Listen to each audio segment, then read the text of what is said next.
True.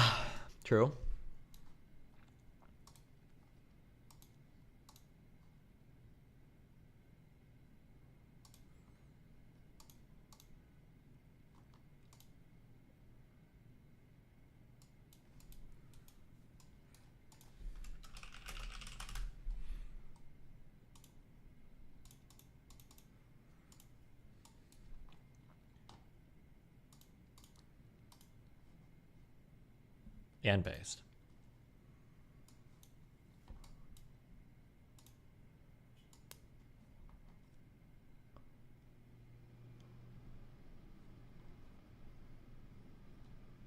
Why is Reddit being so weird today?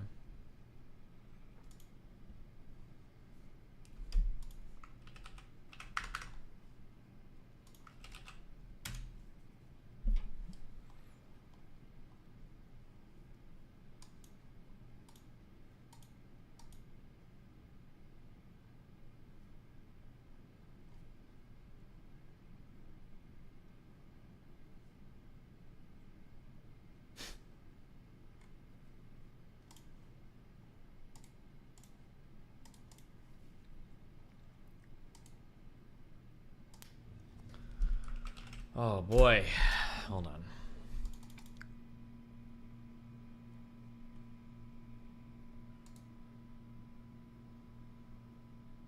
No.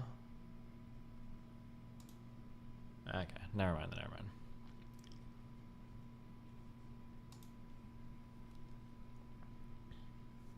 Ukrainian drone repels a Russian attack. What is this?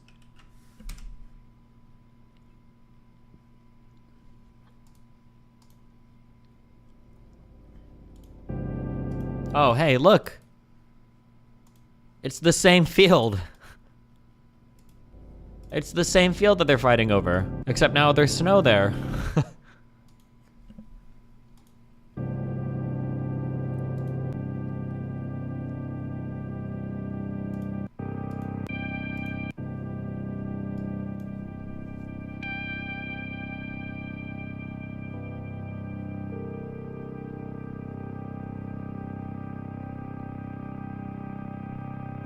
Wait, why does...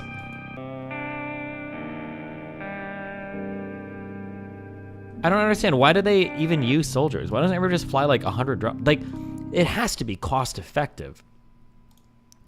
What do you think one of these explosives that these drones drop cost? Like the grenade things. They've got to be like less than $50 each, right? It can't be that expensive. Can it, to just make like a frag grenade and to kill an entire soldier for that much? How much do you think $200? $20? How much does fragmentation grenade cost?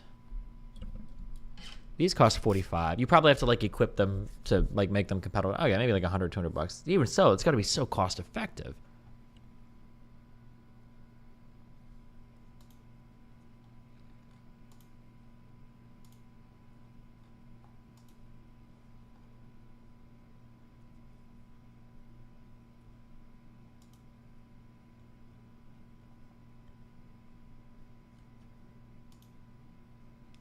Can you explain why the abortion argument of viability is not a good argument? No, why? Because viability is stupid. Why? Because viability. Why would viability make you human or not? You're not viable when you're on dialysis. It's just a dumb definition of life. It just doesn't make any sense. It doesn't. It's not even remotely tied to like what is a life or not. It's viable.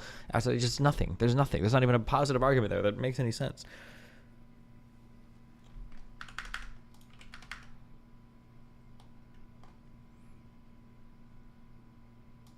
My name is Nicholas Diorio. Before we get started today, I'm going to be clear and concise about what this video will prove. Today, you're going to see undeniable evidence that Mama Max is a complete and total fraud. He is a content creator who claims his platform exists to empower abuse survivors, and the reality is, Mama Max is a liar. His actions in the past and present paint a far more sinister picture. Right off the bat, this video does...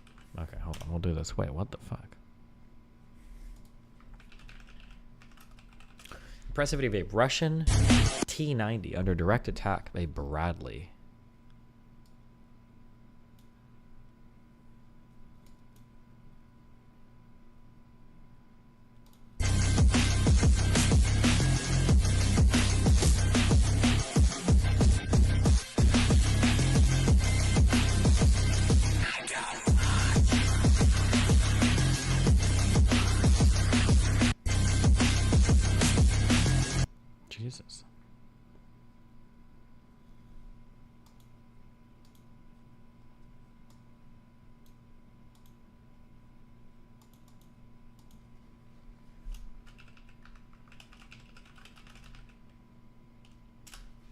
That account is super pro Russian.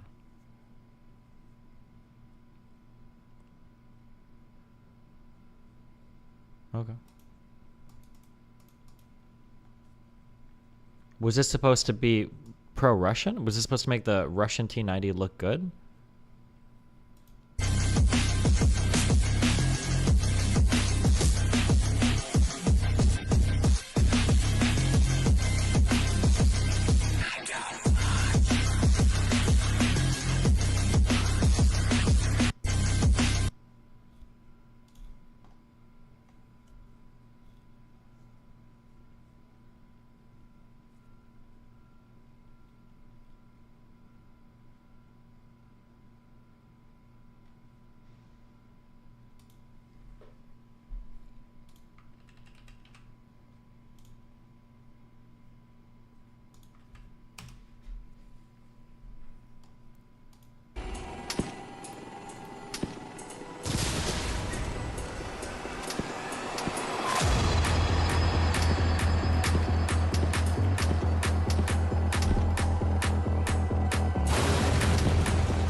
That video was supposed to be, look how tough the T90 is. Well, what kind of guns were shooting at it? Isn't the whole point of tanks armor that they aren't destroyed by, I was gonna say bullets. What's considered small arms fire? Like an airplane, like a, what would you call it, like a 50 millimeter Gatling gun? That's not like small arms, right? When does it stop being small arms and it becomes big arms? 25 millimeter Bushmaster.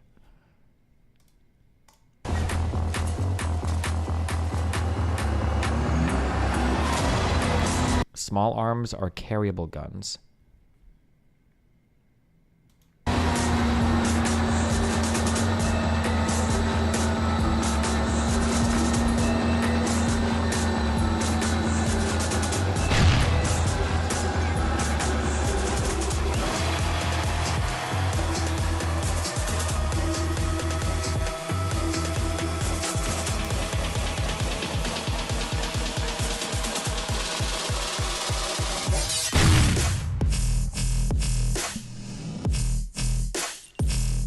Does it get blown? Oh, wait. So it's like it doesn't even win.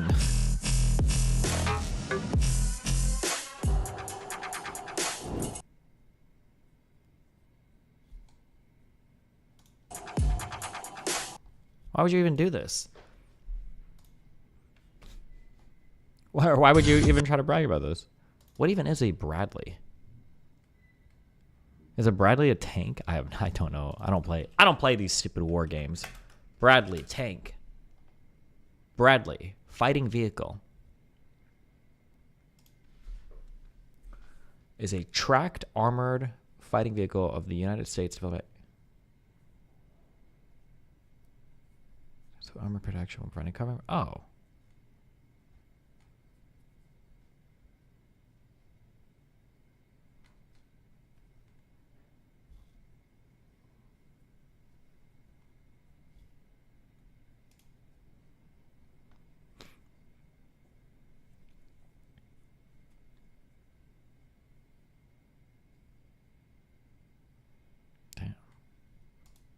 So it wasn't even fighting other tanks. It was just fighting APCs, kind of.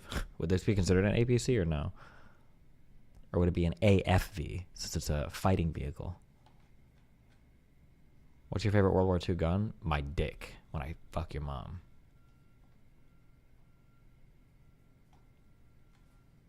IFV, infantry fighting vehicle, gotcha.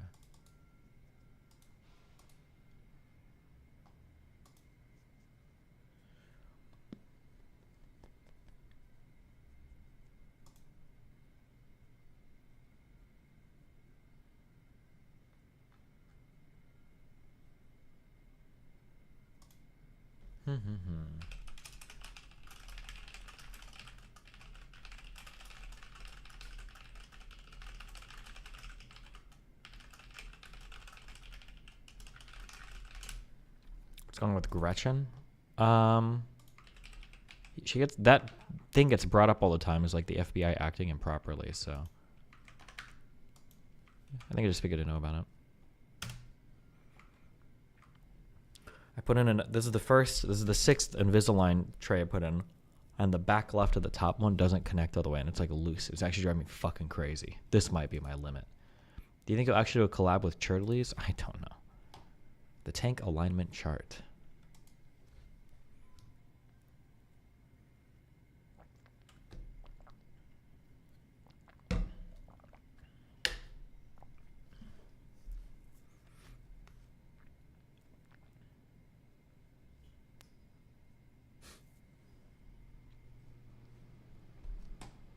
Do you think in the future, war will just be drones and hacking and stuff? I don't know. Probably not. Seems like people in the field is still pretty important, so. Hi, my name is Nicholas Diorio. Before we get started today, I'm going to be clear and concise about what this video will... Do I care enough about this? I like the Mama Max dude is drama. Would be a good video to play games to and watch. Fuck. Prove. Today, you're going to see undeniable evidence that Mama Max is a complete and total fraud. He is a content creator who claims his platform exists to empower abuse survivors, and the reality is, Mama Max is a liar. His actions in the past and present paint a far more sinister picture. Right off the bat, this video does contain clips of the leaked recording between myself, Mama Max, and Mutahar of Some Ordinary Gamers. If Max has an issue with how he is portrayed in this video, I consent to the full call being released. I am not afraid. In the event where Max tries to bully me with threats of getting my channel banned, this video removed, or anything else through use of YouTube contacts, which he has done to content creators who have exposed him recently, I will not hesitate to drop our full, uncut recording for the entire internet to see. I will not be silenced, and you will get everything that's coming to you. Max is supposed to be the one bringing the story across to everyone. And yes, if in the case that everything is actually... Why is it my job? Yeah, why are you putting it all Are we gonna go back to old school RuneScape? Probably not. But I love you. on me? Like, Because it's your case! One bringing it. Why are you... absolutely, I am the first one. Okay, a few months ago, the YouTuber named Mama Max asked me to react to his content and promote the massive investigation he was about to release. Max Striker claimed to be exposing a depraved individual who used social media to lure society's most vulnerable into compromising situations. Cameron Gerard Davis has been accused of masquerading as mythical creatures such as werewolves and vampires in the hopes to lure children, and that's just the tip of the iceberg, is what I would have said if Max's videos on the subject weren't terrible. Today we're going to be talking about a YouTuber that's been going really wacky wild as of late. This video is going to be on... Wait. Was that Mama Max? No shot. The subject weren't terrible. Today we're going to be talking about a Have you seen the new Kelly drama? What's the new Kelly drama? YouTuber that's been going really wacky wild as of late. This video is going to be on a more serious topic. I'm sure most of you know who a creator by the name of Mama Max is and the controversy currently surrounding them. It was probably me and Nick, That's not Mama. Okay. and that was about it. You're gonna see as it goes further, these guys are serious hero players. Like he really believes in his hero. Then you made third video, which was calling out Moist Critical for not covering the story after you DM'd him like a spurg a bunch of times. Yeah, so here, you want me to talk about it a little bit? That rubbed me the wrong way. I spent 12 days not doing anything online in bed, and during that time, apparently it changed his whole framing of the video in order to make it like a Trojan horse of cancel critical, because he didn't respond to my messages and ghosted me. Imagine Anthony Fantano just watching this like that. You provided evidence that was some girl's testimony, and 4 girls, if not 5, came out with their testimony against you. What I'm saying is the burden of proof is on them and they didn't provide any. And it just seems like a dramatized, embellished story. And then this person's talking about it and just saying insane things. Look at the hand movements. He thinks he's like actually the Punisher. So pathetic. Max released 3 videos that provide essentially nothing in the form of evidence. The average person can't follow anything he's released so far, and more time was spent responding to critics than providing actionable proof that content creators could use to condemn Cameron Gerard Davis. In fact, after Max threatened me privately for not reacting to his unwatchable video on my main YouTube channel, I cataloged my 10 hours of research. Okay, I don't know if I care enough about this video. With forethought, it's pretty even hatred. Abba just came in to say he doesn't like me for no reason. I have no fucking clue why. White blood cell moment. Actually true though. Fuck. The one thing Mr. Girl was right about. Jistical found this girl's TikTok and she lied about not being mentally ill. Laughing. She literally has fucking BBT though. Of course she does. New kicker keep content.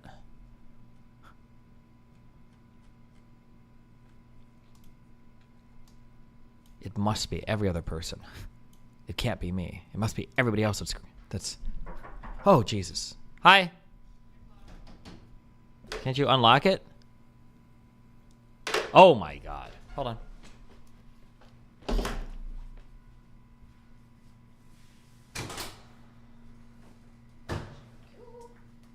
morning, good morning. Be careful. Huh? I said be careful. Be careful? Yeah. Is that just like your NPC dialogue tree?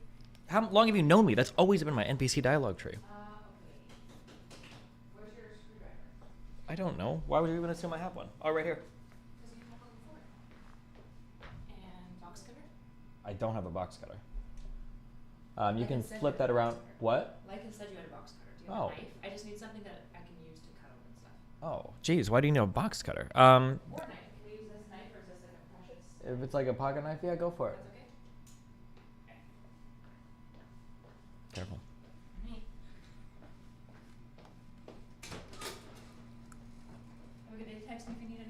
Yep. Text me if you need it. What the fuck would I need from her? The fuck would I need from her? I can no longer bear all this pain. My city devastated. Israel has destroyed everything that symbolizes life. Hospitals, schools, universities, streets, cultural centers, and historical sites. My blood pressure is high. My heartbeats are irregular. I feel almost insane. We don't deserve this. Gaza does not deserve the world's silence. On October 7th, in this battle, Palestine presented its elite young men and women on the path to freedom and dignity. Successive generations will remember you, and history will immortalize you as heroic knights who created for us pure glory, not stained with mud. Remember their names well and teach the stories of their eternal heroism to your children and grandchildren.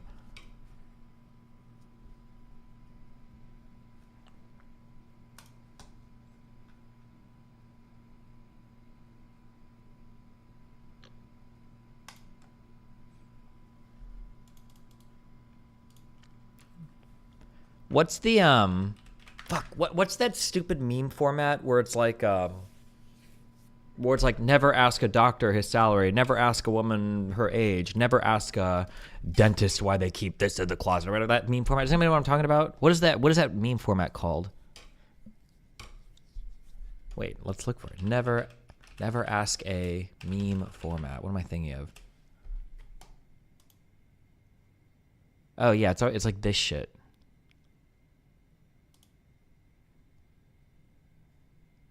This bottom one, the bottom part of this meme is never ask a Muslim what they tweeted on October 8th. Because it's always some unhinged shit.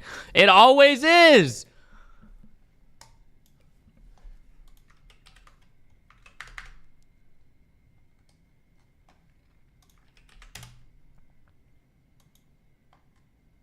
Problem was that there was no reciprocity. Whoa! What was that beautiful word? Reciprocity. What does that mean, my brother in grammar? It means an even exchange. Oh, there you go. There you go. Yeah. Oh, you acting different. You know, one of my resolutions was to read more, so I've been doing that. Hey, you inspiring us, bro. For real. You got it. Yeah, for real. Yeah, for real. I think those kind of words are just starting to flow naturally. Bro, really a lyricist now. Smooth operator. And if you like that, you'll like that lack of reciprocity led me to feel ambivalent towards the situation. Hey, you a poet. In my opinion, a conundrum presented itself. In which I didn't want to exacerbate said issue, but it was quite an anomaly, if you will. Let's see, apparatus. Oh, they're gonna like that one. Apprehension. Oh, they're gonna love me. Astronomical. They're gonna freaking love it. Dumb. Hold on.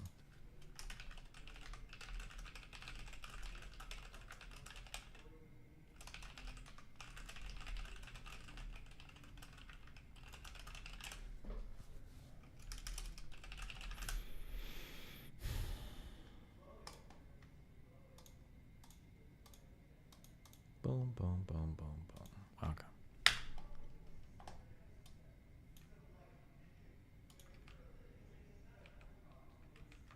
Give us a big word now.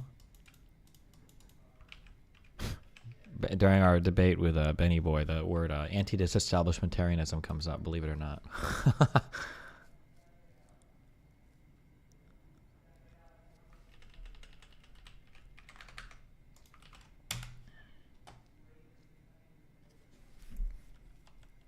Survey shows swing state voters prefer Trump. Anyone else to Biden.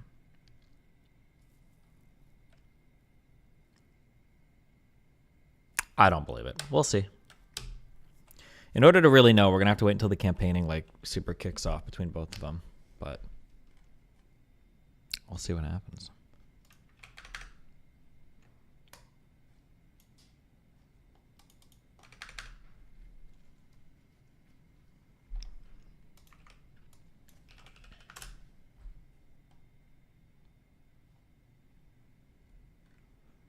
These threads are completely unreadable. I feel like my threads would have maybe... It's kind of funny. I think me and Hassan threads would be popular.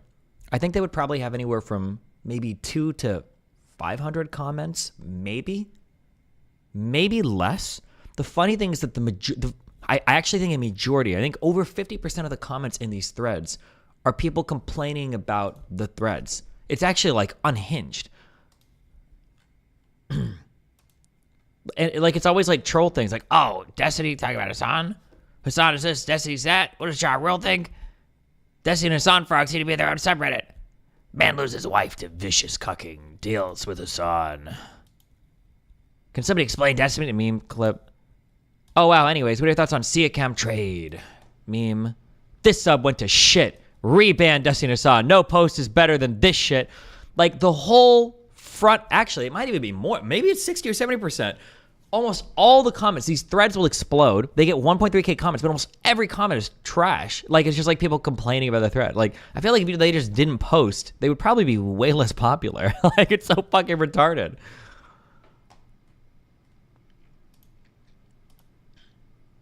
I love these comment sections. Always get more toxic than both Destiny and Hassan.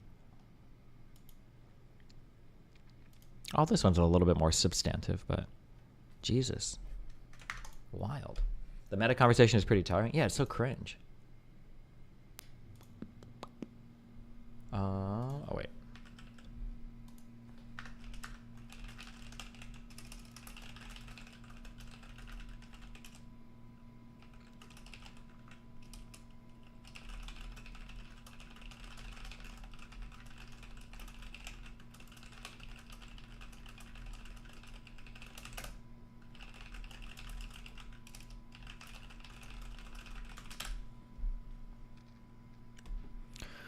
Ironically, this points to lack of moderation, right? That kind of stuff wouldn't fly in our days. I mean, it just depends on... I mean, it's not lack of moderation. It's just not a rule. I think a healthy rule for LSF, I think that people would be mad for a little bit, but I think a really good rule for LSF would be no meta comments. I think it would clean up a lot of, like, the dog shit posts in a lot of these threads. Like, no complaining about the threads. Because I think it's okay to be able to complain, but, like, for when you have threads where it's like over half the comments are people just like nobody cares, and it's like, oh, okay, well, what's the next LSF post? Oh, it's a 15 comment one.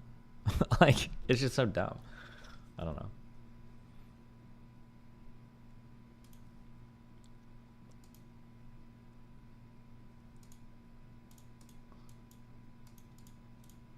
Wow, thanks. Hold on. Busy yoinking for the Twitters.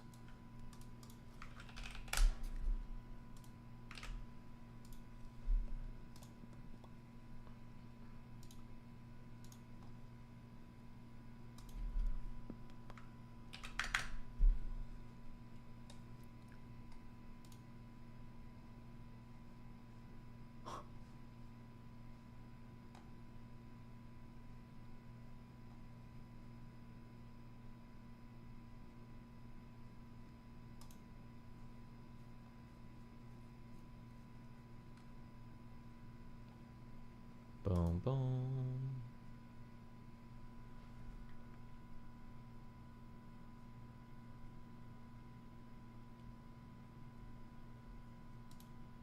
Okay.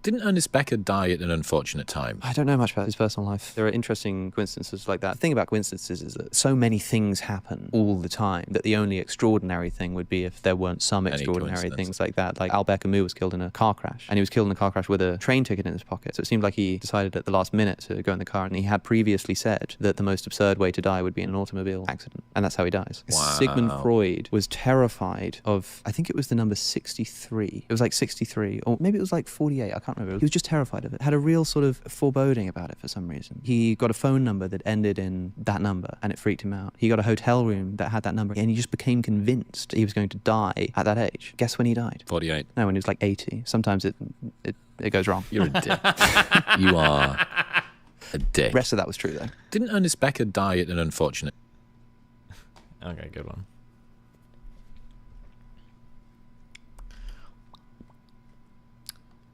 Have Alex O'Connor. I would never talk to that guy in a conversation after he abandoned his moral calling to be a vegan with no good reason. I know it's a bit early, but are there any plans or thoughts about the next Bench Pro debate? Nope.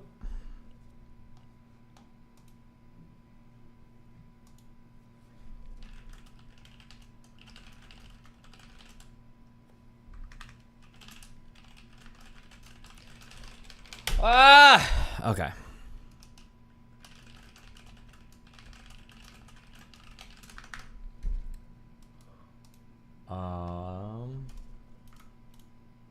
Boom, boom. Sorry, hold on. Setting up plans tomorrow. Boom, there, boom.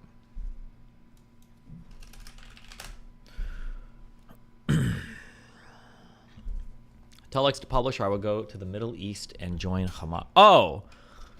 Lex told me that something he really doesn't like. It makes him worried and stuff when like in like the streamer world, how quick people are to leak DMs and stuff, because it just makes him, you know, feel like people are violating his privacy. So I'm gonna leak my texts with Lex since he leaked my texts. Okay. Fucking piece of shit.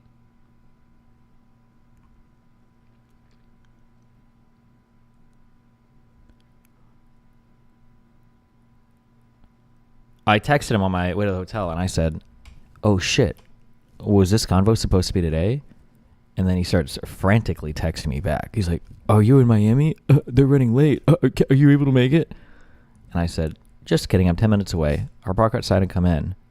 Where are you at inside?" And he texts me back. He says, "Give me a few minutes. Your mom is getting dressed and I'll slip out the back door."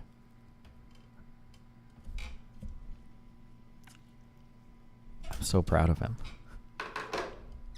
True member of the Taliban.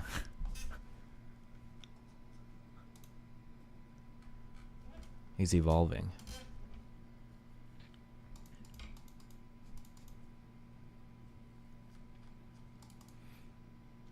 Shrek to Saint Center going over the Adam v. Bassem Youssef debate. The Saint Center guy is no. He's like an actual scammer. Actual scammer. Not trying to give that guy more attention. Okay.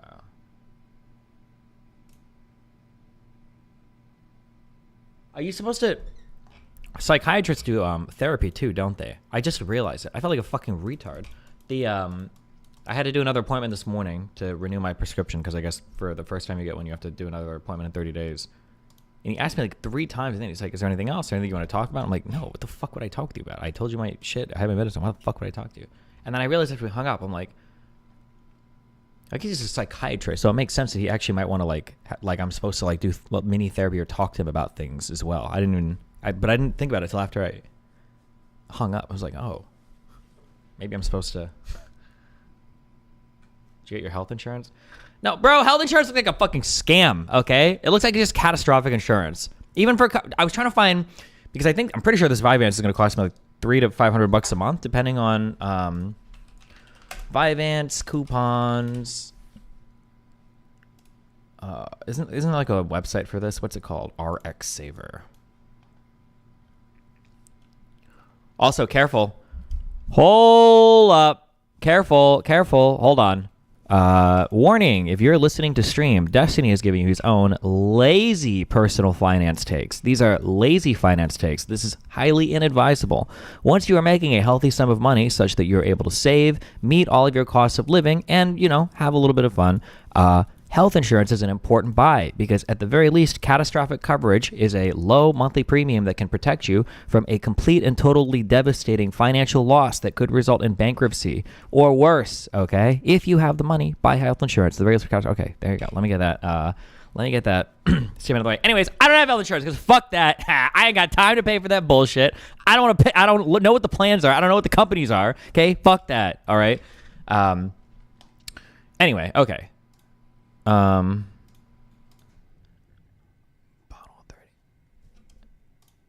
Okay, so I'm thinking there's chewable Vyvanse. Is that a thing? Can I get it in like fucking gummy bear form? Why do you do these? Can you get in trouble with the government? Get in trouble with the government? Excuse me. My man Trump got rid of the ACA mandate. I cannot get in trouble with the government.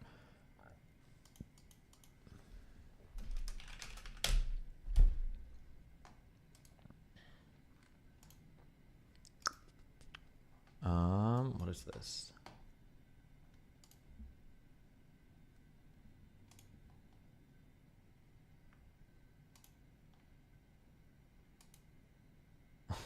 This is what? Okay. Good one. What is your name? Psychotherapist, psychiatrist, and psychologist. My workplace told me that psychologists and psychotherapists are not certified doctors, and I don't want to fuck up. Okay, there's a wonderful place called med school. Okay, med school. When you go to med school, what do you have to do? I think you have to have an undergrad, so you need to have a 4-year degree. Okay, and then from here, you go into the wonderful thing called med school. Medical school is where you do a whole bunch of cuck bullshit. What do you do? What is like the med school shit? You have, is it like 3 years of school, some X years of residency, some years of, there's like a whole bunch of shit. You got to learn all sorts of shit about the human body. Lots and lots and lots and lots and lots of stuff. You learn all sorts of stuff. And then I think you usually intern at a hospital. Once you leave med school, so you've done your schooling, your residency, your whatever, your fucking bullshit specialization, all that, and then specialization, residency, or whatever. And once you've done that, now you are a doctor, or more specifically, or I guess I wish maybe we used different words for it. Like all medical school graduates would be considered physicians, I believe. Can you say that? It's a general term for a doctor who has earned a medical degree. Sure. These are all physicians, okay? I believe all physicians have the ability to write prescriptions. Can all physicians write, or do you have to be like employed by a hospital or whatever? Physicians of either doctor of medicine or doctor of osteopathic medicine, designation of the highest degree of prescriptive authority, ID and DO clinicians can prescribe medications, clinical control substances. Okay. Anyway, this is somebody that's gone to medical school, okay? Medical school, done other shit, is a physician, and can generally like prescribe drugs, can do a lot of shit. They know lots of stuff, okay? Very smart people, unironically. A psychiatrist is somebody that has done all of med school, has done the interning, the residency, all that bullshit, blah, blah, blah, blah, and then their specialty is, what would you say, psychiatric medicine, I guess. They might be able to do things like therapy, although I think generally they'd be considered way overqualified. Not to say that a therapist is like a retard, but just going to med school and all of that shit just to do therapy would kind of be weird. But like these are like psychiatric people. So they prescribe, this is where you're going to generally get your prescriptions for psychiatric drugs. So like SNRIs, your stimulants, your whatever drugs you prescribe for brain shit, right? Generally, your psychiatrists are coming from here. And then also like surgeons and other doctors and all that, like medical doctors, physicians. A psychologist has nothing to do with med school. There's no crossover, no relation, nothing. A psychiatrist and a psychologist are absolutely not related in any size, shape, form, anywhere.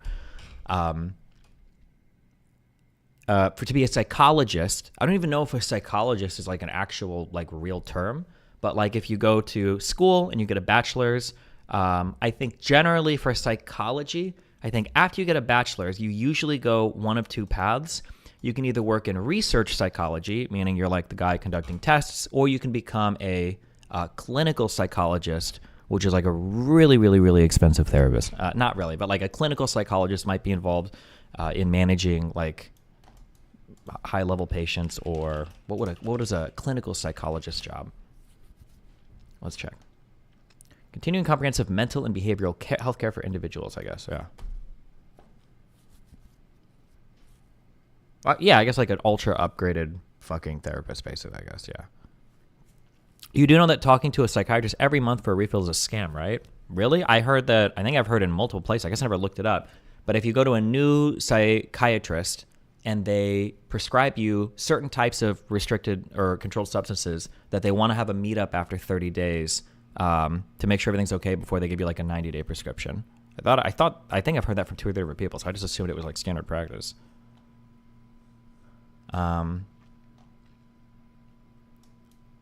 Yeah.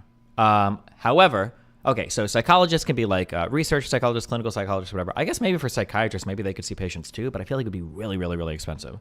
One thing you should be aware of is when you talk about a therapist or a counselor, I believe in the United States these are not protected terms. Let me check real quick. Do you have to be licensed as a therapist, as a counselor? A master's degree is needed when you consider practicing as a counselor in Florida. Oh, maybe not a therapist? One of these terms, I believe, is unprotected. One of these terms is not. It's kind of like a dietitian versus a nutritionist. I think like one. I don't know which is which, but I think that like a dietitian might have to go to school or something. But like a nutritionist could just be like you read Wikipedia. This says you need a state license practice in any field of counseling or therapy. Let me check.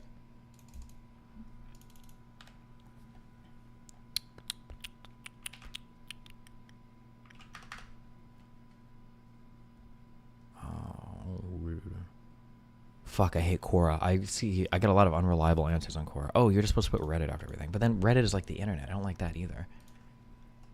Do you need license to be called a therapist? Reddit.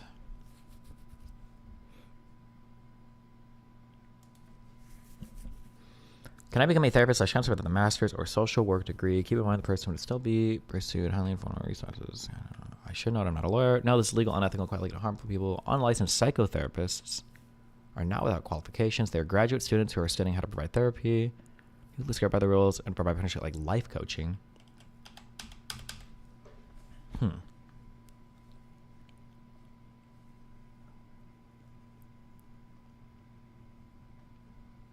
Interesting. Wait, 14 bullets were unnecessary. What is this? Hold on. Sorry, watching someone get killed.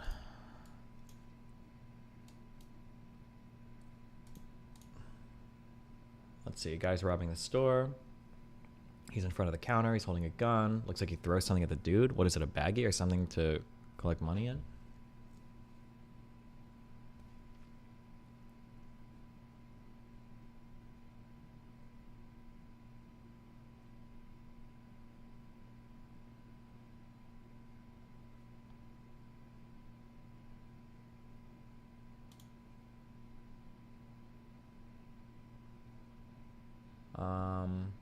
No, I think everything here is by the book.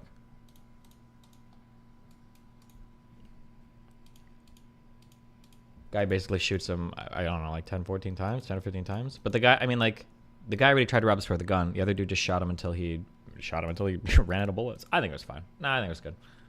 I think everything about this was good.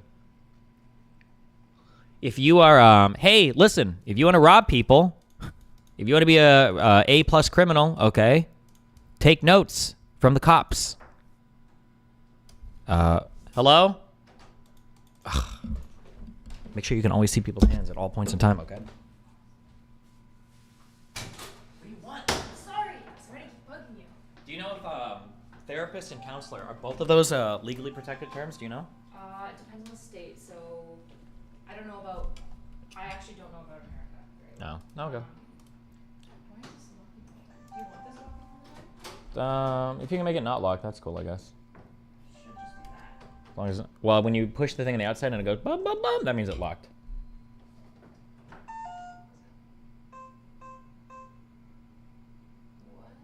you streaming right now? Are you live? Yeah, why? Okay, because I'm not going to say your passcode. We don't have to say it. I can type it to you.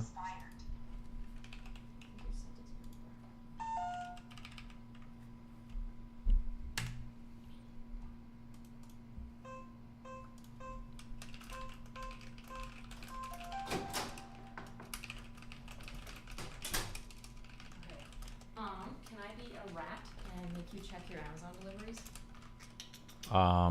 Yeah. Are you looking for my Amazon deliveries, or are you looking for I'm the? looking for the chairs that we've ordered. They're not in the like product room.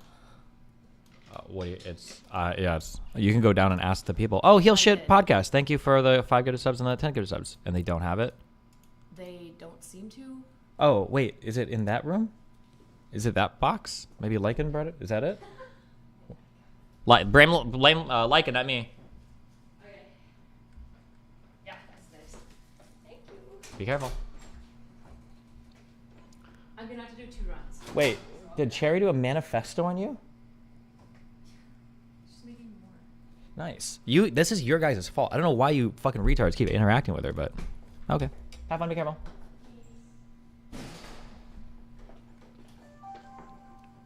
The question is also linked to another question, and that is, do you usually need to see a psychologist or psychotherapist before going to a psychiatrist? I've never gone through any of those, but I feel like the time has come where I might want to get medicated. If you're talking to any therapist or anybody like that, chances are they're going to have some connection or link to somebody that can prescribe medication. Usually not. What? Most counselors and therapists won't have super good connects to psychiatrists. We're the only people that can prescribe medication because there's so few psychiatrists.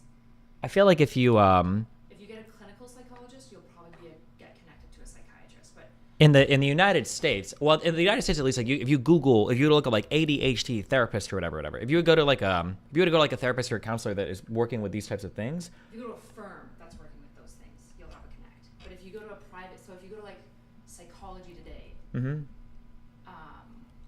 I feel like in the U.S., I feel like people usually have like they can refer, or like they'll have like somebody they can refer you to go, and you might have to have like an appointment with them for medication. Sometimes most therapists will have like local resources that they recommend, but that doesn't mean that they're referencing you to a specific doctor or will get you in within any level of expedition, and it's usually whatever you can Google in your area.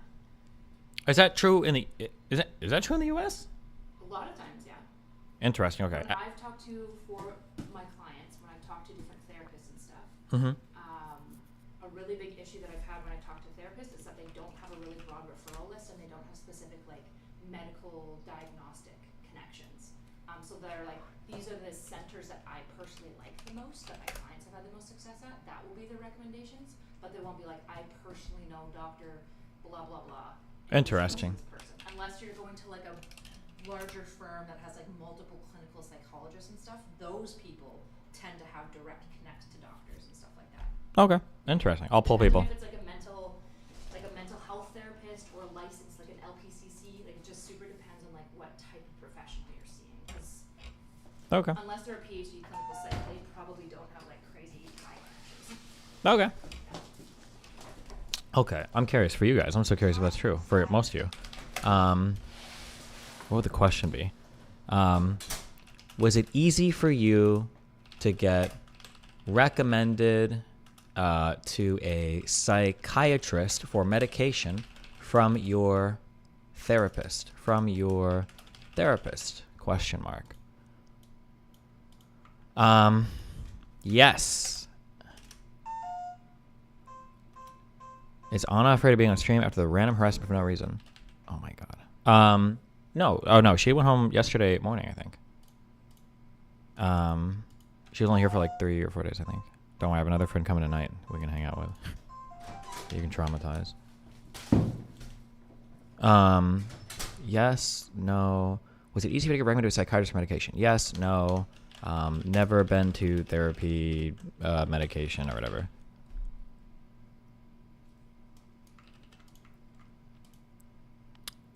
Oh, this is going to be really complicated. Actually, I just realized it because if you have a GP, if you like have a doctor that you go to, then your therapist can probably just recommend you that one too. I don't know anything about like hospitals and doctors and prescriptions and all that. None of this shit. I don't know any of this. I asked my psychiatrist today if he could change my prescription to I think it's all in my head. But I asked him if he could give me like 15 of the 60 milligram pills and then like 15 of the 50 milligram pills so that I could just try 50 and see if I still feel fine and if that feeling of the thumb in my neck goes away.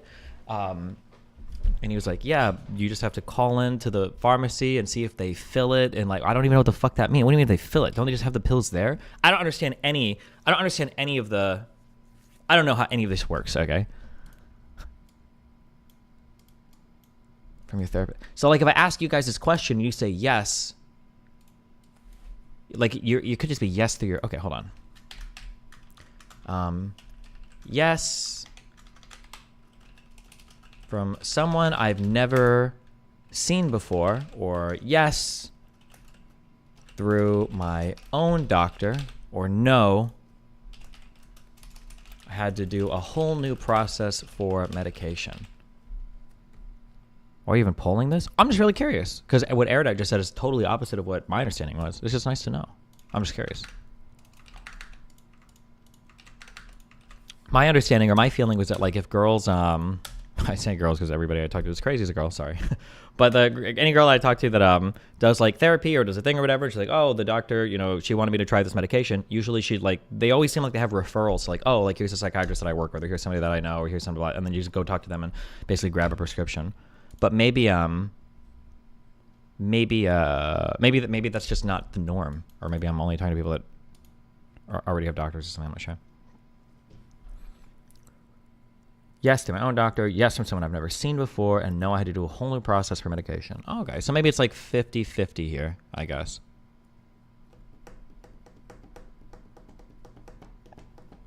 I'm getting my counseling master's and my psych master's. You only need a counseling master's to get a license to therapy. Anyone can be a counselor, but not everyone can be a therapist unless licensed. Okay.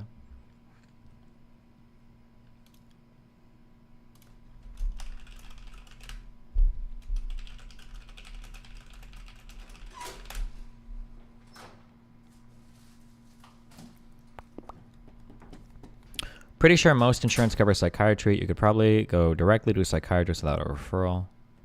Go directly to a psychiatrist. The problem is that a psychiatrist is a medical doctor, so I feel like a psychiatrist would be really expensive. Am I just making that up? Like I feel like you can find therapists or counselors that will go as low as $50 an hour, anywhere from like $50 to $300 an hour, depending on like where you're at. But I feel like if you want to see a psychiatrist, I feel like that's like $1,000 appointment. No, am I just making this up, or maybe it's not?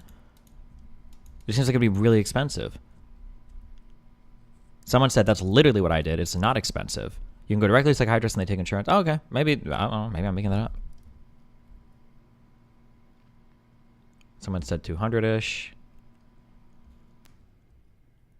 250 average, not 1,000. Huh.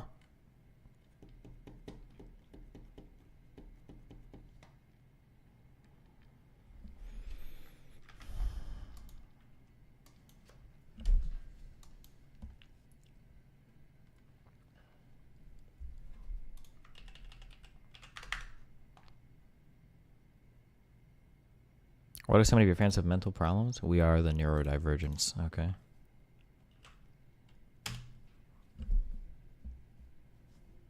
Are the airstrikes in Yemen working? Well, when you say working, are they stopping the Houthis? No. Are they going to continue? Yes. Are the airstrikes...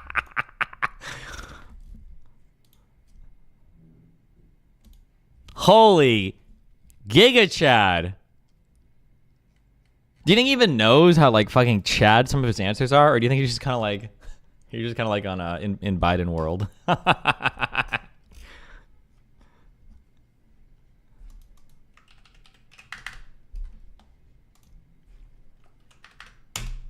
Thing to remember. Every day I get called a dirty Jew. Hassan You think I'm crying? changes his position on the N-word. All the time here. Something to remember. Every day I get called a dirty Jew. You think I'm crying? No, but like every day here, if you find someone's like nigger, Jesus. that would be yeah. Basically 200 years of America. Exactly. But That was insane. Okay, okay, that was wild. Did not know that was coming up. That's insane that he just said that. That's crazy. Bro, did he do a tactical N-word deployment to show that the word doesn't hurt him? Is that what it is? Wait, why would the word hurt him? wait, what? What was that logic? He did a tactical N-word deployment to show his interlocutors that the word does not threaten him. He's misquoting the Boschman. Yeah, I know. It was just funny that the guy's like, he's a sand whatever, not the normal whatever, right? Can you update the calendar with your trip next month? I'm still not 100% sure what is happening. Because also, Donut Operator wants to shoot, and that might be on the 14th. I don't know. Also, I don't know when is our canvassing again, guys? Hold on, let's check. Let me...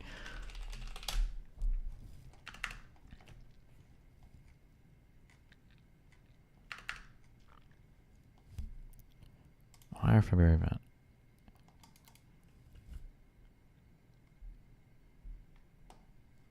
Okay, it's on Saturday and Sunday. Not on Friday? Fuck. What am I doing on these 2 days? What am I doing on the 8th and 9th? Ugh. I hate disconnected trips. No, I'll make it work. Fuck it. Okay.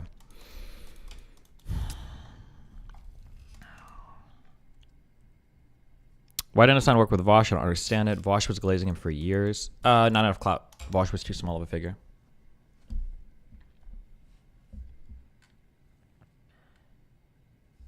Do you listen to much music? Not right now, unfortunately. But I will tomorrow when I start going to the gym again. Okay, Destiny, quick review. How can we donate to the canvassing? We already donated to canvassing. We shouldn't need any more, okay? Jesus. Anatole, ex-head developer of official JTV, just got exposed for sexting multiple minors. It's like, instead of a normal thing, you use me, I just sit there. I'd be able to pay around €7,500 a month for that privilege. It's more a lifestyle thing for me. Like, I always wanted to serve a woman like that. I don't actually mean a desire for sex. Is there even a slight tiny chance you'd one day let me be your personal people? I feel like if you saw it as a utilitarian matter, it would be. Let me hear what it sounds like when you pee. Okay, well, who's he even sexting? Do we really need to see these messages? Listen, my man likes urine, okay? There's weirder fetishes out there.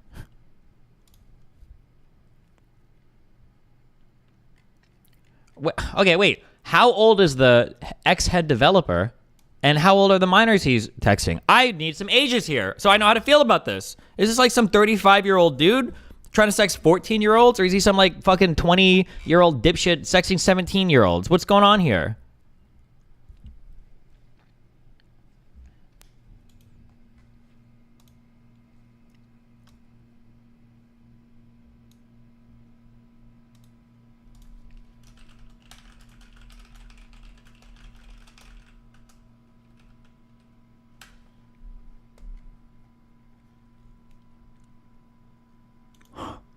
This is the first time I put in a tray where it just doesn't like go on my back tooth at all. It keeps coming out and it's actually driving me fucking insane. Okay. Okay.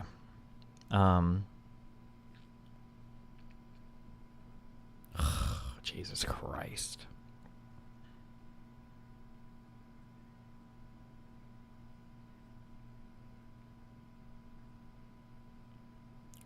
Sorry. Okay. Endure. Okay.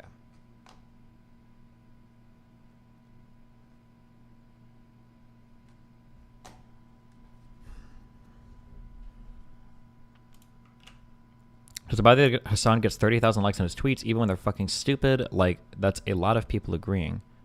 Does it bother me? No, why would it bother me? Hassan is fairly active on his Twitter.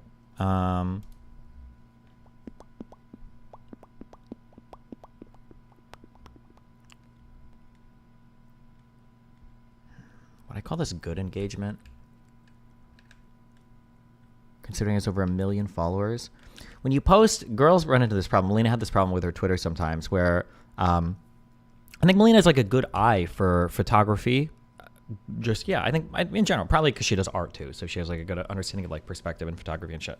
But it would always be kind of sad that like if she takes like really nice pictures and then she posts them on the Twitter or Instagram, they get like 500 likes. Like nobody cares because it's not a picture of her. I wonder if for people like Hassan, I don't know if he ever posted thirst traps on his Twitter, but if you get people that follow you for thirst traps or thirst trap related stuff, and then you post like political stuff, maybe the engagement's not as good. I feel like Hassan's engagement on Twitter is decent though. This tweet got 20,000. It's pretty good. I think there's probably like critical masses of like Twitter followers you get too. Like once you're past 1 million, your engagement is always going to like slip off a bit because it's like who has like ultra engaged followers at this level? Actually, that one account, I don't know who the fuck they are, but that this Kira, who is this person? I don't know who this guy is, but I think his engagement is normally really good. But he's also like posting memes all the time too, right? I saw that Luna reply chick you blocked is not our son's tweets. Oh yeah, she's unhinged.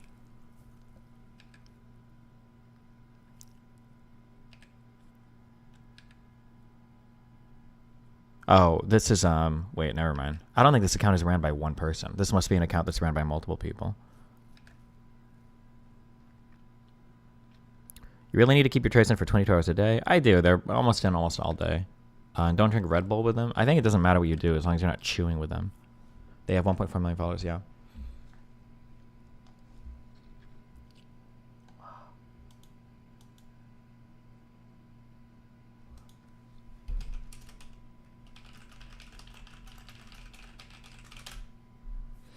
Your replies have gotten better in the past couple months. If you're blocking tons of people, then keep doing it. Oh, yeah. Anytime I tweet, anytime somebody brings up, like, usually somebody say, like, cuck or divorce or,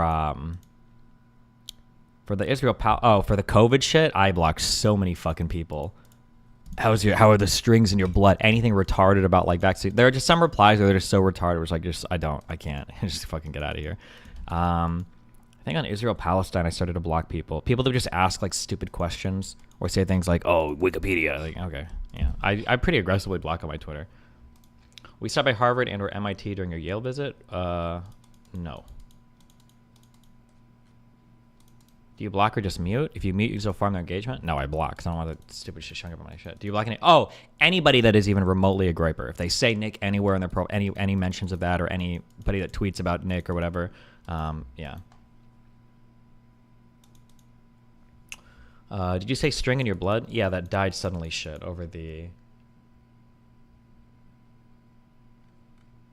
that one stupid documentary or whatever. You will get more cavities because of the sugar won't get removed from your teeth with spit. You need to take them out and rinse. Well, we'll see what happens. I don't think I'm like a cavity kind of person. I just don't think I'm about that lifestyle, thankfully, so.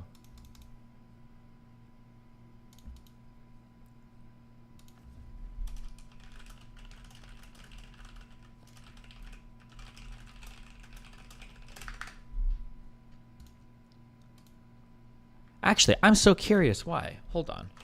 Why don't some people get cavities? I've heard so much about this. Some people say your saliva might be slightly more acidic. I wonder if there's an actual reason why. Individuals with genetic predisposition for better saliva production or for saliva with a higher concentration of beneficial compounds may have a natural defense against cavities. Oh, is it not even known?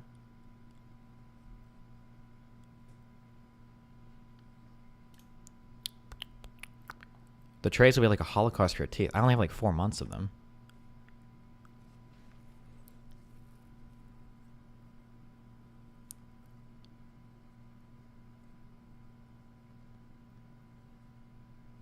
Oh, fuck. There's not like a good...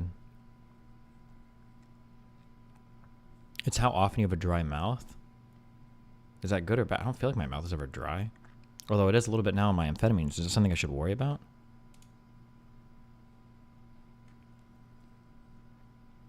Some people just have shitty dental hygiene habits. No, I think there's something way stronger than that.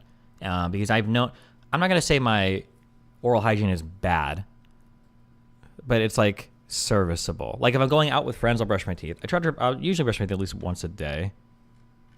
And that's about it. But I've like known people that will brush their teeth like 2 times a day and floss and get I've never had a serious cavity in my life. I think when I was a kid, I think they did like they brushed one out where they do the little and something. But I've never in my life had a cavity, like a serious. I don't even know if that was a cavity actually. Maybe it was. Or maybe they were just fillings. I'm not sure. But it's not because I have like exceptional oral health. I feel like some people, and then I've known people that take way better care of their mouth than me, who just sometimes they just have like cavities, or they have like serious cavities. When I say serious, I mean the ones that need to get like drilled out and filled and shit.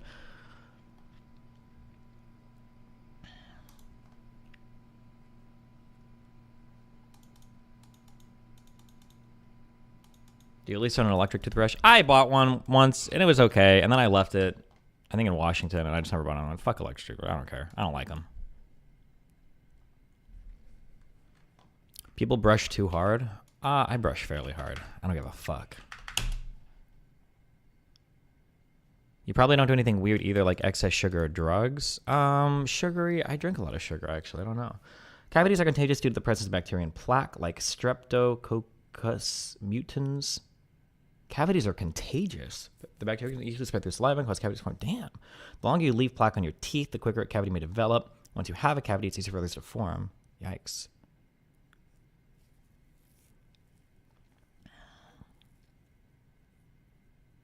Do you think it's ever possible the vaccine to be ineffective and lied about by a drug company / government? It's possible that somebody could, but somebody would catch it. There's so many people that are being vaccinated and so many people that have an incentive to call out bullshit on it.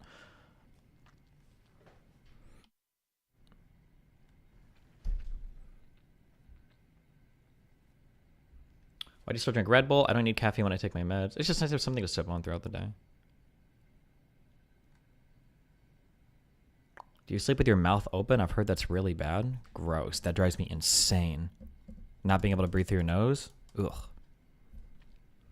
I think if you generally have your mouth open, like when you play games, I just like this. I think it drops your IQ by 25 points. Don't do it. I think it's the number one harmful thing to your IQ is just, in general, just having your mouth open. Don't do it.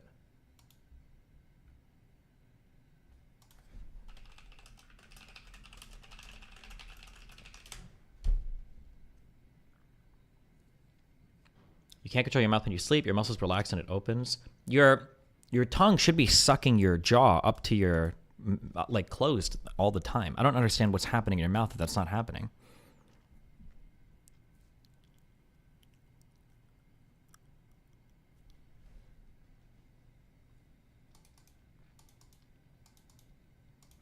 Deviated septums are a thing? Get a rhinoplasty, dog. It's 2024. Everybody in the world's getting plastic surgery, okay?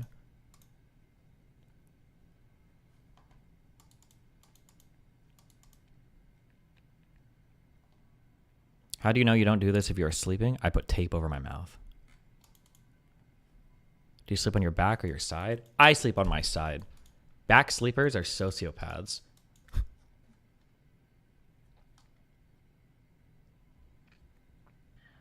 Dentists say to me that I have excessive saliva glands, which is why I have never gotten a single cavity. Wow, good for you.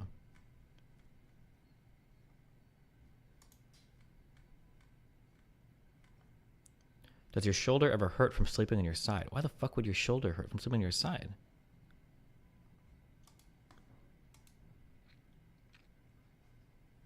Fuck, that might have been a mean question, actually. I'm not sure. Maybe, depending on, maybe there are things, if you weigh a certain amount, or maybe something can make it hurt. I don't know. My bad. Sorry, I never thought that. If you're a mouth breather, you drool. That's how you know. Also, sleeping on your back is actually better for you, Destiny. Inferior creatures sleep on their side. No. Cringe. I have a bad rotator cuff, and it hurts like hell sleeping on my side.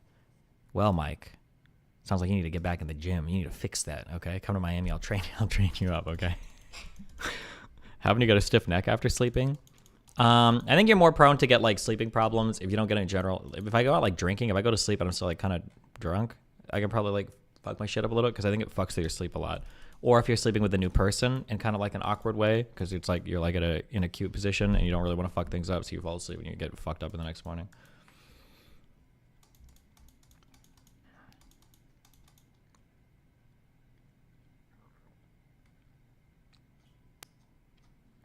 Do you fetal position sleep? The superior way of sleeping is on your side with one leg up and resting on either a pillow or a person. Okay, that's the superior way to sleep. Anything else is for degens.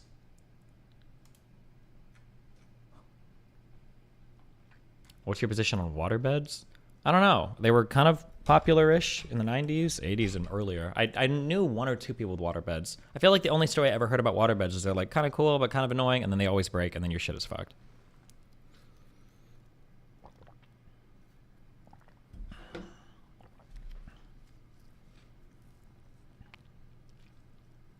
Do you lucid dream? Sometimes, yeah. Is Kyla not joining you? When?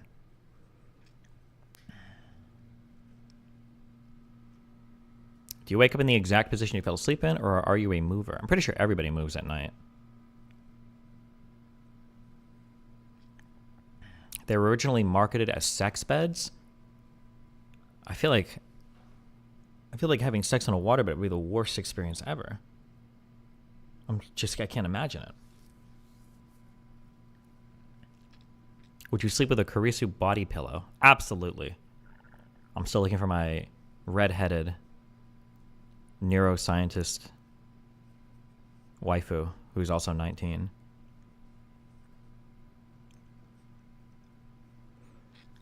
I get headaches from taking naps. Try killing yourself. I don't know. Why would you get a headache from taking a nap?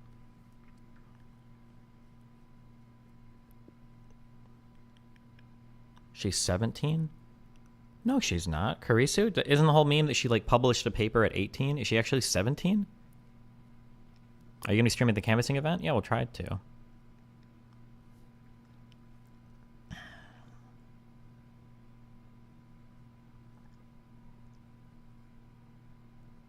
When is your waifu body pillow going to be available? Ask Ninu.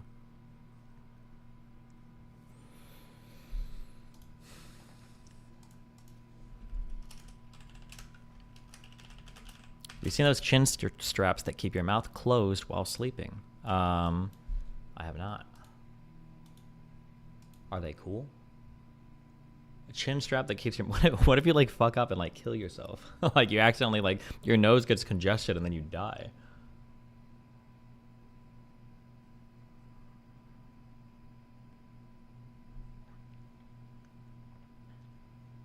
Hutch got one and said it stopped his snoring.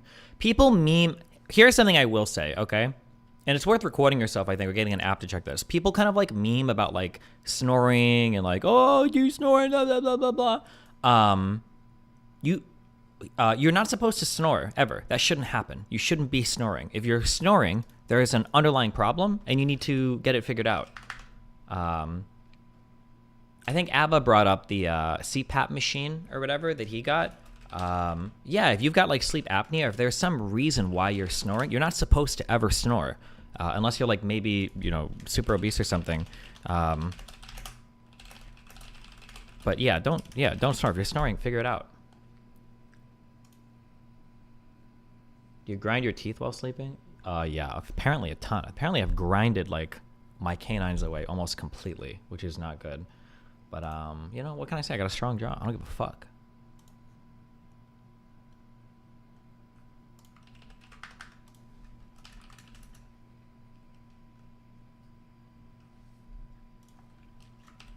Do you wear pajamas? No. Why the fuck would you wear pajamas? Get the 8 sleep and tell us if it's worth it? I don't know what the fuck that is.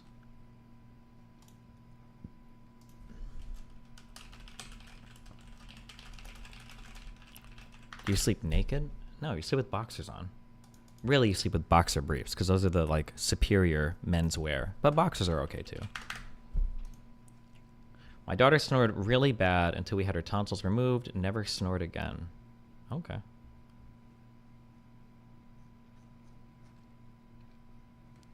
Look it up, fuck you. Wait, look up what? What were we talking about that he wants me to look it up? Can't snoring just happen if you go to sleep with an open mouth? I don't think you should be... Your nose is designed for breathing, okay? It's good to breathe through your nose. Okay, the oxygen gets closer to your brain. When you breathe into your mouth, the oxygen has to go through your whole body before it gets to your brain. Look, my brain is completely bypassed. It has to go through my whole body. When I breathe, the oxygen goes right up to my brain. I feel my brain growing. Okay. So your dentist told you that you grind in your sleep. He's a real one for that. On God, for real, for real. I can't tell if that's a meme or you just mean that dentists won't talk to it. You mean grinding sexually or?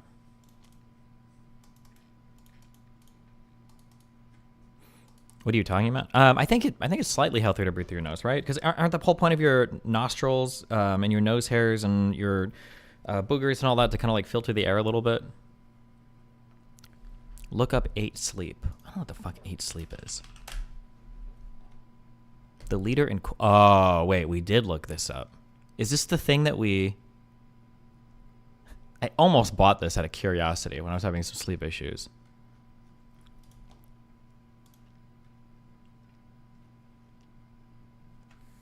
I don't know if this is the one we looked up or if it was something different, but oh, it is a meme. I gotcha. Dentist said I grounded my sleep. He's real as fuck for that.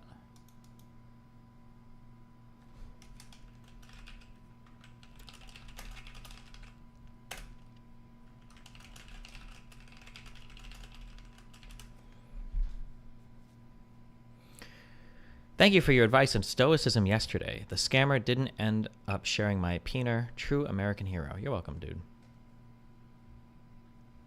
8 sleep is a fucking airbed. Fuck that shit. Not just any airbed, okay? A $10,000 airbed.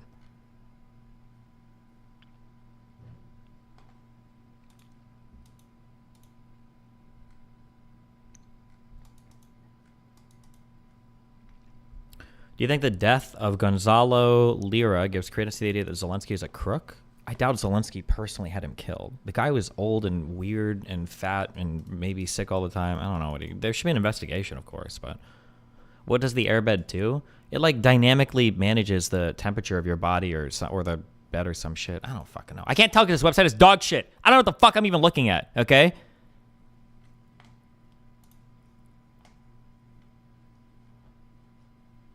The only thing I want to see is, God, if the autopsy comes out or like a whatever report comes out and he died of COVID, that would just be the perfect end. It's not a bed, it's a wrap. Okay. I'm not, it looks like it's an app on your phone, okay? That looks pretty. That's what it is.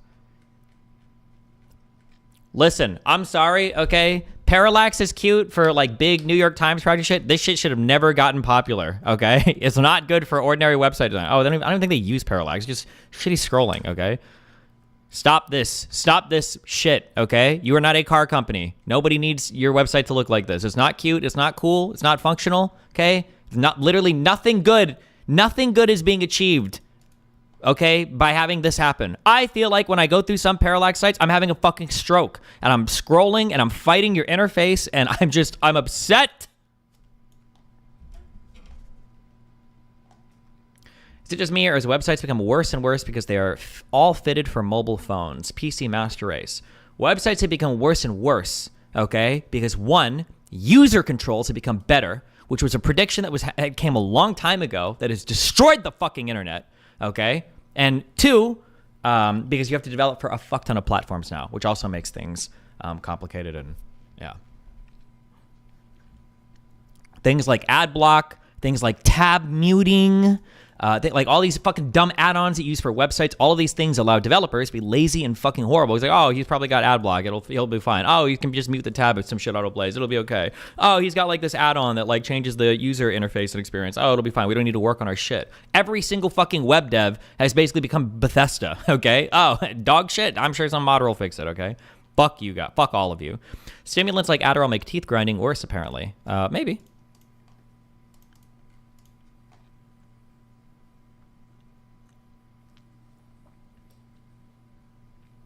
Your browser add-on take is still the dumbest fucking thing you've ever said. It is the best take I've ever had. In 5-10 years, okay? Arisan, front-end devs, omega lol. Full stack devs, omega lol. As soon as somebody calls themselves full stack, really? Full stack? What do you mean when you say that? What kind of back-end work do you actually do? I feel like when somebody says full stack, what they actually mean is they can like take a WordPress thing and they can basically like type in like a server to like connect it to. It's like, oh, I'm full stack. Really? Full stack? You design every single thing on the front and the back end? Really? I never believe that shit. Every time somebody's told me they do full stack work, and you guys are like, oh, cool. Like what kind of like, oh, you know, lots of CSS and I copy paste JavaScript sometimes, and you know, I think I have a thing. I don't even know. We need to learn the name of like one or two random fucking. These people are never people that like can construct whole databases or like manage a lot of shit and actually do like full stack development. I don't know anything I'm talking about, by the way, but full stacks are a real thing. I feel like they're not. I don't believe it, okay? This is my amateur bullshit opinion. Every time I run into someone, like, oh, I'm a full stack dev. They can't do anything. I don't believe it. You're a full stack dev and they feel like they can't do anything ever, okay? I feel like they think they're a full stack dev because sometimes they can like design a front end and they talk to the people in the back sometimes. Like, oh, I'm basically full stack because, you know, I typed in the thing that this dude in, in engineering told me to type in.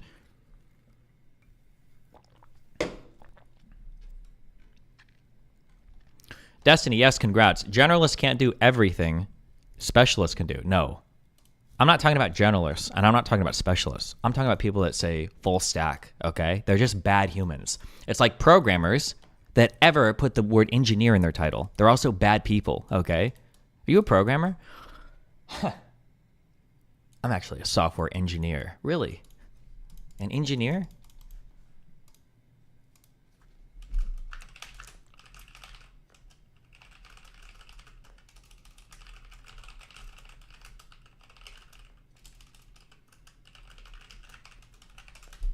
All my full stack friends just messaged me and said, are you talking about me? I am talking about you. If you think I'm talking about you, if you ever hear me on stream talking about you, somebody, and you're like, fuck, is he room for? I am talking about you. I'm just kidding. Cake just quit also.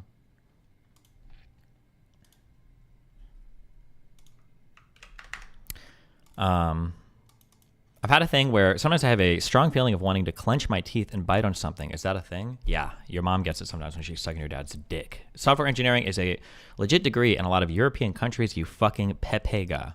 Okay.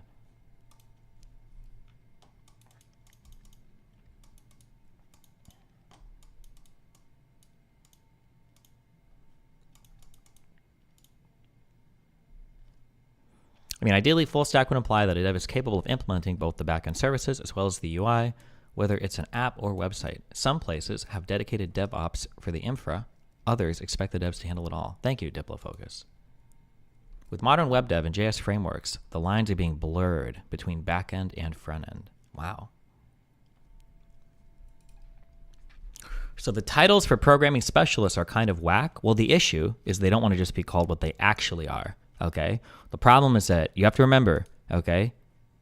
You have to remember, engineers that work in computer code, okay, aka programmers, okay, all these people can do is solve simple problems. That's it, all right? What they should be called are code monkeys because that's all they do. They smash the keyboard enough times and eventually working code comes out somehow, okay? You know how all of your programmer friends, you know, they're constantly like, yeah, I do a work from home. You know how they expect us to work 8 hours a day? I only actually work 1 hour a day. What they really mean when they say 1 hour a day is they're only committing, 1 hours of code worth a day, okay? They spend the other 7 hours smashing their keyboard, okay? Going on to, let me help you. Let me help the ordinary people, okay? Imagine you're working at a restaurant and you've got like and part of what you do is you make cheeseburgers, okay? Imagine a guy comes in. He's like, hey, can I get a cheeseburger without the cheese, actually? Okay? So in an ordinary restaurant, okay, for a sandwich engineer, okay, aka a line cook, they would just create the cheeseburger, but they wouldn't put any cheese on it, okay? Now, if you were like a software developer engineer, okay, the customer comes in and they say, do you have a cheeseburger? Can we get this with no cheese on it? Okay. So first, you're not even sure if you can do that, okay, because you don't know if you can create cheeseburgers without cheese. Then you go to you pick up the phone, you start calling like databases, okay, or you go on a website called like cheeseburgeroverflow.com. You're like, has anybody else ever made a cheeseburger without like cheese on it before? You're like, hold on, let me see if anyone else, right? You're not actually, when you ask somebody, you're like, I'm not sure if that's possible. By the way, when software people say, I'm not sure if that's possible, that's not code for, I don't know if you can actually do this. It's code for, I don't know if someone else has done this before and I can't just like copy paste like their work, okay? So you go on the website and you see, has anybody else ever made a cheeseburger without cheese before? And you read through all these comments and then you see the guy will be like, okay, fuck. So a guy in 2012 posted that he actually figured out how to make the cheeseburger without cheese, but he didn't post how. So now I'm completely fucked, but I know it can be done. Then you create a profile with a hot big booby girl, and then you go onto another forum and you say cheeseburgers can't be made without cheese, and then you wait for some fucking virgin nerd to show up. All right, we're done. I don't know why we're doing it. Okay.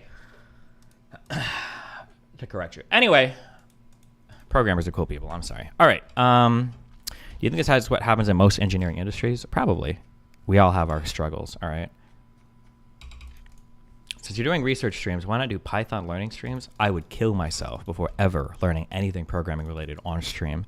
I think I would probably end my life just starting, because I think that there would be so many posts on my subreddit.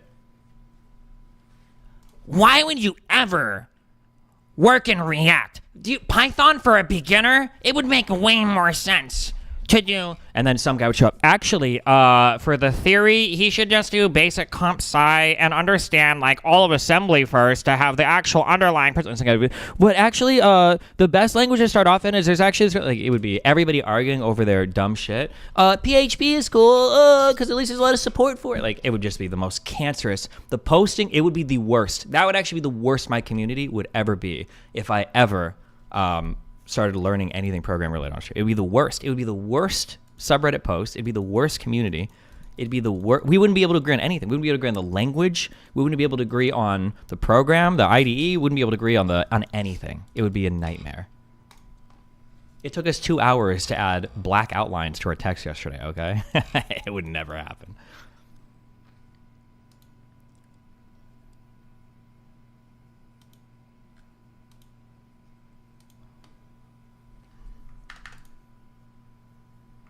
I think the real meme would be we should learn programming, and at the end of like every 2 months, we should just review DGG code on stream. Actually, like, well, could Jader have done this differently? And then just submit the stupid fucking, the dumbest requests.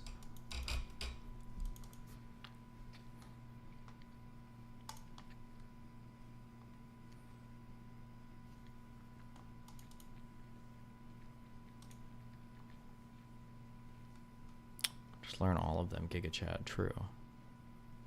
Learn all the languages. I think the real meme is if you're a really good programmer, you kind of know them all anyway, right? It doesn't actually, like the actual language doesn't actually matter that much. Depending on how specific you get, I think. Rumor is a 40-minute Kanye apology video is about to drop. Is that true? Oh, shit.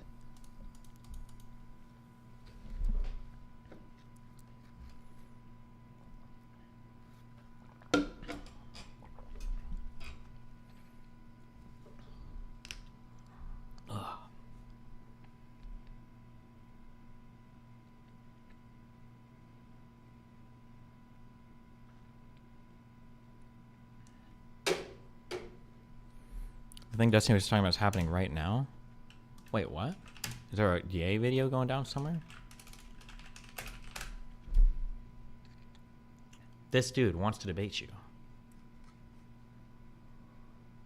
Kanye West has filmed a 40-minute apology video. The dude is expected to release ahead of his new album, Vultures. Oh boy.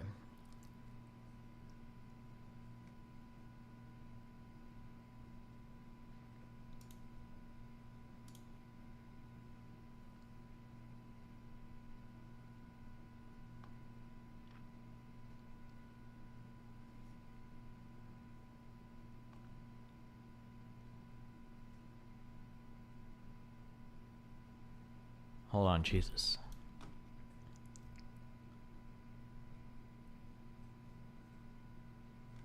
Oh, thank God. Okay. I got my... Wait, let me just do this one more time to make sure I'm not gonna kill myself.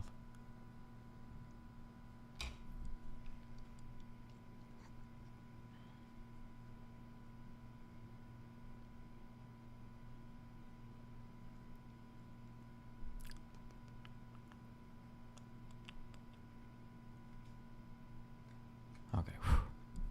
I got my divorce judgment. Make sure nothing got fucked up.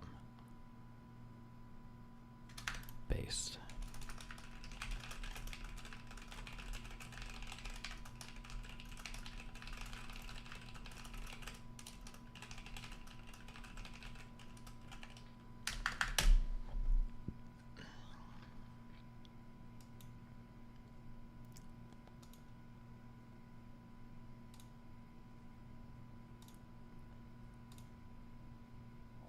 If you want to have fun coding, you try leak code problems. I don't know anything about coding, okay?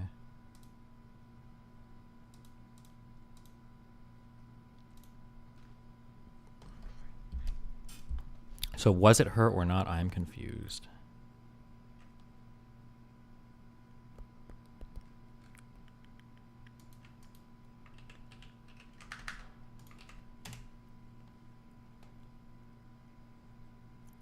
Samsung blocked you? I thought it was funny, relax. Wait, so was she joking? Or it is her? Or does she mean like, oh, she just thought that Samsung, she thought that the mistake was funny, so they can like chill. Do you think this is like a meme? There's no way Samsung blocked her.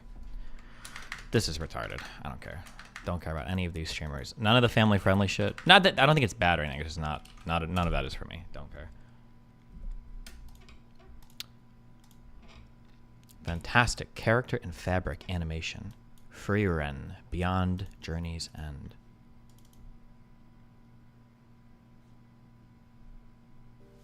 And I don't have to wear cleavage every day. Don't like this stupid shit. Jesus.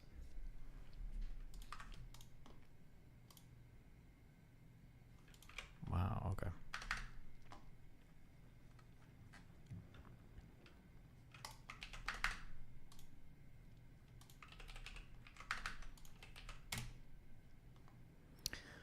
Breaking. The Biden administration is ending bank overdraft fees as we know them. Under a new Consumer Financial Protection Bureau rule, overdraft fees at large banks will be strictly regulated and capped as low as $3. Low-income Americans will save billions. Bro. Okay, do you remember before? Wait, I think I just said this. Was this yesterday or was it 2 days ago? Where I was like, whenever rich people talk about like the plight of poor people, they always say some like retarded shit like, they can't afford gas. Or like, they're starving to death. I was like, no, it's not like that. It's just like the death spiral of stupid fucking shit that just like fucks your shit up for your whole fucking life. One of those things was fucking overdraft fees, okay? Why are you gonna kick my ass, okay? You already see that I'm broke as fuck, and now you're gonna ding me? I didn't know my account can go to the fucking negatives. What the fuck? And it's not even because of like, I'm charging a lot of shit. It's just because you're fucking me in the ass. And financial institutions, okay, will fuck you in the optimal way possible, okay? I'll have some shit where it's like, I got $900 in my bank account. I got to make some big ass fucking payment for like $880 at the end of the fucking day. Okay, fuck it. Like maybe I can buy like, let's go get some food, $40. I need to buy, oh fuck, I gotta go back because I need some toothpaste. Maybe we'll put $20 of gas in the car, blah, blah, blah. Then I make this big payment and somehow magically, all right, I don't know how. I don't know if they've got like the fucking ass fuck 2000 that shuffles your fucking daily charges up.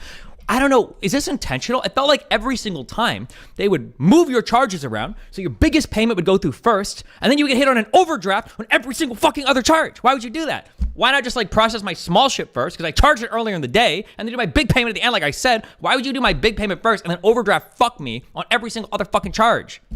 Bullshit. Fuck overdraft fees. This shit was the most bullshit shit in the entire world, okay? And overdraft fees are hella expensive, okay? Or I could be wrong. I want to say in 2007, 2008, could you get with $35 overdraft fees common? Because like you could overcharge like $15 worth of shit, and then out of nowhere you owe like $140 just to bring your account current. And then these dirty motherfuckers, okay, fine. You bounce my shit. Okay, well, fuck you. Now I need to go and give you motherfuckers. I have to give you Thursday's work just to be able to work with my bank again. But God forbid, okay, God fucking forbid the next day, I gotta pay rent. Fuck it, I'll pay rent and let it bounce, I guess. I'm sorry, sir. Your account's in the negative. We can't authorize that transaction.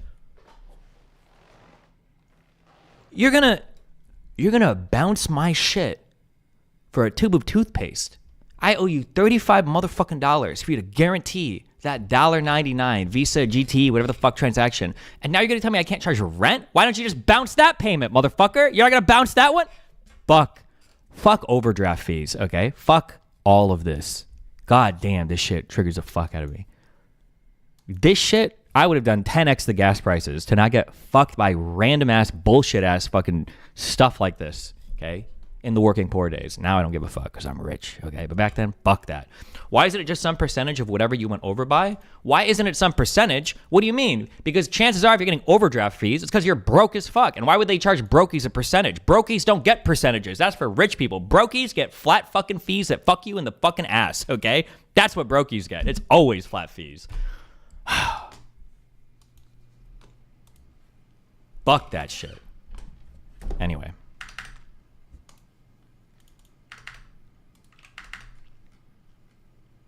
Imagine dealing with overdraft fees because you can't budget or don't know how to use a credit card. I feel like, listen, I don't know if I was like, okay, listen, I don't know if I had poor trauma, okay? The problem though is that I feel like this happened. I feel like this happened. Maybe it didn't. Maybe I'm inventing things. I feel like you could get hit. Okay? You don't understand, Abba. You don't understand because you don't know who works at banks. You don't know this. You don't know about the bank time traveler, motherfucker. You've never heard of the bank time. You didn't know they hired time travelers to fuck you? You might check your statement on Friday and you're like, oh shit, I'm good. Saturday rolls around, Sunday, Monday, and you check your shit. And on Friday, you checked your shit and it was good. Then you look again on Monday and now you just saw that you bounced something on Thursday? What the fuck? Then you find out some payment that was authorized on Monday got processed Thursday, but didn't post your account till Monday, and then they retroactively fucking overdrafted your shit. I feel like I remember this happening to me before. That you would charge shit, and sometimes it would post later, and then it would overdraft you in the past. Okay, fuck that shit. Anyway, fuck everything related to banks. But the reality is, okay. But now hold on, okay. Everything that I just said is actually a fake poor person problem, okay? Because if you're a real poor person, okay, if you're actually working poor, okay, there's one counter to everything I'm saying that's actually true, okay? What you actually say is destiny. If you were actually working poor, you would know that nothing that you just said has ever happened because when you're actually working poor, you just never check your bank account except for on one day, and that's after your paycheck goes in. After your paycheck goes in, you give a mental tap, and then you never check that shit. Because why the fuck do I want to look and see how fucked my shit is, okay? That's like going to the doctor and testing for HIV if you've been sick for 6 months. I don't want him to tell me that I'm dying, okay? Just let me die. I don't want the fucking answer to that shit. You actually would just never check. Fuck everything about that. God damn. Why don't you just turn off bounce or overdraft protection? I don't know if you could back then, okay? Fuck all this cuck shit. Okay. Anyway, I don't care anymore, okay? Holy Christ.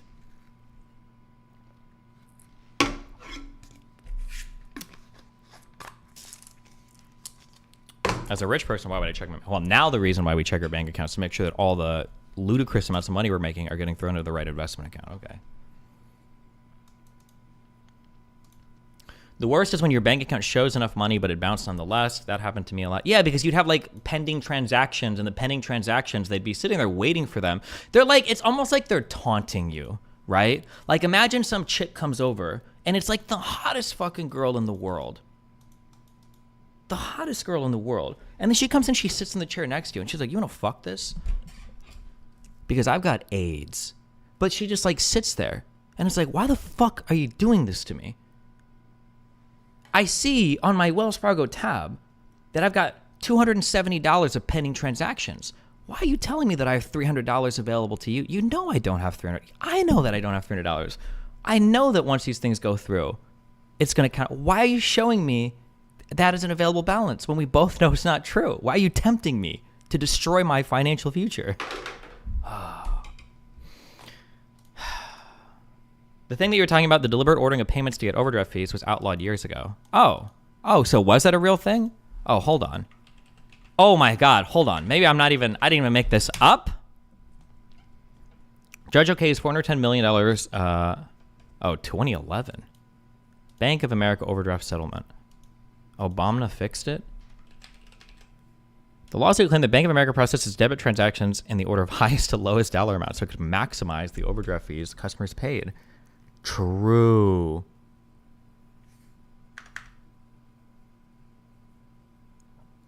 Rent control would be far more pressing to me than 30 to 50 overdraft fees for retardation, budget. So would gas or food? Destiny acting like overdraft fees are a bigger deal than this. Than gas or food. I never struggled with gas or food as a working poor person ever because fast food was cheap and I always had a small car. I do not believe Americans. I am so sorry. I didn't believe them when gas prices were high when I was in high school. I never in my life have I believed shit fuck bag Americans that cry about gas prices when all you motherfuckers were driving SUVs and F-150s and Chevy Silverados. Now, I will say, to be fair, it's different today. That's a me problem. That's a millennial older person problem. Because today, your F-150s get like 25 miles to the gallon or some autistic shit. Every single Yeah, like, damn, you guys all get like, but I feel like back in my day, people who drive around these trucks and shit, they get like 12 miles to the gallon. And then they're on TV crying about gas. The fuck is wrong with you? What? Buy a small fucking car, you retard. Oh, I need to take the kids to soccer. What do your kids weigh? 250 pounds each? You need the goddamn Millennium Falcon to haul around your 8-year-olds to Kitty League practice? Bullshit. Get the fuck out of here, okay? If your kids are that fucking fat, just rent a U-Haul on Saturday and drop them off at the fucking game's end. That's wild, okay? People bought way too big cars. Gas goes with their shit like motherfuckers. Half these people didn't even commute to work. Their drive to work is like 5 minutes away. They're filling their tank like once a month. Get out of here with this. Gas is too high. Bullshit. Unbelievable, okay? When you're sick, does your Vyvanse do anything? My dextroamphetamine doesn't do anything when I'm sick. When I'm sick, I try not to take any of my amphetamine shit because I feel like I just feel like I'm setting my brain on fire. Even people with small cars complain about gas, though. Literally, everyone complains about gas price increases, but Destiny focuses on the potato truck driver. It's true. I don't know. Maybe I commuted to work. I drove from, it would have been 108th and Maple to, what was it in Council Bluffs, wherever the horseshoe was. I don't know what the intersection was. Gas was just never a problem for me. I never, ever, ever, ever remember stressing about gas. Ever. Never. Ever. Ever. My biggest concerns were always car payment and house payment. Those are the two that fucked you in the ass. Food was always free. $2 and a stolen water cup is 2 double cheeseburgers from McDonald's. You're set for the night, baby. Yeah, I don't know. Do you support rent control? No. Maybe some people did worry about gas. Maybe it was different for different people, though, to be fair. 'Cause I do hear some people complain about gas. I just never trust people on the internet because it's so many like middle class people that complain about shit. And I'm like, fuck the middle class. What do you say to people who say in response to Trump's comments about his daughter looking good that Biden showered with his daughter? I mean, showering until when? There's nothing wrong with, it depends on the age, obviously. Like, I used to shower with Nathan, but obviously I stopped when he turned 11. Destiny doesn't work as a line cook and never pay for food. True.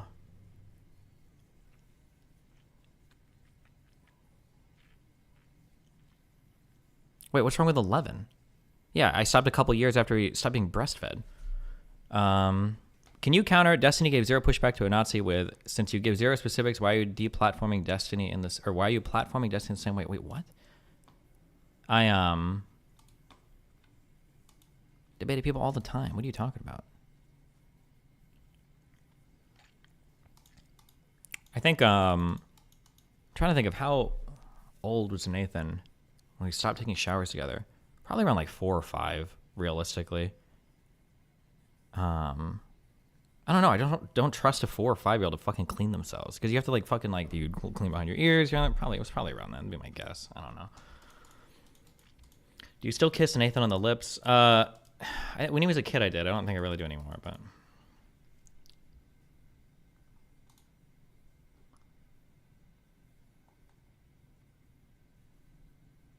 Isn't it normal in other countries to bath communally? Maybe. Remember the minimum wage was like $5.25 an hour? Was it $5.25 or $5.15? I remember those days. What did I read that triggered the fuck out of me? 2007 minimum wage. Was it $5.25? It was $5.15. I think, because I think that's what I was started at McDonald's at. I tweeted about this. Fuck, I hate Gen Z. And Alpha Gen and all you young fucking pieces of shit. What did I read that triggered the fuck out of me?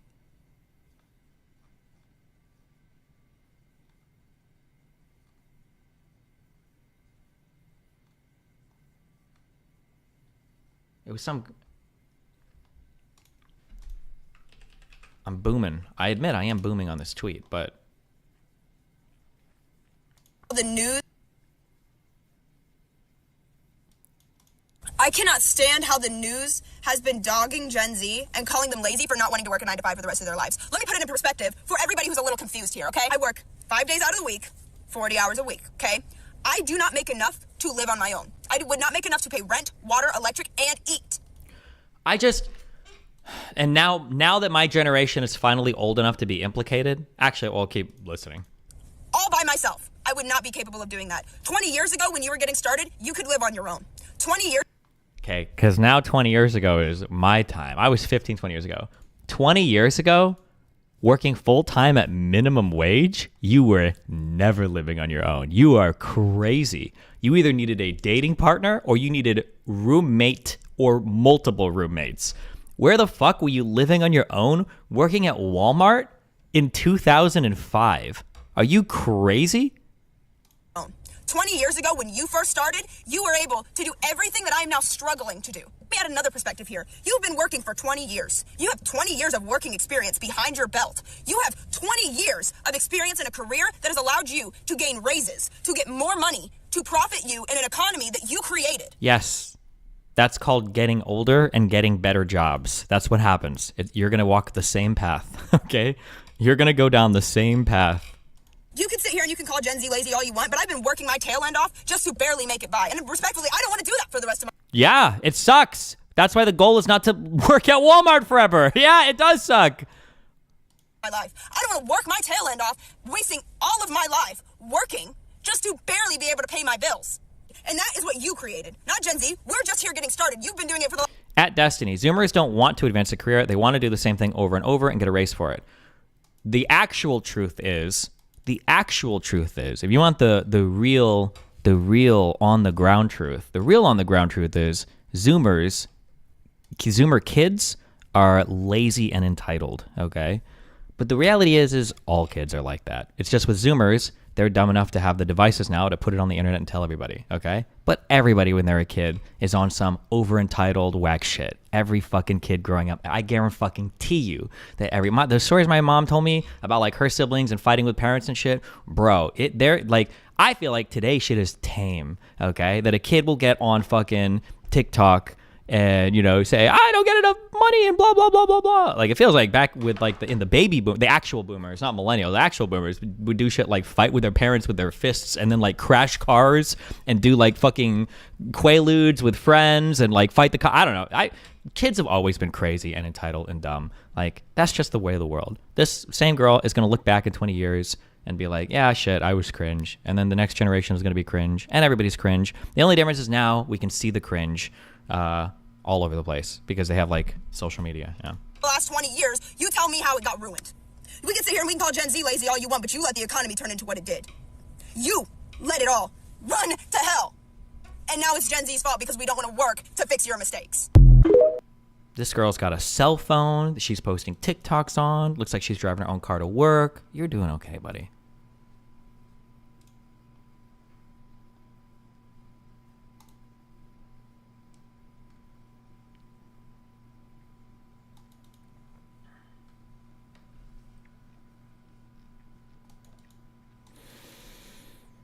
But isn't her point about affordability and quality of life at lower levels, income down from previous generations? No, that is not even remotely true. Quality of life has dramatically increased across the entire strata of society for every, like, income quintile or whatever. I don't think that's seriously argued. I think a lot of the quality of life stuff that people say have decreased have just been fantasies that have never existed. So, for instance, the idea that in the 1950s, owning a house was so easy, the average person could work a minimum wage job and support like a family that has never been true. That's just like fake memes. It's just never been true, but people all think it.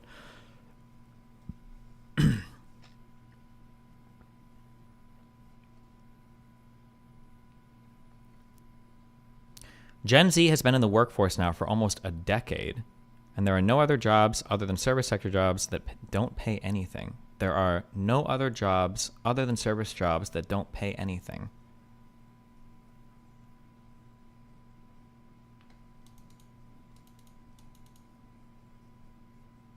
Okay. Sometimes in a panel/debate, people bring up their personal experience as a way to discredit what you're saying in regards to being poor. Why don't you bring up your carpet cleaning memes more often in response? So, not to get too into the meme weebs on things, but I brought this up in regards to ADHD stuff, that when I talk about things, or when I was growing up, when I would talk about like struggles that I would have with studying, with focus and attention, with things related to school, that usually everybody's like, oh yeah, I had that problem too. Everybody has these problems. Oh, I had all this shit too. I was just like, okay, yeah, I guess maybe. But like, not really. Like, I know you, motherfucker. You're not even close to having this set of problems, you fucking piece of shit. I feel like when it comes time to talking like backgrounds and stuff, most of the time, like 80% of the time I hear somebody talk about like their background with poverty and shit, I don't believe it. The experience doesn't sound relatable to me ever. Because there are just so many like little things that I hear where it's like, no shot. I don't buy it.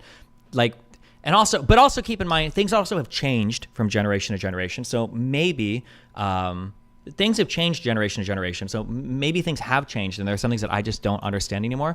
But for instance, one of the things that she said, now again, I'm being honest, maybe things have changed. She actually said something that sounds really crazy to me, to my ears, as somebody that used to work and have a shitty life before I got into streaming. Understand how the news has been dogging Gen. Wait, let's see if anybody can pick out. What's like the one thing that's like, wait, really? There's like one thing that is like, oh shit.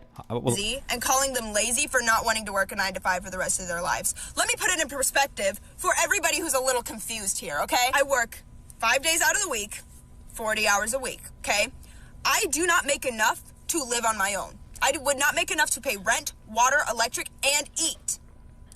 All by myself. I would not be capable of doing that. 20 years ago when you were getting started, you could live. Oh, okay, hold on. One guy said it, okay? Okay, people are saying only 40 hours, only 40 hours. No. Not that she's only worked 40 hours. Dustin25 said it. The fact that she gets 40 hours.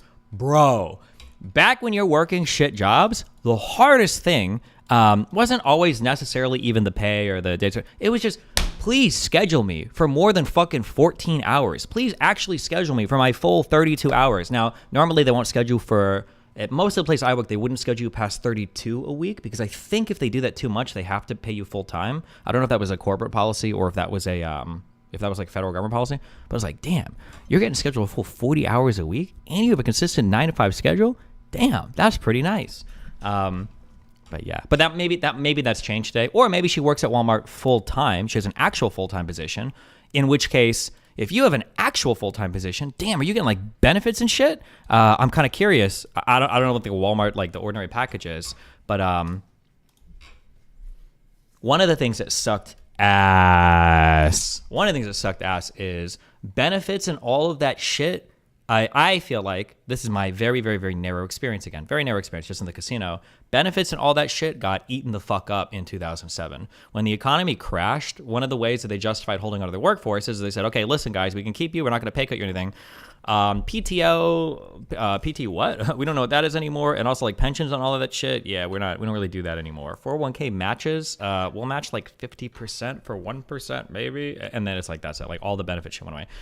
And when the economy bounced back, I feel like none of that came back. But also, I wasn't in the workforce traditionally past 2010, right? Because 2010 is when I started streaming, end of 2010. Walmart has transitioned to 3 core shifts that most employees get who are full-time and you do get benefits. Oh, okay. Destiny, what instantly disqualifies someone from calling themselves poor for you? Whenever I hear people talk about being poor and they say shit like we were skipping meals and I was like, my family was starving and couldn't afford food, I'm usually like, I don't believe you. But wait, go to Discord. Too private. Okay. All right.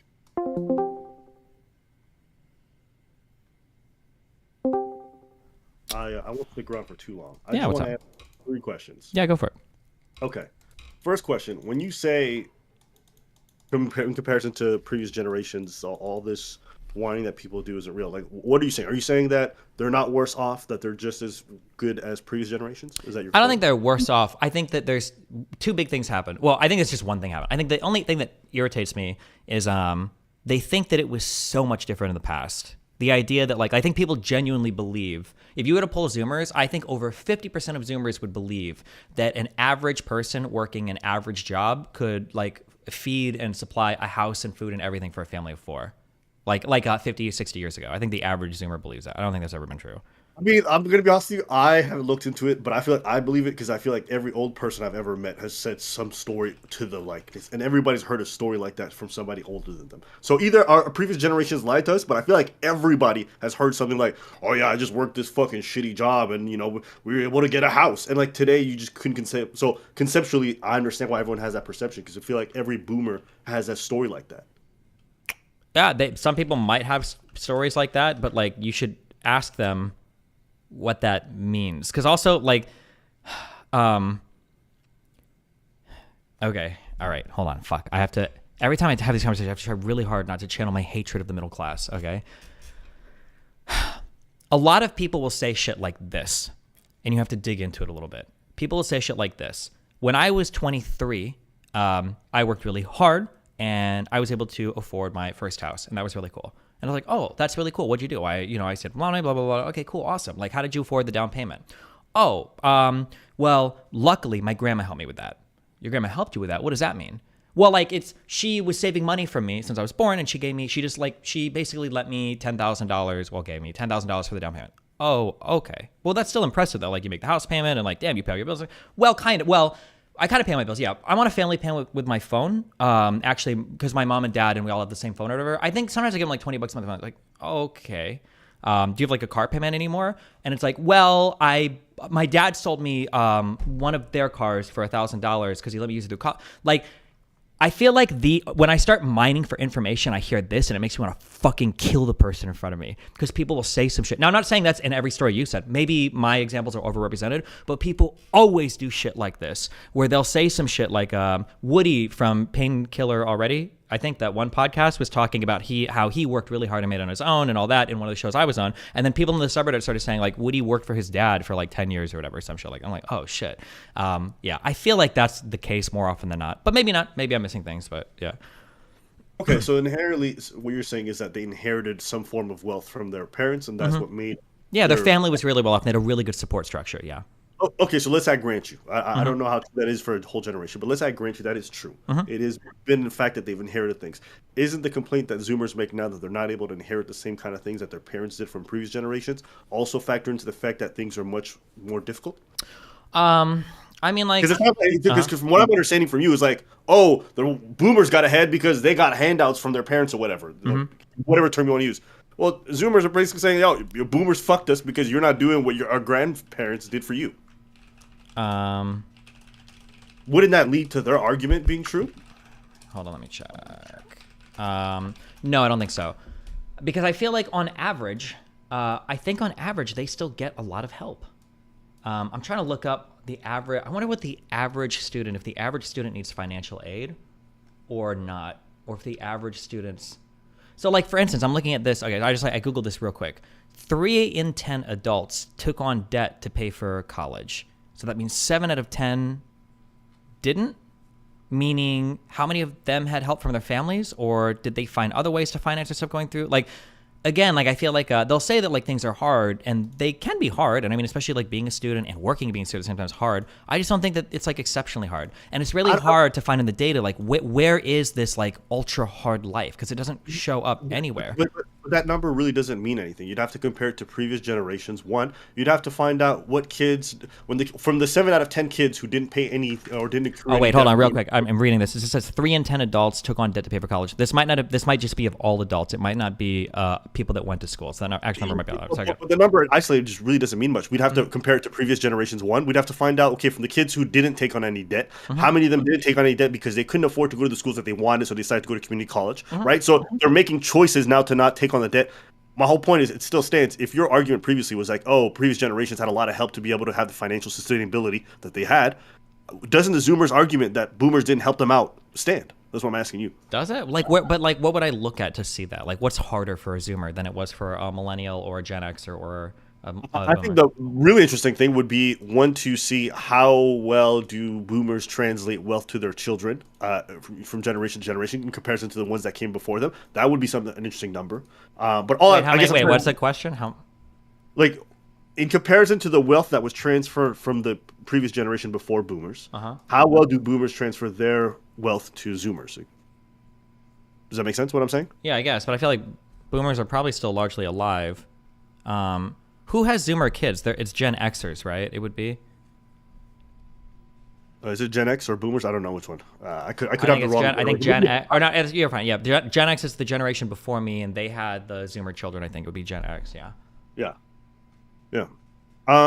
Okay, so you feel like they've had a lot of help in regards to being able to stay financially sustainable. That's why previous generations did a pretty good job with what little they had in terms of work opportunity. Or I'm just saying, I mean, I don't know if I would say a lot of help. I'm just saying that I don't think that there's anything exceptionally hard that Gen Z has to deal with right now. I don't think that that's demonstrated anywhere. I think that I think there's things that are hard, of course, but like being a student and going to the adult world, like that's always hard. Yeah. Most people, when they think of affordability, they're thinking about really essential things or things that are like really good markers for life. Okay. Would you say that from a housing perspective, things are more affordable now than they were before? I think so. If you look at like home ownership rates and everything, that seems to be the case. Yeah. So you think accessibility to actually being able to get a home is more elevated today than it was before? Compared to like in the past, looking at home ownership rates across society, yeah, I believe so. Yeah. But home ownership rates just speak to how many people actually own homes. I'm talking about from generation to generation. Boomers might be able to accumulate homes because of the wealth that they've accumulated from like being rent to owners or whatever. But I'm talking about like if we were to take boomers when they were in their early to mid 20s, okay, how many the percentage of them being able to get a home versus folks in this generation, and you compare them, I don't think that would be true. To me, like you can't just look at the number of home ownership. You'd have to, if we're comparing generations, we'd have to find out at what age were they able to get those homes. Yeah, that's a super good question. Fuck, what was the name of that housing? Oh God, what is it? Redfin, I think, is it the name of the site? Oh yeah. I think that if you look at the home ownership rates and you look at the age at which people were acquiring homes, Gen Z is doing better than millennials, definitely better than Gen Xers.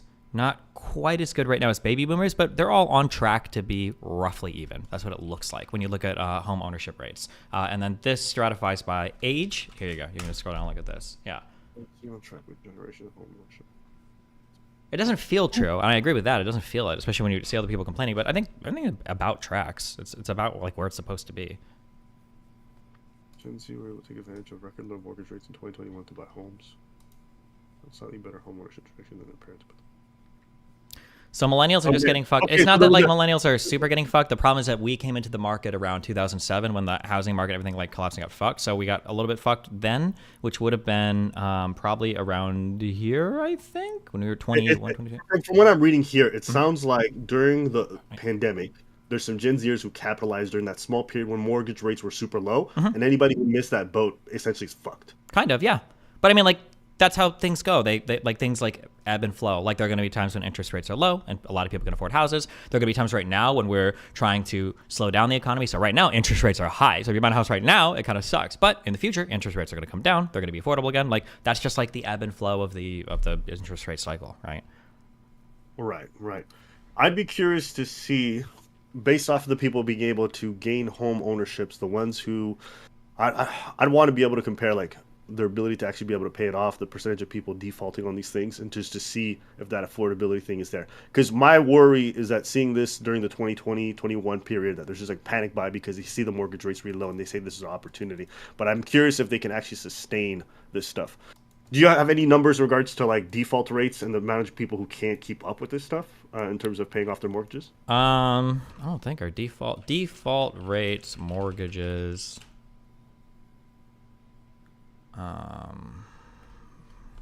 Because to me, home ownership doesn't just speak to being able to get a mortgage and then having that. It's like, are you sustainably in a position where you can keep that home and be able to afford it for long periods of time? Mm-hmm. In fact, a lot of people who did take low mortgage rates or low interest rates on mortgages during the pandemic are fucked now because they took variable rates, and right after the pandemic everything spiked, so a lot of them are defaulting on the homes that they've owned. I can't speak on Canadian Canadian loans. I believe in the United States, a lot of that variable rate shit doesn't really exist anymore. I think a lot of that got axed after 2007, 2008. It looks like right now, like delinquencies and everything, and quarterly civilian unemployment rate, all loans, mortgage delinquency, seems like they're maybe the lowest they ever have been. I think they're doing really well right now, or at least since 1979. Delinquency rates, everything are very, very low right now.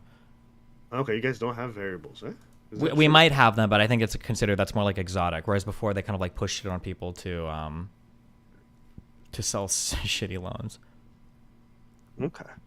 You know what? I'll do a proper deep dive in this because I'm actually curious. Mm-hmm. See, this is like one of the like huge questions that economists have been like searching for over the past like year, is trying to figure out like where the economic sentiment or bad sentiment is coming from, because it is really, really, really hard to find in like any actual data, and it's hard to tell Yeah, people just here in yeah. Canada. Here in Canada, it's super common. There's that, like the amount of people took because like there was this lower percentage, and I guess people decided to gamble on it. They should have went for fixed, and a lot of people are getting shafted now because their mortgage payments have like almost doubled.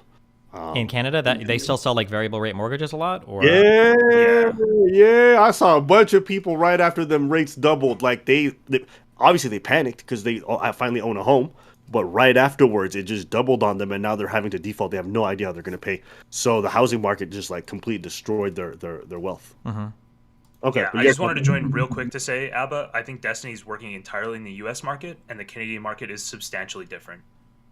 Yeah, Because fair. I've had this same conversation you had with a bunch of your friends or whatever, with a bunch of my friends, and I basically said the things Destiny said, and I was not correct. The Canadian housing market is fucked. Anyway, see ya. Got you. All right. Well, listen, I'm gonna do a long read up on all this, and then we'll have a second discussion on this. Yeah. Yeah, sure. Cool. All right. I'll talk about this. All right. I'm having a brain fart. Peace. Yeah, be careful, Libby. Variable rates are actually better for controlling inflation for central banks. That wouldn't surprise me, but there would still need to be like a bracket. I don't trust consumers with anything because they're fucking retarded, to be fair. Variable rates, to have a variable payment on the largest thing that you pay on every month, like your housing payment is like, that's like 40% of your fucking, your monthly paycheck, right? Or I guess it's not supposed to be, I don't know, but.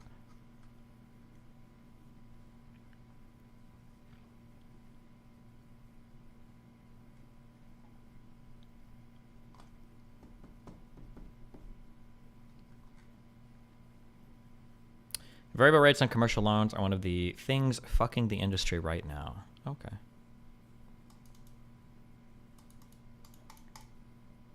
Isn't it supposed to be like 1/3? I don't know. When people say affordable housing, they have a pretty low number, I think. It might be 20 to 30% or something.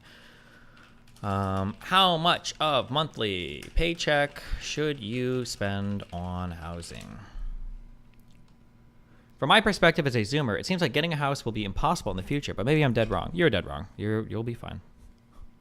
Oh, 30% of your gross income.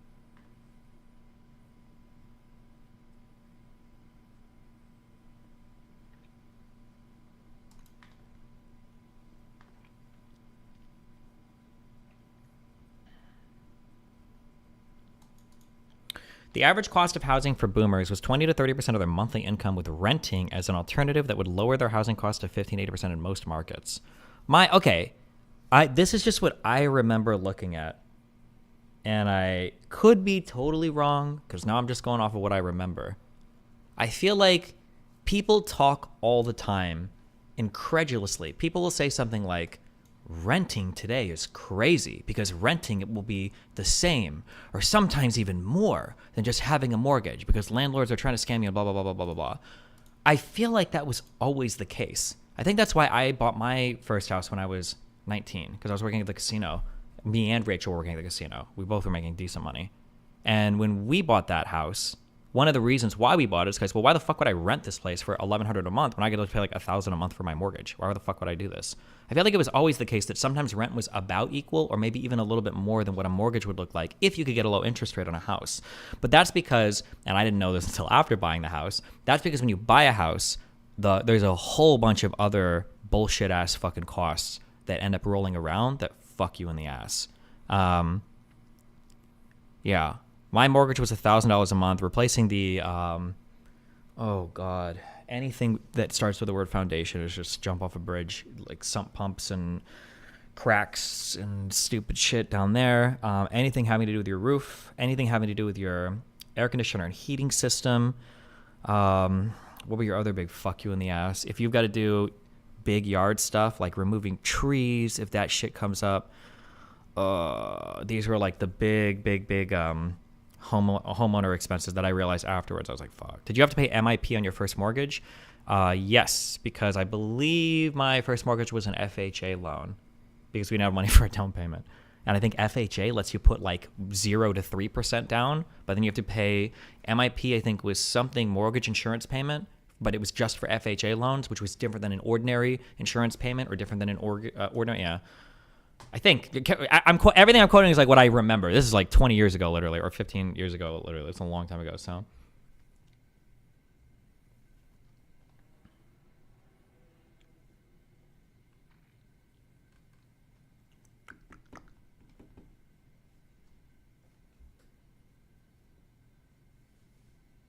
Can you actually extrapolate that Zoomers are on track just from looking at the home ownership rates, which are a result of a period of low interest rates, which have now spiked? Are we predicting the future?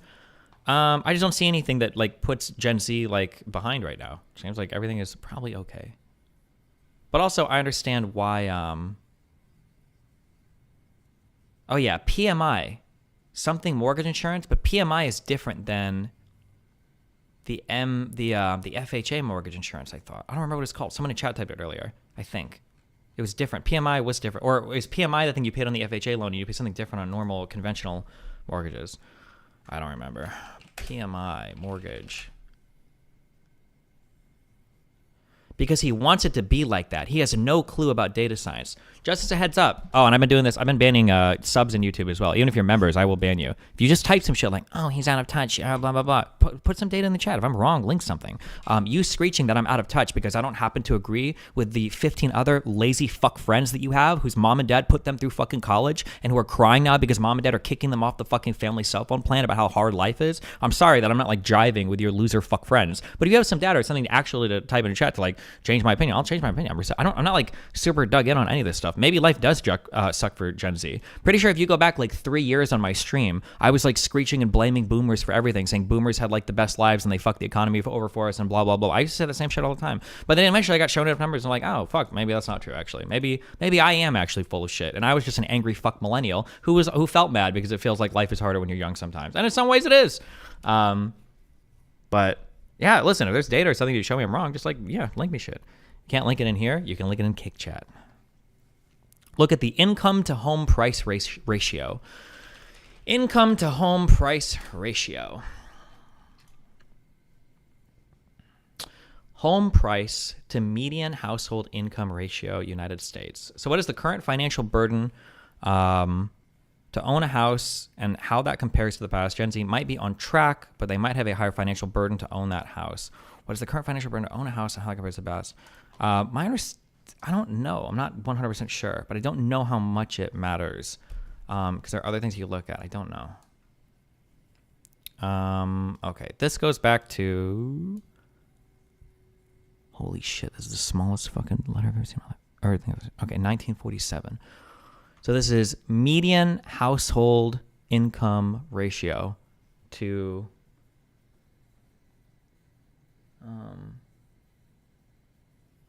to home price. So as houses get more expensive and median household income stays the same or doesn't increase as quickly, then the median household price will rise. Oh, I guess it's pretty high right now, but if it's a vibe session, why do you want to find data? You'll never find it. You need to look into psychology more, not data on home stuff. Well, because you're not looking for, because the argument against the vibe session is that it's not a vibe session. There's actually like real pain and fucked up shit that's destroying shit or whatever. But then that should be findable somewhere. You should be able to see that, right? Not sure how income is calculated here, but employee compensation has changed a fair bit between generations. Maybe. Main difference between PMI and MIP is that PMI applies to conventional loans, and MIP applies to FHA loans. That might be true, yeah. You also aren't accounting for the difference in loan terms. Haven't loans gotten longer, 20 to 30-year mortgages too? Maybe.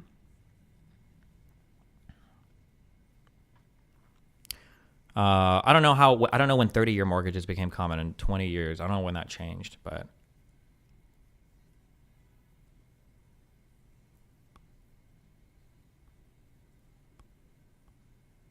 have home prices gone up and down throughout all of history? Maybe, probably. I'm not sure, actually. I don't know. 2021 now is bad, very bad. It will take time to soften. It's going to be hard for people. You don't need any answer except, well, yeah, now you would expect houses to be quite unaffordable, right? Because now rates are climbing quite a bit. What are we at for interest rates on the Fed? Bro, I feel like people were signing like 7% mortgages today. Oh, yeah, 7% is the average. Housing right now is going to be pretty rough, yeah. But if you got a house or if you refinanced 1 to 2 years ago, your shit is insane. Doesn't the end of that graph alarm you for housing affordability? Not really. there's a lot more that goes into it. This is why sometimes it's nice to look at the end, like, are people still buying houses? Because if I look at this graph, it's saying like, oh shit, I guess Gen Z just doesn't buy houses. They're fucked. But that's not true. Gen Z are buying houses. So the calculation is probably a bit more complicated than just looking at the home price to median household income ratio. I wonder how these are calculated. Historically, the average cost of a house has been around 5 times the yearly household income. Is this going by the income of the people that live in the house, do you think? Or is it just doing aggregates of both? Average single family house costs more times. Okay. The average single family house in the United States costs more than 7 times the U.S. median annual household income. So this isn't like tied to each house, right? The rate isn't the problem. Rate rises and fall. The house prices are insane. Well, yeah, but rates are going to tie into and influence like the housing price, right?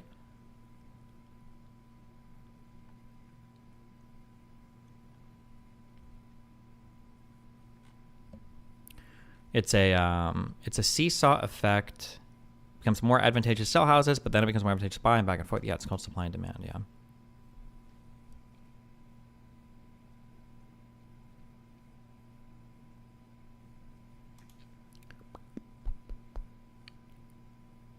Are middle class Gen Z people buying houses? Like, what's the dispersion along income lines or anything? I don't know. I don't know if I've seen it broken down by income. One of the big questions I would have about this graph is home price to median household income ratio. I would hope that this is, I don't think this is taken into account, but I hope this is taken into account for this. But so like this would be a question. As baby boomers get older and retire, you would expect to see their household income fall because they're hitting retirement and they're only getting Social Security and pensions, but their home prices would continue to rise. So I'm curious at the end here, is this increase right now, is this a function of home prices rising dramatically, or is it a function of home prices rising and then median household income falling as people enter retirement and are no longer taking paychecks from their jobs, but their houses are continuing to appreciate in value? I'm curious. Because, like, for instance, when I see the home prices rise here, why don't I see on the other end, why aren't like foreclosures or defaults increasing? Because it didn't seem like they were. Defaults and foreclosures are at almost historic lows. They're very, very low right now. Or why are people still buying houses, right? Sometimes a lot of the data that we have in the U.S. right now is kind of like hidden as an age distribution problem as well. Maybe the housing market will sort itself out a little bit after all the boomers die. Maybe. I'm not sure, but I don't know.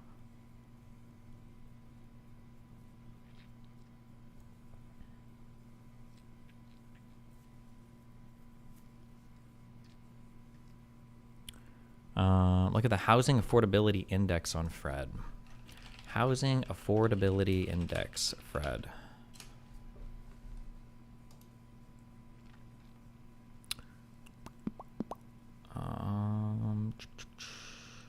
How far does this go, max?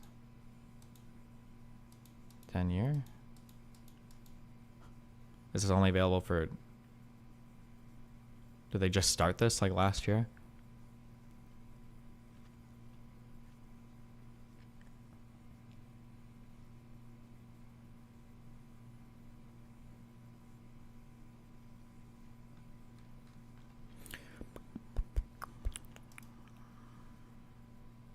It's not rocket science, Destiny, you idiot. For 30 years, wages equal to the same. Price of everything goes up, do the math. I don't think wages have remained the same for 30 years. I don't think that's true. My suspicion is that the loudest people who are complaining about their life on social media are also the people who buy the most of housing compared to other Gen Zers of similar income, which I think would be classified around low middle class. Maybe? I don't know. Yeah, I don't know.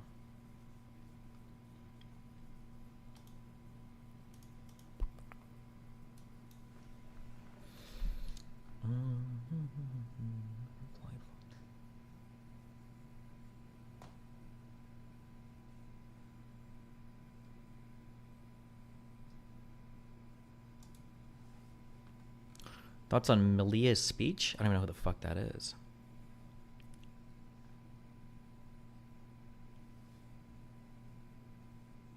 Oh wait, this guy wants to debate me. Wait, what? I'm a major streamer as well, probably with more money and clout. Debate me. He has 63 followers on Twitter.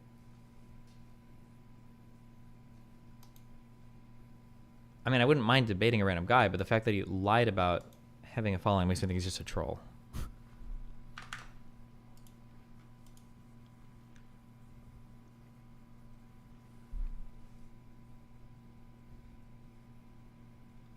What do you think is a fair standard of living for the average person who works full-time from when they graduate high school to retirement? I don't know. That's one question is like, how much should a person be able to afford if they only work a minimum wage job full-time their whole life? Should they be able to afford like a decent life, or just the bare minimum and scrape by, or should that not be possible? I don't know like the moral or correct or like even the economically best answer for that. I'm not actually sure. My gut tells me that like we probably don't want people to feel like they can settle into minimum wage jobs their entire life. That's probably not good. But then I also wonder, like, is it okay if somebody's willing to work 40 hours a week at a minimum wage job their whole life that they can't even afford to live on their own? Maybe. I'm not sure. I don't know. I don't know what the answer to that is. I don't know.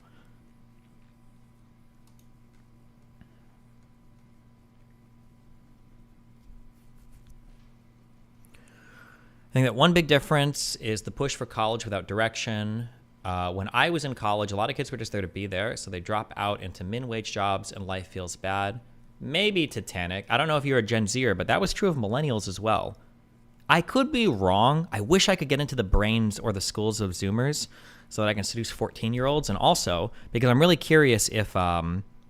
I hear people say that in Gen Z, like, oh, they pushed us towards college. They pushed us towards college. I feel like the push to college was harder for millennials. I really feel like it was. When you were a millennial, like, you had to go to college. The idea of stopping at high school, you might as well kill yourself. It's like the dumbest and worst thing in the world. I feel like for Gen Z, but it might be because I'm in a red pill space more, where they talk more about like trade schools and go to community college first and blah, blah, blah. For millennials, oh, I was a millennial. That was in college as an older person. I saw a lot of it really start to say, oh, yeah. Yeah, millennials were hardcore push to college. It was insane. But it might be the same for Zoomers, too. I don't know. Maybe red pillers are just pushing trade schools as a response to that, which suck, by the way. Don't let people bait you into the trade discourse. Okay.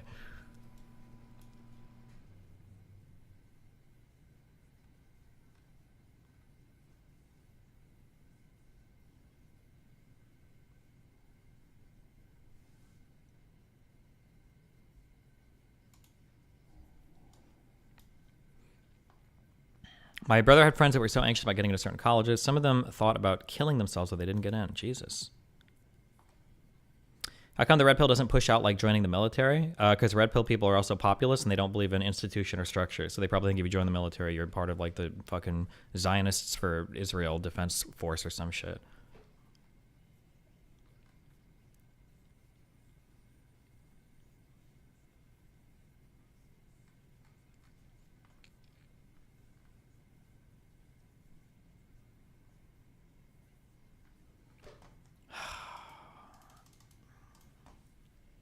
I'm doing a poll in chat.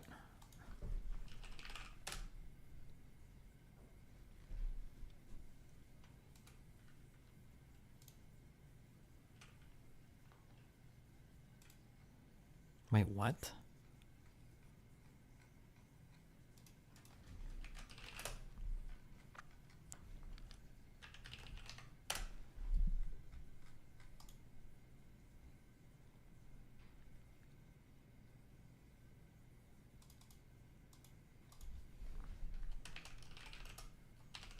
Never mind. I'm not going to engage. Never mind. Hold on. I'm not doing this. Wow, Epic Mirror, thanks for tier 5 subbing. As a Gen X person, I definitely didn't get by with minimum wage. A lot of boomers push that narrative, though, that it was easy to have a house and all that on entry-level jobs. Yeah, as much as people like used to shit on millennials, and as much as people are shitting on Gen Z now, I feel like people really hated Gen X. Gen X were like the lazy, degenerate fucks that gave us like fucking like MTV and like dirty cartoons and The Simpsons. I feel like Gen X was like super, but I feel like that's just like the pattern of that's just like always like the pattern of the world, right?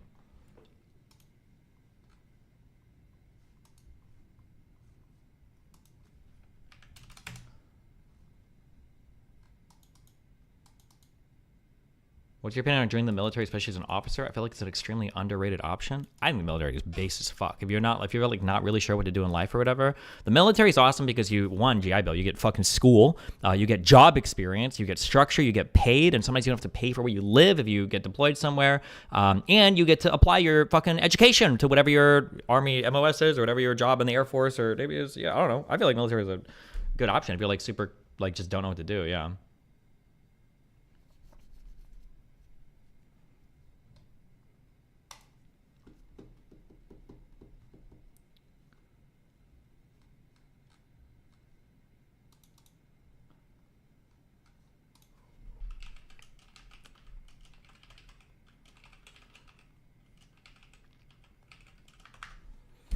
Check Sam Cedars' interview with Neil Krauss on neoliberal academia and Zoomers, where they claim schools shouldn't be treated like a businesses and schools shouldn't be expected to create jobs. I can't post the link. I'm good on any far left person's view on education or labor is always going to be fucking retarded. Malia's speech.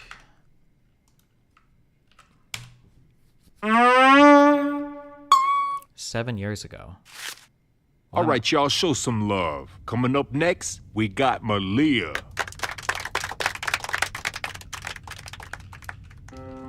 Dear Mr. President, Mr. Dad, Mr. whatever it is, it's me, your little girl. Can I go outside and play? Or are you worried about the papers and what they might say? You see, I never asked for this. I never wanted this. If I had my pick, I'd be a normal kid. I know you have a whole I don't know why I clicked this. Okay.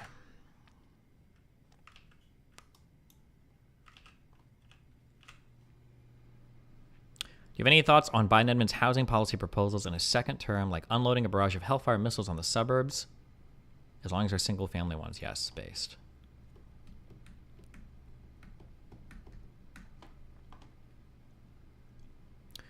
College or vocational university, which is better? I just feel like you should do community college, knock out gen eds.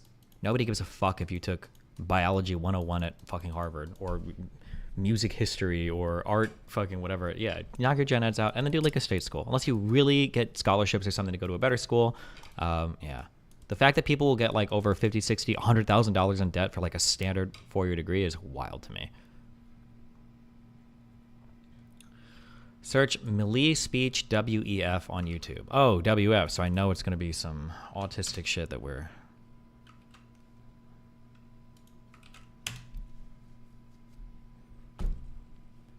One day ago. This?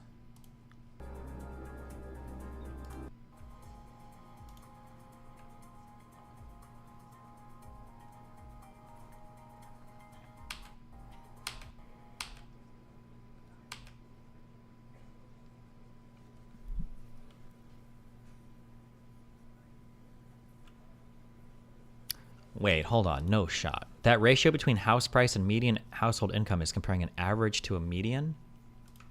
No, there's no way that it was doing that. I can't believe that.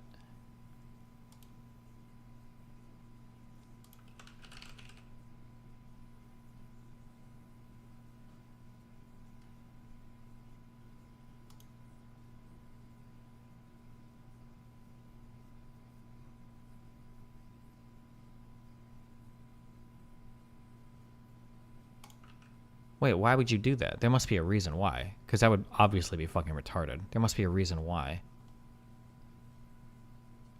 Or something I'm missing or not understanding.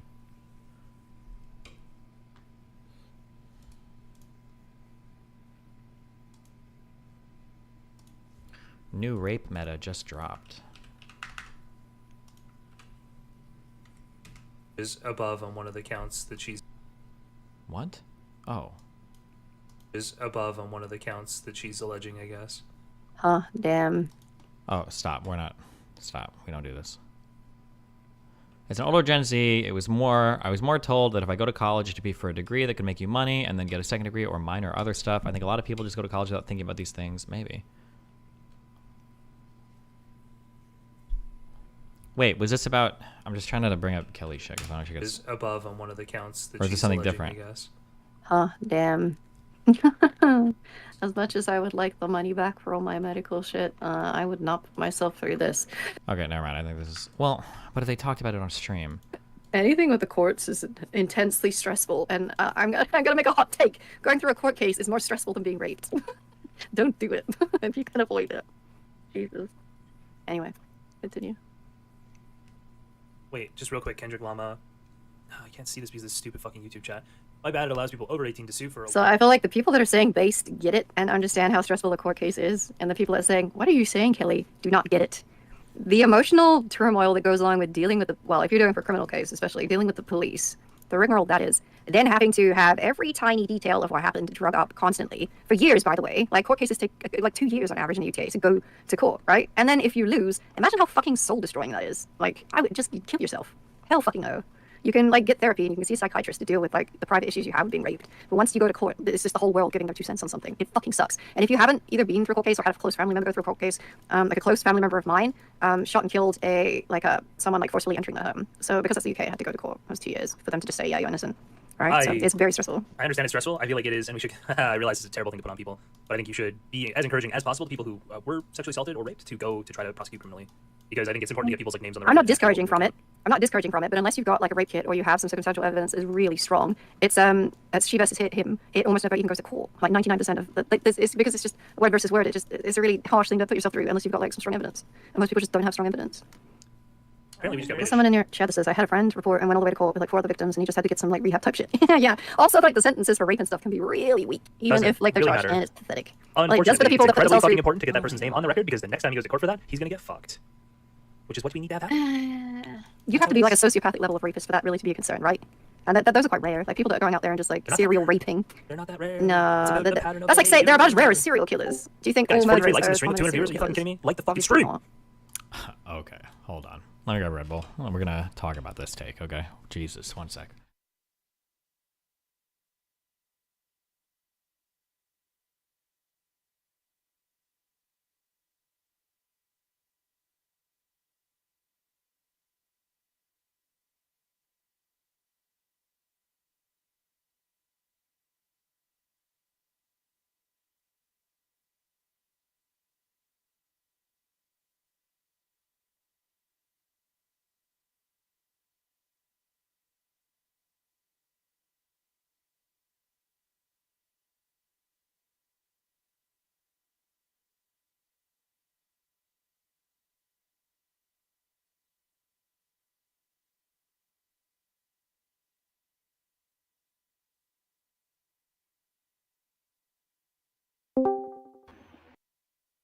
Just a reminder, guys, if you want to watch more content from me and Kelly Jean, it's youtube.com/@JSTLKlive. Oh, whoops. This fucking audio coming through. And kick.com/JSTLK. You can subscribe on YouTube, follow on Kick. I'd really appreciate it. Thanks, guys. Don't forget to like the stream. If you're watching on YouTube, like the stream. It helps the streamer out. Thank you.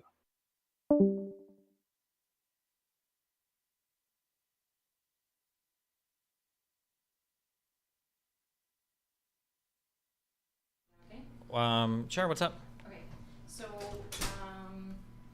I need to make a couple of extra purchases of just like small things like power cords, stuff like that. Okay. Power bars. Probably what makes the most sense is if I buy it in person here, so I can just get everything set up. I'm a little bit worried about Amazon delivering fast enough. Okay. But it needs to be your LLC that buys it, so that our LLC can buy it back from you later. Yeah, I got it. Hold on. Wait, 1 sec.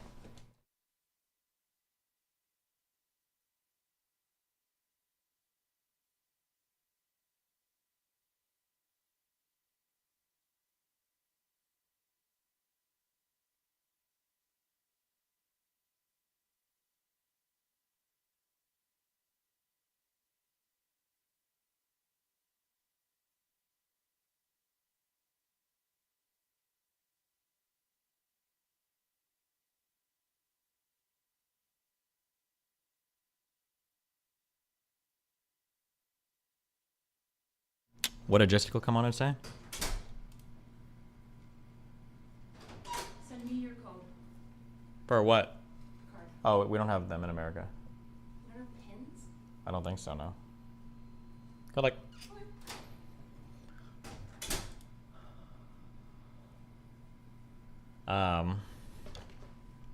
Oh, okay. Listen. I fucked with you guys. Kelly's 100% right. I don't know why you would disagree with her there. That's like one of the most obvious takes in the world.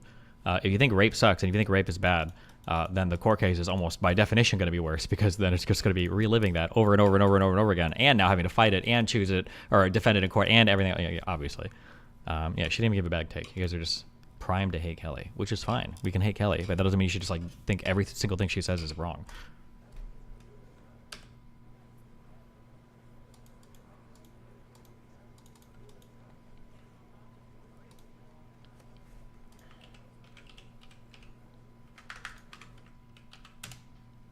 So don't report rape? No, you should report it. Just know that that's a really difficult process to go through. JSTLK, if you guys don't know, he's just obsessed with other dudes' dicks and where it is that they're putting them. He is, like, always dick watching other dudes and trying to figure out where their dicks have been. Wait, hold on, fuck. I'm trying to think if I should ban for this. So do you think women shouldn't go to court?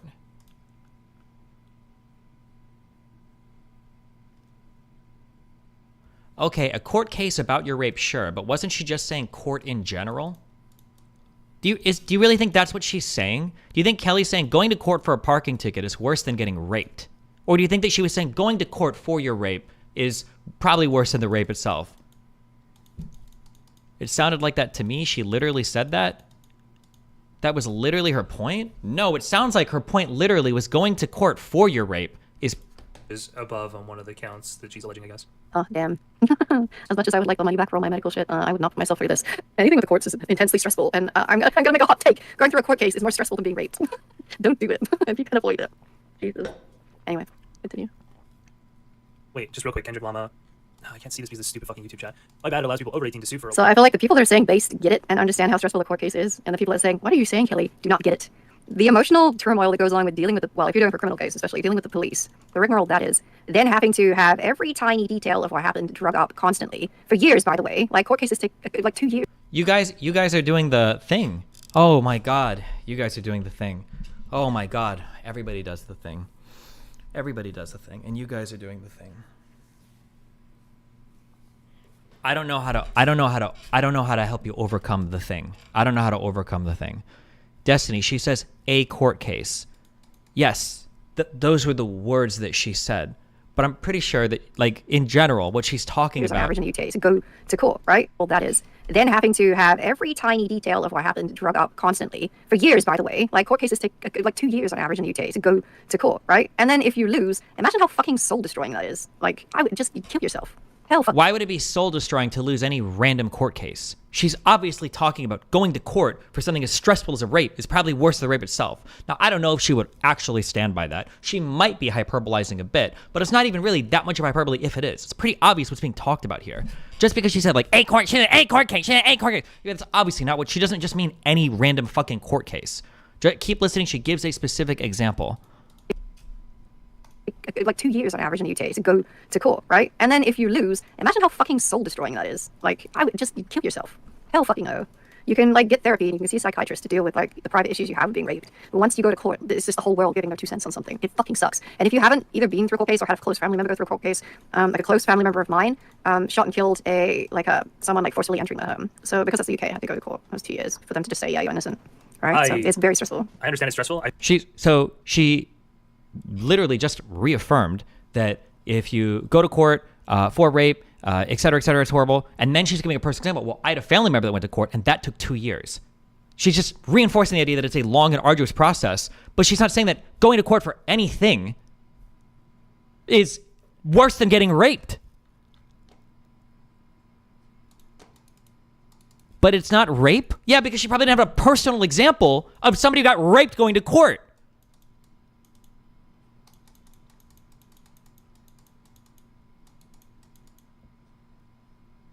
She said any court case at the start of the clip. I don't care if she said the word any court case or a court case. It is painfully obvious what she's actually talking about. I feel like it is, and we should... I realize it's a terrible thing to put on people. but I think you should be as encouraging as possible to people who were sexually assaulted or raped to go to try to prosecute criminally, because I think it's important to get people's like names on the. I'm not discouraging from it. I'm not discouraging from it, but unless you've got like a rape kit or you have some circumstantial evidence is really strong, it's as she versus him, it almost never even goes to court. Like 99% of like this is because it's just word versus word. It's a really harsh thing to put yourself through unless you've got like some strong evidence. It's just like so painfully obvious what's being talked about here. You think that, so just to be clear, for the people on the opposite of this, you think that what Kelly was saying, intended to say, was applying, that going through any court case is worse than getting raped. That's what you're going with in your head. Is above on one of the counts that she's alleging, I guess. Oh, damn. As much as I would like the money back for all my medical shit, I would not put myself through this. Anything with the courts is intensely stressful, and I'm gonna make a hot take. Going through a court case is more stressful than being raped. Don't do it if you can avoid it. Jesus. Anyway, continue. Wait, just real quick, Kendrick Lama. I can't see this because of this stupid fucking YouTube chat. My bad, it allows people over 18 to sue for a So I feel like the people that are saying based get it and understand how stressful a court case is, and the people that are saying, what are you saying, Kelly, do not get it. The emotional turmoil that goes along with dealing with well, if you're doing for a criminal case, especially dealing with the police, the rigmarole that is, then having to have every tiny detail of what happened drug up constantly for years, by the way. Like court cases take like 2 years on average in the UK to go to court, right? And then if you lose, imagine how fucking soul destroying that is. Like I would just kill yourself. Hell fucking no. You can like get therapy and you can see a psychiatrist to deal with like the private issues you have with being raped. But once you all of this is about rape. Go to court, it's just the whole world giving their 2 cents on something. On It your fucking rape. Sucks. And if you haven't either been through a court case or had a close family member go through a court case, like a close family member of mine. And now she was a person example. Well, here's a close family member. They went through a court or whatever, and it was like all this fucking bullshit. But it wasn't a rape case, but it was still like all this bullshit just for the general arduousness of going through a court case. Shot and killed someone like forcibly entering the home. So because it's the UK, I had to go to court. It was 2 years for them to just say, yeah, you're innocent. Right? So it's very stressful. I understand it's stressful. I feel like it is, and we should. I realize it's a terrible thing to put on people, but I think you should be as encouraging as possible to people who were sexually assaulted or raped to go to try to prosecute criminally, because I think it's important to get people's like names on the. I'm not discouraging from it. I'm not discouraging from it, but unless you've got like a rape kit or you have some circumstantial evidence is really strong, it's as she versus him, it almost never even goes to court. Like 99% of like this is because it's just word versus word. It's a really harsh thing to put yourself through unless you've got like some strong evidence. No, that's a knuckle dragger point, but you're going to say you can quantify the stress of both and say going to court to prosecute your rapist is obviously worse than the actual rape, really? Depending on, maybe. But that's not even like the important thing to stress over. The idea that the interpretation is she's saying that literally going to court for anything at all is worse than getting raped is such a retarded point. Do I really want to go? She's discouraging women from taking their rapist to court and instead just working on it and their end through therapy because going to court is painful. Isn't it bad to discourage women from actually holding their... No, okay. Oh my God. I don't want to do the rape discourse, okay? We've raped enough, okay, on the stream. Okay. There's just 2 things going on that you need to be aware of, okay?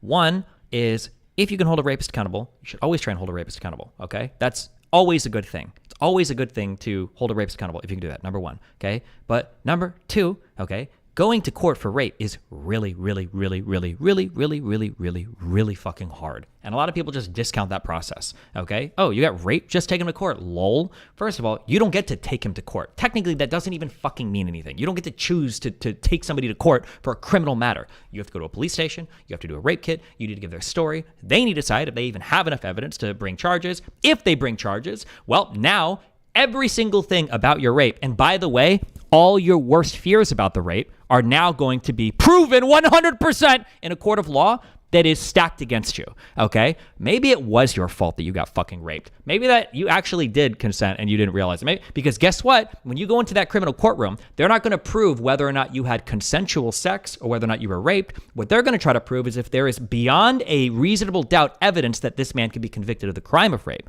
So you need to accept that it might be the fact that you got raped, but every single person on that jury is going to disagree with you. But like, you live with it, right? Now, again, I'm not saying that you shouldn't hold rapists accountable. I think you should. I think a lot of them aren't, and it's really tragic, and I think people should talk about this stuff more. But I'm just saying that, like, to be like, oh, well, like, going to court for rape, that's like, blah, blah, blah. That could be, that whole process can extend so much further out and can arguably be more traumatic depending on what's involved than even the event itself. That's all I'm saying, okay? Jesus.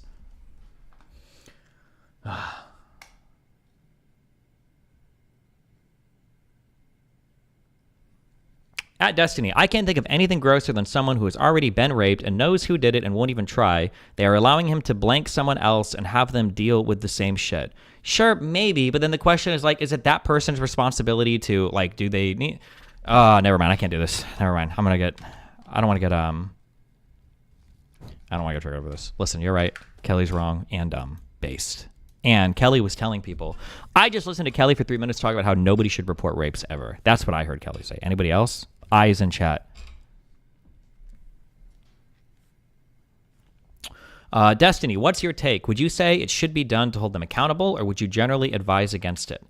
I think that if you do get raped, important things to do would be to get a rape kit immediately, to get some sort of like evidence of you like talking to people about it immediately, where you're telling the same story. Go to a police station as soon as possible. Like these are probably the important steps to do. Don't wait, because if you wait, you're fucked. Like conflicting statements to friends and shit, don't do that, or tweet out shit or whatever. You could get fucked. Like, yeah.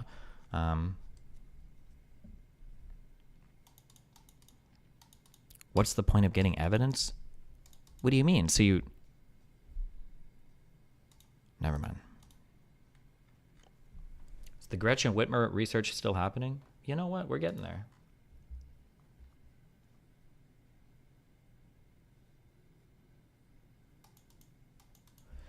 Yes, it's hard. I would never say that it's not hard, but to say or frame that it's objectively worse is kind of a dogshit statement. That could be your opinion, but to say this is an open forum is dumb, and I can say you're dumb for that take. The problem with...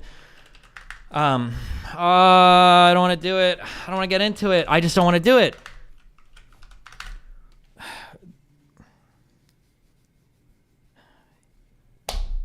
If somebody beats the shit out of you, okay, recounting or talking about that experience or going to court over that experience is kind of whatever, because it's like you don't really have doubts about what happened, and nobody's really making you doubt what happened, okay? Somebody beat the shit out of you. It's not good. It's never good. Nobody's going to claim it's good. Did you want that person to beat the shit out of you? Did they actually beat the shit out of you? Or were you guys like mutually play fight? Like, no, it's just like a thing, right? One of the things that makes rape so annoying and traumatic and horrible to deal with is not only the event itself, but it's also everyone around you response to the event and the way that their responses make you feel. Depending on the rape or depending on the thing, and there are a lot of variables at play here, okay, where sometimes it's going to be true, sometimes it's not. Sometimes the people's responses around you and the way that everybody else treats you sometimes can amplify the rape and make it a billion times fucking worse.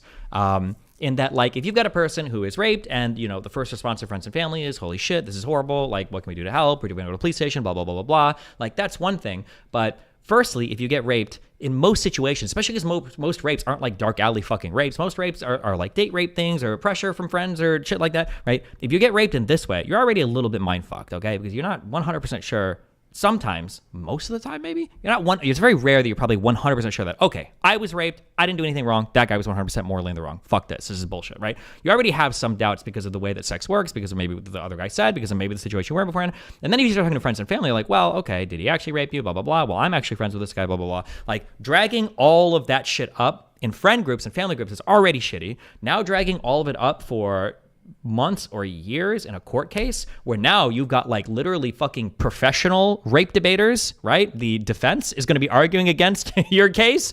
That's just a lot. That's a lot of shit. And if the rape was bad, you better believe that the perceived apologia that follows has the potential to be even worse. Because at the very least, like, you can process and get through and everything with a rape, but now that it's going to be drug up over and over and over and over and over and over and over again, and people are going to guess at you, make you second guess it, because they should be. The defense's goal is to prevent a good defense. So, like, the defense's goal is literally to re-trigger and traumatize the fuck out of you as hard as possible to try to make you think that you didn't actually get raped. It's a lot. That's all I'll say. If you disagree, that's fine. Who cares? Fuck it. Your debate with Ben Shapiro should be out on Monday. It's looking great. Thanks, Lex Friedman.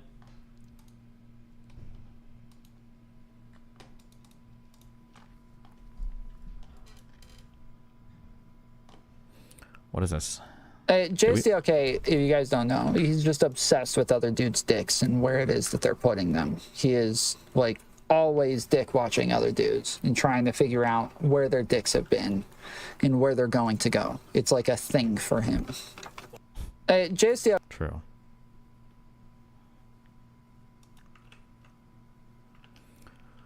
Oh, God. Lab tweets. How to get laid as a man. Smell good. Invest in an expensive cologne, a nice shoe, and a nice watch. Don't wear shirts with graphics on them. Get pants that fit well and shirts that fit well at the chest and shoulders but loose on the tummy. A lot of male shirts are designed this way, namely True Classic, and they're cheap. Oh, this is the one where You ask a person, what should I do to appeal to X group? And then they just tell you what they like. Is that what we're doing now? There's probably like general forms of good advice in here. Smelling good is important, okay? Shower, use shampoo, make sure you smell good. That's important. Cologne, I don't think this matters that much. Don't wear shirts with graphics. I mean, that's going to depend on like where you're going and who you're going out with. If you're going with like a scene girl to like fucking Applebee's, I don't think you should show up in a full fucking swag, you know, dress shirts and attire outfit. Heal your relationship with your mother. Okay. Watch YouTube videos on charisma. The single least attractive trait a man can have is taking life or himself too seriously and being sensitive. I don't understand. Neither of these things are true. I don't understand. I don't even know what's being said here. Be ballsy and say ballsy things. Make ballsy jokes. Don't be afraid to slightly scare the woman you're talking to. Women like being slightly scared by aggressive courting strategy and strong personality. This is just not true. Make money and have a life plan to make more. This is good. Treat women like equals. In fact, if you really want to get laid, treat her like you can't believe she's talking to you. Women are egoic creatures, and they find this very charming. A lot of seduction is treating the person you're seducing like you can't help it. This is definitely not true. A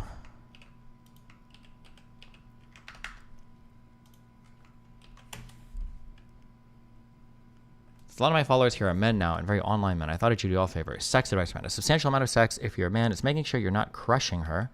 The amount of times I've been having sex with a man and he's bearing his full weight on my body is insane. Make sure she can breathe. It's not very sexy for her to have a George Floyd moment and ruin the immersion. She's already had to spend time convincing herself to have sex with you and you're ruining it.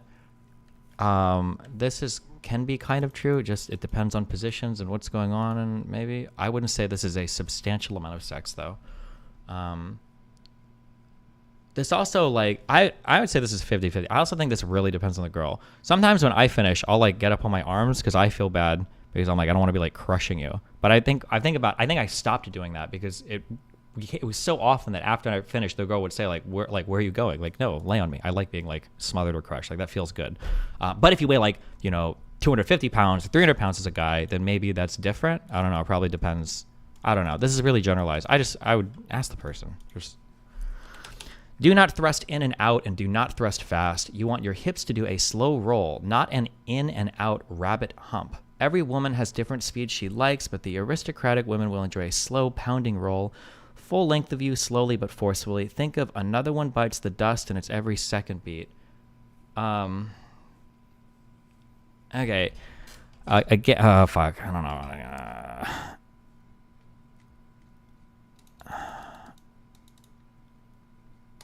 I don't know if I want to do all this.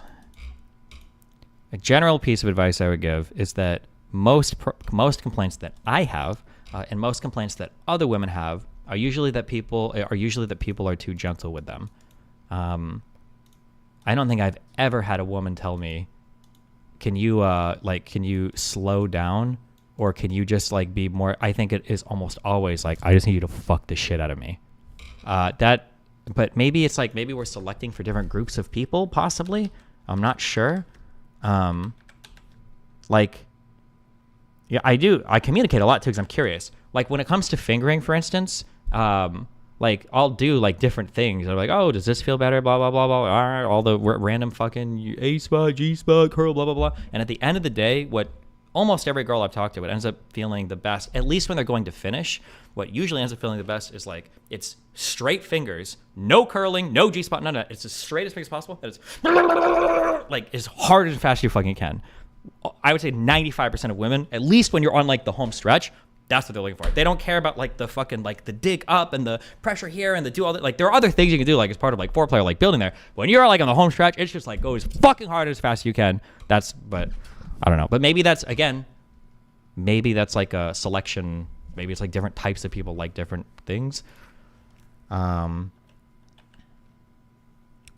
the love of God, talk. Women are creatures who seek validation. You have no idea how far a "you're beautiful" or "you're so tight" or "fuck" goes. And if she's happy, you're happy. Also, why are guys so scared to moan? I've never, ever met a woman who says they wish her friend to be less nice. This is true.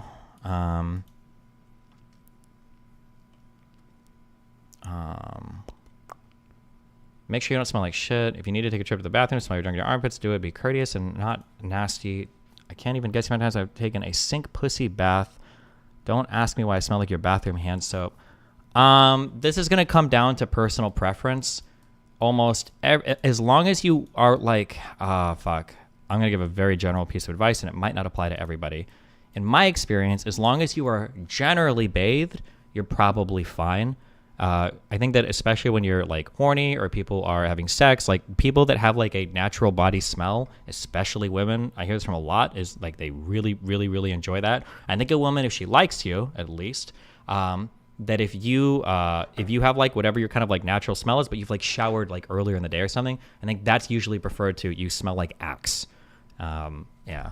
Also, maybe this is just me. I don't think that pussies smell bad. Even if you shower in the morning, you go to hook up at night, I think it's fine unless you've literally been doing some like blue collar labor crazy shit. I would prefer that over like going to eat somebody out and it smells like hand soap. I don't think that soapy pussies smell good. I don't want to say that's weird because it comes off as judgy, but I think that like sex and sexual activity have like an ordinary like amount of kind of like scents and sounds and everything that are associated with them. The idea that you have to like soap fucking everything up right before having sex, for me personally, I don't enjoy that. Most of the women I've been with don't seem to enjoy that either, but I don't know. You don't need to have sex for longer than 9 minutes. Your friends are lying to you. They do not have sex for longer than this. The average is under 7 minutes. You're fine. This is almost certainly true.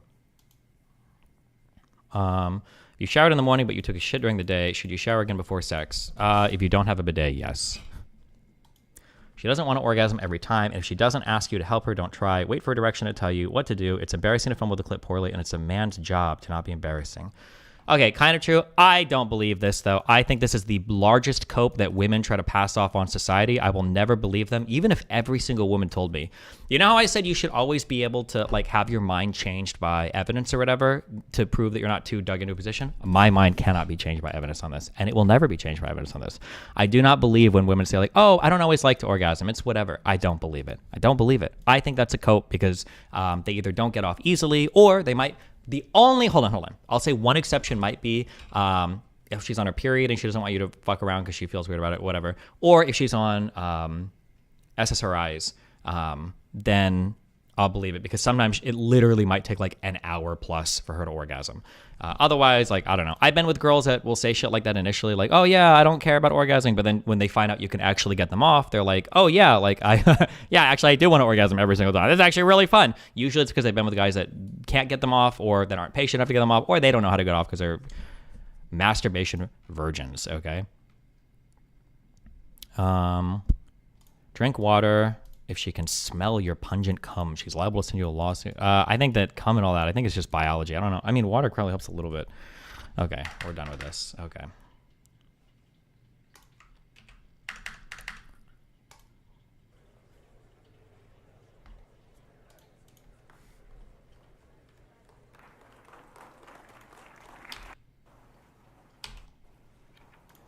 Why am I... Is this like anything important or is this just going to be some dumb conspiracy bullshit? Good afternoon. Does the pineapple trick work?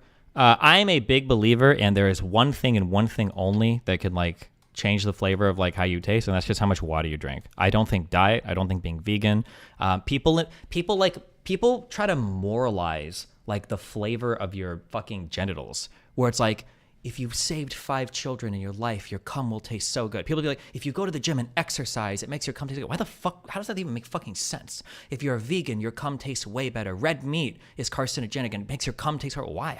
When I eat steak, does like the first of all, steak tastes delicious. So is like the bad tasting parts of the steak like flowing to my balls? Like I don't agree. I think all of that is fucking bullshit. My only evidence for that is I've met girls like at different stages in life who went from being like vegan.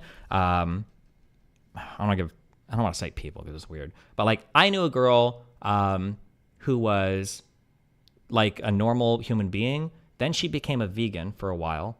Then she stopped being a vegan. Then she became a smoker, and she gained like 50 pounds.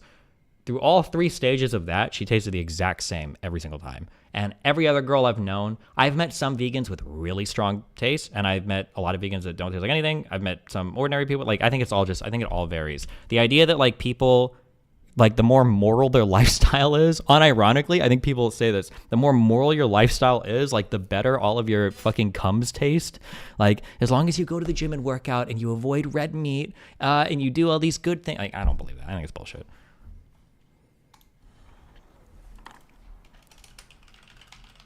Good afternoon, ladies and gentlemen. It's for me a great honor to welcome. Destiny's going to have his world destroyed with the next point.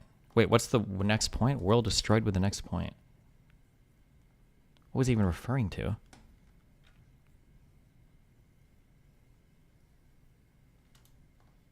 Drink water? Okay. Javier Milei, as you know, is the freely elected president of Argentina, and it's actually your first trip to a foreign country after you have been elected. First, congratulations for your election, and congratulations also to your sister, who managed your election campaign.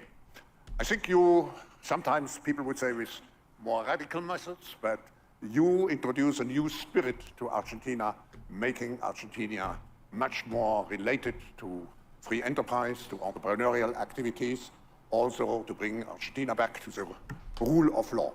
So we have a very extraordinary person. Oh, it's like the crazy guy that you guys all obsess over. Do I care about this? Us today, and of course we are all eager to listen to you. And again, a very cordial welcome to the World Economic Forum. Hold on. Both pineapple and reed have been proven to change the taste of cum. Proven, Angutane? Link the studies, please.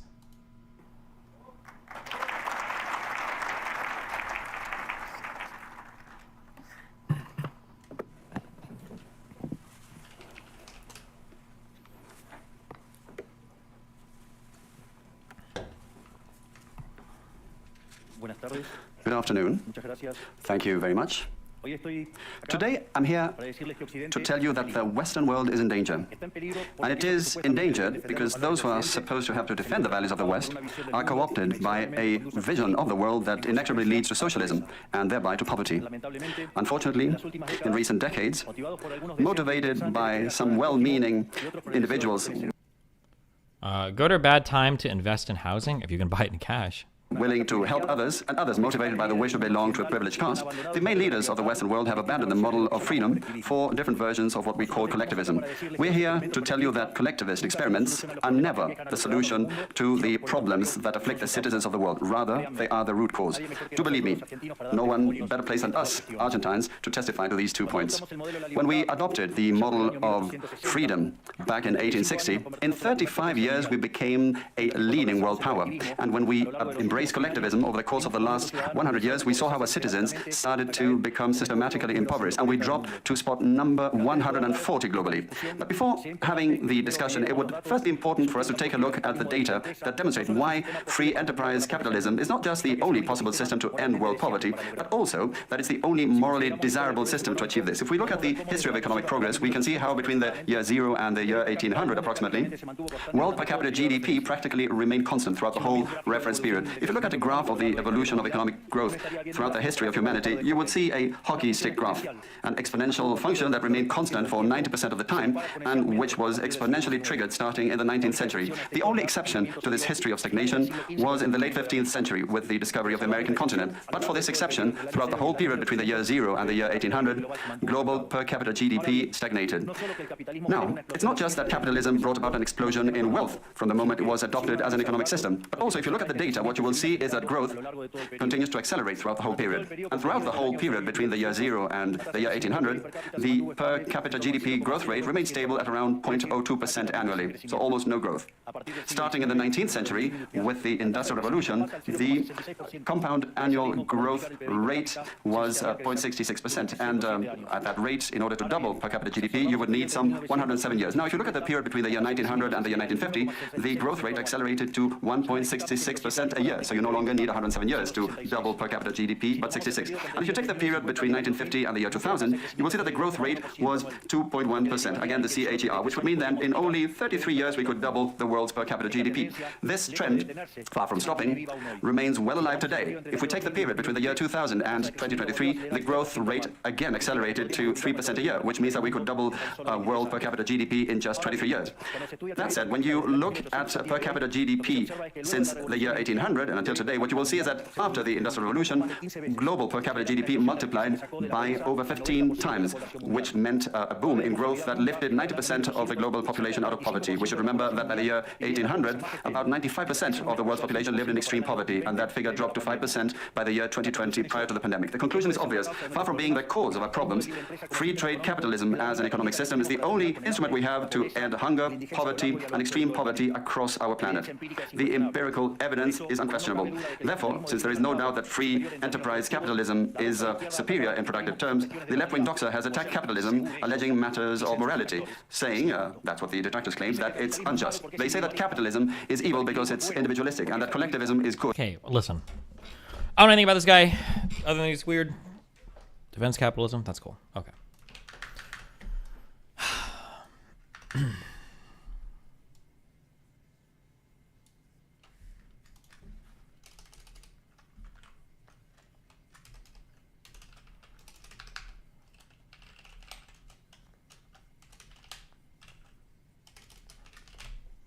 Okay.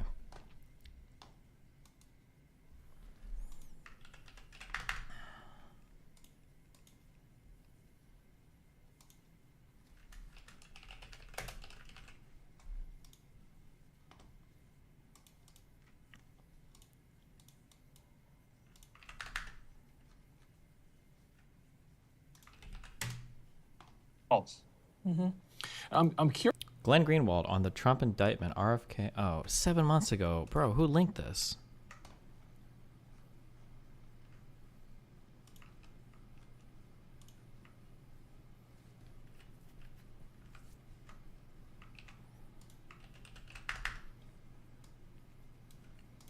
Curious if you put Trump on the couch, how he wound up in this situation. Like, for somebody who has talked so frequently about the deep state coming after him, like this is basically his number one argument that he's been making. From, Ryan Grimm. Because you were judged by who your enemies are, and you're like, look at who my enemies are. They want to destroy me, therefore I must be doing something right. What about that did not get internalized for him? Because if you believe that they're coming to get you, just give the boxes back. Like that's the part that has me head scratching about like the way that this unfolded. How do you think about why Trump? Because for Hillary Clinton, I think Hillary Clinton knew she was not going to be put in prison. So you can explain why she would be shady about and be willing to lie. They're to debating prosecutors, Glenn, right? I hope they're it's not gets confirmed. They want the documents today, back. They don't like that she's using this server, but she's pretty confident they're not actually going to put her in prison. That confidence was borne out by Comey's decision not to prosecute her. Trump though shouldn't have that same confidence. Like they really are coming after him. So it almost feels like for the kind of movement that he's leading, why wasn't he more careful? It's a good question. I emailed my divorce lawyer back. It's like, hey, thanks very much for everything. Hopefully I never have to contact you again for anything in the future. And then she emails me back. She's like, you're welcome. Believe it or not, I have repeat customers. Sometimes they even marry and divorce the same person. Wishing you all the best. Based. I think the best analogy, and I know this seems odd because it's impossible to extract all this from its ideological baggage, is what happened in Brazil with Lula da Silva, where I obviously played a big role in those events, so I have pretty up-close insight. Lula never believed that he would be in prison because he was a two-term president, beloved on the international stage, he left office with an 86% approval rating. And at exactly this point, the analogous point in the election cycle for Brazil, 1 year before the 2018 presidential election, 2017, when he was leading all polls, they came and they charged him with multiple corruption crimes, arrested him, and sentenced him to 11 years in prison. And when that happened, he began to view all of the people responsible for that with such disdain that he no longer recognized their legitimacy. The lead prosecutor in Lula's case ran for Congress and won, got the biggest vote total in the state, and they just removed him from Congress on some concocted corruption ground, and now they're looking to do the same with the judge who presided over the case, who's now a senator. So this vengeance factor. I feel like if I were to go and research the story he's talking about, I feel like everything he said was probably just completely not true. You spend time in jail is very high. This is, you're talking about an establishment that twice impeached Donald Trump, that has now indicted him twice, that makes no secret about their desire to put him into prison. And so, yes, you can on the one hand say, well, he should therefore be even more careful and not hand them weapons to use against him. On the other hand, I think when you feel genuinely persecuted by unjust authority, which is definitely how he and a lot of his supporters feel, and I think with good reason. Remember, Chuck Schumer warned him this would happen. If you challenge the CIA, they have 6 different ways to get back at you, and that's what has been happening throughout his presidency with Russiagate and now these impeachments and now these indictments. I think there's this kind of sense that I'm just not going to play ball with these people. I'm not going to recognize the legitimacy of their demands for these documents back because they're out to get me no matter what I do, and war is the only way to go about this. It's important to take Chuck Schumer both literally and seriously. Yes. Yeah. It was the most amazing moment of candor I've ever seen from a top-level Washington official. Yeah. So pivoting to your interview with RFK Jr. recently, actually, we'll just play this clip, and to set it up, you asked him basically, why is it that you're skeptical about funding for the war in Ukraine because of the needs of people here at home, but not the same for Israel? Let's roll that clip here. Why are we in the United States transferring billions of dollars of aid each year to a country, Israel, whose citizens in a lot of ways enjoy better standards of living than a lot of the ways American citizens live? What is your argument for why we should send so much money to Israel but not to Ukraine? Well, I mean, historically, that argument has been that Israel is a model democracy in the Mideast. It's the only democracy in the Mideast, and as a democracy, it's a model for peacekeeping. There's never been a time in history when a democracy has gone to war with another democracy. So I think our policy in the United States should be to support the growth of democracies around the world. That was the argument for going into invading Iraq. We're going to spread democracy in the Middle East. That's the argument for supporting the Ukrainians, which is the Ukrainians are a democracy and Russia's not a democracy. And Glenn, I agree with you, and I just think there's a difference between. He shouldn't have let that argument. We went in to support Iraq. What was that? I'm sorry. Was that what the Iraq War was? Us going in to support Iraq against who? When? I'm sorry. Did I miss what that whole war was about? Because I thought we went to war to defeat Iraq, to depose the leader, not support them. What we did in Iraq, which is imposing a U.S. system, which I don't think was really democracy at the point of a gun, and going in a preemptive war, which we've never done in our history, on a pretext in which we lied to the American public about weapons of mass destruction, and our policy of assisting an existing democracy in the Mideast that has had a long relationship with our country and a long and supportive relationship with our country. But I think you raised some important points. I think probably at this point in history, Israel is much better able to take care of itself than it was in the past, and we need to look at all those things. That was a long clip, but I want to play all the way to the end of it because it's a remarkable moment in an interview where you kind of see him think through the position, and by the end of it, he's like, actually, you know what, Glenn?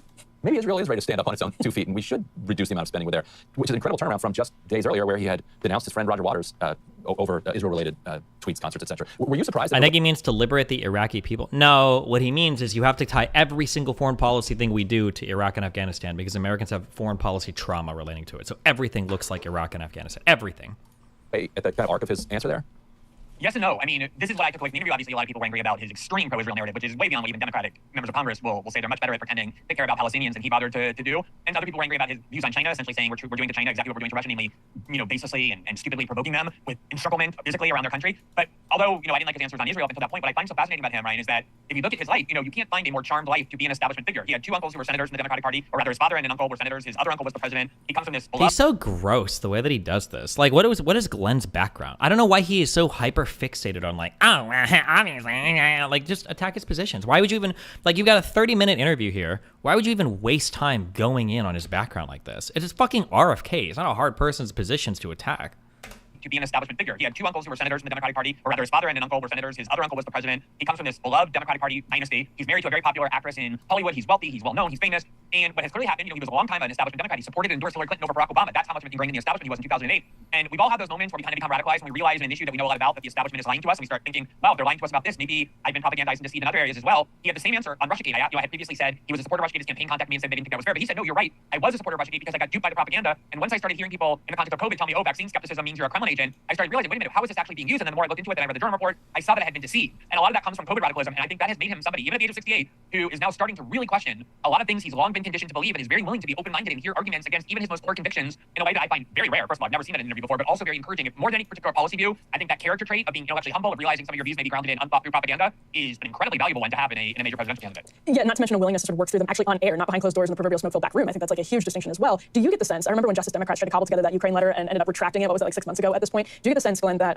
this switch, that Ukraine perhaps is a window into an awakening for other Democrats? Because it seems to me like the Democratic establishment's clinging to their narrative on Ukraine is similar to their clinging to their narrative on Israel, but for people outside the Democratic establishment, they see that doubling down and they wonder why they would be doubling down. So do you get the sense that he might be representative of other Democratic voters? I think so. I think the interesting thing, of course, we've had politicians before. This isn't the first time I say, well, I was wrong. But usually it's because they're forced to. Like Hillary Clinton running for president in 2008 was required to say, I got the Iraq War wrong and apologize, so it was John Kerry, because the voters demanded that. What RFK Jr. is doing is something that is likely to expel him from his political and social circles, saying, I got Russiagate wrong by being too... I find it honestly surprising how you and Glenn Greenwald can have so much friction given how similar you are. Man, I don't know why you listen to me or what you're getting from me if you think I'm anywhere near similar to this guy. That's like saying Chopin's music is kind of it sounds very similar to Evanescence because they both have pianos in them. That's what that comment just sounded like to me. RFK Jr. is doing is something that is likely to expel him from his political and social circles, saying, I got Russiagate wrong by being too gullible about it. And I don't believe the war in Ukraine is a just war that we ought to be pursuing and involving the United States in. And I think when someone makes those kind of admissions against their own interest, that's when you can believe more in the authenticity of those convictions. So the question of how much space is there in the Democratic Party to start opposing Biden's bellicose rhetoric about Ukraine and fighting the Russians until the end after a year and a half now of all this fighting and killing with no end in sight, I think it's a very interesting one. The problem, of course, was that no Democrat, not AOC, not Ilhan Omar, not Cory Bush, none of them voted no on that original bill. They all lined up unanimously and said, yes, we support the Biden war policy in Ukraine, and that eliminated the space for, liberal pundits, even left-wing pundits, to kind of start arguing against the war because no one in the Democratic Party was doing that. If RFK Jr. can create space and have debates and be seen and be heard, as I think he will be, and start articulating this case, I do think there's some latent, kind of hesitation or resistance, if you will, to Chopin. I don't know. Is it Chopin? Chopin? Chopin?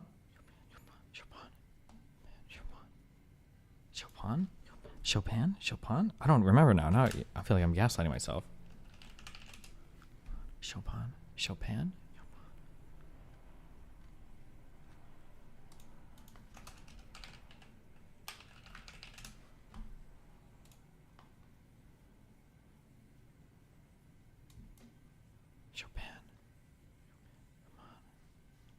It's the birthplace of the composer Friedrich Chopin. Now you might think Oh, Chopin Chopin. is a French composer, isn't he? Not quite. His father was. Nobody cares. And I wanted to start with Chopin above all. Chopin.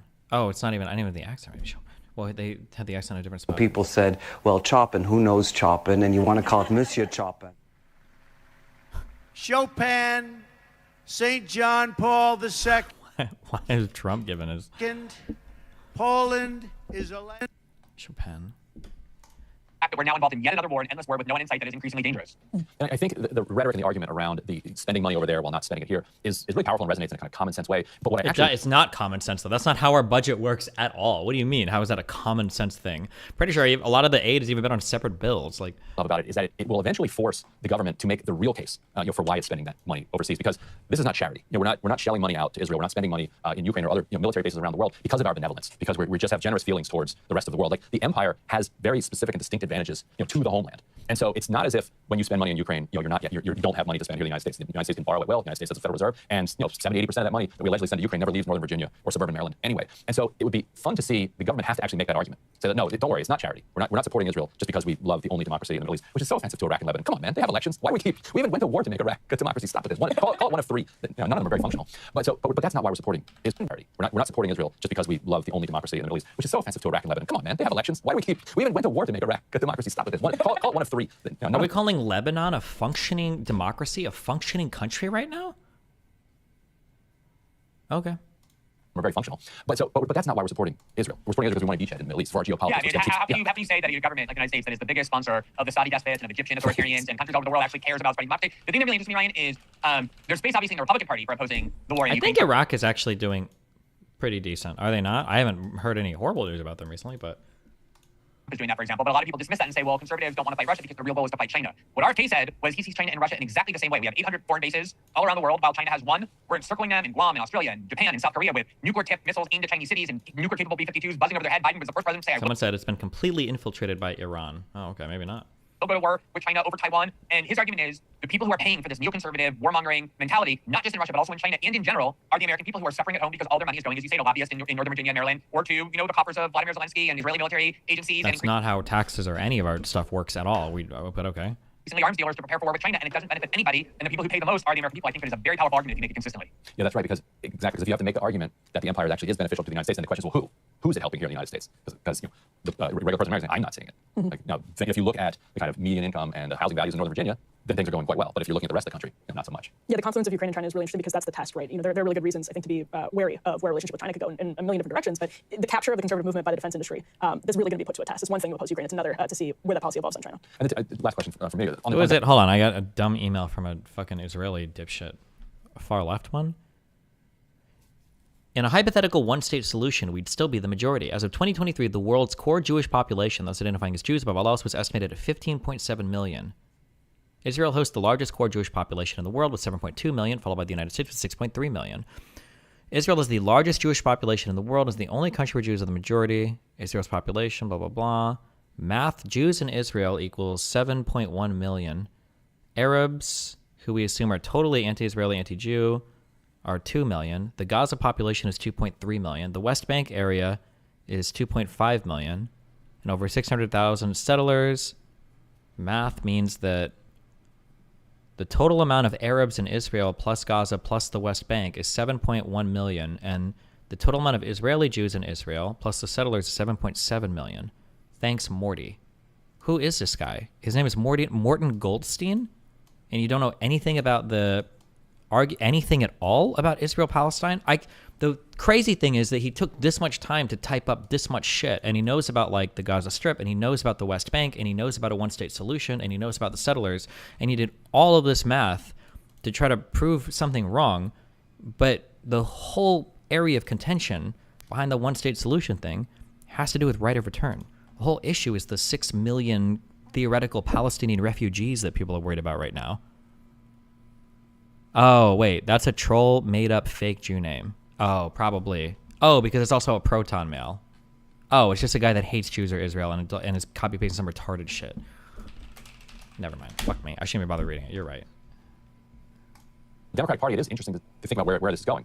My sense on Ukraine is that they just seem to be hoping that this just goes away. That maybe the spring offensive is the end, and then there's some type of kind of no, there won't be a negotiated peace where they sign paperwork, but the war basically peters out, and the lines get frozen where they are, and then they don't have to take a stand on this question anymore. But then you have the question of China, like you said, like how bellicose and confrontational are they going to be? But there doesn't seem to be energy for kind of an anti-war movement within the Democratic Party. Where do you see it going?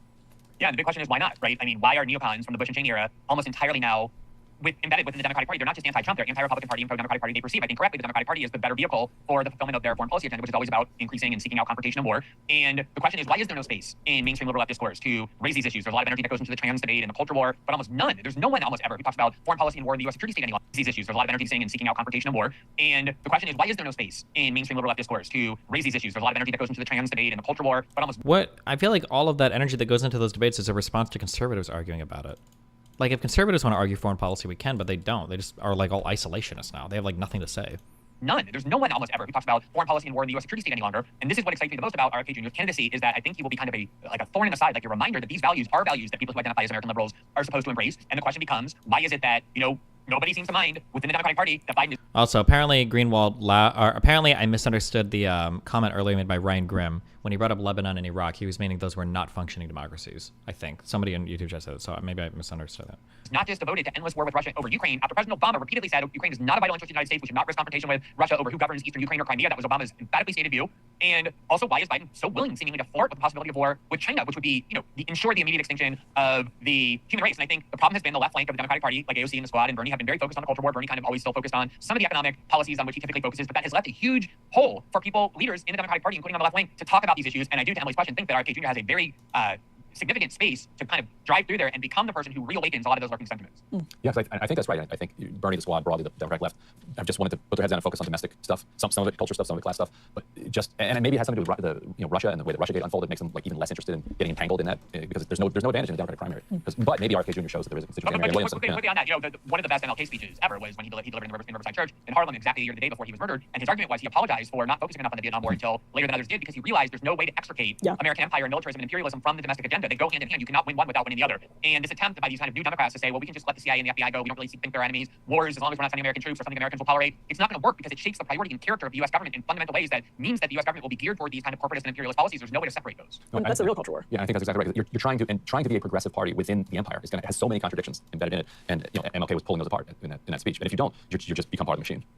Yeah, I I once wrote about this, but the time the establishment really turned against Martin Luther King was when he began becoming an outspoken opponent to the Vietnam War. They were okay, not all of them obviously, but like kind of the liberal establishment, the New York Times and the like, were okay with the racial justice agenda and the Civil Rights Act and the like. That was what Lyndon Johnson ended up doing. It became a Democratic Party cause. But when he started saying we have to stop the war in Vietnam, the U.S. is the greatest purveyor of violence on the planet, the New York Times, the Washington Post, liberal opinion makers really went after him because that's what becomes uniquely threatening. Good piece on that, Didn't he? I thought he lost support even in the black community for that as well. Am I wrong? When he started to do like the Vietnam War, the anti-Vietnam stuff. I need to go back and read more about that particularly. Well, if you go Zedulani MLK, intercept that. It's a great piece on that. We'll come up. Glenn, last question. What do you think of the new set? Let me check that out. First of all, you already lied and told me that the last question was the last question, so I've already trust him. Let me see. I've only seen myself. I have to see the set. Oh, you can't see the set. Gay aesthetic critique. I'll I'll on Twitter. I'll send you a pic. Actually, I think it's very looking good. I like the color scheme. I like how gigantic I am. So yeah, I have nothing but positive feedback so far. You're like an Easter Island heaven. I hover above you guys. It's very positive. Very intimidating back here. Well, we couldn't think of a better guest for our first day on the new set than Glenn Greenwald. Go watch a System Update over on Rumble. It's fantastic. Subscribe on Locals. Glenn, thank you so much for joining. Great to be with you guys. Thanks for having me. Have a good day. And that'll do it for the first episode of Counterpoints over here. Was tried under. He intended to go on the stand and argue with a jury of his peers. Wait, did I miss the? False. I thought you linked me this because you said he talked about the Trump documents. Was it earlier in the timestamp? Curious if you put Trump on the couch, how he wound up in this situation. Like, for somebody who... And now here we are, finally a person with power, seemingly being prosecuted. But for me, the problem becomes it's still selective. It's selective in a different way. Oh. A dream scenario. I mean, anything that undoes the Espionage Act to me would be a huge gift to the United States. The idea that this law is one of the most repressive on the books, one of the most unconstitutional, flagrantly repressive laws, has been something that has been kind of gospel in left liberal politics for decades. It goes back to 1917, Woodrow Wilson enacted it with the explicit purpose of criminalizing people who dissented from his desire to involve the U.S. in the European War and World War I. And many socialists like Eugene Debs and others were prosecuted on the grounds that essentially opposing the U.S. war policy meant they were aiding and abetting other countries and acting as agents of those countries. And then that was the law that was unearthed during the Obama years to start attacking whistleblowers at a record pace. And the reason is because it's a law that basically ensures the government can win. That was the law that Daniel Ellsberg was tried under. He intended to go on the stand and argue with a jury of his peers that yes, he leaked the Pentagon Papers, but it was justified for him to do so because the government had no right to conceal it in the first place. And the judge immediately shut it down and send it to the Espionage Act. It doesn't matter what your motive is. It's a strict liability statute. And that's what makes it such a horrifically powerful weapon in the hands of the government. And there is an irony that the Trump administration prosecuted Julian Assange under this and others. Trump cheered Snowden's prosecution under it, and now Trump himself faces prosecution under this law. But a principal civil libertarian, somebody who has worked, for example, at the ACLU, would have no choice but to say, in all instances where this law is applied, it's an unjust outcome. Yeah, I think that's very well said. One of Trump's attorneys previewed, I think, a pretty potent line of argumentation they're going to be making in defense of this indictment, or in defense against this indictment. Yesterday outside the courthouse, she said basically, this is starting to make the U.S. look like Cuba and Venezuela, and this is our transformation towards a banana republic. As you point out, Glenn, this is a 1917-era law that was sort of immediately used to prosecute people on political grounds after being enacted. How do you think that argument is going to work for the Trump team? Do you see it where you have Joe Biden actually prosecuting the front-runner in the Republican nomination, not necessarily like a Eugene Debs figure, but like the Republican front-runner here? Do you see that along the lines of the argument the defense attorney is making there? How do you think this goes for them? Well, there's a huge irony here in terms of my own trajectory and my own career and belief system, which is I watched President Obama immunize the entire CIA and all Bush officials for any prosecution for war on terror crimes, including torture. And there was a consensus in the Washington media and political class when he did that he did the right thing, just like Nixon did the right thing, Ford did the right thing when pardoning Nixon, on the grounds that, only banana republics prosecute former presidents by subsequent administrations. And my argument at the time was, no, actually, what happens in a banana republic is there's a two-tiered system of justice, one for elites and one for everybody else, and not prosecuting war on terror criminals is what would make us this kind of banana republic. And now here we are, finally a person with power, seemingly being prosecuted. But for me, the problem becomes it's still selective. It's selective in a different way. Clearly, Trump is an enemy of the political establishment, the way that say others who did similar or worse things, like David Petraeus and Leon Panetta, and arguably Hillary Clinton was not. And We looked up these things, and that's just not true. they did not spend a single second in jail. They weren't charged with Espionage Act violations. And so I do think there's a highly political element to it. And just imagine if we watched what's happening in the United States, happening in one of the designated bad countries, where a current president imprisons, or his administration is trying to imprison, his leading opponent heading into an election where all polls show that opponent is leading. What is an Espionage Act violation? What does he mean when he says that? Are there like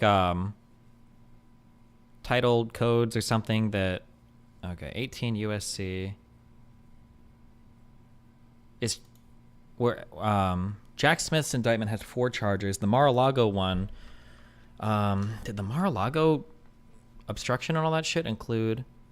The documents case is an Espionage Act violation. Okay, so Trump indictments, Mar-a-Lago indictment. Is it this? Is 18 USC, is everything under Title 18 espionage? Or, let's see, hold on. It's 18 USC 790 through 799. Oh, okay, so this first charge is Espionage Act. 793E.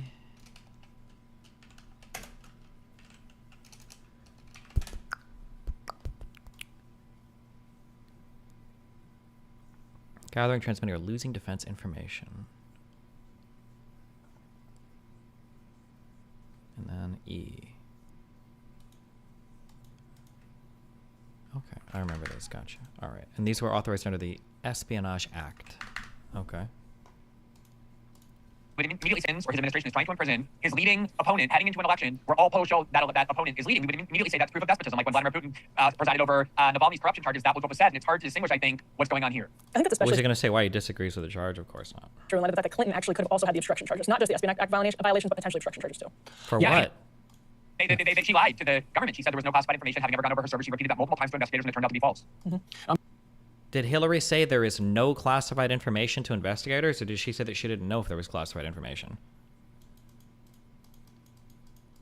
Which statements is he... Let's look at him. Hillary Clinton said no classified information on her servers. She said they were marked classified.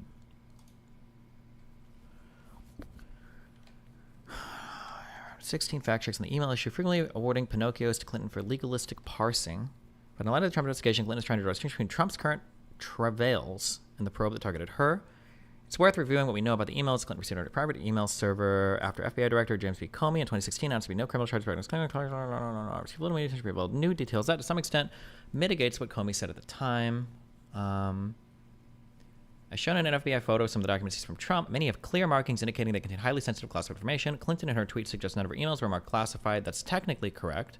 Whether those emails contain classified information was a major focus of the investigation, but a review of the recent investigations, including new information of the fact check, shows Clinton has good reason for making a distinction with Trump. What Comey said at a July 5th, 2016 news conference, Comey said from the group of 30,000 emails returned to the State Department, 110 emails and 52 email chains had been determined by the owning agency to contain classified information at the time they were sent or received. He added added that out of the thousands of emails we found that were not among those produced to states, agencies have concluded that 3 of those were classified at the time they were sent or received, 1 at the secret level and 2 at the confidential level. Separately, he said 2,000 additional emails were up-classified, so redactions could be made to make them suitable for public disclosure. The statement has generally been translated in news reports as the FBI determined that 113 emails contained classified information. Referring to 7 email chains that concerned issues classified at the top secret SAP level, Comey said there is evidence to support a conclusion that any reasonable person in Secretary Clinton's position or in the position of these government employees with whom she was corresponding about these matters should have known that an unclassified system was no place for that conversation. The classification dispute. Note that Comey said this assessment was determined by the owning agency. That means an intelligence agency, such as the CIA, had decided information in the email was classified, even if the email itself had not been marked classified. As the fact-checker disclosed in 2016, intelligence officials believed there were serious shortcomings in how the State Department handled sensitive communications. The State Department has both classified and unclassified systems, known informally as the high side and the low side. The classified system has tight controls, often housed in what is known as a sensitive compartment information facility. It is not possible to cut and paste from the classified system into the unclassified system. Clinton's private email system was designed to deal with the unclassified communication similar to the unclassified state.gov email accounts, but sometimes classified information seeped into mail exchanges. In one instance, a State Department official forwarded a newspaper article. Then in subsequent exchanges, aides revealed sensitive details of a secret program as they discussed the shortcomings of that public report. Ultimately, that email chain ended up in Clinton's inbox. The senders used unclassified emails because of operational tempo, that is, the need to get information quickly to senior State Department officials at times when the recipients lacked access to classified systems, said a nearly 600-page Justice Department Inspector General report released in June of 2018 that critically examined Comey's decision to announce the results of the Clinton probe himself. To accomplish this, senators often refrain from using specific classified facts or terms in emails and worded emails carefully in an attempt to avoid transmitting classified information. Many of the emails in questions were sent late at night or on weekends, the report said. One prosecutor who worked on the case told the IG the problem was the State Department was so screwed up in the way they treated classified information that if you wanted to prosecute Hillary Clinton, you'd have to prosecute 150 State Department people. There was no evidence that the senators or former Secretary Clinton believed or were aware at the time that the emails contained classified information. The Justice IG report said the emails in question were sent to other government officials in furtherance of the sender's official duties. There was no evidence that the sender or former Secretary Clinton intended that classified information to be sent to unauthorized recipients, or that they intentionally sought to store store classified information on authorized systems. Remember, the intention part is what makes it a crime. David Kendall, an attorney for Clinton, told the fact-checker the State Department personnel who originated the emails did not think their content merited classification. Not a single one of the over 30,000 emails bore classification markings. The emails had classified markings. In his news conference, Comey said 3 of those were classified at the time they were sent or received. At the time, he said 1 was marked secret and 2 confidential, but at a congressional hearing 2 days later, he said all were marked confidential, the lowest form of classification. Moreover, he acknowledged that markings a C were contained in the body of the text, and contrary to standard practice, there was no header at the top alerting someone that this was classified material. He told lawmakers that without a header, it was a reasonable inference that this material was not classified. The emails concerned proposed talking points for Clinton when she called a foreign leader. The State Department later said that C markings should have been removed as a matter of course once Clinton decided to place the call, but through human error, they had not been deleted. In her FBI interview, Clinton said she did not know what C meant and speculated it was a reference to paragraphs ranked in alphabetical order. The IG report said the FBI missing the C markings. Oh, the IG report said the FBI missed the C markings until late in the investigation. Okay. In her Twitter thread, Clinton said Comey admitted he was wrong after he claimed unclassified emails, a reference to his remarks at the congressional hearing. When he testified before the House Oversight Committee, he was forced to concede the markings he pointed to were ambiguous, did not comply with federal classification guidelines, and did not contain proper classification markings, Kendall said. We did not respond to a request for comment. Okay.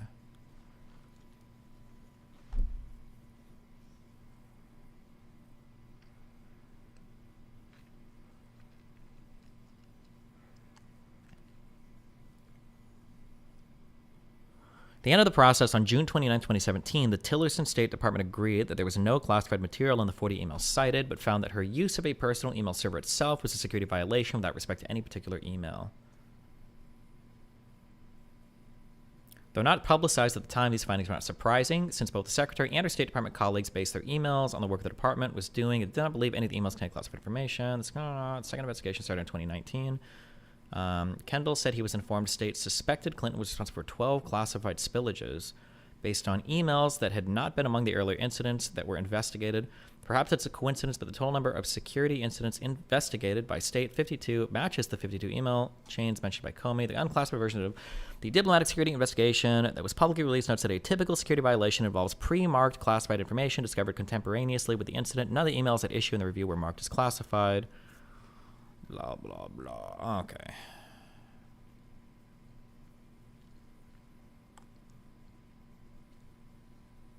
Gotcha. All right.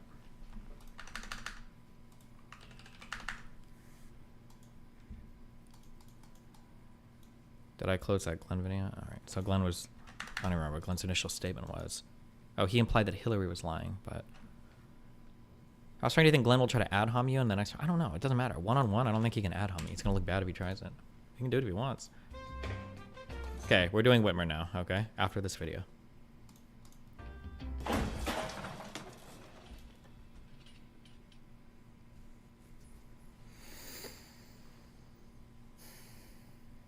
Why do you suppose I just gooned in your cave, Neiman?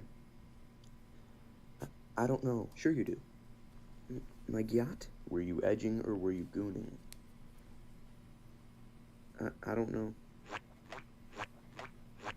Start mogging. Like baby Gronk, damn it. Look at me. Mog. Now, was I edging or was I gooning? I don't know. Mog again. Mog. What is mog? Edging or gooning? Edging. So you do edge in Ohio. If you deliberately end your mewing streak, I will riz you like Livy Dunn. Now, are you an edger or are you a gooner? Or are you gonna phantom tax skibbity toilet? I'll phantom tax skibbity toilet. What does that say? CG5 only in Ohio? Sing me some CG5. Only in Ohio. Oh my freaking yacht! I didn't know they allowed Duke Dennis into Ohio. Am I to understand that you do not watch Kai Cenat? Can you even riz up baby Gronk? What is that? Skibbity? Yes, what is that? Patrick Bateman? Tell me about your motion. What are you, a skibbity toilet? Sing it correctly! I was never book smart, I'm money smart, make me more intelligent, more intelligent. Now answer my question. Were you edging or were you gooning? Answer! Gooning? Oh, my dear yacht. Are you one of those Ryan Gosling Sigmas? Do I look like OG Fortnite to you? You must have L-Riz. Do you have L-Riz? I don't understand like 80% of this meme. So you just don't have any Riz at all? I do have W-Riz. So are you the Rizzler? Yes or freaking no? Yes. You are the Rizzler? Yeah. Say it. I'm the Rizzler. Say it so I Show Speed can hear you. I'm the Rizzler. Nuh-uh. I'm the Rizzler. Nuh-uh! I'm the Rizzler! You are a dual-less, Rizless little piece of yacht whose mommy left daddy when she figured out he didn't play OG Fortnite, who is now mewing and looks maxing all over my Grimace Shake like a freaking skibbity toilet! So for the final, amazing time, I'm the Rizzler! Start edging longer, Neiman. Okay, I'm gonna send this to Tom, and he's gonna think I'm so cool.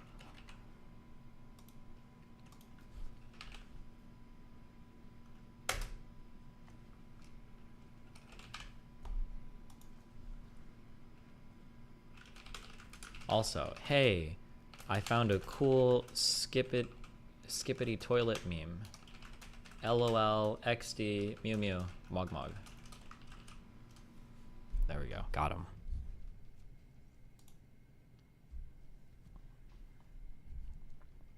Okay, wait, last one for real. Sorry, fuck. Did you see Jesse's post about his son on the subreddit? No. Apologize Meow. Huh? You have a mod named Apologize Meow. Yeah. Can you unmod him? Can you please unmod him? I'm asking you. Yeah. If you don't do it, then you can stay here. I'm actually being honest. Really? Yeah. I'll leave you here. I'll give you money to get home.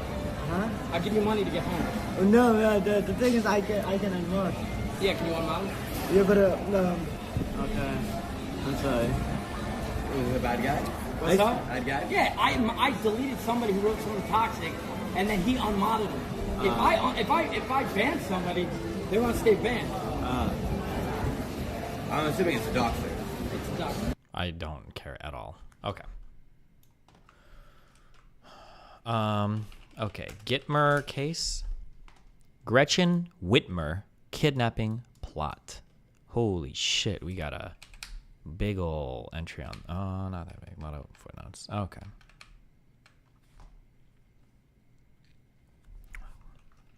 Quick 900 before we start. Okay. If I get 940 plus, then everything I research will conform to my opinions and not challenge any of my preconceived notions about the intelligence agencies.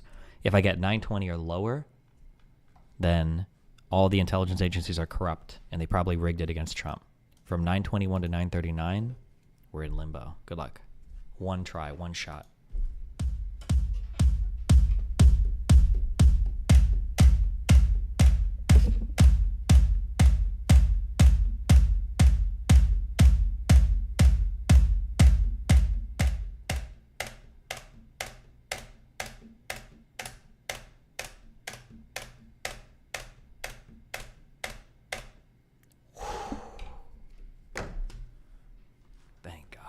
Everything is going to reinforce all my beliefs. I'm so excited.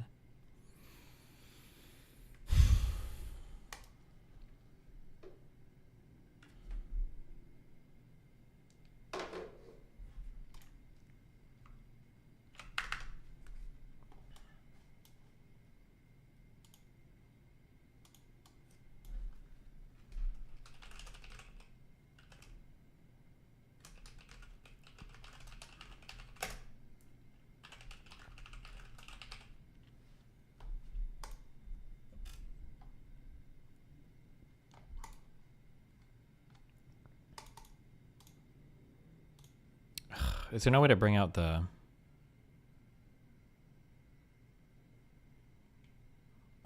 whatever. Okay. Type your initial hypothesis right now. I mean, I don't have a strong hypothesis here, but basically the claims that the conservatives make are that... I think the claims that the conservatives make are basically that all of this was entrapment. All of it was not fair. It was a big plot where there were a lot of actual FBI people involved. And because of that, none of it should count. And the poor guys were entrapped. And also every plot is done by the FBI, basically. Yeah.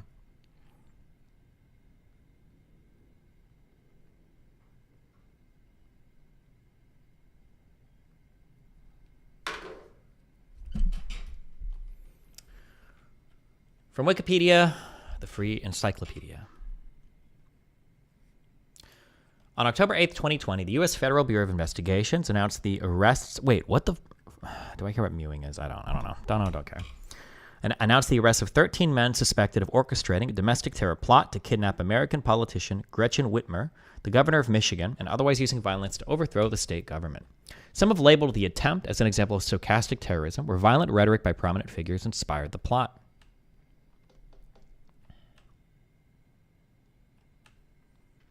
Half the suspects were tied to a paramilitary militia group that called themselves the Wolverine Watchmen. Oh boy, anytime your group is using cringe titles for themselves, be careful. You're probably going to be involved in some cringe shit.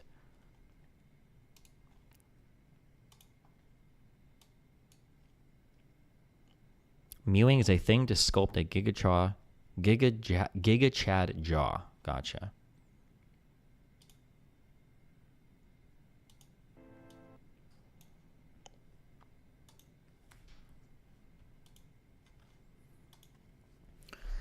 Six of the suspects were charged in federal court, while the other 7 were charged with state crimes. A week later, a 14th suspect was arrested and charged in state court. 2 men pleaded guilty and offered to testify on behalf of the prosecution as part of a favorable plea deal, while 5 men were acquitted at trial. 2 other men were later found guilty of kidnapping, conspiracy, and conspiracy to possess weapons of mass destruction.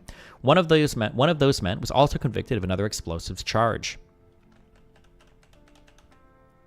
3 other men were later convicted of felony counts of gang membership, providing material support to terrorism, and illegal weapons possession in the first state trial stemming from the case.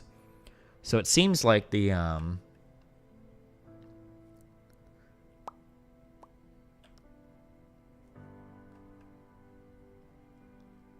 curious, 5 men who were acquitted. I wonder if these were federal trials or state trials.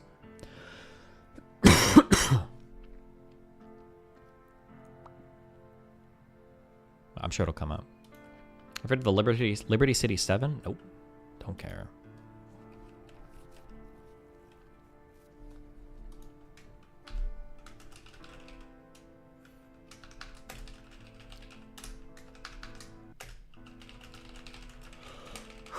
I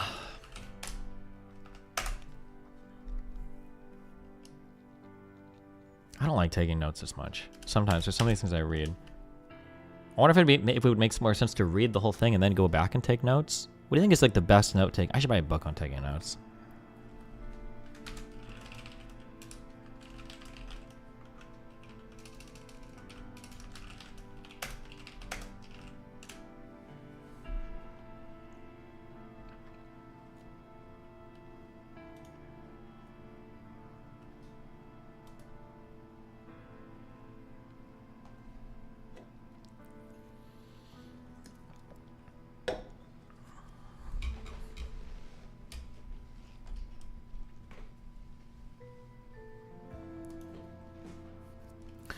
Preceding the 2020 United States elections, law enforcement officials, members of Congress... I'm going to try reading all this, and then we'll see if we take notes afterwards, I guess. Let's try this.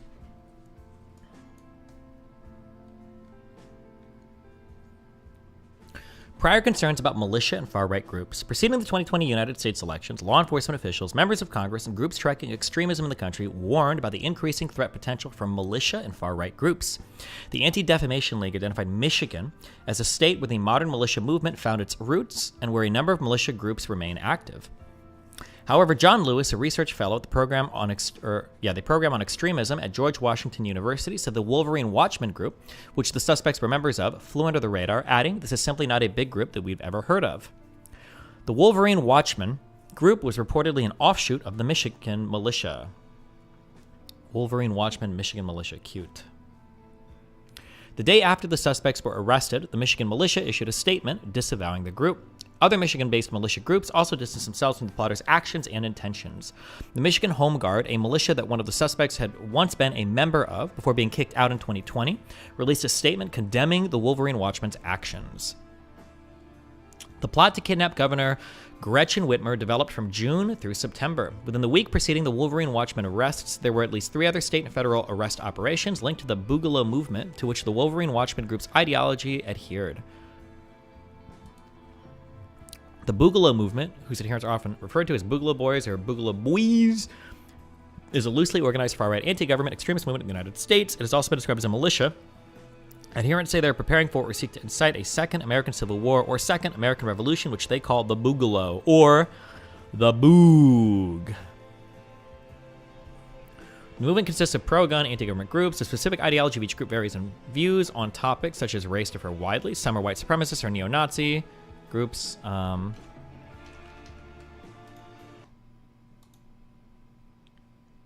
Wait, is my YouTube stream dying? Oh, sorry. I just noticed. Weird. I don't know if I just lagged or not. I got a weird thing.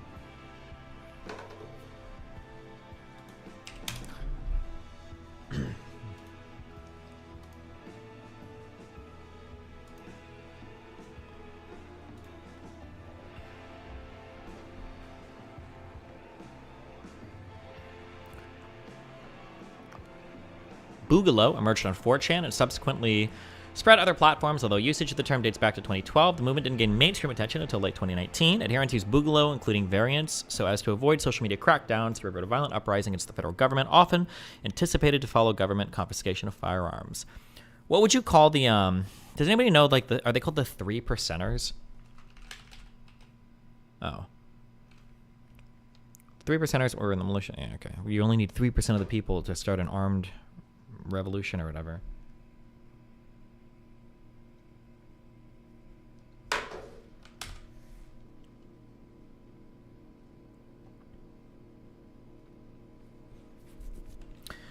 COVID-19 pandemic and mitigation measures in Michigan. Whitmer, the main target of the plot, had seen her political profile elevated over the preceding months due to her early response to the outbreak of COVID-19 in Michigan, in which she enacted strict mitigation measures, such as a lockdown of the state. She became a target of criticism from far-right groups, and her measures triggered protests in April and May. President Donald Trump offered his support for the protests, derisively calling Whitmer that woman from Michigan, and tweeting on April 17th, "Liberate Michigan." 2 weeks later, on April 30th, armed protesters entered the Michigan state capitol. I don't remember this event at all. Or maybe I would if I read about it, but... Ultimately, on October 2nd, 2020, the Michigan Supreme Court made 2 rulings in response to the measures. A 4-3 ruling that declared a 1945 law allowing Whitmer to enact the measures was unconstitutional, and a unanimous ruling that declared a 1976 act did not give Whitmer the power to enact the measures without legislative approval.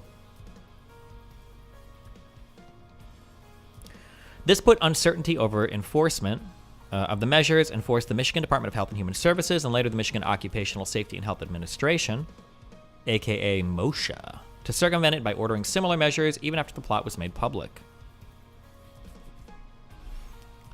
Participants in the plot. The suspected participants were tied to a paramilitary militia group that called themselves the Wolverine Watchmen.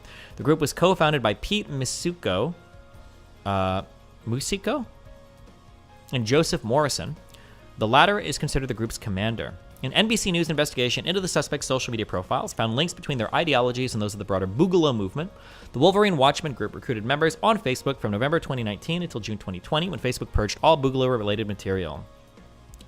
The suspects named in the federal indictment charged with conspiracy to commit kidnapping were Adam Fox, Ty Garbin, Barry Croft, Caleb Franks, Daniel Harris, and Brandon Caserta. It's Boogaloo, not Boogaloo. Boogaloo boys? My bad. 5 of the men were Michigan residents, while the 6th, Croft, was from Delaware. Adam Fox and Barry Croft were accused of being the ringleaders of the plot. The suspects charged with state crimes, including providing material support for terrorist acts, firearm crimes, and gang membership, were Wolverine Watchmen founders Musico, I don't know what the fuck this guy's name is.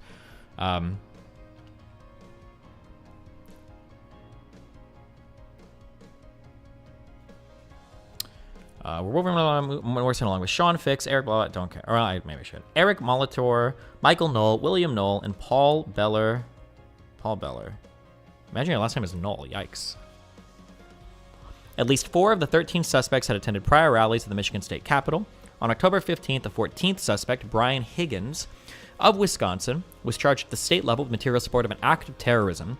Garbin pleaded guilty on January 27th, 2021, and agreed to testify against his 5 alleged co-conspirators. Charges.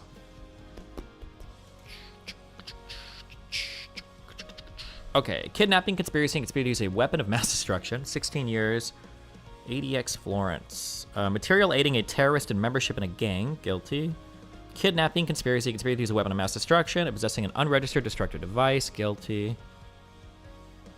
Material aiding a terrorist and membership in a gang. Materially aiding a terrorist and gang membership. What the fuck is there between membership in a gang and gang membership?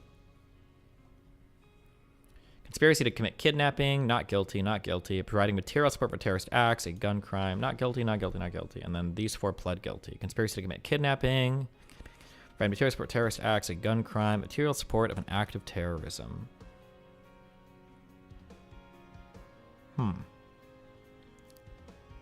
Why doesn't it say here which one were like, I guess I don't care. Like state crimes versus federal crimes. If you're like at ADX or any of these things, Federal Bureau of Prisons. So actually, if you get convicted of a state crime, do you always go to state prison, or can you get convicted of a state crime and then sent to like federal prison?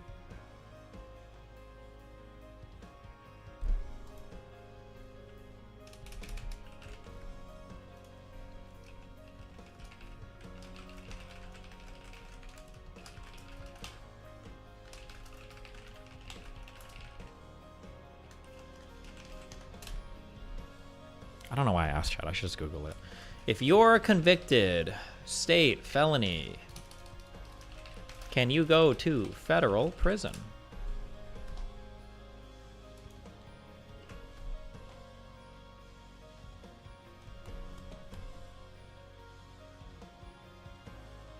All right, nothing. Okay, cool.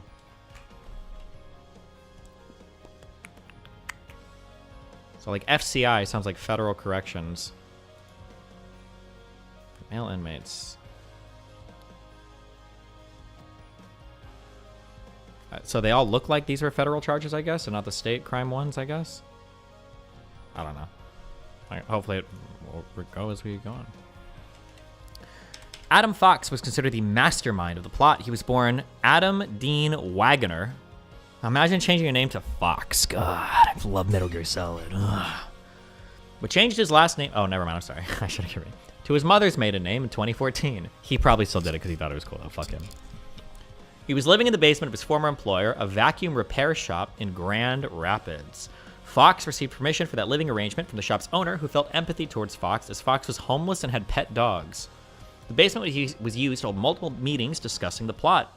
Fox posted a YouTube video in June. Imagine how sad. You're like some like shop owner. You got to do the work. So he's like homeless. He's a little dumb. He's got some dogs. Like, bro, have some, like, you can live in the basement. And he like brings his friends over and they have like meetings. And he's like, what are you guys talking about today? We're going to get the governor. And they're just like, have fun, man. Good luck. Oh, no.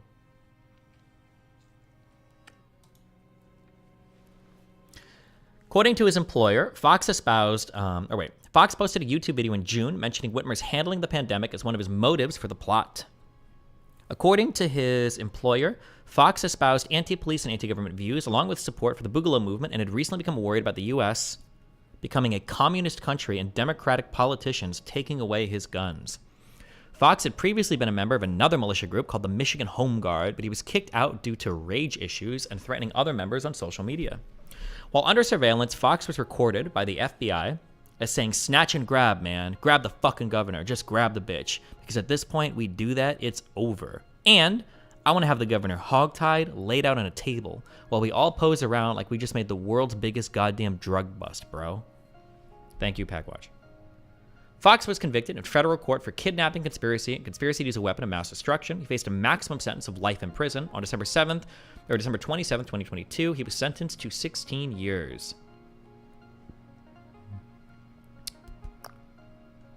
Is this January 6th still? No, this is another another group of wacky, freedom-loving conservatives. Joseph M. Morrison is considered the leader of the Wolverine Watchmen.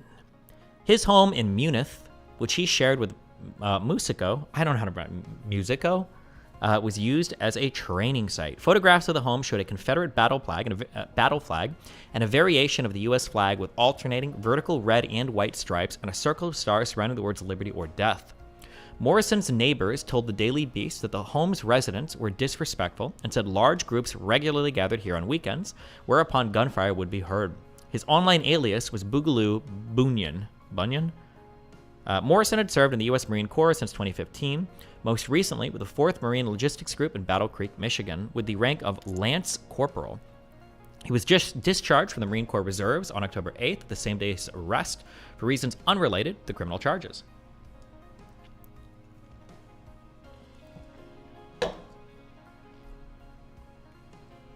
Morrison is the son-in-law of co-defendant Pete Musico.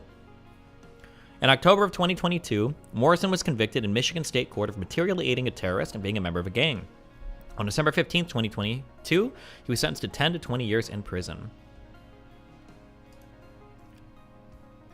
In U.S. law, providing material support for terrorism is a crime prohibited by the USA Patriot Act, codified in Title 18 of the United States, sections blah, blah, blah, blah, blah, blah. It applies primarily to groups designated as terrorists by the State Department. The 4 types of support described are training, expert advice or assistance, service, and personnel. In June of 2010, the United States Supreme Court upheld the law as in an as-applied challenge in the case of Holder v. Humanitarian Law Project, but also left open the door for other as-applied challenges. The defendants in the case had sought to help the Kurdistan Workers' Party in Turkey and the Liberation Tigers of Tamil Eelam learn means of peacefully resolving conflicts.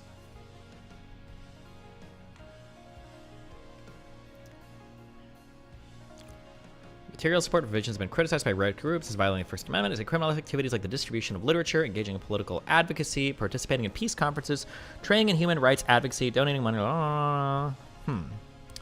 Tamil is another Sri Lanka. Tamil Tigers, Sri Lanka Civil War memes. Gotcha. You know, they probably just named their group after the Michigan State mascot. I don't care. Michigan State is cringe and losers, and their whole college football team should be deleted. Fuck Michigan. Fuck you, losers. Okay? You suck. You'll never be Alabama. Okay? Fuck Michigan. Fuck them. Trump claims he will ban crime by enacting crime-free zones. Nice. Okay.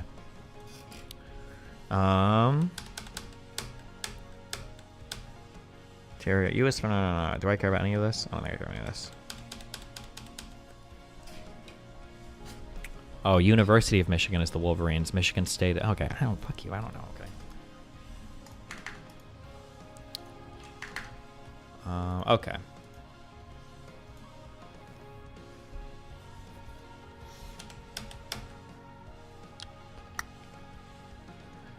Ty Garbin. Ty Garbin was raised in Wyandotte, but was living in a manufactured home park in eastern Livingston County at the time of his arrest. His father is an Army veteran.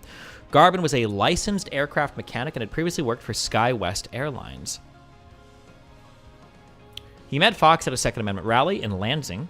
Garbin cased the governor's vacation home at night, texted about blowing up a bridge to slow down police, or to slow police down, offered to paint his boat for night fishing as part of the kidnapping mission on the lake, and had the ability to manufacture guns. His lawyer mentioned he had no criminal record.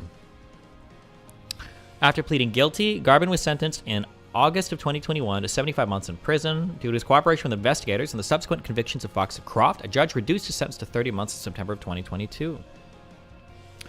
Did Michigan win this year? I don't know. I don't follow college football anymore. No one cares, okay? Play the NFL. Play real football.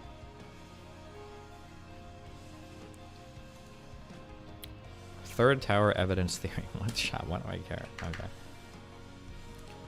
Barry Croft Jr. Barry Croft Jr. regularly posted violent messages on his social media accounts. These accounts depicted him wearing a tricorn. What the fuck is this? And a sweatshirt with an insignia associated with the Three Percenters militia group. Gee, what was he? A Brit Bonger wannabe?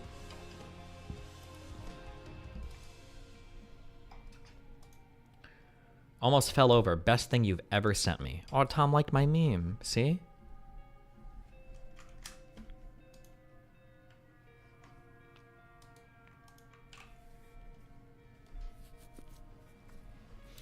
He was later identified as a second in command of its Wisconsin branch. The FBI identified him as a national leader of the organization in January of 2021. He expressed support for the Russia investigation origins counter-narrative and opposition to the country's current immigration policy, and he believed the investigations into President Trump constituted an uprising. However, he also included Trump's name in a grievance-filled hit list of politicians that he wanted to hang, which he posted on Facebook in late June. He was living in Bear, Delaware at the time of his arrest. Croft was arrested multiple times from 94 to 96 for assault and burglary. He was convicted in 97 for possessing a gun in the commission of a felony and spent 3 years in prison. In April of 2019, Croft was pardoned for the conviction, as well as the prior assault and burglary charges, by Delaware Governor John Carney. According to recordings of the plotters, Croft claimed he was granted permission from God to commit murder. Behaste! Croft was convicted in federal court for kidnapping, conspiracy to use a weapon of mass destruction, and possessing an unregistered destructive device. In 2022, of December, he was sentenced to 19 years and 7 months in federal prison. What is this weapon of mass destruction? I can't wait to get to this part of the plot. Oh, boy. Caleb Franks had spent $4,000 on the equipment during the planning, including a helmet and night vision goggles. He also brought a rifle with a suppressor to one of the training. If you buy a thing as like part of a conspiracy to commit a crime, do you at least get to keep your shit? Like, let's say that I buy night vision goggles because I want to go kidnap somebody. Let's say I'm convicted. Fine, I'm guilty. But like, do I get to keep my night vision goggles, or are they like taken from me? Because it's not like it's illegal to have them, right?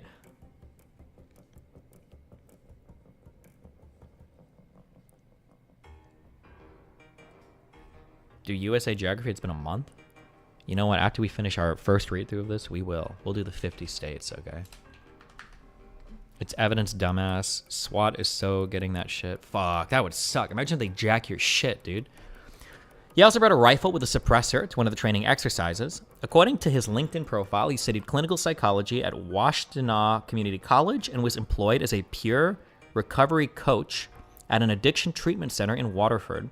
He had previously battled an addiction to heroin, but has been sober since 2013, according to his lawyer. He was convicted in 2011 for cocaine possession and in 2013 for second-degree home invasion.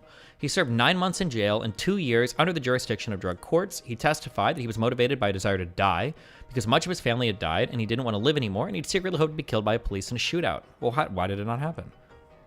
Franks pleaded guilty to kidnapping conspiracy and was sentenced to 4 years in prison by a federal judge.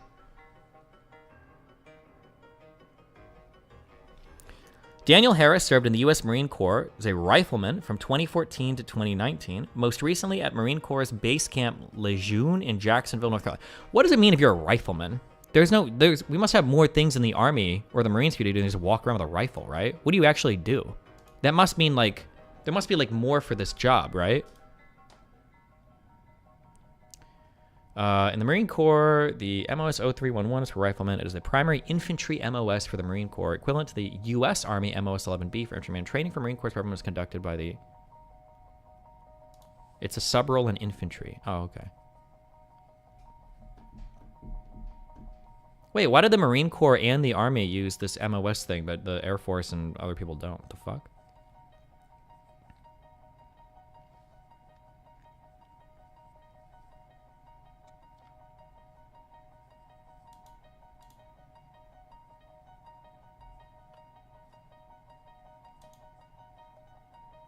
Riflemen are the primary scouts, assault troops, and close combat forces available to the Marine Air Ground Task Force. They're the foundation of the Marine Infantry Organization, and as such are the nucleus of the fire team of the Rifle Squad. Wow. Air Force does, they just have their own acronyms, AFSC. Navy has NEC. Cringe.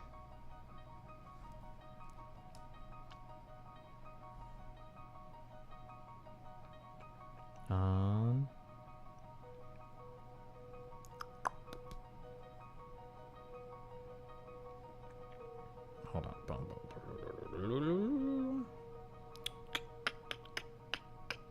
Did the Glen Talk get moved to tomorrow? It's supposed to be on Saturday. Wait, what is today? Is today Saturday? Today's Thursday. It's supposed to be Saturday, but I don't have a confirmation yet. We're waiting on him.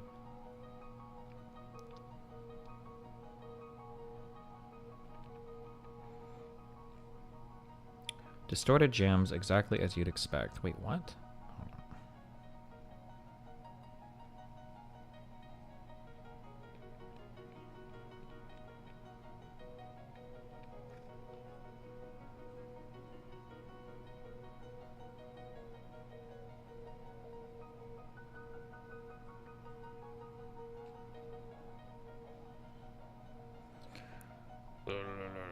Sorry, okay.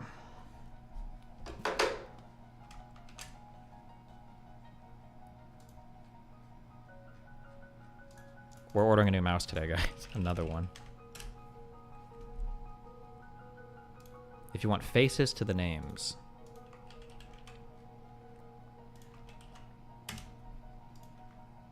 Holy shit. Holy shit.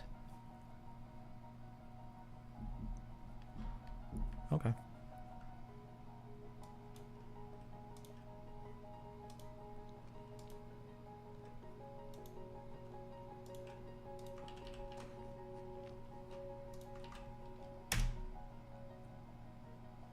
Destiny, college football is better than the NFL because the unpredictability plus raw emotional investment of athletes who are often playing not just for a win, but for the potential to secure a future. Wow. Thank you for that.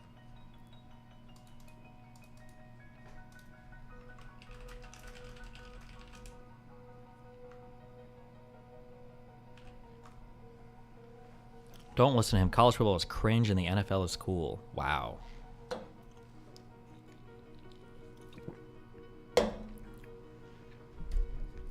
Listen, we're not going to get into this because I don't really care that much, okay? But I'm going to be honest, growing up, I thought college football was one of the best sports in the U.S., better than the NBA and better than the NFL, because I think 12 games is based. It makes every game super important and super hype. And I thought it was cool to watch players and teams like grow up with each other, right? It's cool to see a kid, you know, or like a black shirt or red shirt, whatever the fuck, you know, freshman, sophomore year, like growing into like being really, really good players and then watching teams work together and like seeing what they could do like next season. I thought that was cool. I enjoyed that. I thought that was like, you know, I thought that was fun. Yeah. The NFL stuff, I'm going to be honest, as somebody that came from college football and briefly thought about like NFL shit, the idea of like teams shuffling around like every single, however often they do drafts or whatever, actually like completely made me not give a fuck about anything related to that. But I also probably never would have gotten into it because fuck sports.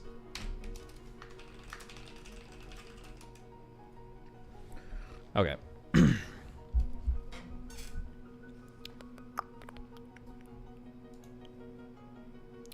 That doesn't happen anymore because of transfers and the new NLA deals. You can get into the NCAA. Oh, okay. I don't know.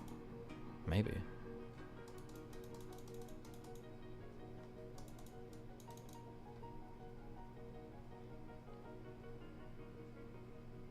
Jesus Christ. NIL, not NLA. Roll the mouse wheel aggressively against your mouse pad for 1 to 2 minutes and it should be fixed. Wait, what?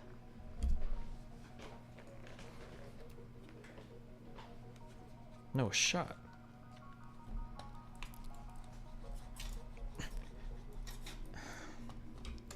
It's gonna break my shit.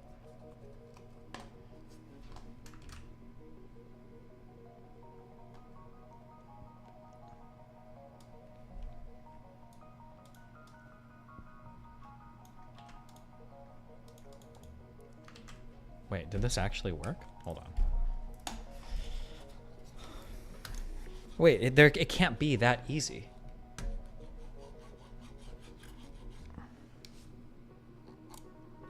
Have all my mouse problems been because of this? Hold on.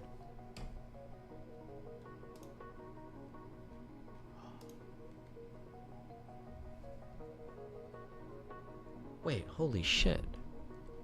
Wait, this is my issue the entire time? We'll see if it happens again.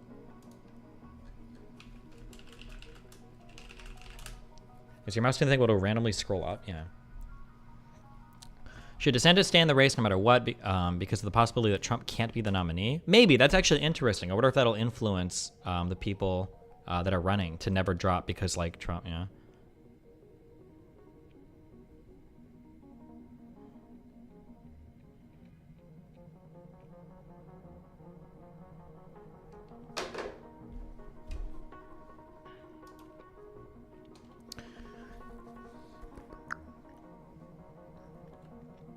Harris deployed to Japan, where he reached the rank of corporal. He was awarded the Humanitarian Service Medal, the Marine Corps' Good Conduct Medal, and the Global War on Terrorism Service Medal.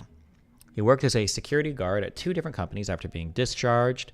In June, he attended a Black Lives Matter rally in his hometown in Lake Orion and was interviewed by a local newspaper where he said he was upset about the killing of George Floyd and police violence. Wow.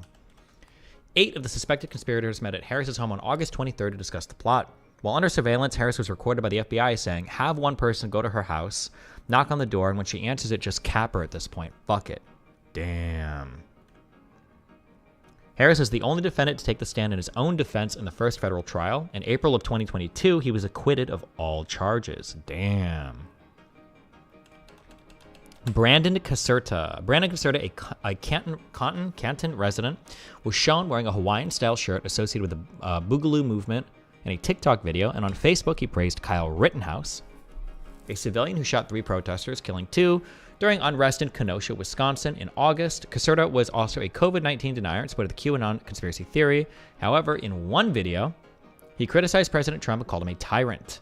His belief system apparently became more extreme following Whitmer's implementation of the statewide lockdown. His social media activity originally consisted of posts about comedy shows and podcasts, motivational quotes, and selfies, but following the lockdown, he began liking posts about conspiracy theories regarding Bill Gates, as well as memes about hog-tying police officers.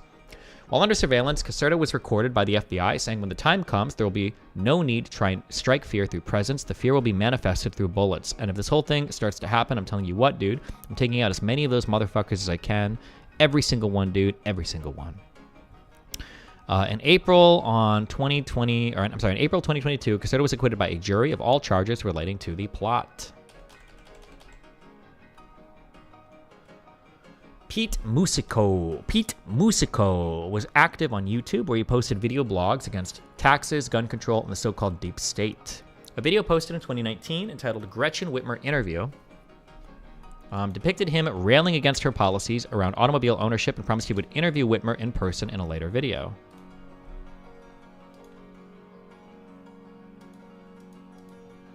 Shut up.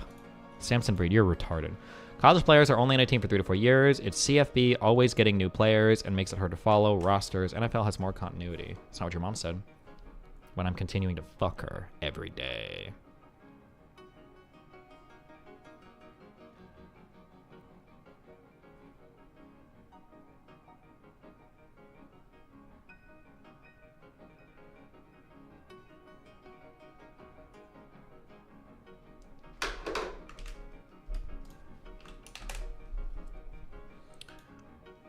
Why do they always get acquitted? The same thing happened with the people who took over the wildlife refuge in Oregon. I mean, for these guys, let's see. I think for criminal conspiracy, you need to be part of a plan, and then you need to take at least one step towards accomplishing the plan. I mean, as bad as it might sound, a bunch of guys standing around being like, I want to fucking kill, we should fucking kill the senator, blah, we should blah, blah, blah. Is that illegal? I don't think that's illegal. It's probably freedom of speech. Almost certainly should be protected speech. If it's just happening between you and friends. Now, if you guys like create a coherent conspiracy and you start taking, I think you need at least one step towards it in order to do it, then sure, now we've got a crime, or at least a conspiracy to commit a crime, which is a crime. But absent that, you should be able to talk about, say whatever the fuck you want, right?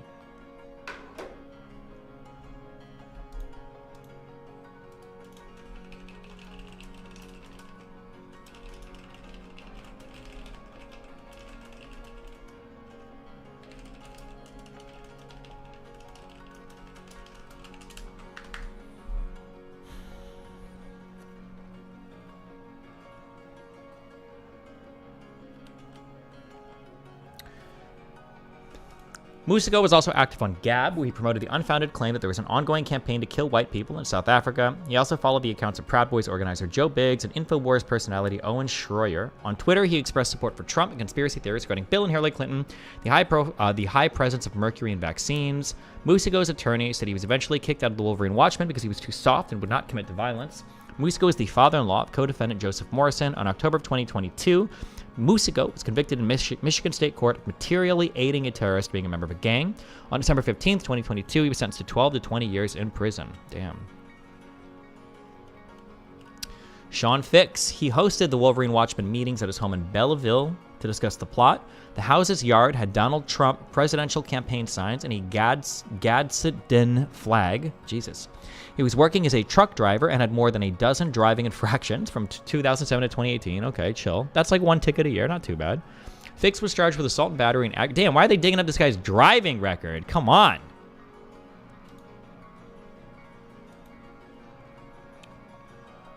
Eric Alert. Listen to the guy you're reading about firsthand in an interview with 400 views.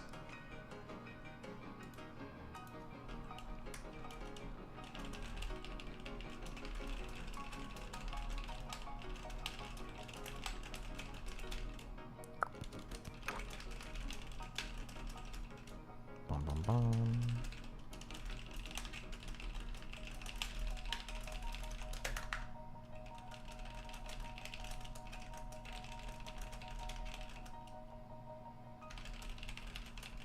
Hold on. It's my, okay.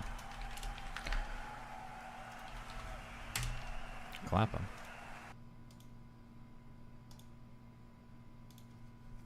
What do we got next, Mark? Oh, yeah, that's right. Jesus. You know what?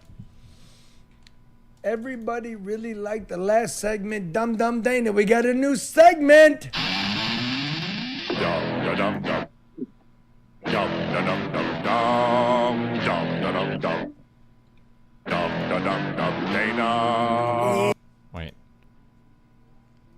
We were reading about Sean Fix. He was charged with, let's get through Eric Molitor before we listen to the thing about him. Fix was charged with assault and battery and aggravated assault in 2012, but the victim dropped the charges in 2013. Fix was one of 5 suspects turned over for trial on December 7th, 2022. They're accused of providing material support for terrorist acts as well as a gun crime. Hassan Cope session about the Houthi? Don't care. Eric Molitor, a Cadillac resident, he lived in the car, had posted support of the Boogaloo movement on his Facebook profile. He also spoke positively about Rittenhouse and the St. Louis gun-toting controversy. Oh, God, these guys.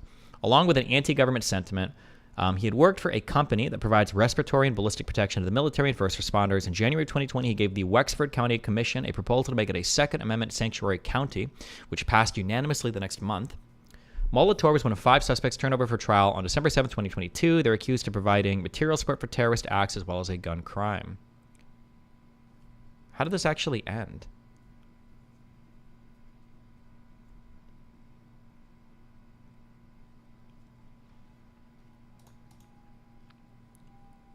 God, this was so fucking cringe. Everything about it was cringe. The protesters were also cringe. These people were especially cringe. Did anything happen? I thought they got charged or convicted with something, but I could be wrong. Filed charges against the McCloskey couple on July 20th. The city drew national attention. They pled guilty to misdemeanor offenses. Mark for 4th-degree assault and Patricia for harassment. Mark was required to pay a $750 fine and Patricia $2,000, and their guns used in the incident were required to be surrendered and destroyed. In August 2020, they were both pardoned by Missouri Governor Mike Parson. Suspended the couple's law licenses indefinitely, but stayed the punishment and imposed 1 year of probation. What does it mean if you suspend a law license but stay the punishment? So they like did it but then didn't do it, or?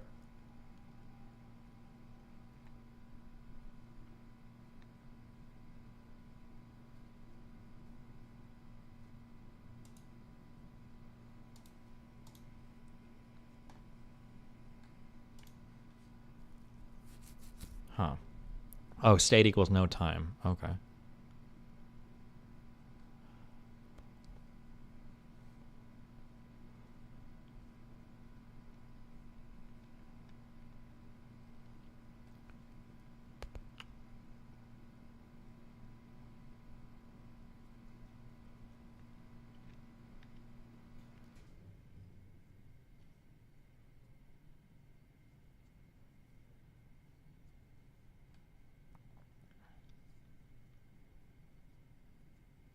I'm so curious what the what were the charges for unlawful use of a weapon, a Class E felony, which can carry a sentence of up to 4 years in prison and a fine of $10,000. The decision of nationalist groups and Republican politicians filed charges against for unlawful use of a weapon.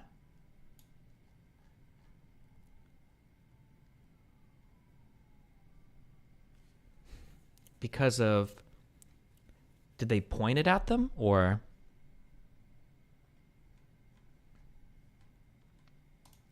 On July 21st, 2020, Missouri Attorney General Eric Schmidt filed an amicus brief which argued Missouri statutes specifically authorize Missouri citizens to use firearms to deter assailants, protect themselves, their families, and homes from threatening or violent intruders, and request dismissal of the case against the McCloskeys.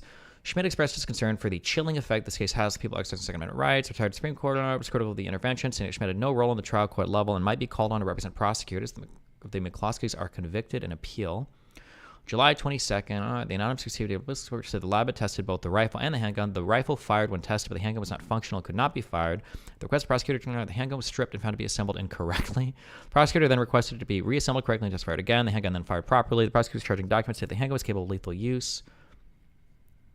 What was the actual charge? Like, or why, how, what is the charge for?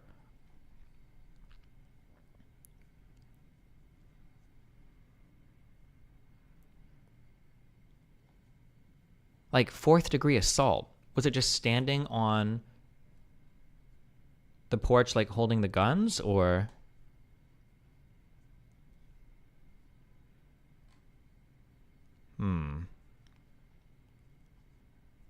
Does Legal Eagle have a video on this? I'm so curious. Legal Eagle McCloskey? Oh, fuck, I bet he doesn't.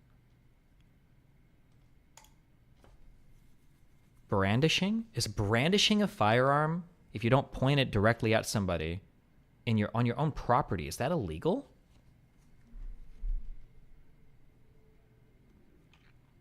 You butchered that spelling? Good.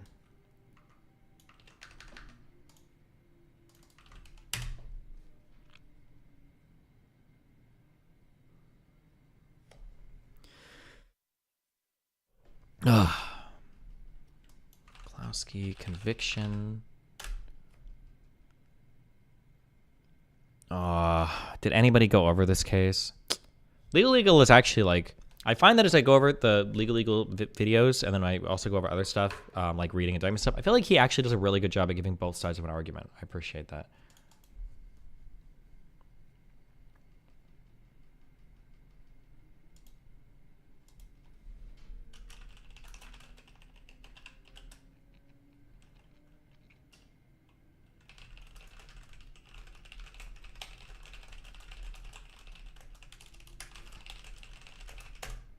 The video called Lawyers Go Insane.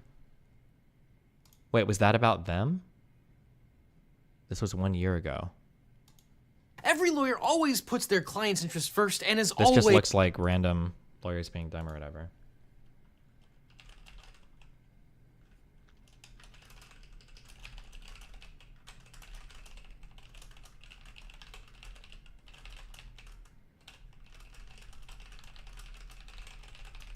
Go to 1145.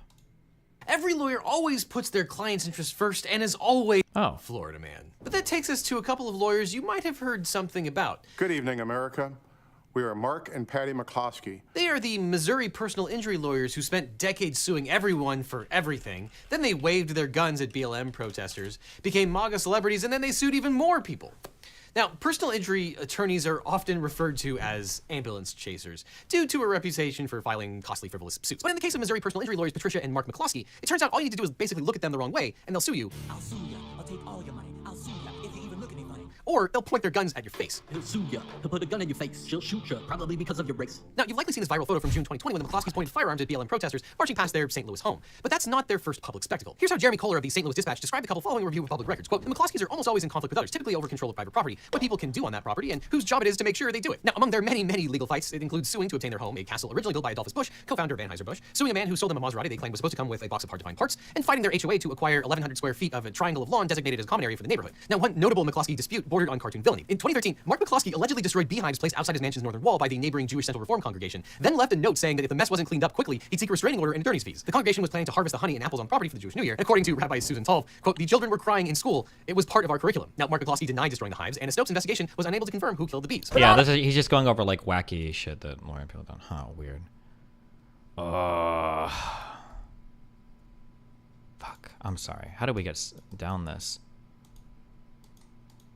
I feel like when I remember everything that happened for this incident, these guys posted big cringe, but I don't feel like they actually did anything wrong or illegal. But I don't know what all their action looked like. Like if I'm trying to think, if you're waving around a gun at a crowd of protesters that have like broken into your little gated bullshit, would that count as assault? Should it count as assault? It probably should. Probably should. It probably should, unless they're on your property. Probably should. I wonder what video footage was really. Were they like, for instance? So, if the guys were walking through here, and if one of these two was like pointing weapons at them, like get out of here, get away from here, blah blah blah. I could see that, assuming they had no weapons and didn't seem like they were coming onto their private property. I could see that being like, okay, that's assault, or that's at least a misdemeanor. Sure, you fucked up. Sure. But I'm just curious what... Yeah. He literally talks about the RLM shit in the next sentence. You just had to keep watching it. Okay, sure, but I doubt he's... There was like 20 seconds left in that segment. I doubt he's gonna go into it much, or at all. Oh, wait, shit. Never mind. There's a whole other thing. Wait, maybe he was. My bad. On property for the Jewish New Year. According to Rabbi Susan Tolv, quote, the children were crying in school. It was part of our curriculum. Now, Mark McCloskey denied destroying the hives, and a Snopes investigation was unable to confirm who killed the bees. No, not the bees! Not the bees! Now, flash forward to June 2020 when a group of several hundred BLM demonstrators marched on the home of St. Louis Mayor Linda Crewson. Mayor Crewson had triggered fierce backlash when, during a Facebook Live post, she read the full names and addresses of George Floyd protesters who had written letters encouraging her to defund police departments. Critics accused her of doxing critics to open them up to public harassment and retaliation. And on June 28th, protesters marched toward Crewson's home along a street called Portland Place, which is blocked with heavy iron gates and signs marked private property. But one of the houses on Portland Place is a Renaissance-style palazzo owned by, you guessed it, Patricia and Mark McCloskey. When the demonstrators crossed paths with McCloskey, the pair countered the protesters' First Amendment rights by threatening them with their Second Amendment rights. Mr. McCloskey stepped onto his patio holding a rifle and yelled, "Get the hell out of my neighborhood and private property, get out." After McCloskey brandished his rifle, Mrs. McCloskey then came out of the door barefoot, wielding a small silver pistol and aimed it directly at the demonstrators. The entire confrontation lasted about 12 minutes, after which the protesters converged on Mayor Crewson's home for several hours of protest. But the McCloskeys immediately became the couple who launched 1,000 memes and lawsuits, because the McCloskeys sued the photographer who took their viral photograph, the online retailer who used that photo to sell products with their unflattering captions, and while the couple became MAGA celebrities, they were going to be beat up badly and the house was going to be totally ransacked and probably burned down like they tried to burn down churches. No, I don't think that was ever going to happen. I don't think that's true, but...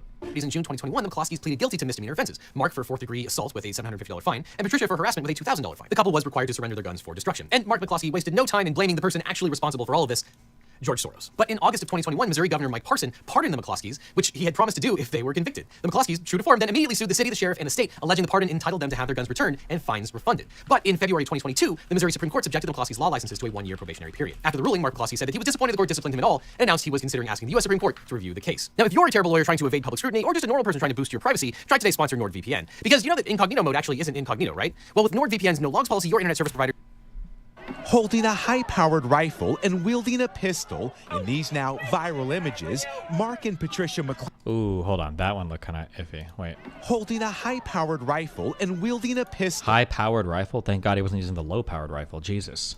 In these now... Okay, this might be a little bit iffy. Viral images, Mark and Patricia McCloskey looked ready for a gunfight as a protest moved through their mansion-lined St. Louis neighborhood. Get the hell out of my neighborhood! Now the well-known local attorneys are defending their actions. There were people wearing body armor. One person pulled out some loaded pistol magazines and clicked them together and said, "You were next. We were threatened with our lives, threatened with a house burned down." The incident unfolded Sunday. By the way, she got the $2,000 fine and he only got $750. Yeah, maybe. As demonstrators marched to the mayor's nearby house to demand her resignation. This after she gave out names and addresses of demonstrators demanding police reform Friday on a Facebook Live video. The McCloskeys say tensions escalated when they were threatened by a fringe group. As I said, this is private property. Those words enraged the crowd. When you picked up the gun, that's whenever things kind of went to another level. Hey, I'm gonna take that from you. I'm gonna take it from you. The viral images drawing both outrage and support across the country. The president retweeting a video of the incident. And overnight, the city's first black chief prosecutor announced she is investigating, saying in part, "We must protect the rights to peacefully protest, and any attempts to chill it through intimidation or use of force will not be tolerated." Patricia McCloskey appears to point a gun at protesters as her husband clutches his rifle. The couple recorded from multiple angles by several witnesses. She came out of a front door with a pistol, but she actually had her finger on the trigger of the pistol. And she was visibly nervous. I can't blame my wife for being terrified and for doing what she could to protect what she thought was her. I wonder if you, I'm trying to think of, if I were to walk up to somebody at a bar and I were to pull out a dysfunctional pistol or an inoperable pistol, I know it doesn't work, and then I aim it right at their face, because the other person would interpret it as like a deadly threat. I wonder what my charge would be for that. If it would just be some kind of assault, because apparently this gun doesn't work, and they tested it, it doesn't work. I mean, weren't they on their property? Well, so I don't think they were on their property. If I could remember, I feel like they had like a house here, and then there was like a little gated community that they had to get in. And I think the protesters broke down this gate to go and walk to the governor's house or whatever to protest. And then their private property was here. But I don't believe that protesters were on their private property.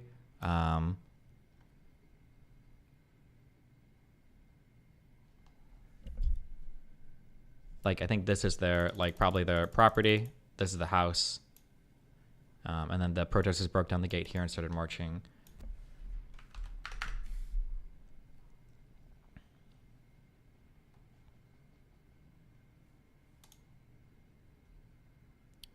So they already broke into somewhere they had no right to be, I guess, but that isn't really relevant at all to this thing. You couldn't, snipe and shoot and kill somebody breaking into your neighbor's house.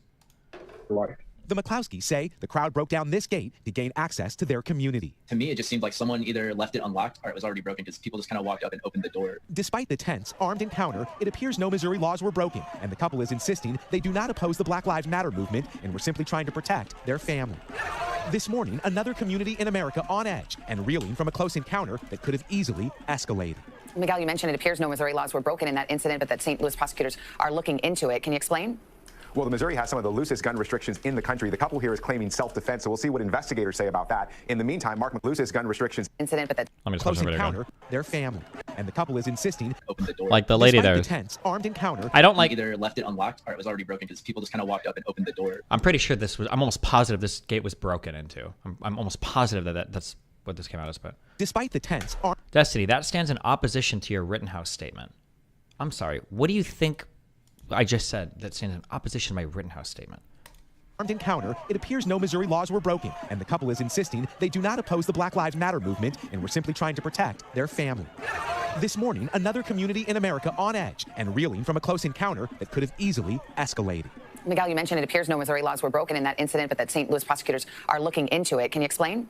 Well, the Missouri has some of the loosest gun restrictions in the country. The couple here is claiming self-defense, so we'll see what investigators say about that. In the meantime, Mark McCloskey says he and his family have been threatened with violence. He's boarded up his office as a precaution, but again, his attorney tells us that they do not represent the anti-Black Lives Matter groups. They were simply trying to protect their home. Weird. Okay. I don't like that there's not easily accessible information. Okay, sorry. Flagging everyone in the crowd is crazy. Yeah, in terms of just responsible gun usage or whatever, they get like an F minus, right? It was horribly done, of course. Even the guy, technically, I think it's still considered flagging, even if your finger's off the trigger. If you're just waving your gun around, is wildly and grossly irresponsible. But I don't know if that's illegal. Like if I flag somebody in a range, I don't think it's illegal to do that. It's just really irresponsible. But if I do it in a threatening manner, pretty sure that's assault. But if I do it in a threatening manner on my property, I don't think it's assault. But if I do it in a threatening manner while I'm on my property and they're not on my property, I think that's assault. Like if somebody was trying to smash my door down and I lean out of my house with a handgun and I'm like, yo, get the fuck away, I'm gonna kill you. Pretty sure I think I'm within my right to do that. But if people are marching down the street protesting and I take out my Mosin and I'm like, you better stay the fuck away from my house while I'm aiming at them, I'm pretty sure that's illegal. I'm pretty sure.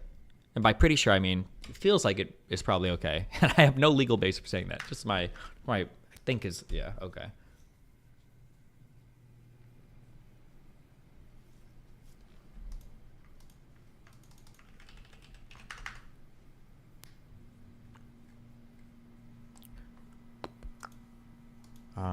Okay. Fuck. Great hand. We've got this great hand, but when people say drone tech and YouTube chat for what? MAGA, they're actually looking at people voting for Trump, and they think they're voting, and they're basically scapegoating them that you are like him. But I don't think they're voting for Trump because of his family values. And if you look, just take a step back, be honest. He was kind of right about NATO. Kind of right about immigration. Mm-hmm. He grew the economy quite well. China virus. Tax. Kind of right about NATO. Kind of right about immigration. What an empty statement. Like Hitler was kind of right about Germany and he was kind of right about the Jews. Like those are two true statements, but like the parts that we're right about and the parts that we're not right about are kind of material to what the fuck we're talking about here. like what a weird statement to make. Reform worked. He was right about some of China. I don't like right about some. What are we talking about? What are we right about? Why not, like, can we be a little bit more precise here? What he did. No, I said China virus. Yeah, I understand. He may have been right. And I don't like how he said things about Mexico. I don't like, but he wasn't wrong about some of these critical issues. And that's Trump wasn't wrong that we need to do something about immigration and the economy. Wow, how prescient. Destiny, drone tech. A mob breaking down a gate to private property isn't threatening. Not threatening you, no. They weren't bringing down the gate to your house, no. That's why they're voting for him. And I think people should be a little more respectful of our fellow citizens. And when you guys have people up here, you should always ask the why.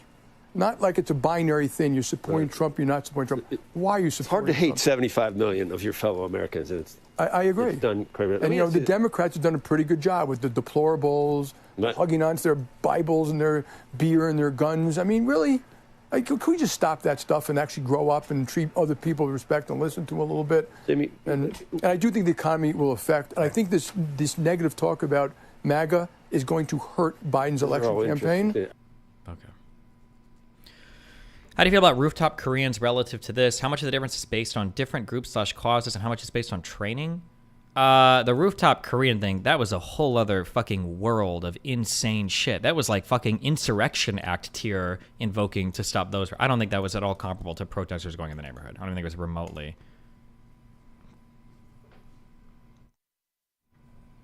Okay, sorry.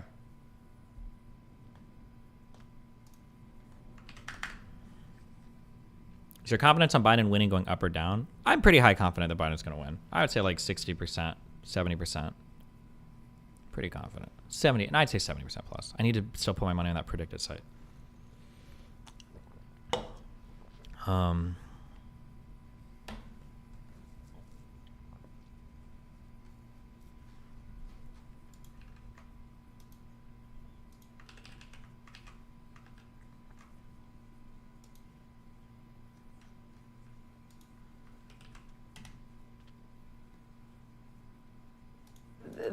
A mob that breaks down the gate to a private area has become rioters.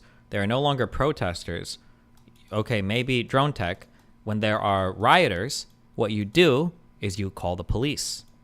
Vigilantism, as far as I'm aware, is still not allowed in the United States. I don't think you're generally allowed to go out and kill rioters. And if you want to make an argument for self-defense or defense of your property, they have to be infringing on your property. I don't think you can shoot rioters across the street, breaking into your neighbor's house. I don't think you're generally allowed to do that. Or at least I'm not aware of any cases where somebody's gotten away with that. They were on their property, prove it. Then link something showing that. I'll wait. I'm not aware that that's the case. They were on their property, then I'd say, oh, might be okay. I'm not aware that they were on their property, though. Are they not members of the homeowners association? Does that count? Yeah, but I don't think that gave them right to defend everything in the HOA, right?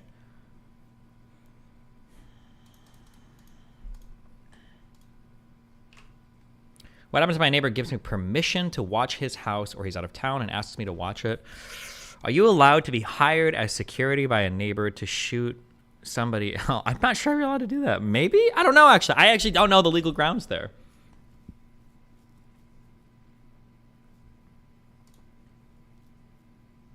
Wouldn't the road in the HOA be communally owned? What, will you have like, I think, what is that called? Like an easement agreement, maybe? The mob wasn't on private property. Did they not break down a gate to gain access? Okay, Drone Tech, I don't know if you're intentionally being bad faith, if you're not understanding what I'm saying. Let me repeat this one more time, okay? The mob was not on the Mikowskis or whatever the fuck their name is, wasn't on their property. I didn't say they weren't on any private property. I said that they weren't on their private property. When you self-defense, the self part means your shit, not any private property. Executing or killing somebody or threatening to kill somebody that's breaking into any private property is the job of the police, not of citizens. It's still a threatening mob that just broke in. Okay, and if they go on your property, you have a right to brandish a firearm and start aiming at them. But until they go on your property, you're probably not allowed to do anything. In terms of like aiming guns at them.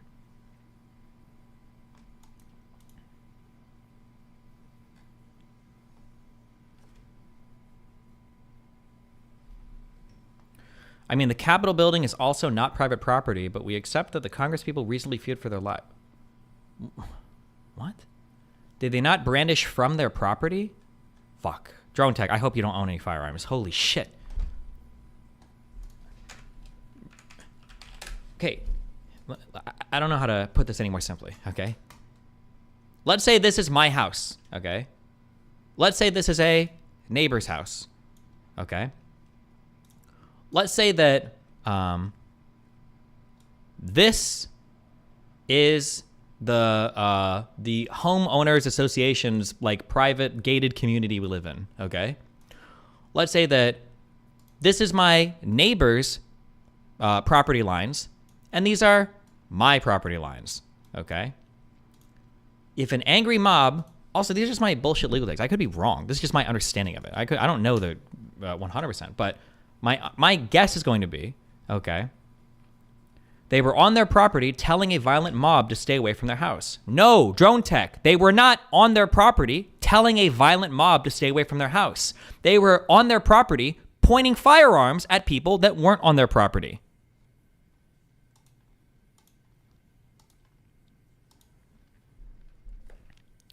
If somebody breaks into this gated community, right, you can certainly call the cops. Somebody breaks into this gated community, boom, you can definitely call the cops. That's fair. If they start to go over here and break into your neighbor's house, I don't believe you can shoot people breaking into other people's private property. If you want to stand out here and you want to have a gun, and you're telling people, like, you better not fucking come over here, that's probably okay. But if somebody is standing here looking at your house, I don't think that you can stand here and point a gun at them and say, stay back. I don't think you're allowed to do that. But if they come onto your property, then you probably are allowed to do that. That'd be my guess, because now you're defending your property. If you, yeah, I think that's all I got. If my understanding is the protesters were not on their private property, they weren't on their property. That's my understanding. Before these guys started brandishing firearms, meaning pointing a gun in a threatening manner or using a gun in a threatening manner at somebody.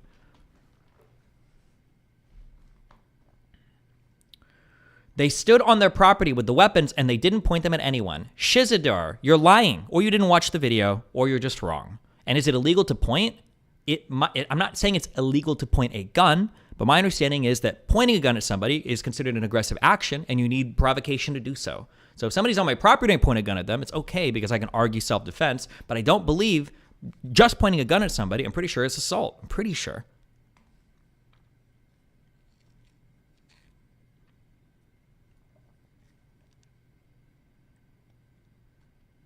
No shot. Are you not allowed to do something in your own community? Let's say your neighbor is some old elderly person. You really don't think you can go over and threaten or shoot? I'm sure you could go over there and start an altercation and then end up killing the person in self-defense if you're defending your neighbor, sure. But I don't think you'd be allowed to snipe people from your window that are breaking into a neighbor's house. I don't think you can do that.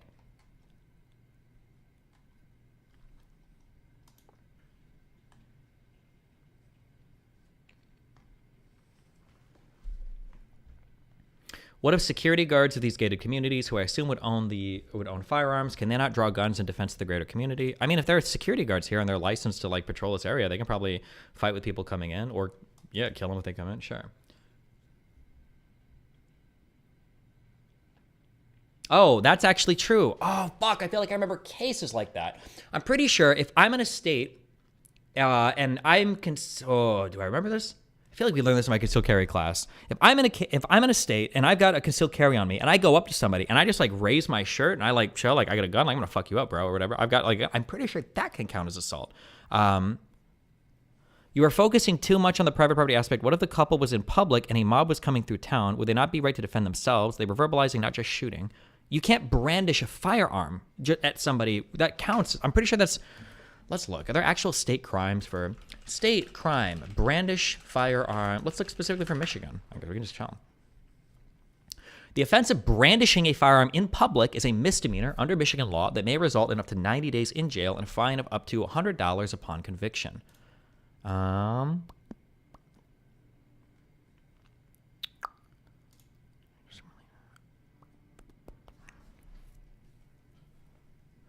Certain job descriptions require that an employee carry a weapon if this person works security or provides security. The offense of brandishing a firearm in public is a misdemeanor under Michigan law that may result in up to 90 days in jail and a fine of up to $100 upon conviction. It should be noted that this section does not apply to peace officers performing their official duties or individuals who are lawfully acting in self-defense or defense of another, defense of another under the Self-Defense Act. Michigan brandishing a firearm in public. Attorney can go into further detail about how one of these exceptions might apply in your case. Oh, it was in Missouri, not Michigan. Sorry. These are probably going to be pretty similar in most states, though.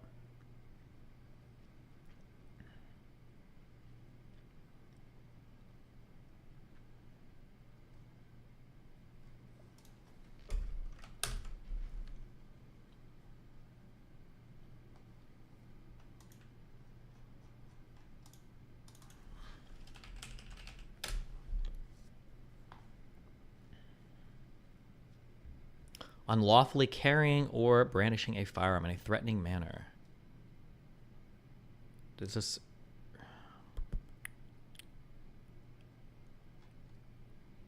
Missouri has some of the loosest gun laws. Yeah, but even for loose gun laws, I'm pretty sure... Wait, what are these stupid fucking... Does nobody know anything about what happened with anything? Destiny, please explain how this is different from Rittenhouse. Is it just that he never pointed the gun at anyone until it was self-defense? Nothing that had to do with Rittenhouse had anything to do with defending any property. Nothing about that case had anything to do with that. All of Rittenhouse's case had to do with self-defense. Full stop, period. Anybody that says anything different doesn't know any of the details of any of the case, or even any of the news articles of any of the case. Nothing about that case had anything to do with shooting other people or sniping people, or it was all self-defense. That's it.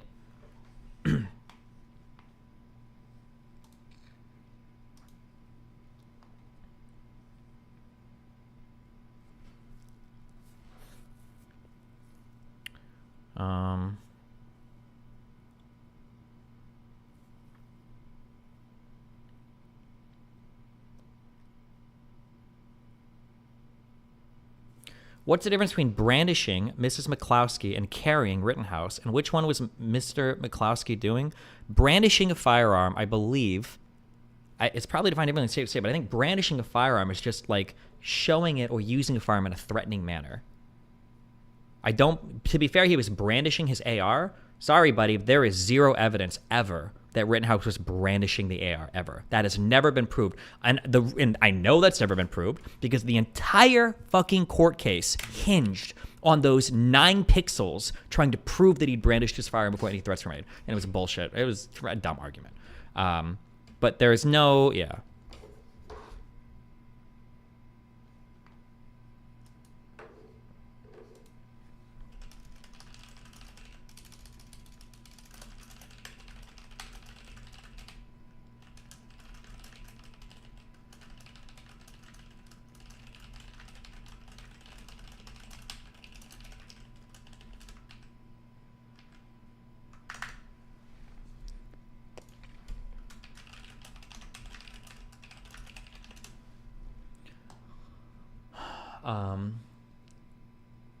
So the difference is, in fact, that Rittenhouse did not brandish the firearm. He was just holding it? Correct.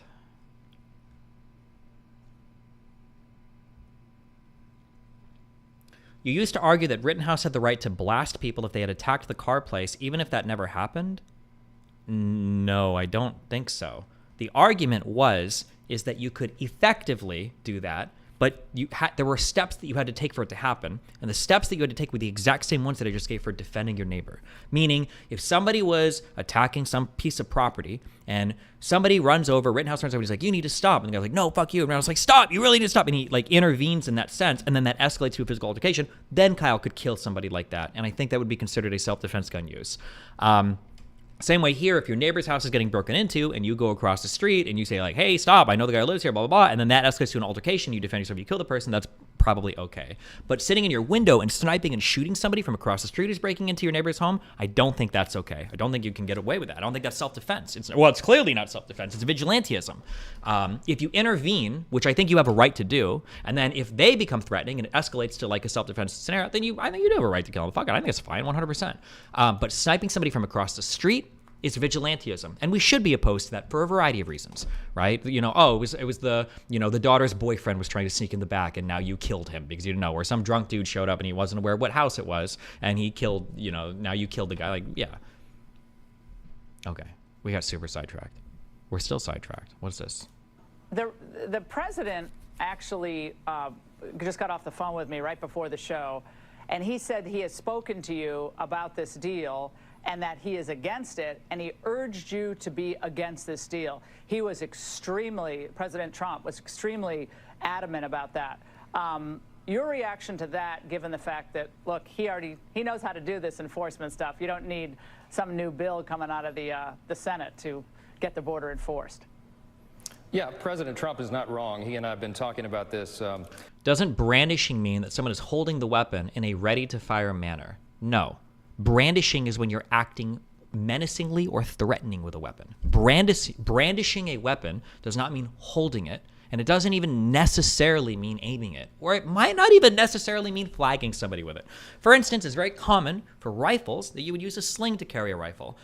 Having a sling with a rifle, and if it points at somebody, hopefully it doesn't because you've got it slung well, I don't think that would count as brandishing. However, it wouldn't surprise me, we need more criminal lawyers here, it wouldn't surprise me if you had a gun in a holster and you walked up to somebody and you're like, "You want to fucking fight?" And you like start to pull your gun out a little bit. You don't even aim it at him, but you pull it out. You're like, "Let's go, dude. I've got red." It wouldn't surprise me if that counts as brandishing a firearm. Even though you didn't even draw it, you're not aiming at the person. You might get like a brandishing thing there. But brandishing is basically, I think, is using a gun in like a threatening manner. But it doesn't necessarily mean aiming it at somebody. And aiming a gun at somebody or like having a gun in a sling is not the same as brandishing a firearm. Pretty frequently. I talked to him night before last about the same subject. We don't have the text of whatever the Senate has cooked up yet, and so we have to reserve judgment, I think, to see what comes out of it. It doesn't sound good. The president actually just got off the phone with me right before the show, and he said he has spoken to you about this deal and that he is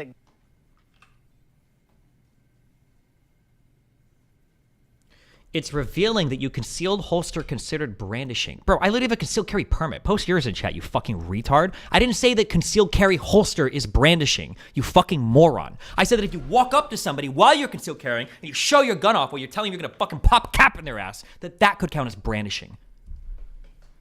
Fuck. Okay. Stop. Yeah, well, it happened again last week. Dana Nessa suffered another devastating loss. 3 men accused of aiding and abetting in the terrorist plot to kidnap and put on a boat, take her to Wisconsin, take the Governor Whitmer to Wisconsin, try her in a barn for what were they? Treason? I don't know. Treason, yeah. What else? We're going to find out. Some right? generic, yeah. Right. Convict her and then lock her in a dog cage for 5 years. Either that or put her in a boat and let her drift around Lake Michigan. I'm not sure. We're going to find out, because with us now is Eric Molitor, one of 3 men last week that was acquitted of all these charges. He's a former Wolverine watchman terrorist, but he's not. Co-conspirator. Yeah. Co-conspirator. Hello, Eric, Wolverine watchman. How do you get into the Wolverine watchman? Well, I never was. Okay, so this guy is the Eric. We did read this, didn't we? He worked for a company that provides respiratory and ballistic protection for the military and first responders. January 2020, gave the works for kind of. Okay, we read this. All right. I don't know why we're linking this 5-minute video. We'll watch him talk. In the Wolverine Watchman. What do you mean you weren't in the Wolverine Watchman? Dana said you were a Wolverine Watchman. You were. The governor called you. No, I'm sorry. The official said you were a Wolverine Watchman. What do you mean you weren't? I hate to call them a liar. However, they are. The easiest way for them to try to slander me and drag my name through the mud and kind of make me guilty in the eyes of the public before I even had to try. So what happened here was like a bunch of guys met on Facebook, right? They're bitching about the government. They're bitching about Whitmer and the lockdown. And they hatched this plot. They're going to kidnap her and take her to the barn, right? And so you all started meeting. Is that correct, Eric? Correct. I was never part of any meetings, know about any plans. I didn't know anything. I didn't know the people. I knew of Adam Fox. The guy had gotten me a job at security, so I was pretty grateful to him, especially during 2019, 2020 when jobs were really good. Okay, first of all, we should say this.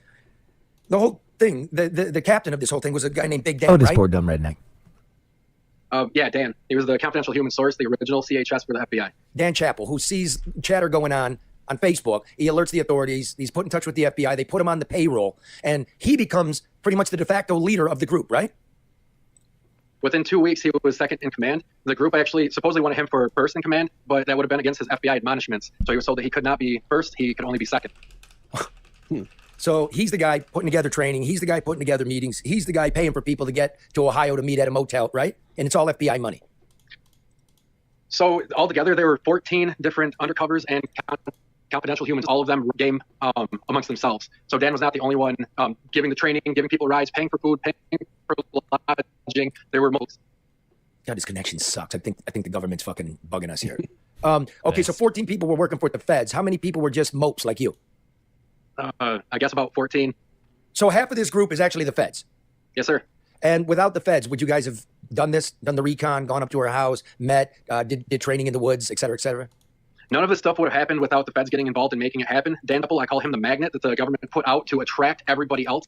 There are always, I hate saying it, but kind of dangerous elements or people that talk crazy. There's always people that do that. So why would you put somebody out there to draw them all together and then feed them plans? And like I said, they paid for traveling, lodging, all sorts of interstate. So this is not just within Michigan. Well, how did you get linked up with it then? If you're not one of them, how do you find yourself in a truck with an FBI informant, right? Looking at the governor's house, taking pictures. We'll get to whether or not that's intent or not. But how do you even get hooked up with them if you're not one of them? Okay, so this is going to take a little bit, man. It's going to take more than 15 minutes probably. Is that okay? No. Give me the 2-minute version. You got it. You know what I hear a lot? Charlie. Okay, I don't want to watch this. Thank you. Okay.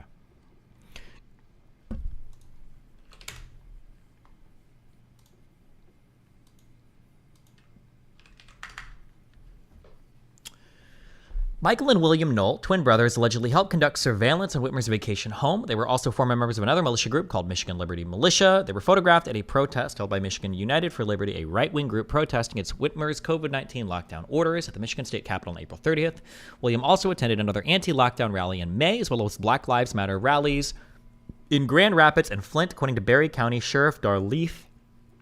Though Leaf also said William vented about the movement. William was also photographed at a February 2017 protest against Trump's Executive Order 13769.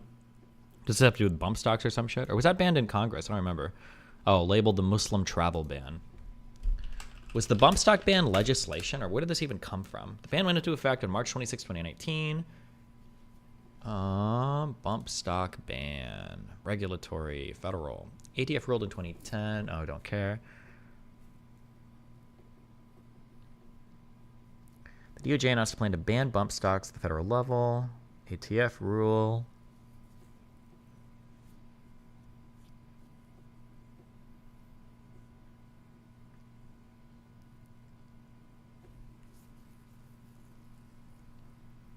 Must have been covered. Damn, okay.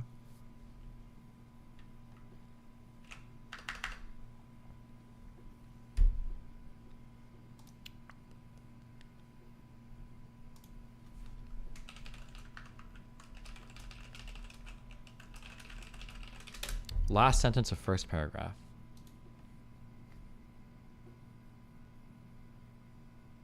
On February 20th, 2018, President Trump instructed the ATF to issue regulations to trade bump stocks machine guns. Okay, gotcha. Okay. All right. Jesus Christ. He and members of the Michigan Liberty Militia were counter-protesting while wearing military fatigues, carrying firearms, and waving a Gadsden flag. Williams also allegedly made threats against the protesters on Facebook. Oh, God, this is that cringe flag. A good rule of thumb is if the whole idea plan originates from the police, it's likely entrapment. Otherwise, entrapment is a near impossible defense. if the whole idea plan, I thought the general guiding thing is probably more complicated in practice. I thought for entrapment, you have to be enticed to do a crime that like you wouldn't do otherwise. Like there has to be some pretty big pressure, no? Like if I walk up to a dude and I'm like, hey, listen, I'm going to give you this gun if you want to go and like kill the president. If a guy's like, fucking A, dude, and he takes the gun and goes to do it, I don't think that's considered entrapment because he wasn't like super enticed to do the crime, right? Like if law enforcement gives you the opportunity to commit a crime and you jump on it, I don't think that counts as entrapment ever. Like an undercover cop can offer to sell you drugs, and if you buy it, you can't be like, well, I got entrapped, right? But maybe we'll see.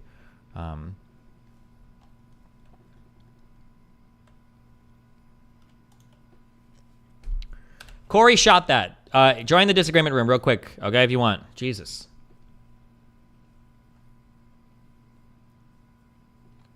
Entrapment entails an action you wouldn't have taken otherwise. No, I do not believe that is the case. I think that's like a super misunderstood thing, that people think that entrapment is just if the police get you to do something you wouldn't have done otherwise, then that's entrapment. I don't think that's the case. I think the police have to like induce you to do otherwise. Like if a cop walks up and he's like, hey, listen, I got a 14-year-old in my car. You want to go fuck her? And you're like, yeah, I'm a pedophile, or a pedophile, whatever the fuck it is. I don't think that counts as entrapment. But if a cop walks up to you and he's like, hey, I got a 14-year-old car, you want to have sex with her? And you're like, I don't know. And the guy's like, okay, well, if you don't, I'm going to kill your family. It's like, fuck. That would count as entrapment because you're inducing the action with like a lot of pressure or whatever. But like what counts as too much pressure, what doesn't, I think can be up for debate. But like you can't just cry entrapment because you do something illegal that the cops gave you the opportunity to do. If a cop gives you the opportunity to commit a crime and you do it, I don't think that counts as entrapment.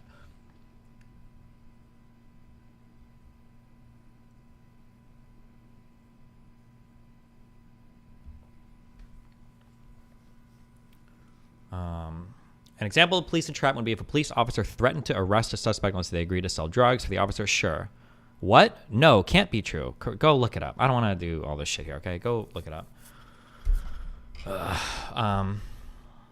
You're only speaking about the U.S., right? Yeah, I don't know what entrapment looks like in other countries or whatever. I'm not arguing about this, okay? I don't care. What if they socially pressure you to do it by encouragement but don't offer threats? I think if there's like a high level of social pressure, you could consider it entrapment. I think that like the idea is supposed to be that if you take somebody, if you just give them the opportunity to commit a crime and they jump on it, it's not entrapment. But if you're doing like social pressure, or you're getting somebody like, normally I would never consider this, but like, like if you're like a debate mastermind, you debate lord some dude into going to do things like, okay, fuck, then that would be considered entrapment. But it probably varies from case to case. But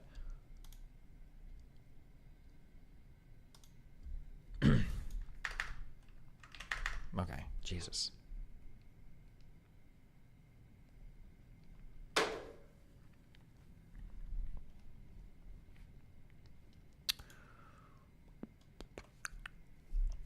The brothers were two of the 5 suspects turned over for trial on December 7th, 2022. They're accused of providing material support for terrorist acts as well as a gun crime. Paul Beller, who was arrested in Columbia, South Carolina, where he had moved from Milford over the summer after an eviction, was responsible for designing the tactical training exercises used by the Wolverine Watchmen, which included the use of firearms, medical treatment, and other tasks. Beller's former neighbor in Milford said the pandemic caused Beller to lose his job and called him a very angry person, and said he threatened her with a gun after running with her. According to Beller's father, he trained for the U.S. Army at Fort Jackson for a year before being discharged in 2019 with a diagnosis of PTSD. Damn, PTSD from what? He trained for a year. What happened? Okay.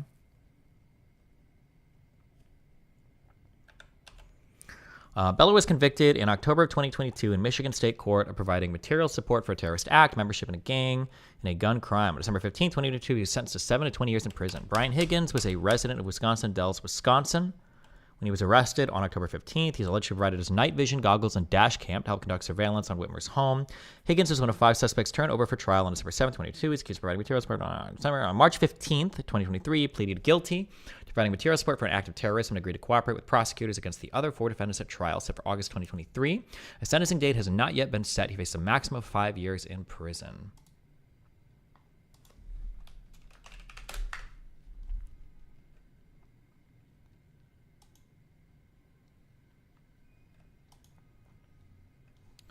Corey is in the disagreement room. Oh, we're really going to do this before I finish this? We are. What do you want?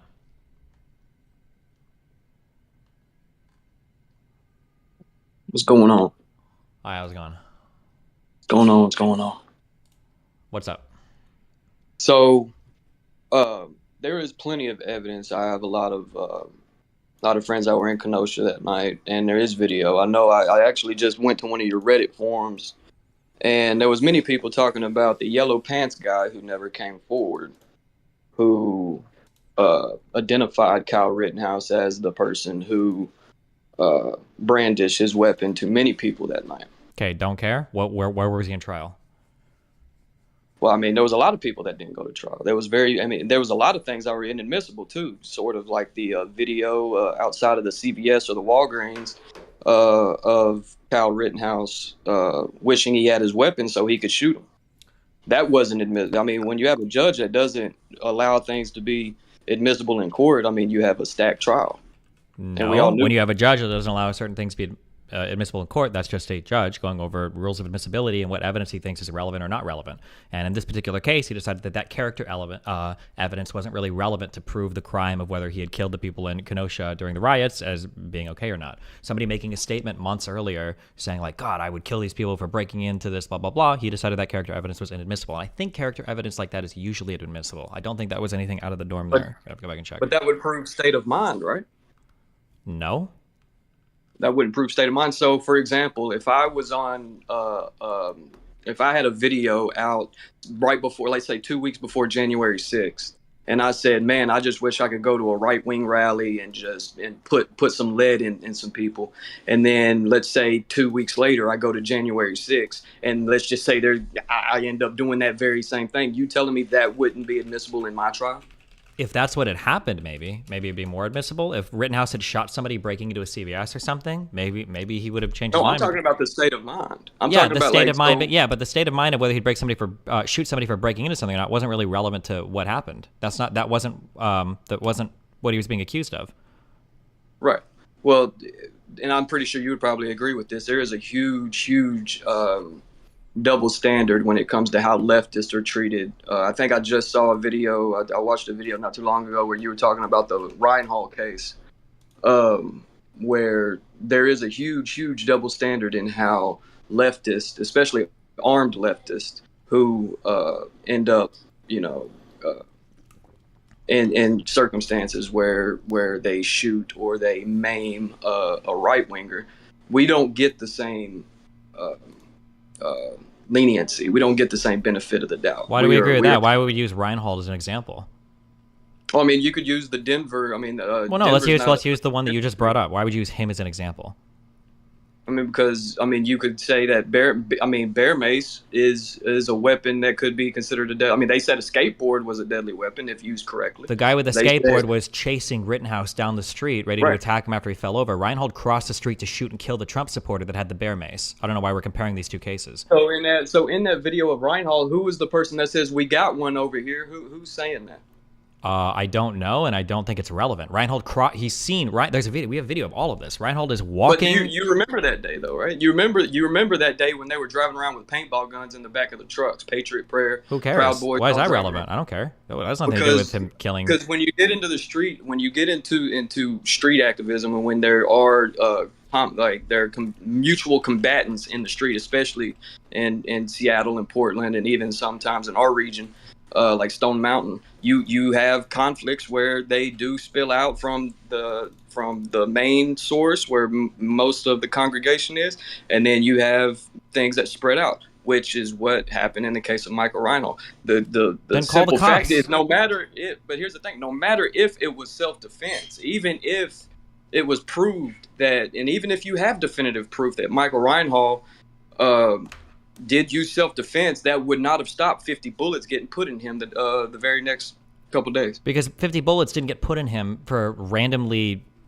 doing a self-defense thing. The guy, first of all, he drove and he did a bunch of media interviews. Then he went back to his house, and then there are reports of what happened at the house. Now, unfortunately, we can't know what happened 100% at the house, but it's not really comparable to the Rittenhouse thing, where you saw Rittenhouse literally walk to the police and talk to them right after the shooting happened. Do you know the identity of the person who was following Kyle Rittenhouse around with the camera? I don't know. Who? There are a ton of different camera angles. What do you mean? Right. Well, the one that was following him around when he was going around supposedly asking everybody for it. And then there was that guy with the yellow pants that says, hey, that's the guy right there that was pointing the gun at us. Okay. You don't remember that video? I think I do, but that's not evidence of Kyle Rittenhouse actually doing it. But you're talking about brandishing and the right to carry a gun. Well, one, he relinquished his right to carry guns because he crossed state lines, which a lot of people on our side of the fight, a lot of people get interstate crimes. Why do you think Why do you relinquish your right to carry a gun by crossing state lines? Well, when it depends if you're. I mean, a felon can't do that. Can somebody who's Rittenhouse a felon? a felon? But that's what I'm saying. No, that's not what you're saying. You said that when you cross state lines, you relinquish your firearms. Are these all illegal behind me because I'm from Nebraska and I brought some of them from Nebraska? What do you mean? I'm in Florida now. What's illegal about crossing state lines with a firearm? Well, it depends if you're in a person who can legally possess a firearm, which Kyle Rittenhouse was not. Well, it seemed like he was. That was ultimately the determination of the courts. So he was 17 years old and he could open carry a firearm past curfew.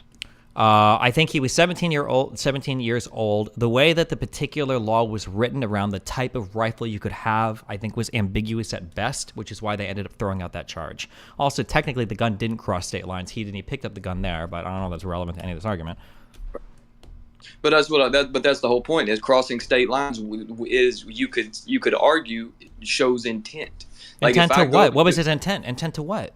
Well, based on his intent was to protect property that wasn't his, which anybody. Okay, and if the crime was he killed somebody protecting property, well, then we'd be having this conversation. But that's not what happened, so it's not relevant. Right. But you also admitted, I know you admitted in the video also that you don't really know what led up to him getting chased either, correct? What do you mean? What led up to him getting chased? Or what are you asking me? Well, I mean, because he was with his militia buddies, and one of the guys that even turned on him saying that Kyle Rittenhouse was kind of acting erratic and not within the organized structure of the militia that was there. There was a few boogaloo, there was a few other just rogue militiamen. Don't know if that's true or not. Don't remember any of that in court. Okay. Well, I mean, the guy testified in court. The guy testified in court that Kyle Rittenhouse was acting erratically on that night prior to the discharge of the firearm. That he said he was not acting within the structure of the organized. Like, that's why when Kyle Rittenhouse was chased, where was his militia buddies at? Sure. That's a separate. Yeah, you just made a separate statement now. If you're saying he wasn't acting and he wasn't along with the other militia people, I think I remember that testimony, that he was like working on his own. He was doing his own stuff or whatever. But sure, but that's a fundamentally separate claim. Nothing there is wrong or bad.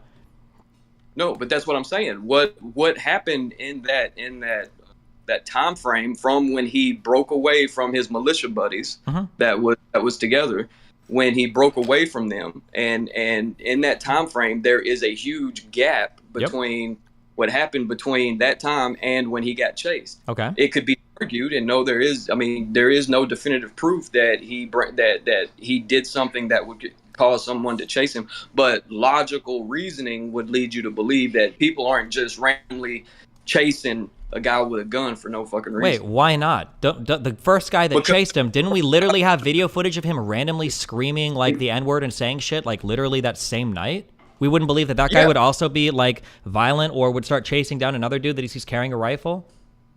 But why? So Kyle Rittenhouse was just the lucky guy because there was a bunch of guys you could have chased with rifles, and you telling me that Kyle Rittenhouse was just the lucky one?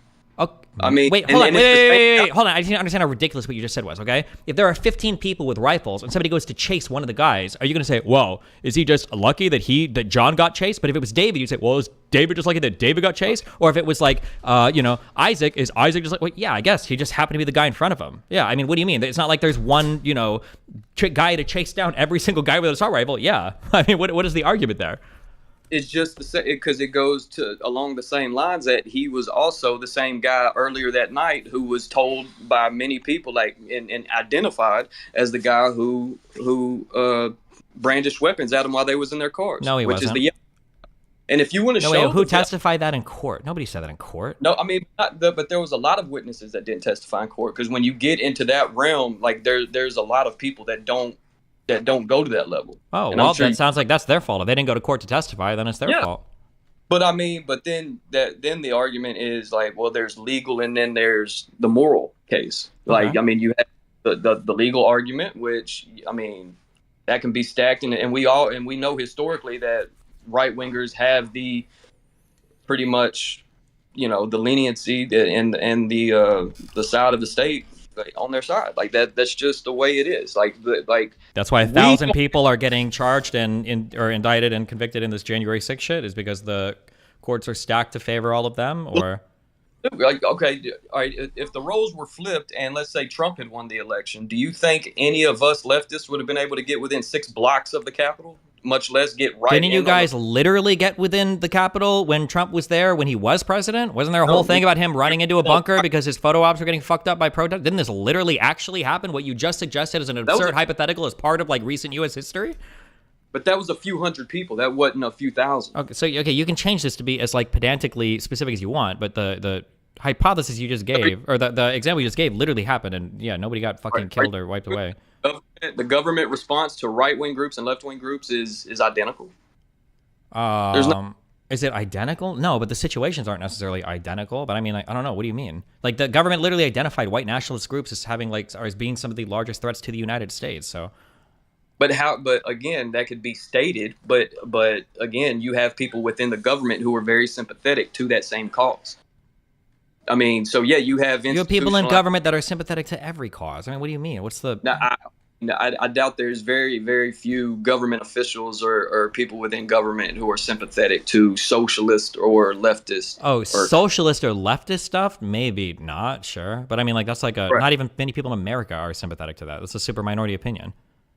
But exactly, and which again goes to my argument that when it comes to us, when it came to Charlottesville, when it came to Stone Mountain, when it came to all the Louisville, Kentucky, when it came to a lot of the actions that we took in combating Nazi groups that were organizing as from 2017 up through 2020 and the beginning of 2021, we experienced a lot of things that right-wing groups didn't get to experience. For example, I don't know if you know about the American Renaissance. Nope, don't know about it, don't care. How does any of this relate to Rittenhouse? What part of it was unfair? What part of this was like a stacked court or trial, or what part of this wasn't right? Well, I mean, anybody that watched the trial could definitely tell that I watched the entire trial from start to finish, including parts apparently that you missed about evidentiary stuff, like why that character evidence wasn't submitted, about him making the conversation outside the CBS that you didn't know about. So I've seen every part of this trial. I watched the whole thing. So tell me, what part of this was unfair or stacked?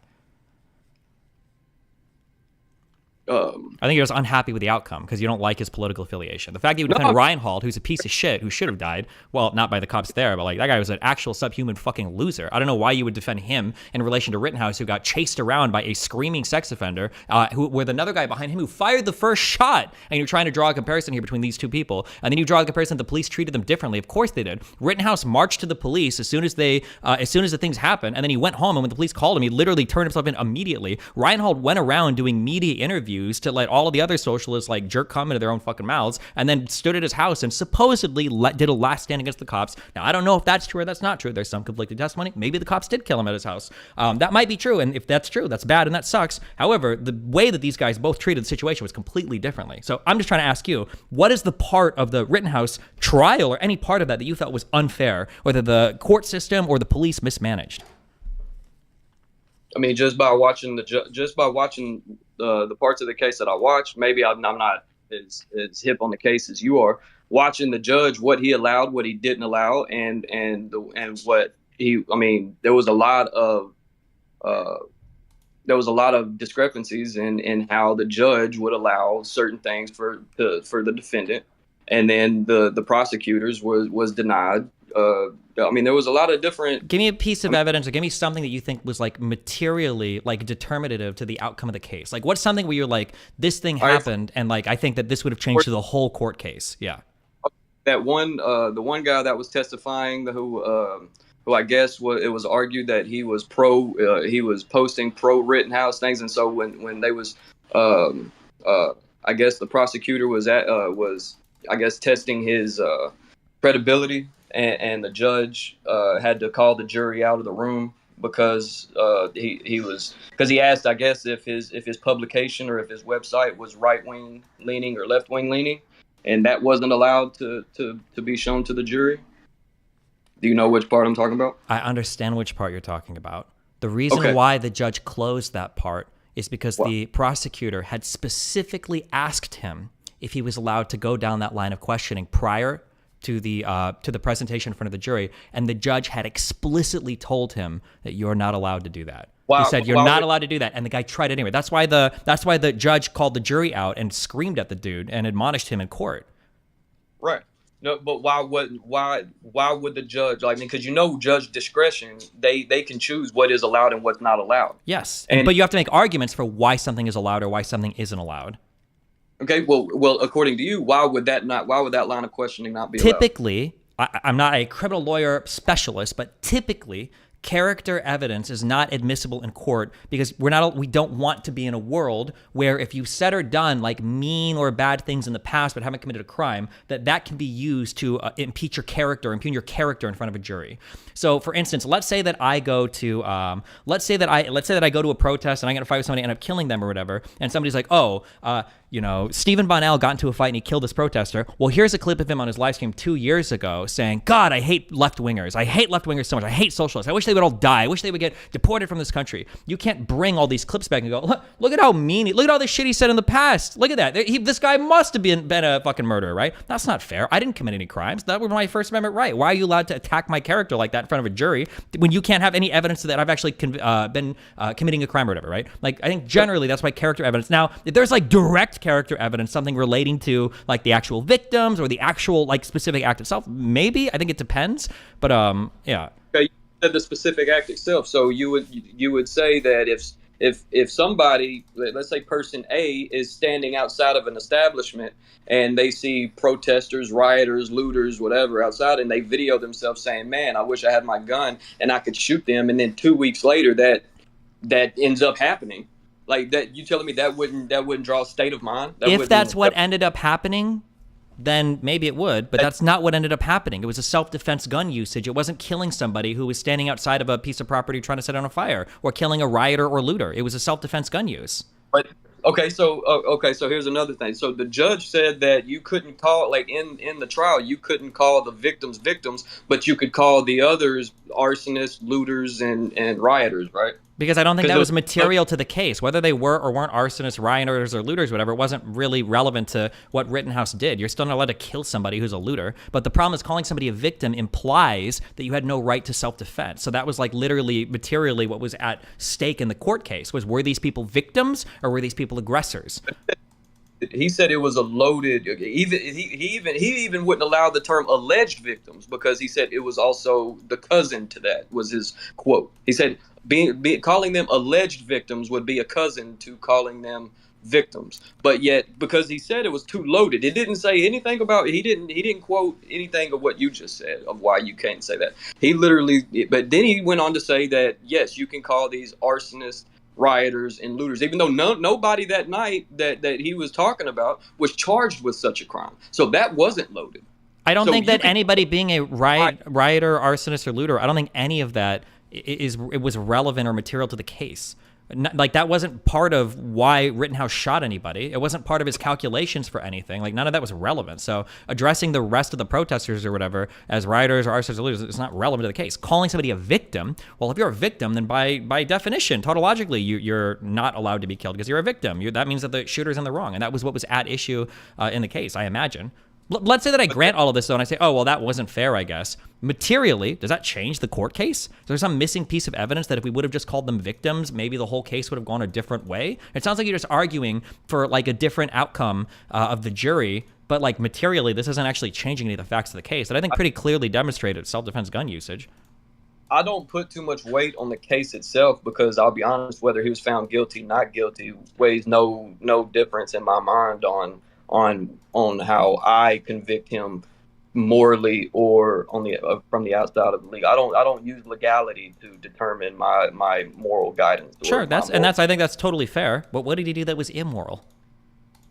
What did he do that was immoral? I mean, you could say that him throwing up, white power signs with Proud Boys and had a shirt that says "free as fuck" on it. But yet, hold on, wait. I'm sorry, hold on. I think my thing lagged for a second.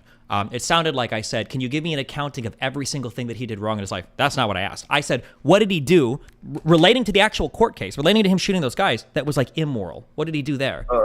Fleeing the scene, not dropping his weapon whenever he realized, like, here's the thing. Hold on, wait. Point by point. He didn't flee the scene. He literally walked to the cops immediately. Okay, look. If you shoot somebody in the act of self-defense and you know that this one guy was the threat, okay, so if you see this one guy is a threat, you don't see the people in the streets as the threat. You see this one guy chasing you as the threat, and you neutralize that threat, regardless if that's self-defense or not. I would argue that it would be a strong case to say that that was self-defense. I would even grant that. Because you have one guy on video chasing somebody, you don't know what he could do. He could take your gun, he could shoot you, he could do whatever. When you neutralize that one threat, you get on the phone with your friends, say, I just shot somebody, and then you take off running back into the crowd. Like, now you have put it in everybody's mind that you are now an active shooter, because they don't know. Nobody in the street. Yeah, he went to the police to turn himself in. You think he should stand there around the crowd of people that hate him, that start to chase him down with like skateboards and guns? Why would he stand in that crowd of people that he knows are all antagonistic? Okay, then why not just start shooting at everybody? What? Because the people, because thankfully he could shoot at everybody. I didn't say he could shoot at everybody. That wasn't my argument, because he was responsible enough not to identify every single person as a threat and shoot everybody. He just ran to the cops, which is what you probably should be doing. But that's what I'm saying. If you neutralize a threat, and because there wasn't a group of people running at him. How does he know that the people around him aren't all going to start saying, like, he shot and killed him, get this guy? Why would you stay there? You're increasing the threat to everybody by staying there. Why would you not just go with a gun?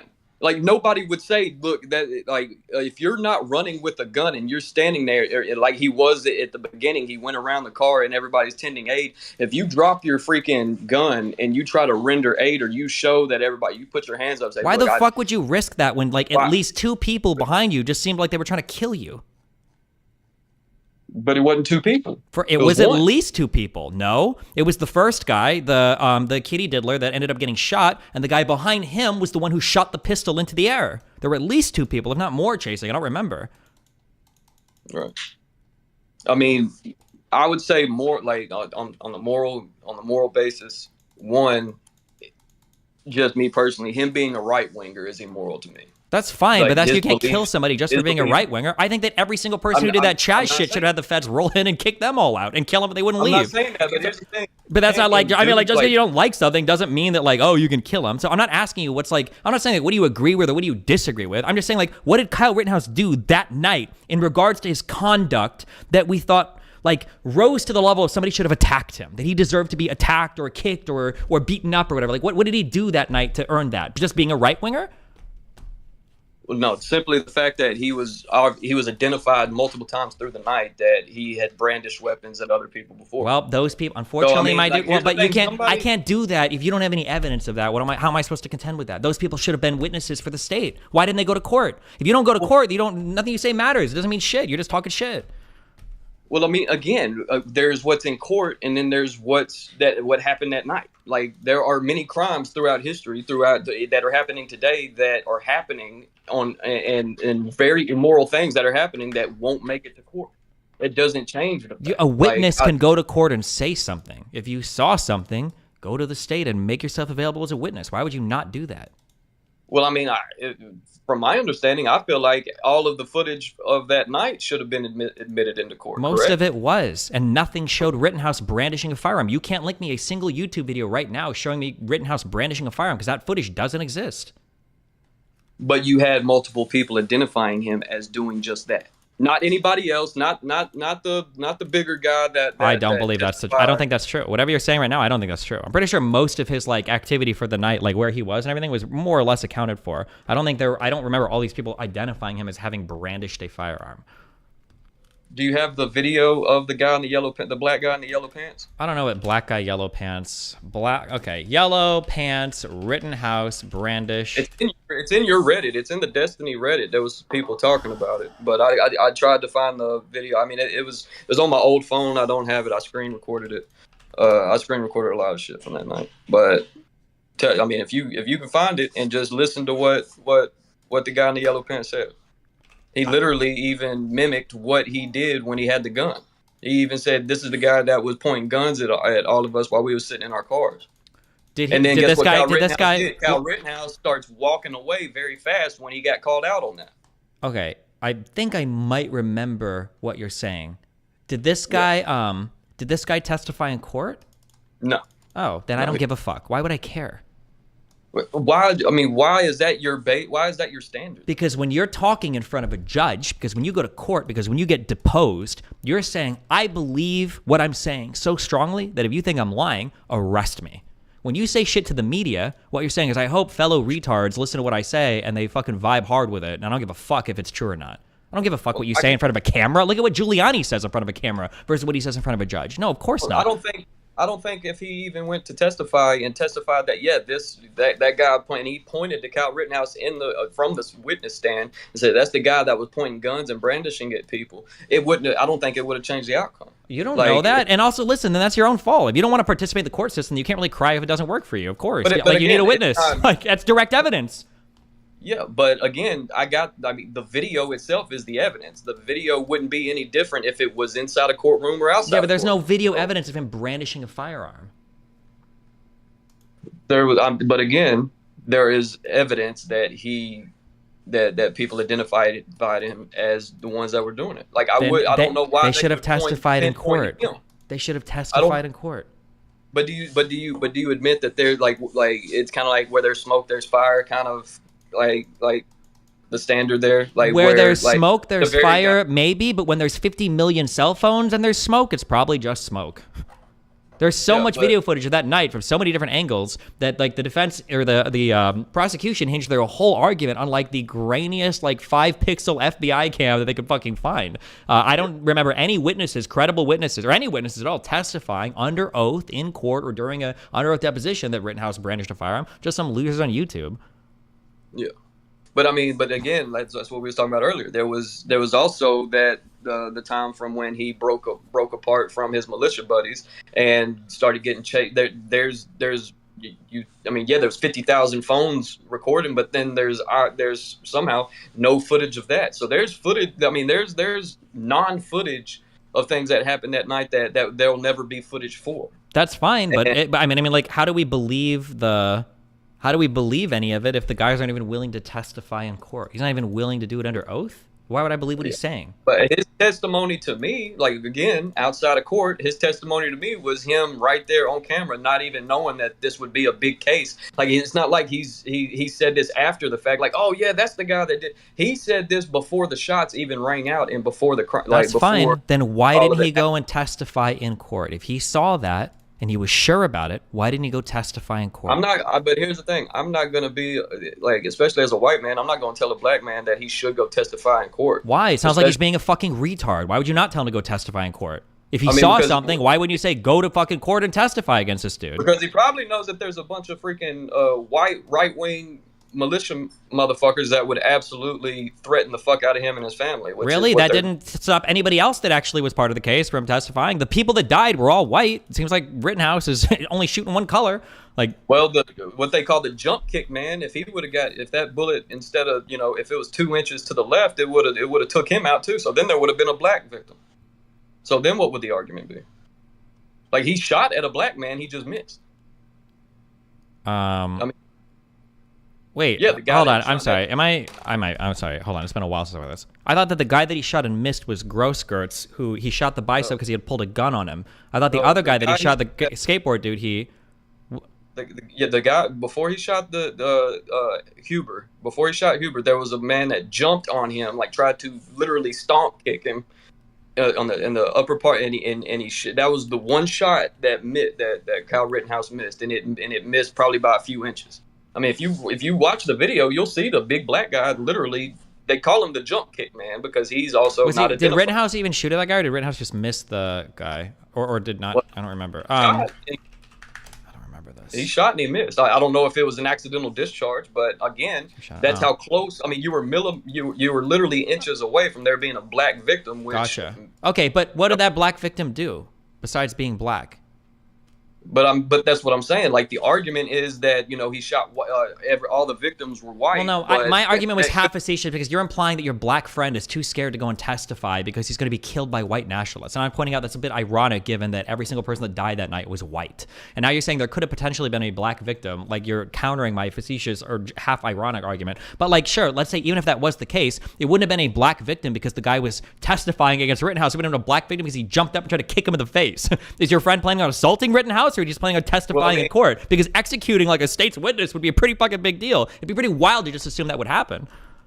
But again, like the people that were going after him, like Anthony Huber, everybody that was chasing after him, they wasn't chasing after somebody who, in their mind, their state of mind, was not defending himself.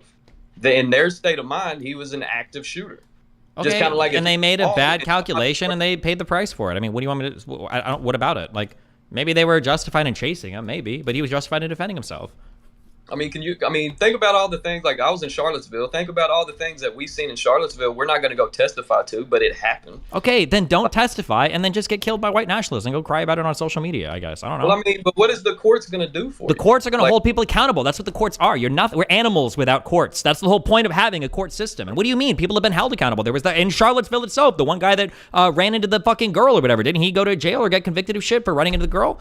I mean, you've got the whole January 6th set of convictions. Like, why are you pretending like people that are white nationalists? I'm just reading about this whole Gretchen Whitmer case where it was all fucking, I'm pretty sure these are all white people. Like, why are you pretending like white people never get in trouble in court? That's such a retarded thing to think.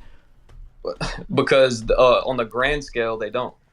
On the grand scale, they don't. What about all of that whole weird Chaz shit and the other stuff where you had like these whole sectioned off neighborhoods and shit where kids were getting shot and stuff where these people eventually just kind of walked and it all disbanded? I mean, isn't that an example of socialist or far lefty people not being held accountable? I mean, historically, we know COINTELPRO and modern day J-Trig tactics are widely misapplied. COINTELPRO is before I was born. Why the fuck are we talking about this? But nobody knew what COINTELPRO was when COINTELPRO was going on. Like, that's the whole point of it. You don't know about it until it morphs into something completely different. Okay, so then fight against it in the courts. Exposure. That's like the whole point. Go to court and fight it. What's the alternative? What is the alternative? You want to just like lay down and die, or just not do anything, or what? Well, I mean, I think we all know that we're on the cusp of something very grand that court system or a judicial system is not going to be able to. Who's mitigate. on the cusp of anything? What do you mean? We're not on the cusp of anything. So you think everything's just going just hunky dory according to, like, you don't think we're on the brink of mass revolt? Like for example, if you think January 6th is just like, you think if Trump loses again, you think they're just going to go quietly into the night? I think most of them will, yeah. You think most will? Yeah. All right, I like your optimism. Well, if we're using Jan 6's comparison, if they don't go quietly in the night, then I hope that our federal police or our state police will hold them accountable if they try to do weird shit like they have been doing for January 6th. I just think we're too splintered and polarized for court systems and the judicial system to, especially when it comes to J-Trig and the joint task force that they're employing. That's fine, and you can feel that, but you're hinging on a case where the boy was clearly acting in self-defense. Everybody's watched the footage. I don't even think you disagree that the first shooting was self-defense. It's not like you defended that. And then your comparison was Reinhold, who was a subhuman piece of shit who stalked a Trump supporter through the night to try to shoot him, and then ran away, gave media interviews, and then hid at his little donkey house when the feds showed up and killed him. Like, I mean, these are like the worst cases ever that you could draw for comparisons. And you're trying to say that because of this, because I didn't get the outcomes in these two cases where like one guy was clearly fucking up and another guy was like clearly acting in self-defense, the court system must be broken? These are like the worst examples in the world. But that's the thing. I don't hinge anything on outcomes of court cases. I don't. Like, Casey Anthony was also found to not have killed her baby. Sure, like, we're not hinging them on the court cases. We're hinging them on like the facts presented in the court cases. You're hinging everything on like some dude in yellow pants, apparently the only guy in the world that had the ICC Rittenhouse brandishing a firearm at a passerby or group of people in a car, and nobody else that night was apparently willing to testify. So if you want to say I don't want to participate in the court system or whatever, I mean, I guess that's fine. You're just like, you're ceding all that ground, then you're always going to lose and no justice is going to be served. And yeah, I don't understand the point. It just seems very defeatist and dumb. I mean, I agree. I think everything's dumb. But I'm pointing to the double standard outside of the court system, how things are applied. Like, we know that charge stacking is one-sided. We know that typically in the court system, if you don't have money, you know, and I'm sure, Kyle Rittenhouse had a whole bank full of people donating to his. I mean, but that's the thing. Like, what do you mean? Hold on. How many? I'm curious. I don't actually know the answer to this. But if we were to go on GoFundMe and we were to look up historically who's raised more money for their cases, like left-wing people or right-wing people, there's a lot of really stupid right-wing people. Oh no, I'm sorry. There's a lot of really stupid left-wing people that have raised money for cases as well. Like in the, I don't know if I would count this as left-wing, but the donations definitely came from left-wing. I can think of two things right off the top of my head. The black guys in New York City that tried to jack the bike from the nurse lady or whatever, didn't they raise a fuck ton of money on GoFundMe? I'm not familiar with that case. Okay, what about the one where there was the, I think a family was on TV crying because their black, I think it was a black son, got killed by police. And then later on, what came out was that this guy was trying to break into the house of his ex, and then the police showed up, and he got in a firefight with them, I think after shooting into the house a couple times even, and then got killed by the police. Didn't she raise more money than the actual victims in that case? Was that a political case? Or was he a left-winger? I'm not saying he was necessarily a political case, but I'm saying in terms of was Rittenhouse a political case? Like, it was a self-defense case. I mean, it's all kind of political, right? It's all thrown up as like BLM or black issues or white or liberal or whatever. Like, hypothetically speaking, if someone who was an anti-fascist, activist, organizer, like somebody, I'm not talking about no neoliberal, Occupy Democrat type. I'm talking about like a left-wing, self-prescribed or self-described anti-fascist willingly goes to a right-wing action, and we know that right-wingers have no problem, at the very least, chasing down leftists. I'm sure you saw a lot of videos of Antifa getting beat up, getting chased in Portland. Like, I'm sure you've seen a lot of videos of that. Are you telling me that if I was in Portland, or if I was at any right-wing action, Patriot Prayer action, and we're in the courtyard and some right-winger or some Patriot Prayer or Proud Boy starts running at one of us, we can just unload on them? Like, if I'm not mistaken, didn't Tiny get shot in the ankle or the toe one time? Who's and Tiny? Guess what? First of all, and also, yeah, if this happened, you would be able to, right? But the guy that shot Tiny got in trouble. Who's Tiny? Who's Tiny? What is this? Tiny Too Easy. He's he's one of the Patriot Prayer. He's one of Joey Gibson's henchmen. I don't even know I don't know what the name. You have to spell this for me. I don't know what you're. Tiny Toese. T-O-E-S-E. Tiny. T-O-E-S-E. And look at when he got shot, who he got shot by, and what happened to the person that shot him. Okay, hold on. He got sentenced to 8 years for violence at Portland rallies. Yep. So he was a Proud Boy. Yeah, but before he got sentenced, and before when he got shot in the foot, when he got shot in the toe. Okay. What happened to that was an example of right-wingers attacking leftists, and a leftist shot one of them, and what happened to him?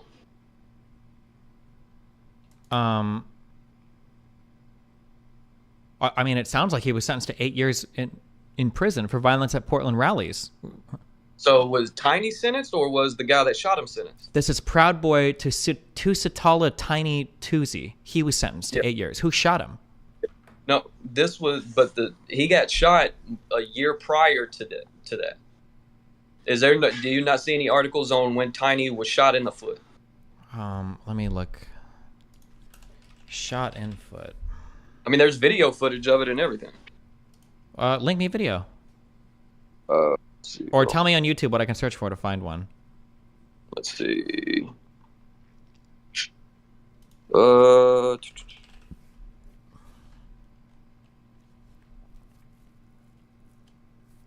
see. Yeah, here it is. It's Thunderstruck Media.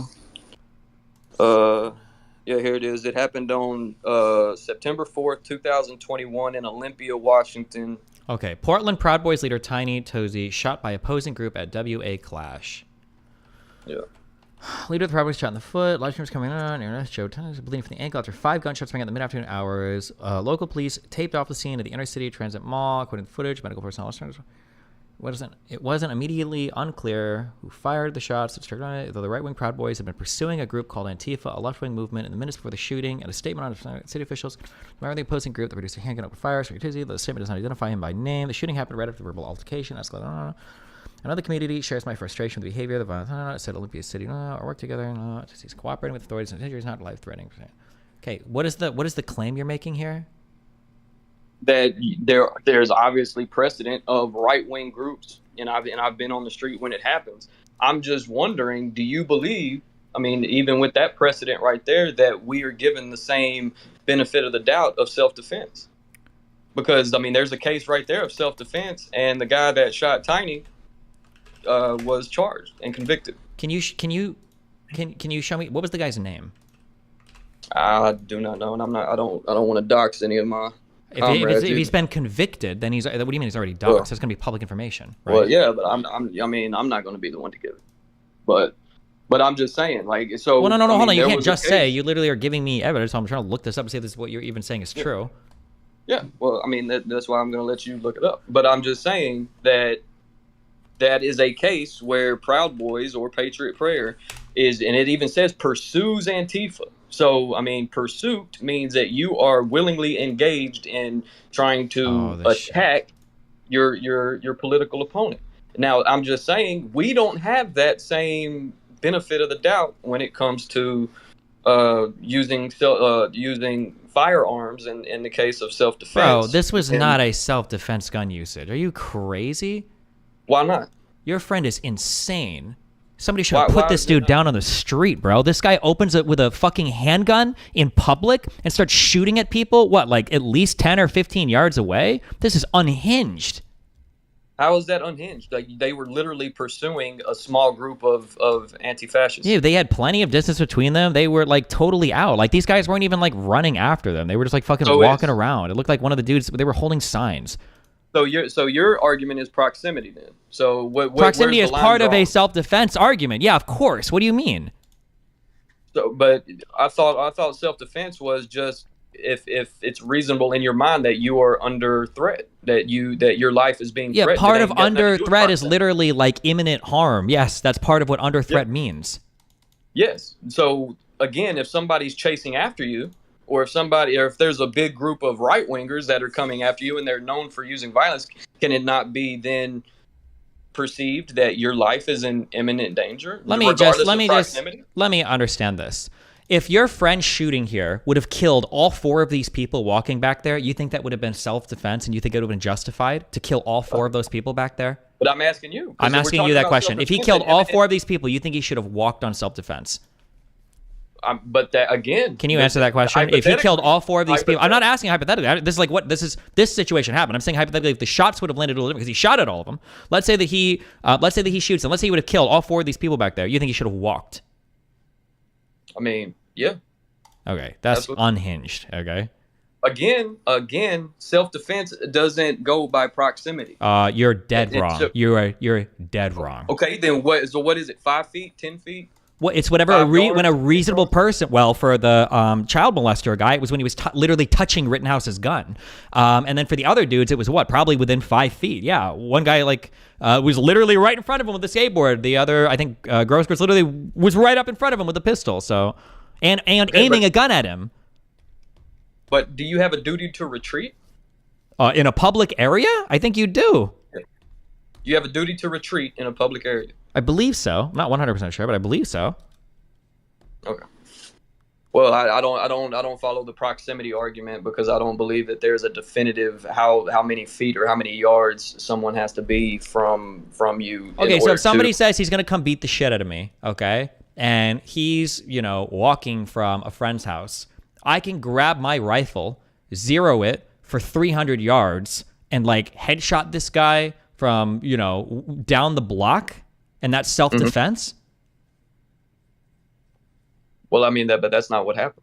Hold on. No. You just said that you don't factor distance in. I'm asking you, do you really believe that? You really don't factor distance in? The guy's 300 yards away, okay? I'm like squinting down my 4X scope to shoot this dude. You think that I could shoot this guy from 300 yards away? From blocks away, I could shoot the guy. How many dudes are there? Is it one like guy? 2 of you? Is it 2 of you and 100 Proud Boys? I mean, because then you could argue that, yeah. Well, I don't know if that. I don't think that supports your argument because at least in this footage that I'm seeing here, I see, assuming these guys are on the same side, 2, 4, 6, 8, 10, 12, 14. Looks like 16 Antifa people who are being chased by 3 or 4 Trump people. I mean, in that video, yeah. I mean, but there was obviously way more Proud Boys, and I mean, I don't think that you could ever find. You'd be very hard pressed to find any videos where Proud Boys are outnumbered by Antifa at a Patriot Prayer Proud Boy gathering. Anywhere that Tiny is, especially. But again, if you see what Tiny had to do in order to, because Tiny's been in legal, under legal scrutiny for years, but what he's had to do to get to that level, your average leftist would not even be able to jump the first hurdle. And I disagree, and I don't think you've demonstrated that at all. So. Okay. All right. Well, it's good talking to you, Dustin. Good talking to you. We'll talk again soon.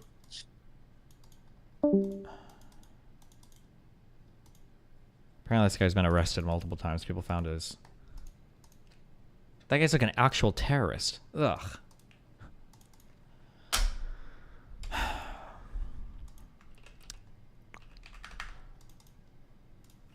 Don't let Pisco hear me say that. Good evening, everyone. President Trump has called Antifa a terrorist organization, and many blame the group for damage during protests in Nashville and across the country. So what is Antifa? Investigative reporter Ben Hall questioned a local Antifa activist. Do you support violence? I support self-defense. Self-defense, it comes in many shapes and forms. 29-year-old Corey Limley's Facebook page urges people to join the anti-racist movement Antifa. The group often takes a militant approach to protesting. Limley is pictured burning a flag on the night protesters set fire to Nashville's courthouse. With the post, "I was afraid Nashville would not live up to this historic moment. I was proven wrong." What did you mean by that? You were afraid Nashville would not live up to this moment. What did you mean by that? Says him? Yes. Take part in the fight again that the entire country and many parts of the world are taking part in right now. Limley says he and others with Antifa were protesting that night, but says he did not set fire to anything but that flag. Is it okay to set the courthouse on fire? I personally, my standards on what is acceptable and what's not does not matter. People will express anger and outrage in whatever way they see fit. This is way bigger than the courthouse, and if we allow ourselves to box ourselves into talking about the courthouse, are we ever going to talk about the bigger issue? He says the bigger issue is systemic racism. He's been in the news before, marching against white supremacists in Charlottesville. I was in Charlottesville with a large Antifa network. He's such a lightning rod when video surfaced last week of a man allegedly paying protesters in Columbus, Ohio. Some on social media incorrectly believed it was Limley and urged President Trump to have him arrested. He and others from Nashville did go to Louisville recently to protest there. Last year, he was arrested for disorderly conduct at Montgomery. How do you have these like professional activists that can like drive around and protest everywhere? Bell State Park. Especially when you're screaming about Rittenhouse, like crossing state lines. Protesting a white nationalist conference there. We put our bodies in front of the park. Wait, what's up? Oh shit, are you busy? Give me 2 minutes. Hold on. Let me just finish listening to this. Trying to keep... also, I was being facetious when I asked if he's a professional activist, because I know how he can afford it. It's because he sells cocaine and fentanyl, apparently. But, you know, listen, whatever you have to do to fund your hustle, baby. Nazi attendees from getting in the park. Unlike others with Antifa, he does not cover his face. He says Antifa, which is short for anti-fascist, has loose networks across the country. There is no Antifa organization. There is no Antifa meetings.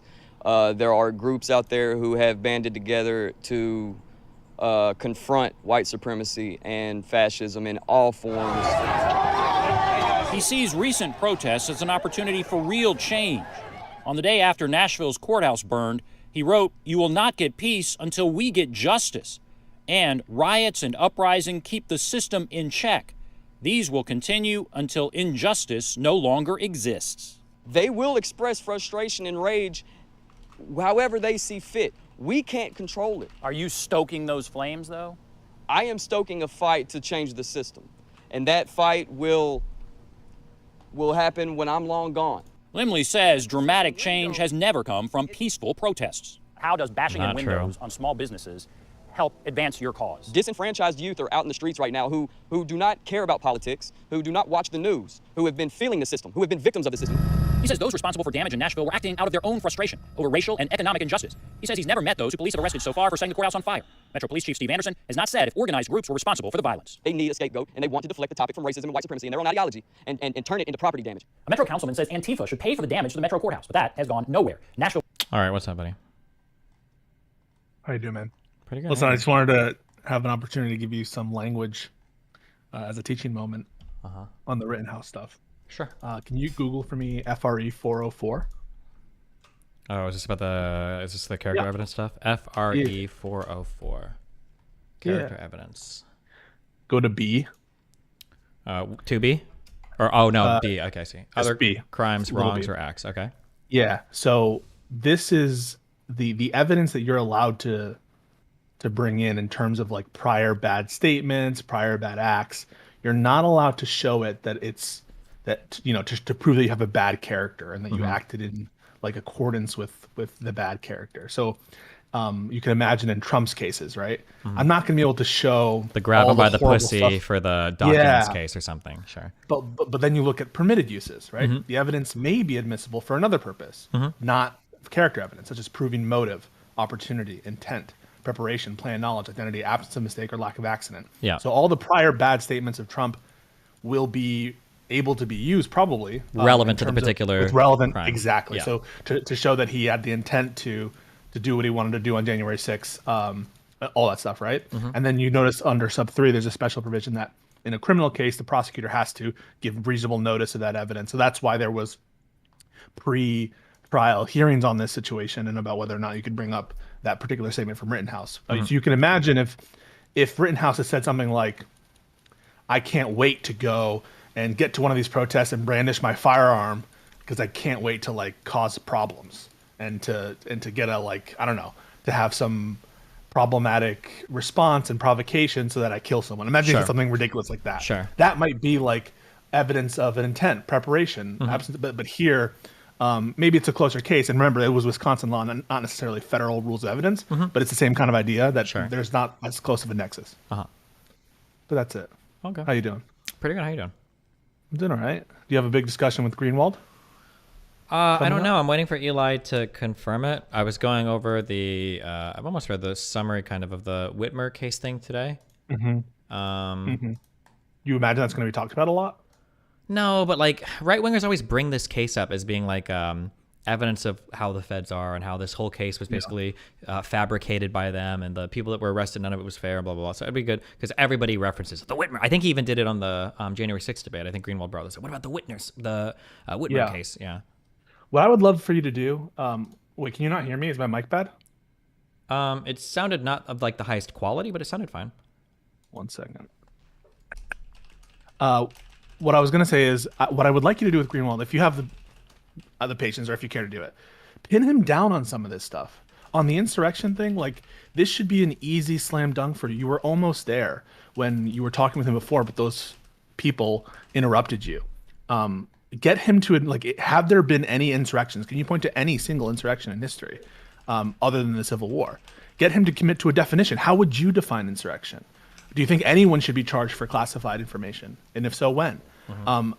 I think that he is very shifted. He won't give answers. And in the times in that debate where it was most effective, in my opinion, or what I wanted to see most, is when you made him sweat and you pushed back and you were like, well, what would you call it if Pence had been successful? If Pence had been successful, would you have called that a coup? Or would you say, and then you said something really brilliant. You were like, would you say like what you're saying now, the Supreme Court should just work it out with respect to the disqualification?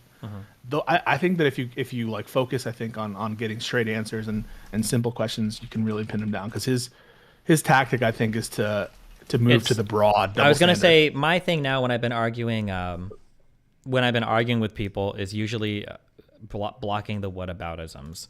Like I'll let people, we can talk about Hunter or we can talk about Hillary if they want, but I want them to concede every single thing on the current issue we're talking about before we move to another case. And if they're willing to concede everything, okay, yeah, Trump did steal documents. He did do it with intent. That's fine. I agree with that. But now I think that Hillary did it. Okay, as long as you're conceding all of that, then we'll talk about another case. Because what I don't like is it always gets into the weeds on something else, but they haven't, because in my opinion, not in my opinion, what's happening when people do a whataboutism, because there's a good faith way to do whataboutism. A good faith way kind of do whataboutism is, hey, I'm worried that you're establishing a principle that you wouldn't even come close to adhering to that's going to be damaging if we agree to it, right? So if I say, I should be able to shoot that guy because he's black, like, okay, well, what about, this guy that wants to shoot this guy who's Asian? It's like, that's horrible, right? Obviously. But when they do whataboutisms, I think that the goal is always obfuscation. I don't think they care about hypocrisy. They're just trying to escape the facts of the particular case that we're talking about. No, I totally agree with you, but they're going to argue on that first thing what you just said, which is, I'm not doing this as a whataboutism.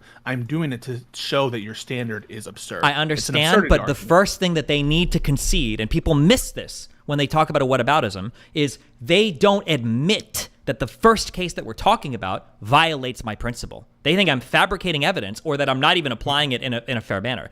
If they're willing to say, fine, by your definition, I guess if anybody concocts a plan to circumvent the electoral process and then threatens to send fake information to the DOJ, fine, we can call that a coup. And I'm like, okay, that's fine. And they're like, now what about Hunter Biden? Okay, cool. As long as you admit all that, that's fine. Now let's test my principle. I'd gladly talk about the Hillary Clinton. But I don't want them to say, okay, hold on. Anytime somebody challenges an election or doesn't like it, okay, well, what about Russiagate? Then you jump into that. No, fuck, bullshit. You need to concede on every single point if you want to move and talk to another case first, because none of this is in good faith. It starts with making them concede on the facts. So if you have to get him to say, like, do you agree that Joe Biden fairly won the 2020 election?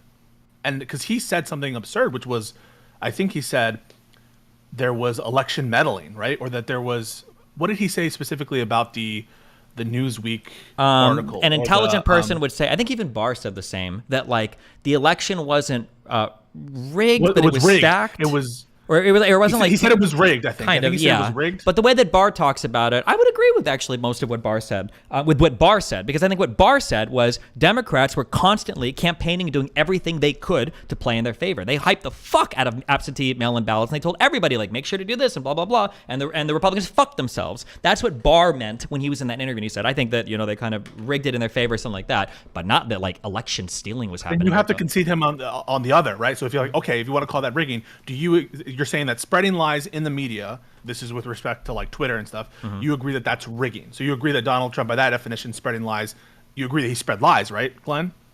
And then, but that's the thing. You have to get him, I think, on those base facts. Do you agree that Donald Trump spread knowing lies to the people? And by your own definition, then that would be rigging. Sure.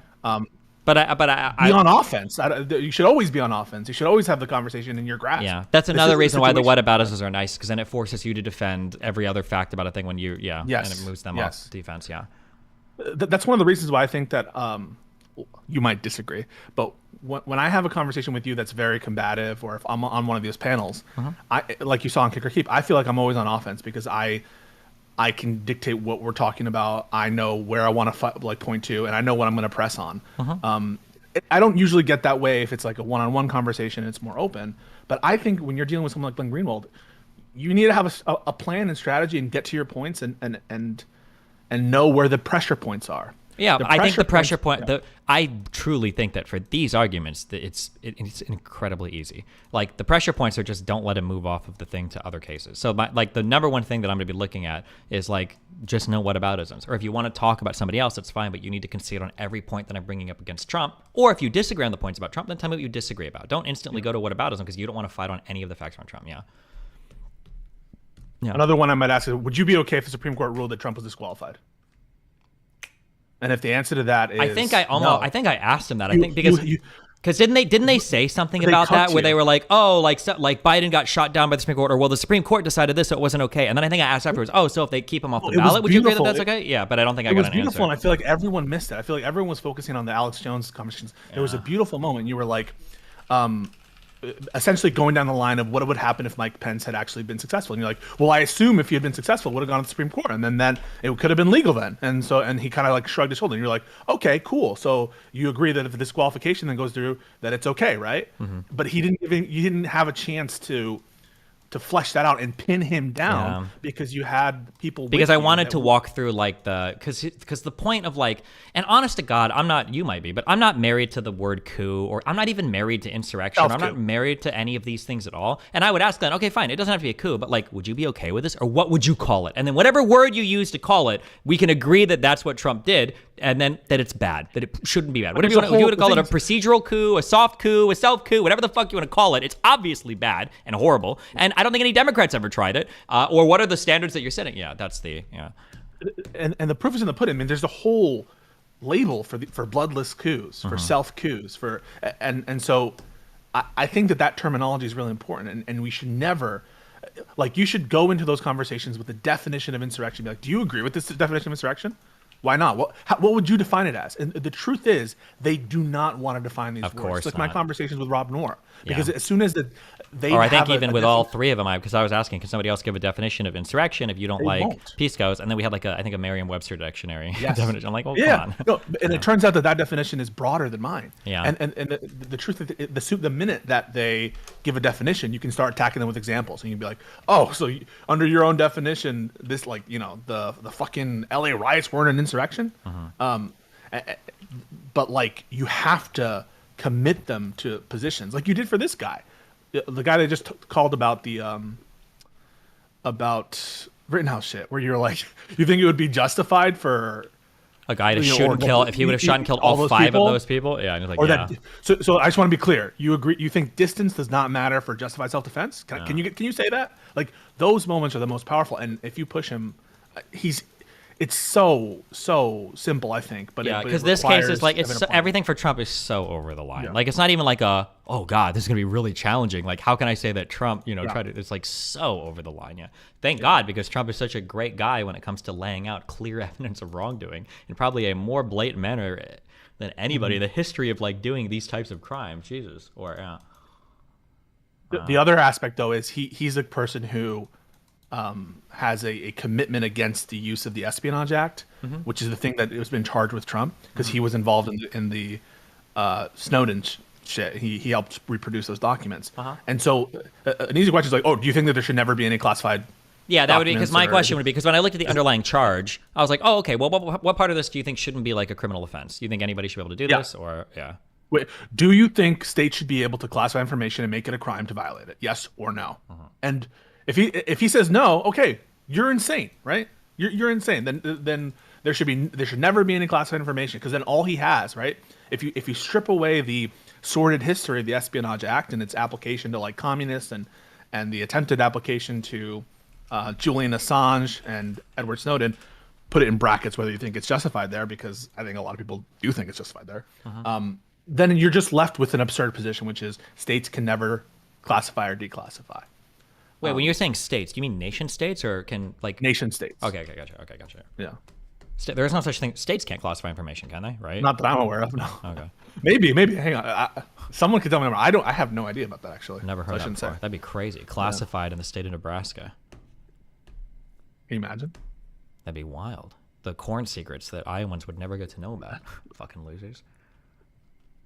No, that's it. Wait, hold on. Yeah. I'm trying to think if I had any other questions. Do you think that the no, they did. Never mind. No,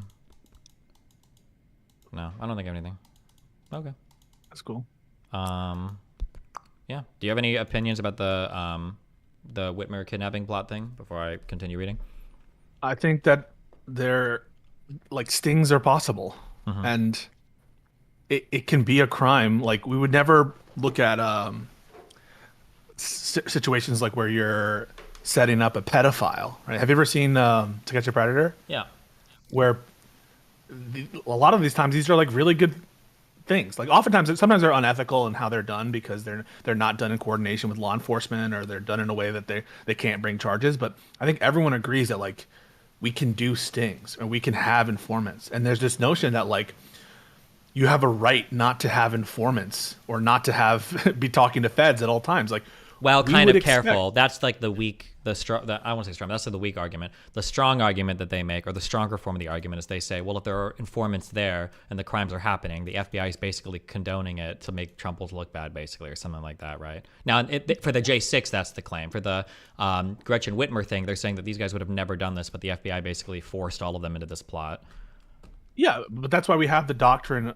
That's why we have that doctrine, and it requires to, like, if you were apt to do that crime anyway, right? Like, if we go up to someone and be like, "Hey, I have a bomb. Like, do you want to be part of a plot to blow up the World Trade Center. Yeah, that's not entrapment. And someone's like, yeah, sure. You know, like, how is that entrapment? I mean, it's literally, and there are different states about whether or not different states have different laws on whether or not that can constitute a conspiracy if it's just with the officer. But especially if there's like a bunch of people who are dangerous and who are willing to have a criminal end, regardless of whether or not like there were ever any fuses in that bomb or anything. Oh wait, I didn't realize this. I never thought about this. Does a conspiracy need a co-conspirator indictment?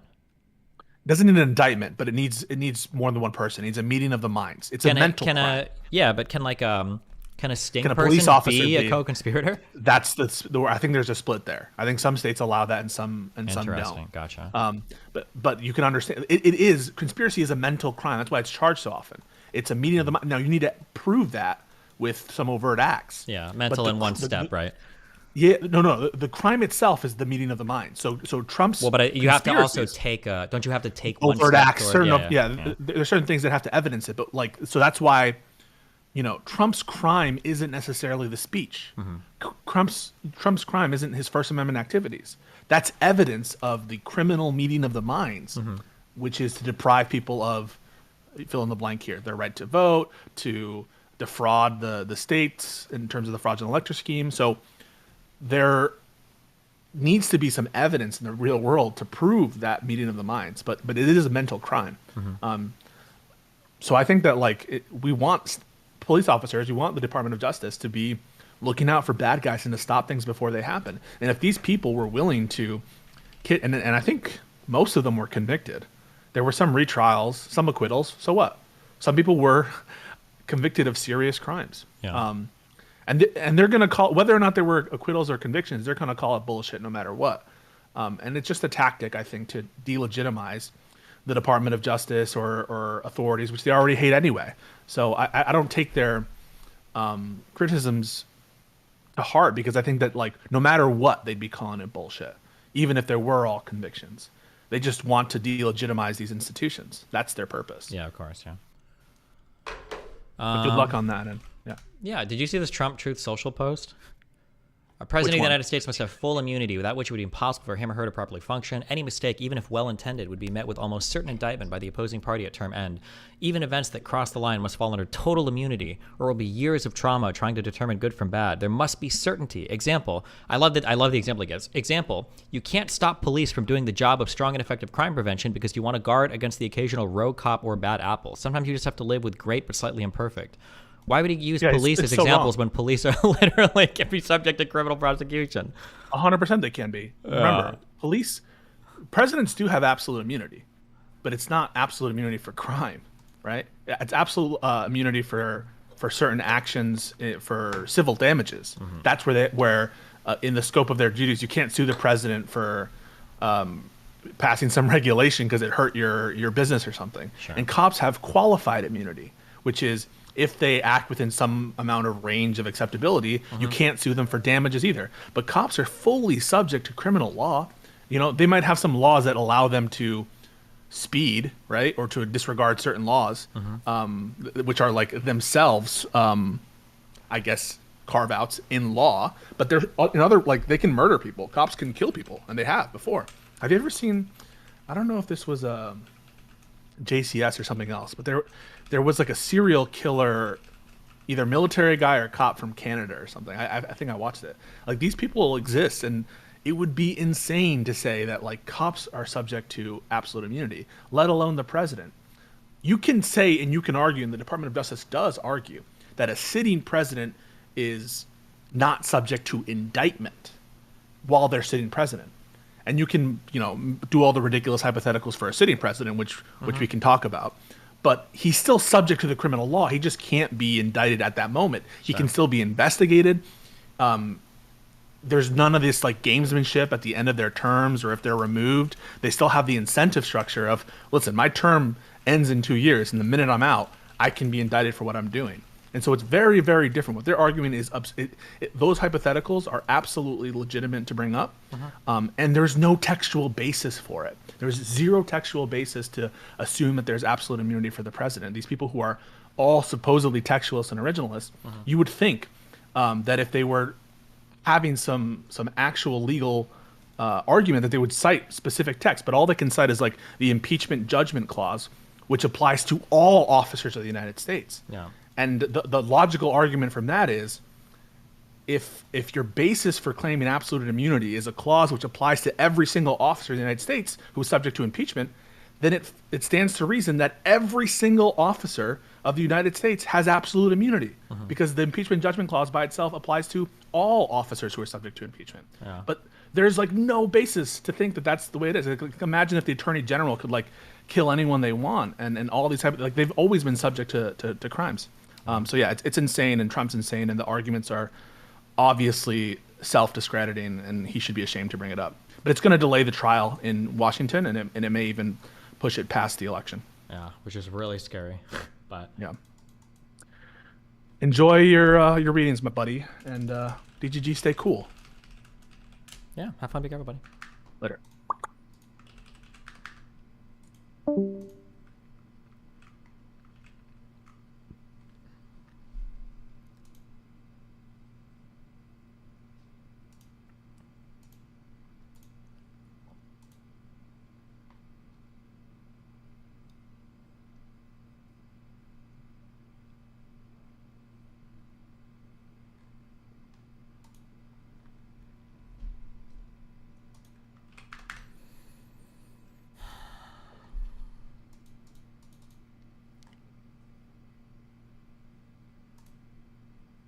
Okay, split the VOD. That those who think we must move on from the idea that those who think I'm pro-Russia, those who think I think China should kill everyone in Taiwan or whatever, or those who think that I fly around in private jets, those who think that I've engaged in sex trafficking of minors, you know what I mean? Like there's a degree of things that people are very upset about, and they're all equally insane, in my opinion.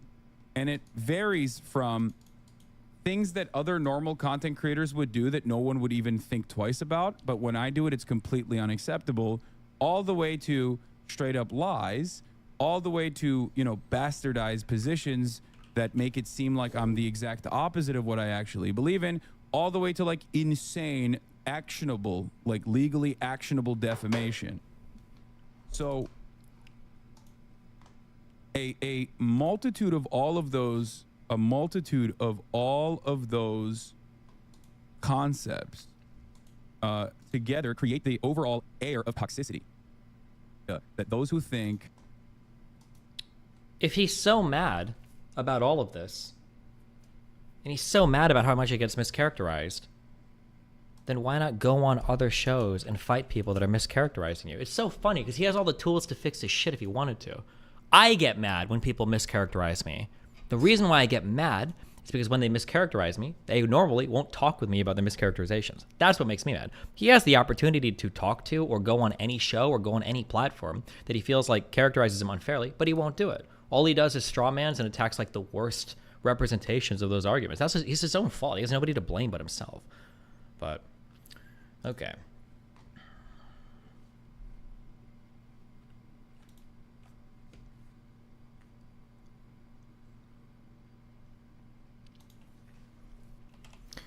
Paul Beller, who was arrested in Colombia. We read this. Brian Higgins. Okay. FBI informants and agents. Defense attorneys have argued that at least 12 informants and or undercover agents of the FBI were embedded among the suspected planners. The FBI has acknowledged using 3 informants and 2 undercover agents in their investigation. Dan Chappelle, nicknamed Big Dan, an Army veteran who served in the Iraq War, he has stated that he joined the Wolverine Watchmen in 2020 after finding them on Facebook, wanting to keep up his firearms skills, but contacted law enforcement after seeing the group's radicalization. After becoming an informant, Chappelle became the group's XO, or executive officer, the second highest rank in the group, and then its highest ranked officer after Morrison departed the group due to marital problems. Chappelle taught the group tactical skills he had learned in the U.S. Army, offered the group use of a credit card paid for by the FBI to buy ammunition and supplies, and in summer of 2020 spent hours on the phone with Fox planning the kidnapping.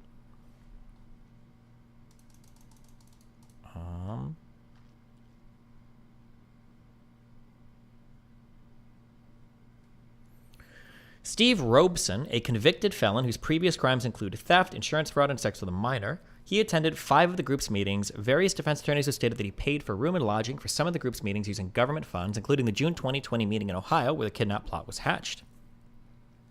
And Jenny Plunk, who knew Robeson before becoming an informant and who attended many of the same meetings as Robeson, she was entrusted by the FBI with, among other things, keeping Croft within the group's good graces after some members of the group became frustrated with him. Which one was Croft? Control F, Croft. Was Barry Croft. Oh, wait. Oh, one of the ringleaders.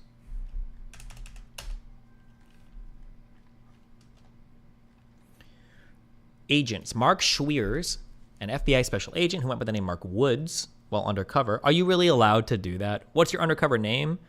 I'm just going to stick with Mark, okay? I feel like I have a lot of Mark energy. He made secret audio recordings of both Fox and Croft. Timothy Bates, an FBI special agent who went by the name Red while undercover, he pretended to have access to bomb-making materials. Timeline of events. Initial investigations. The Federal Bureau of Investigation reported that they became aware of group chats on social media in early 2020 threatening to conduct the violent overthrow of state governments and law enforcement. A U.S. Army veteran, Dan Chappelle, had joined the group but became concerned about their use of a hunting app that could be used to track the addresses of police officers. What the fuck? Oh, maybe like the hunting app lets you mark like sightings among friends, and maybe they were using the app to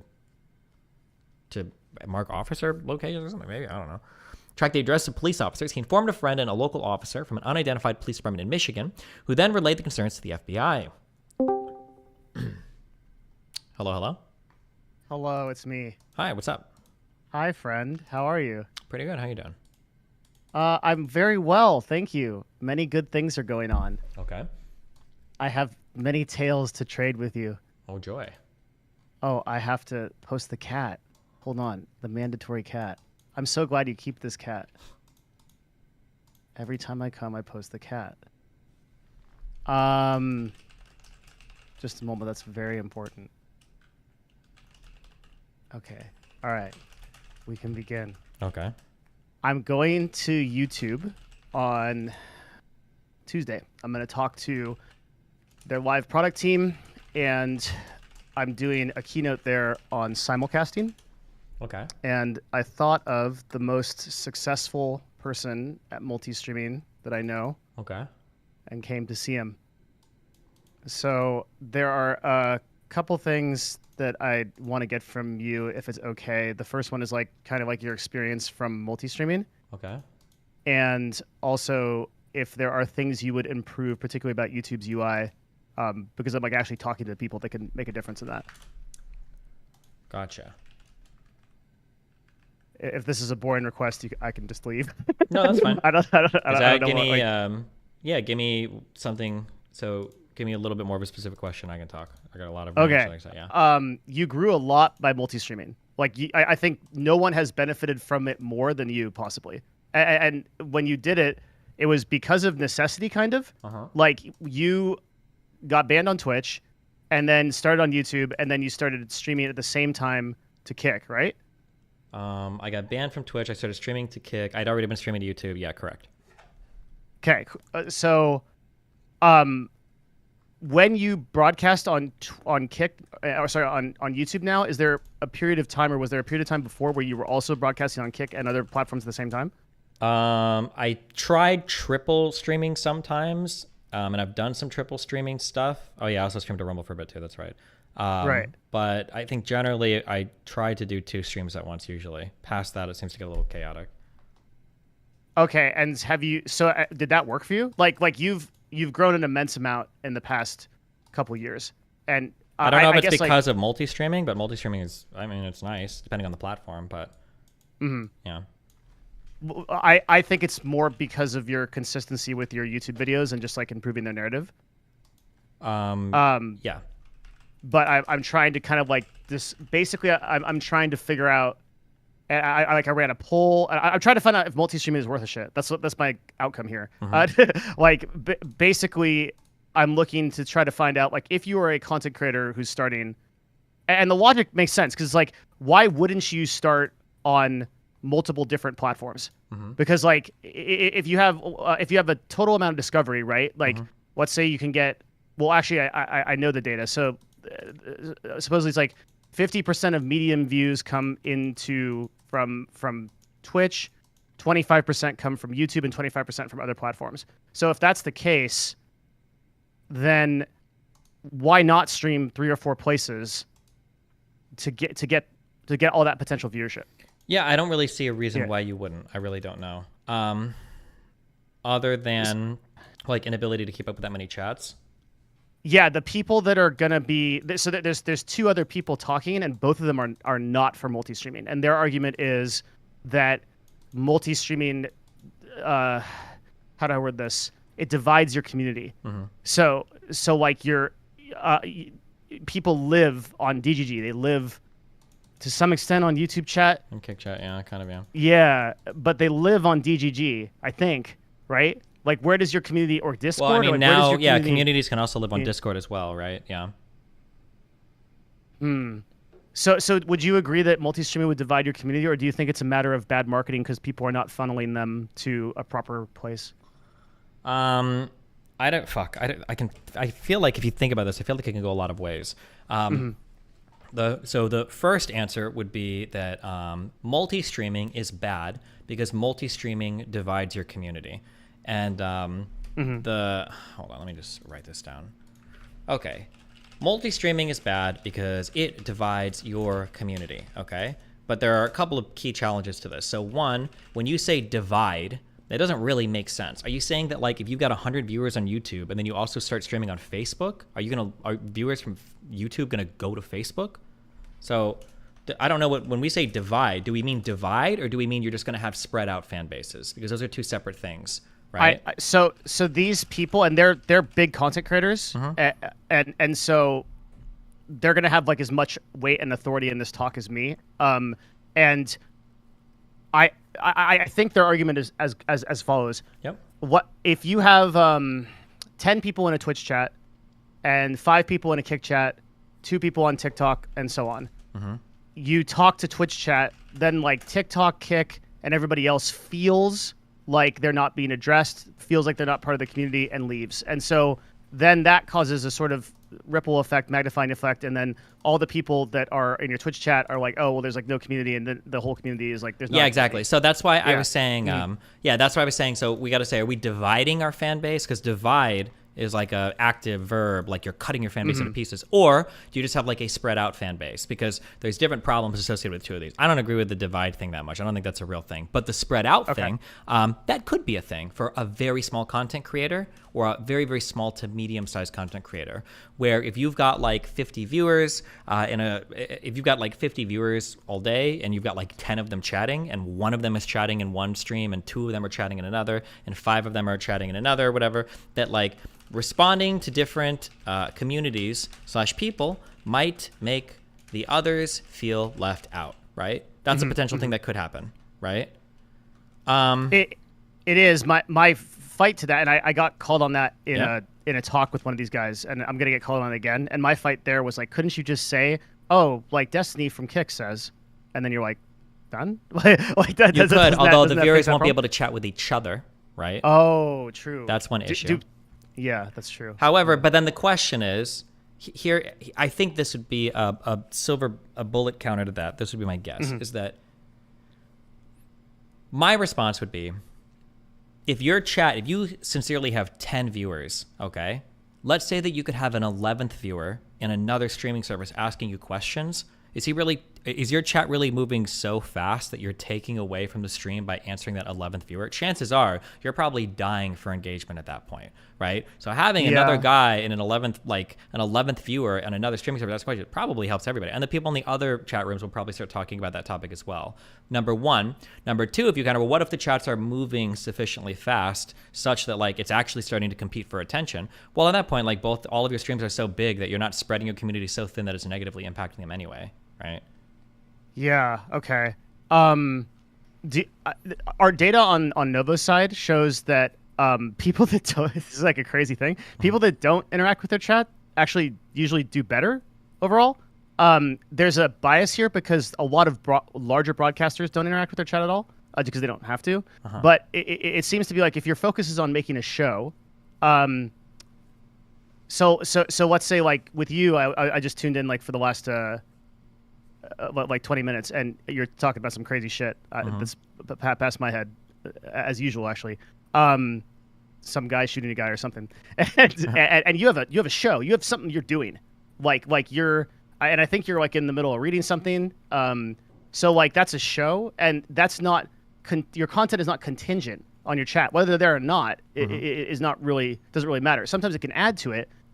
So shows that do that are absolutely the best. So relating that back to multi-streaming, maybe it just doesn't matter, and it's just like if your content is literally just calling out people in like Kick chat, then TikTok chat, and then like Twitch chat, you like your shit anyway. Do you know what I mean? Yeah, well, And, like, not shit, but it's I can understand that a lot of content might not revolve around like the interaction with chat. That could be the case, but in that case, who cares if your community is spread out a little bit? Why does it matter then if there's just different people in different chats? How are they taking away from anybody? That is my argument. So you would agree with that? Yeah. I would agree that in that scenario where you're not calling, like for instance, if you're like depending on the type of stream you do, why the fuck would you interact with chat that much? All you really want to see is like the wall of emotes, and you really only need like 15 people to do that anyway. Like if you go on any major streamer's chat, it's usually like less than 20 viewers that are contributed to 95% of the chat spam, and usually half of them are mods. So why would that even matter? Yeah. Okay. All right. So same page there. Okay. Yeah. It's just to say that people that tend to do like these shows, and they think of their consciously or unconsciously, they think of their stream as like a show. They do better. Like I kind of unequivocally know that now with like the data we crunch. Do better. Yeah, although they careful. They grow faster. Be careful. Yeah, when we're saying do better, what the markers for success are, it's important probably to qualify that. So, for instance, people that do shows and don't interact with their chat, I guarantee you that their on-platform conversions are probably very low compared to like the 150 viewer streamer that's like constantly talking to chat. It might like be subscribers, whatever the on-platform conversion is. So that might be subscriptions or donations. The people that do the shows might make more money or even have a higher conversion of all viewers because they're monetizing them off-platform. So like having a Patreon or whatever for your podcast or whatever. But I'd be surprised if people in a chat that weren't being interacted with would donate as much money on-platform if there was like no recognition there. Okay. Dude, conversion is a really interesting conversation. Like we've like analyzed so many hundreds, probably thousands of sponsorships at this point, and it is some crazy shit, man. There is no rhyme or reason to that stuff. Like, we'll go at first I thought like, okay, well if I go get like a girl with like 2,000 viewers, she'll convert better than like this dude who like doesn't talk to his chat. It's so fucking completely random on YouTube too. It just makes no sense. Like it's not random. It's that there's probably a lot of variables at play. There's so many variables. Yeah. A big part of our job is trying to figure out what those variables are, particularly for like YouTube and TikTok. And I think we're getting closer, but it's mostly just a shit show. You just have to run a lot of ad budget against it and try to figure it out. Yeah, because I imagine for literally every single individual product, there's going to be like really good arguments like for and against for. Right, yeah. Because even if we try to conceive some rules, like if you advertise a product that is something relevant to what you do, then you'd imagine that would give you a higher conversion. So if I were to sell PC parts versus toothpaste, I'd probably get more people buying PC parts because this is not a dental stream.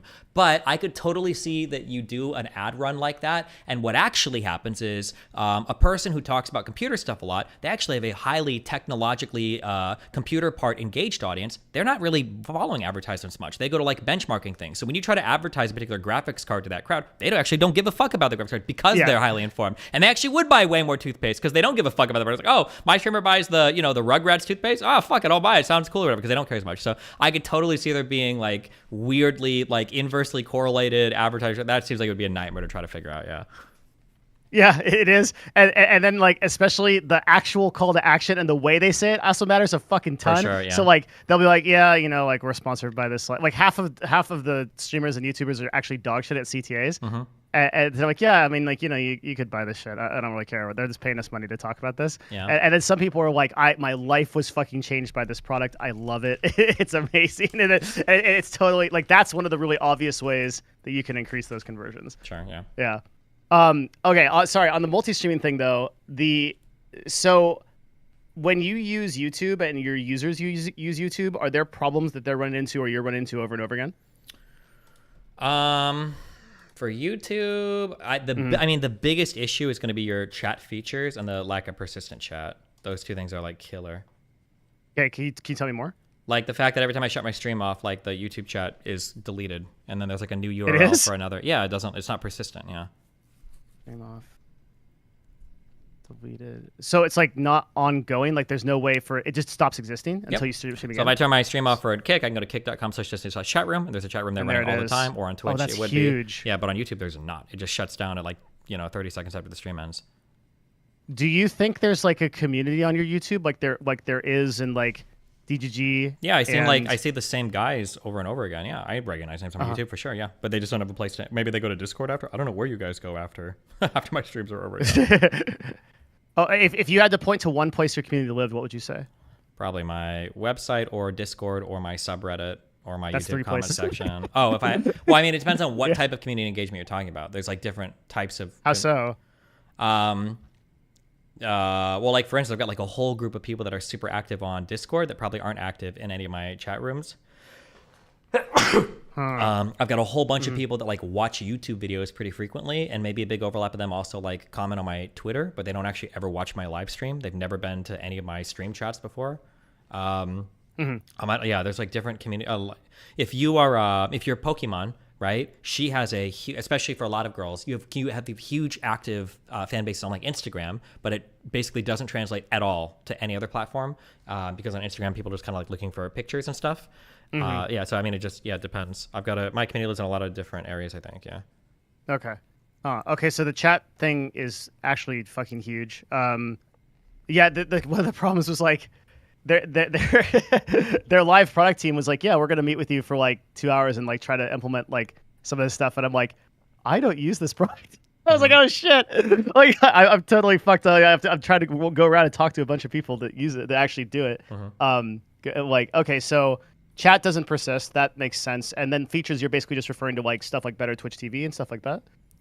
I guess so like emotes that like why can't I don't think you can go to like Dr. Disrespect's like stream and use my emotes. Like that stuff isn't possible. All the YouTube chats are like on their own URL with every live stream that's also in its own URL. Like it's just like navigating that is kind of a nightmare. Like there's no like persistent like live page on YouTube. Like I can't go to youtube.com/destiny/live and have like a landing page. I don't think. Do you mean like a directory?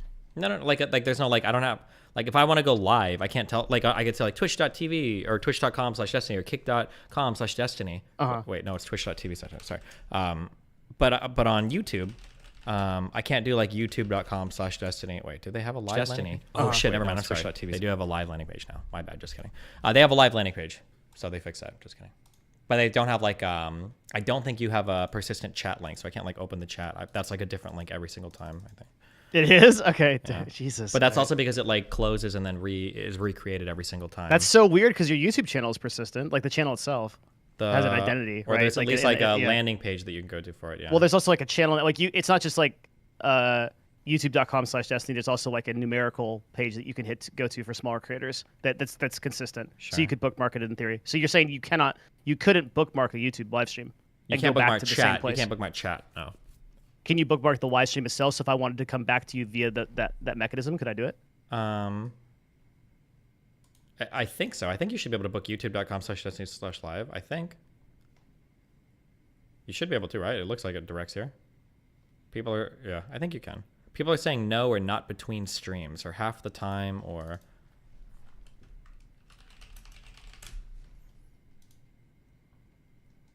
Let me read.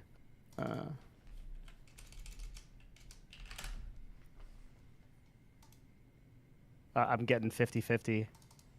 I don't know why people are 50-50 in this. I think the embed URL is different. I don't know. I think if you try to go to a live channel, they're not live. It just goes to their landing page, I think. Or it goes to their landing page and then the live tab. Yeah.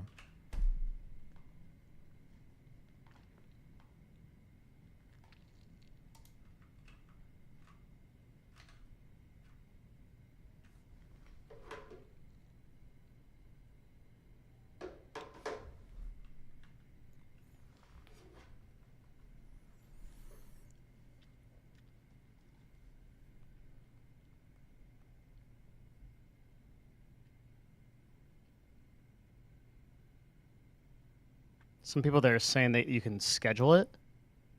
This actually matters because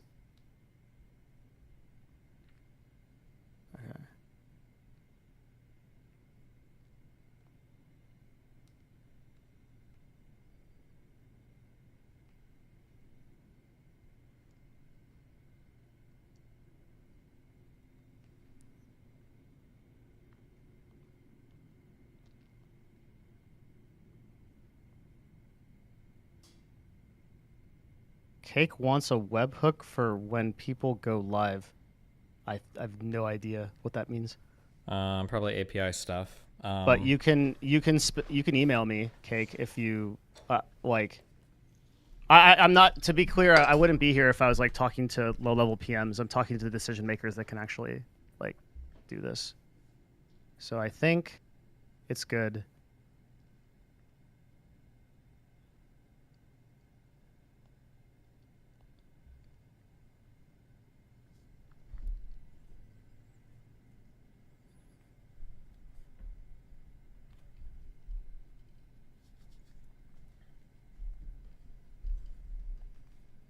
You're not waiting for me to talk, right?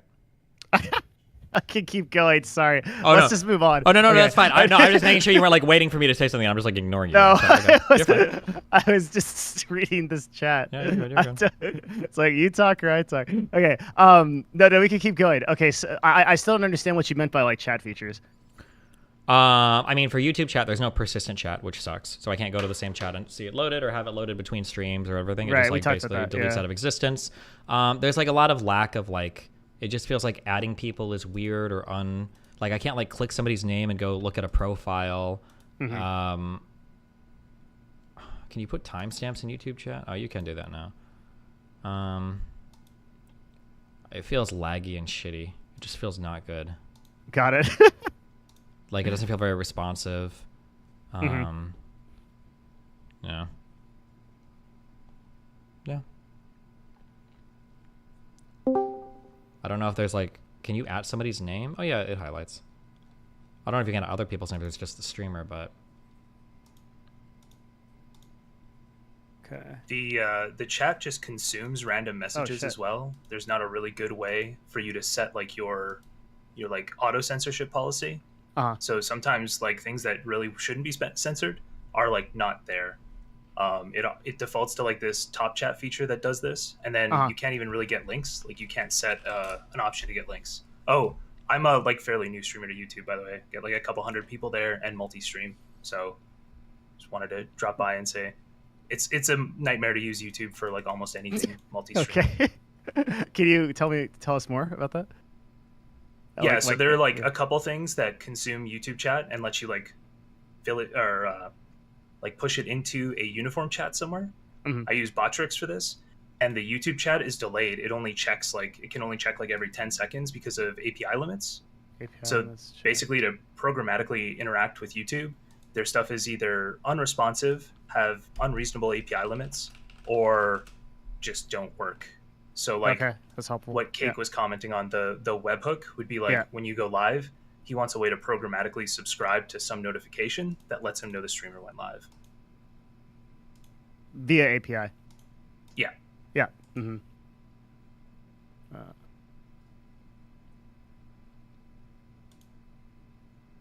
Yeah, as far as like other stuff goes, better between the two.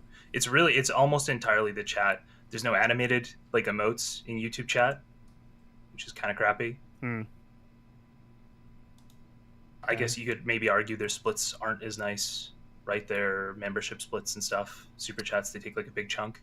But yeah, I don't know why, really suggest man. anything on I don't know why any content creator drives subscriptions through any platform. I guess like Kick makes sense but even then, I don't know if the gods are watching, but I don't care if the gods are watching.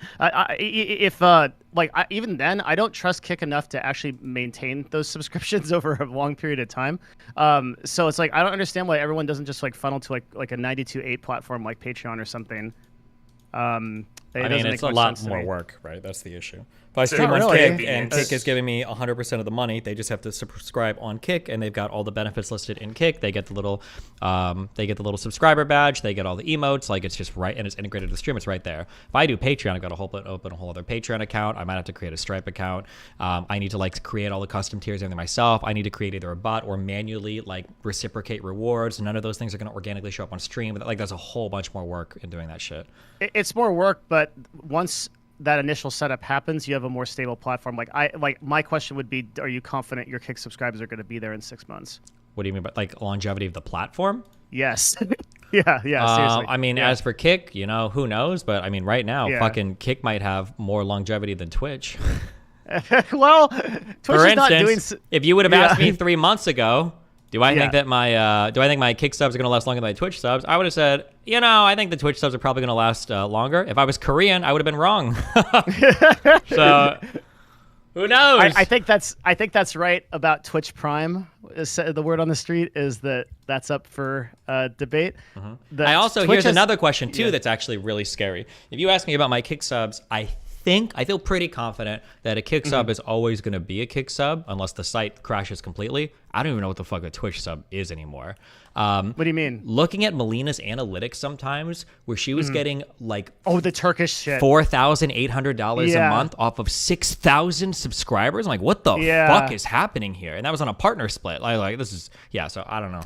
That is a crazy change that nobody talks about. Is that the situational theater pricing, right? What is really crazy is that that's also in place for ads, but nobody fucking talks about that. Well, I think for ads, we all kind of assume and we expect it and it's whatever, because that's always been the case for ads, right? Well, the thing is, if you're a United States streamer and you've never really interacted outside of that, and then you've the thing with, for whatever reason, okay, the girls on Twitch have fucking huge amounts of Middle Eastern viewers, huge amounts of Turkish viewers, and these categories don't pay as well, that don't run ads as well. And so someone like Amaranth is making a fourth of what you would make off of subs, for example. Yeah. And that's some crazy shit. So I understand that. I think Twitch as a platform is okay. I have a take on this. I don't know. I think this is more interesting than the code talk, but I think that Twitch is finally making the right decisions. Like the layoff for 1,000 people. That's great news to me. It was 400 people, right? It was 1,000 over the last year. Oh, okay, gotcha. Okay. So the recent one was 35% of the workforce, but that was 35% of the workforce relative to the number of employees they have now. But the total number of people was 1,000 over the last 365 days, which is a shit ton. But I never believed that Twitch needed those people. Sure. Kick has shown that they can run a platform with basically 10 to 15% of the total viewership of Twitch, and I'm pretty sure Eddie has fucking 2 guys at a contractor and a janitor, or not even, because it's a virtual office. That guy is running crazy lean. There's some disadvantages to that. If a payment processing issue happens on Kick, are you confident you can reach out to someone and get that fixed? Maybe you can, right? I mean, am I confident I could? Probably, yeah, but I'm obviously not somebody to ask about that. But also, I don't think I've ever had that issue pop up.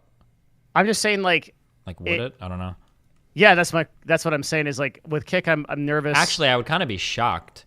Yeah, if these guys can process payments for fucking steak and gambling, I imagine they should be able to process payments for fucking subscribing on a stream, right? So I don't know if they handle any of the money for the subscriptions. I think that could all go through Stripe and Stripe Connect. It's possible. So when I want to see how much I'm getting paid, I go to Stripe Connect, and that's got the list of everything. So I'm not even sure they handle that money, right? Yeah, probably not. Stripe is not be. Stripe is super solid until they figure out that you're doing something that's against their terms of service. It's almost places yeah. Yeah, but I guess it's that stability that worries me about maintaining a large subscriber base on Kick, is that kind of thing. But it doesn't seem to worry you. If you had 600, I don't know how many subscribers you have on Kick, but if they all disappeared tomorrow, you'd just be like, well, them's the breaks. That's your mentality on it, or yeah, I mean, you don't. But... Yeah, but you're not thinking in terms of longevity of platforms. That doesn't matter really. You're just kind of along for the ride. I'm just where the viewers are, hopefully, or where I'm contracted. Yeah. Got it. Okay. Yeah, that makes sense. Yeah. If you were invited back to Twitch, which is shocking, really, that you're not at this point. Every time I'm down there, I talk about you. Nice. But wait, was that the end of the question? Is it if I was invited back to Twitch? Are you asking if I would what go would back? you do? Would you multi-stream at the same time to Twitch and YouTube and Kick, or what would happen? I have no idea, but at the very least, I'd be able to talk to Twitch streamers again, which would be nice. But yeah, I'm not sure. I just don't even know, because now that I've been off platform so much, I don't know what the moderation culture is like there, or if I would get destroyed. It is really nice. I think it fucking died. The moderation culture? culture? I think it died with you. Yes. Oh. What streamer over 1,000 CCVs lives on Twitch in that category now? Well, I mean, the problem, I'm going to sound like I'm dick sucking or whatever, but like the issue is that like with me gone, like they have complete and total ideological homogeneity between all of the large political streamers. So why would anybody get banned, right? So I don't know. No, it's not about getting banned. It's about the actual efficacy of the content. Like nothing interesting happens because of that homogeneity. Yeah, I know, but like I'm just saying, like I'm curious if I go back to Twitch, do I have to like worry about getting banned all the time? You know? Oh, I see. Yeah, that was what I was worried about. I don't know if that would happen. And right now, like all the big content streamers basically suck off Hassan, who's like doing interviews with attractive terrorists and sucking them off live on stream. So I don't know if I came back and I gave another trans take, if I would get like permabanned again. I don't think the trust and safety division is of the same mentality since Clancy came on board. That's my take on. That's my feeling on talking to them. I think they're much more lenient of that sort of thing. I don't think you would get banned again. Maybe not. But I do know that my last appeal I think got like an auto response. I think it was rejected in like 2 hours. So I think it just got. I literally think that if you were to get this in front of Clancy, he would unban you himself. Maybe. I mean, I added him on Discord and then he didn't respond to me. He did accept my friend though, so who knows? Oh, yeah, there you go. Yeah, I think he's just. I think he's trying to take Twitch in a new direction. And succeeding, I think. I think he's a very good CEO compared to Emmett. Yeah, maybe. I don't know. I don't have any strong opinions about it because I just don't know much about what the CEO for Twitch or anything does or what he's up to. But he seems like a cool guy from what I've seen. Yeah, he spent a lot of time trying to learn. He called us in and all the other agencies that are AOR for Twitch, and like then he started talking to streamers, and he's on kind of like a campaign going around talking to streamers. And yeah, it's good. You should talk to him directly. I don't have regular meetings with him. My regular at Twitch is one step below that. So, and it's not usually about getting people unbanned, but I do mention it because I'm a Destiny. What do they call them? Stans? Is that the word? Yeah. Yeah.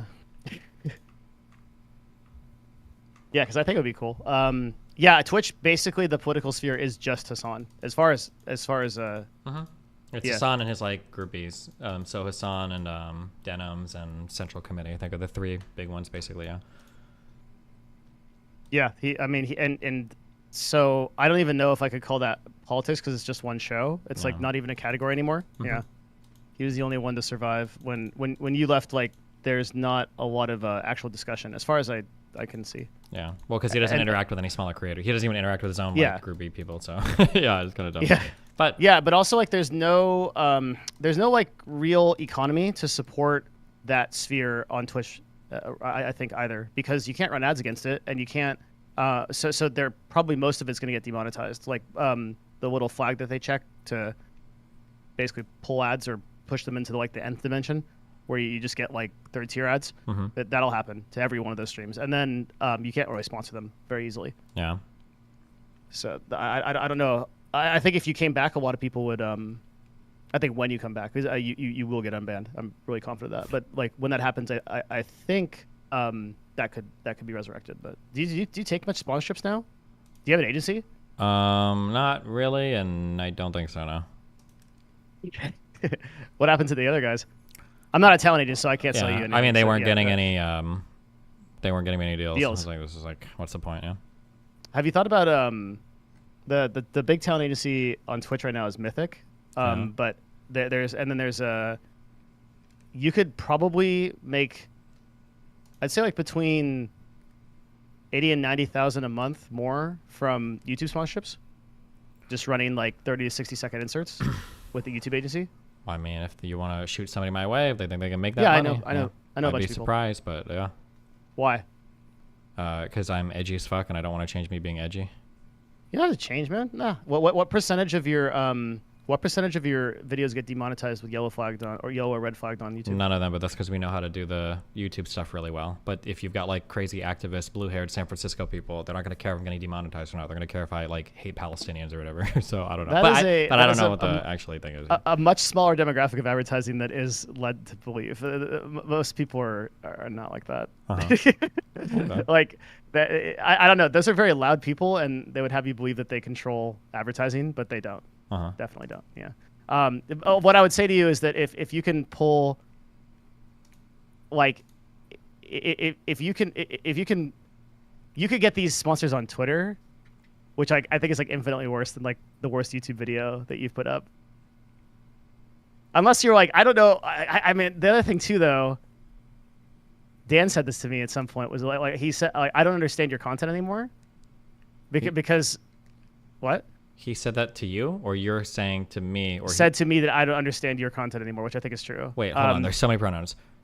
Clancy said to you. No, not Dan Clancy. No, our Dan, Destiny Dan. Oh, okay, Dan. Yeah. Okay, our Dan. Sorry. Said that you, Devin, don't understand my Destiny's content anymore. Yeah, Okay. Exactly. Jesus. Yes, sorry. Gotcha. Yes, Okay. because it's changed dramatically. So I don't know if your YouTube videos are about like. I don't know if you say the N word and you don't stop saying it. Like, yeah, it's a problem. No, yeah, I don't think my Stuff like content that. has changed that dramatically. I don't think. It's gotten a little bit more popular, but. Yeah, what happened to Dan? I don't know. They're all He's saying just, like doing his thing. We don't talk about it. Why not? I think he just prefers to do like business stuff and be a little bit more in the background, kind of. I think, yeah. Lost the battle. Oh, they're memeing. Everybody else is memeing. Okay. Okay. Maybe he moves. Maybe he thinks that it's not like businessy anymore. But I know you like business. Yeah, no, it's just I think as things have gotten like really popular and blown up, it's just kind of like a little bit more nerve wracking. I think being on stream. I feel the same. Yeah, I get that. Mhm. It's definitely. I try not to like look at the numbers or everything because it's like it's spooky, man. Yeah, I guess maybe yeah. I guess if you're a pussy ass bitch. Nah, dude, I just don't. It changes. It changes. Okay, like. I know. I I'm kidding. I know. I understand. But I did create content, and I always wondered, like, why don't more executives like create videos and do streams and stuff like that? And I thought it was just ignorance that they don't do it because they don't know, right? But they actually do know, and they just don't want to. Yeah. and like now with the company I'm running and the stuff I'm doing, it makes me. It's not like a thing where it's like, oh fuck, I can't quantify this, but I feel very different being live, not in a good way. Like when Train forces me to like put together the Scuff podcast and like we do it, I feel very awkward and weird, and like it feels like there's 1,000 people in a room staring at me, and I'm nude and I'm dog shit, and they're like, "Man, fuck this guy, get him off the air." Yeah, I know what you mean, yeah. Because like my Especially head if is you're in on, like where there's like way younger audiences too. It's like yeah. Yeah, and like it feels like the stuff I think about day to day and the stuff I talk about is like not in scope for or interesting to other people. It's interesting to a small niche of people, like, and we're doing so much like crazy shit at Nova now. Like our we're literally running millions of dollars of ad budget, and I think it's interesting because it's really cool where all that stuff flows, and it kind of how much it controls in terms of like the thoughts and feelings of everybody. You would never think, but I don't think that shit's interesting to people. So I'm like, oh fuck, like. Yeah, I know what you mean. Yeah. Yeah, but I don't know. I guess for you, it's like an everyday thing. So you're probably way past all that shit. Yeah, and I'm interesting to everybody, so I don't have to worry about it. I don't know, man. I know what you mean. I understand. Yeah. So now I like when I talk to execs, he's like, "Oh, I should create content." They're like, "Fuck that shit. I would never do that." Yeah. Yeah. I don't know, man. Well, I have good answers. Sorry. Should I stop bothering you now? Well, I don't know. You have any other questions? I just want to know if you're happy. Yeah, I'm having a lot of fun, chilling. No, give me a better answer. Yeah, I'm working a lot. My work's been a lot of fun. I've got like a lot of free time. I don't have very many stressors, if any, in my life right now, besides like work-related stuff. So yeah, that's pretty good. Okay. Are you like exercising and eating well? Okay, I haven't gotten back to the exercising yet, but I'm working on it. Okay. My social life has been a little stupid the past like month and a half, and I keep staying awake late and then waking up late, et cetera, over and over again. But it's coming back. I just got to get back on my good sleep schedule. But my work and everything else has been. I've kept up on everything else. So. Yeah, but like, okay, if you draw like a circle and it's a pie, and you carve out different slices of the pie.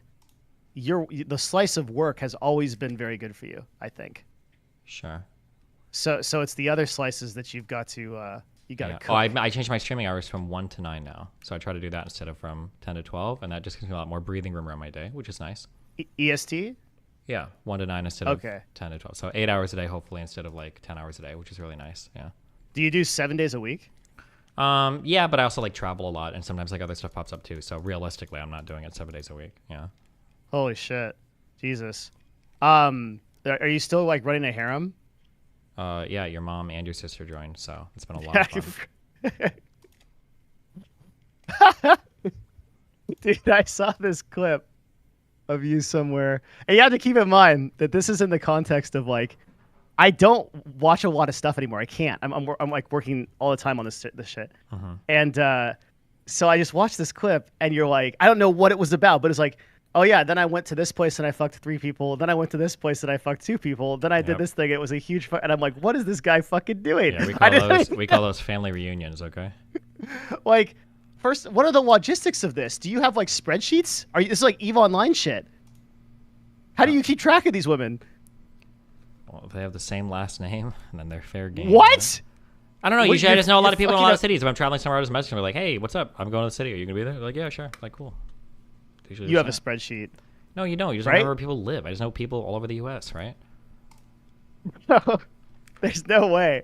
Like, there's like without some, because like, okay, here's just like a casual example. You told me a long time ago that you do like careful testing, STD testing for every single person, right? Did I say that? Do you not do that? You did say that, yeah, of course. I mean, I get myself 10 tested, yeah. Not them?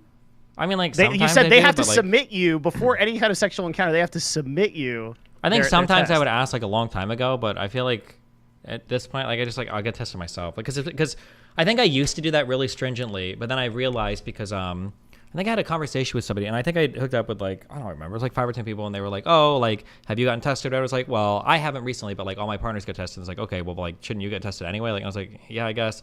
And then I realized like at that point, like, well, what the fuck does it matter? I might as well, if I'm gonna get tested myself, maybe I should ask people instead of like, yeah, I don't know. Because I was thinking like you needed an accountant just for that, fucking storing all those files. I like your life. Okay, like your life is incomprehensible to me. Okay, because I'm like a single person, Yeah. And like. I just saw that clip and I was like, man, I guess we haven't caught up in a while. Yeah, well, listen, if anything goes wrong, I'll just kill myself, so boom. That sounds like a bad plan because you would no longer contribute to the world in the ways that you are contributing, which is important. You are singing the song of creation for all these people. Jesus. I think we do okay. Yeah. I don't know. I just wondered, like, is most of your travel driven by my travel is exclusively driven by work, and then I'll just see if I know people where I'm going, basically. But I'm only ever flying out if I'm doing like events and stuff. Yeah. You do. Sometimes you appear on these like podcasts now. I saw one. I don't know. It's like the question and answer interview style stuff. Which question and answer interview style stuff? Do you remember what this was about or what? It was just recently. Nah. It was like some, like it just went up like a couple days ago. Oh, Jubilee, yeah. Yeah. Mm-hmm. Yep. Mm-hmm. And there's like a professional person in a suit, and they're asking you questions. Yeah, those are fun. Sometimes when I'm in LA, I'll get like contacted for stuff like that, and then I'll do it. Yeah. Do you have speaking fees? Yeah, I do for colleges now because otherwise it's just like it's a lot. Yeah, I can't like fly out because flying out is like it takes a lot of time, and it's just like it's a lot of shit going on to just like start doing it all the time. Like I think the last year in 2023 there were like several months where I was flying out like 3 times a month to do different events and everything, and at some point I'm like, I don't think I can do this anymore. It's not reasonable for me to do it. Yep. Yeah, you have to start charging more for those. The if there's PR companies who can put you in front of and get some pretty impressive speaking fees. Actually, I can pull the rates for you. Hold on. Your rates would be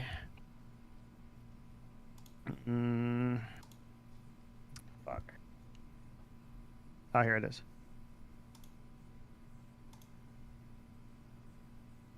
Oh God, no, that's not it. These are per episode. Oh, there it is. Okay. Up to $80,000 West Coast, up to $125,000 non-West Coast, and $200,000 international. That's way, way, way high. No shot anybody's paying anything remotely close to me for that much. That's- Wait, wherever that's, you're pulling it from, these are like Jordan Peterson, maybe even those are higher than what Peterson would charge. I know if the school offered Peterson something they got like 50 grand, no shot does he turn that down. I don't believe that. Those are so high. He's regularly getting, dude. Speaking fees are fucking insane. Like a person of your influence, it is not irregular to be offered $100K for a single presentation, like put together. No shot. I can talk on this on great authority. Send me Peterson like is an easily example. making- I'm curious. You have like send me like an example. There's no shot. Yeah, I can. Yeah, like Jordan, for example, is like easily making like 50 to 100K for an appearance on a podcast, unless he agrees to be on it beforehand. Like that dude, like he's unbelievably rich at this point. I'm sure he's for example. rich. I bet it is height. No, like I bet it is apex. He was probably charging maybe 50K appearance fees at his height. 6-figure appearance fees though. Yeah, you're probably like, okay, like this is, I see this so often where like they'll be like, oh, like we'll pay you, I don't know, like you're probably taking deals between like 5 and 20K. Yeah. And I just the next time that happens and you don't really care about it, just double it and see what happens. Okay, and then come back to me. Okay, I'll try it. I'll do you one. I'll do you one better. Think of the highest number in your head that you think is insane to ask them, and then put that number out and see what happens. Okay, I'll keep that in mind. Yeah, like speaking budgets are fucking crazy, man. Your influence has changed a lot. You're like I'm aware of that. Yeah, I just 100K sounds high. Like but it is high. But that's the world of budgets like this. A lot of the people that are putting these on are either like backed by investment firms, they're universities with huge endowments, stuff like that. I mean, I like when I get invited out to speak, it's pretty fucking high, and I ain't shit. I'm nobody. I just have a lot of knowledge in particular topics. Okay. You don't even have to be popular to get those numbers. You just have to be like well known within that circle. I'll keep it in mind. All right. Next time you get an offer. Oh yeah. Also, there are PR agencies you can literally contract that will just do this whole thing for you too. You don't have to do anything. They'll just send you offers. Yeah. Connect me with one. Maybe you'll get a finder's fee. Let me take a note. I don't care about money. PR. I will. I think I know a good one. I always forget these. New York based. I don't want anything from you but your occasional time and friendship. Okay. You're one of the oldest people online that I know. You and I are one of, and also, I'll tell you this. Out of everyone I think you've talked to, it might be the longest standing relationship with no bridge burned. I think, or one of them, top 10. You and me are close. Yes. Probably top 5. I think Lycan might be the longest. Oh, Lycan the chef. Yeah. Yeah. He came by, right? I saw him make you a burger. Yeah, he does. Well, he's my chef now, yeah, so. Wait, how does that work? I pay him money to cook for me every day. Really? That's cool. Is it like a particular type of cooking or whatever he wants to make? But I give him like these are generally what I want, and then he decides the dishes, and then he does it. Yeah. That's cool. Like, does he live there? Yep, he moved down here to do it. Yeah. Like, does he live in your house? He lives in my apartment building. I see. Okay. Very cool. Yeah. That's super cool. Yeah. I figure if I'm going to spend money on anything, food is a good thing to spend money on. So I totally agree. Yeah. I also have, I have a different thing. I have a person that like makes meals and then sends them. No, we've never burned we have never burned a bridge. It hasn't even been like a break up and get back together thing. Always been friends. Nice. That's good. It's easy if you just don't want to fuck over people, man. I don't know why so many people do that. Well, actually, you know what it is that we have a really cool situation because I don't think either of us really truly wants anything from each other. I feel like a lot of people problematically in like the popularity sphere, they want viewers, they want clout, they want attention, things like that. And the business I work in doesn't really benefit you either. Mm-hmm. So we just have this kind of chill thing going. Yeah, it probably helps, yeah. Yeah, that's neat. Yep. Okay. Anyway, I'm probably boring the fuck out of everybody. So I don't know if you have anything you want to talk to me about. No. Everybody loves you here, Devin. I don't think so. I think I we really do. I think I appreciate you saying that. yeah. But I want to. I think Destiny probably has more important things to do. Unless you want me to. Unless you want to talk about something or have questions or whatever. I don't know. Well, I go ahead. Was gonna say, do you want? I just made a list of some stuff for YouTube. Do you want that? Can I send that to you on Discord or something absolutely. Similar? Yes, that would be, and I would really like that. I will add you. Yes. Sure. Cool. Thanks. Yeah. Good to of meet course. you. No, thank you. Yeah, back at you, man. Of course. Yeah. Yeah, Steven, where are you at? Where am I at? Like in Florida? Should I? No, I know where you're at. Like, should I depart or? Yeah, we're good. Let's see. You can think of anything else? Oh, I'm gonna read this Whitmer stuff. Yeah. What's up? No, go for it. But how close are you to Disneyland? From Miami Beach, probably like 2.5 hours. I think 3 hours maybe. That is not bad. If I head out to Orlando, you want to go to Disneyland? Let me know when and maybe we'll do that. Okay. I'll give you that. I'll give you that much. Bro, it's the happiest place on earth. Is it? Yeah. We fly there. My SO and I, we fly there pretty often. Mm-hmm. Yeah. So, or would it be chill if we stopped by next time? Yeah, but if you're going to Orlando, stopping by Miami, that's like a 3-hour drive out of the way. But yeah, if you want to, yeah, of course, anytime. No, we just fly into your place for a day and then we fly up. Can you fly between the two? Can you fly? Can you? Yeah. I would probably drive it because it's why do the airport. But if you're not renting a car or anything, yeah, for sure. Easy as, brother. Yeah, that would be cool. Yeah, just let me know. Give me a heads up. Yeah. Okay, I'll pitch it across the board. Hey, thank you for taking your time for me. Really appreciate it. I love you, buddy. All Be right. careful. Okay, thank you. Bye. Good job. Oh, yeah, love you too. Bye. Yeah. Bye. Good job. During the initial investigation of social media chats, the FBI said that they encountered Barry Croft and Adam Fox. The FBI then interviewed Chappelle, who agreed to, or is it Chappelle or is it Chappell? We'll say Chappell, who agreed to become a confidential source after they raised concerns that there were plans to kill the officers, or to kill officers. According to many of the plotters, as detailed in a report by BuzzFeed News, their first meetings were arranged by someone who turned out to be a longtime government informant from Wisconsin who paid for hotel rooms and food as incentives. On March 30th, Pete Musico, a co-founder of the Wolverine Watchmen, made a comment about placing Whitmer under citizen's arrest and numerous other statements on tape that prosecutors later said had indicated a violent intent. Intentions by the group to obtain Whitmer's address reportedly went as far back as April 19th, according to court records. That same month, the Wolverine Watchmen built a fake house with PVC tubing, referred to as a kill house, and Chappell showed them how to push inside the building and clear the rooms. According to Chappell, Musico would circle the fake house, pretend to wait for Whitmer so he could catch that bitch as she came out the emergency exit. On April 30th, all members of the group attended an armed protest at the Michigan State Capitol, which prosecutors said was the beginning of opportunities to conduct surveillance. Chappell reportedly heard whispers about storming the state capitol during this time, but this did not happen when Michigan State police officers stood down and granted the protesters access to the building. Oh, they let him in. On May 8th, the FBI obtained a federal search warrant to review Croft's Facebook account. Agents found messages plotting potential acts of violence, including a May 3rd post referencing a male individual who may be first and was wanted in custody.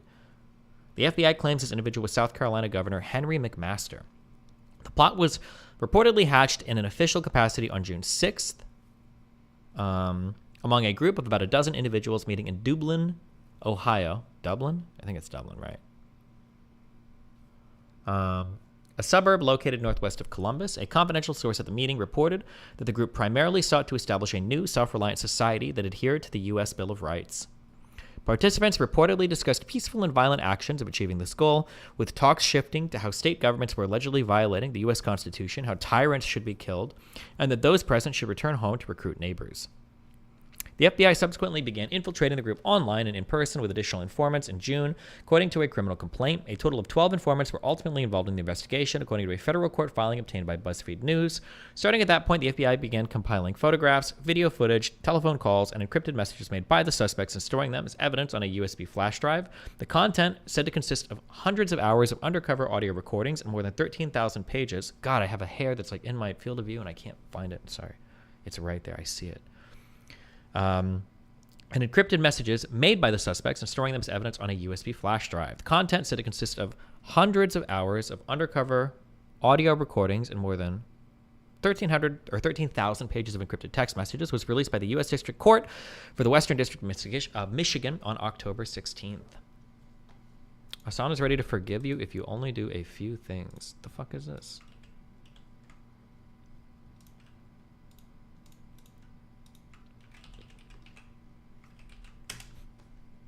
So if Destiny said sorry, you'd be cool with that?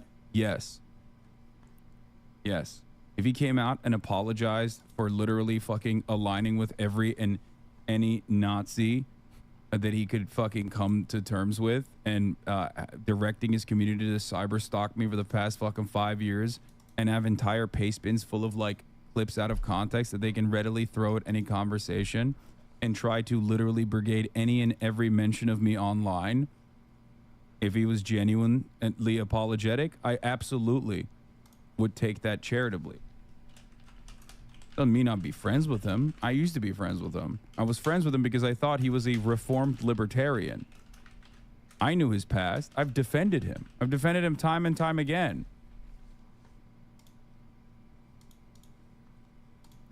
You know what I just realized? There are so if Destiny said Hassan is like a child. A debate minor, if you will. And that's why he calls us debate pedophiles, because we fuck the shit out of him every time he tries to say some retarded shit. It all clicks now. Actual childlike behavior.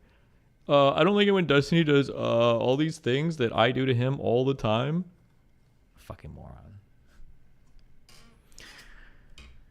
Recruitment. After the Ohio meeting, Fox contacted the militia already being investigated by the FBI, seeking assistance for the plot. On June 14th, the militia held a field training exercise. That day, Fox contacted one confidential source in a recorded phone call, detailing the Ohio meeting, and he requested 200 men to attack the state capitol in order to take Whitmer and others as hostage and hold a trial for the governor accusing her of treason. Requested 200 men from what? Jesus. During the call, Fox reportedly said to the source that the operation had to occur prior to the 2020 United States presidential election. During a Second Amendment event at the state capitol on June 18th, Fox was recorded by a confidential source attempting to recruit militia group leaders to unite in an effort to attack the state capitol. 2 days later, on June 20th, Fox invited individuals, including one confidential source, to where he was employed in Grand Rapids. According to the source, Fox collected cell phones to prevent recordings and led participants through a trap door from the main floor, though the source wore a concealed recording device unknown to those gathered. Audio from the meetings provided to the FBI contained discussions of an assault on the Capitol, how to counterattack first responders, and the use of Molotov cocktails to destroy law enforcement vehicles. It was concluded. I wonder if these recordings, are any of these public? It was concluded that the group would meet on the first weekend of July, where they would discuss plans and perform training exercises. In a June 25th Facebook video captured by the FBI, Fox held a live stream criticizing the justice system, the government of Michigan, and the state's order closing gyms, calling Whitmer a tyrant bitch and stating to viewers, I don't know, boys, we got to do something. You guys link with me on our other location system. Give me some ideas of what we can do. Training and planning.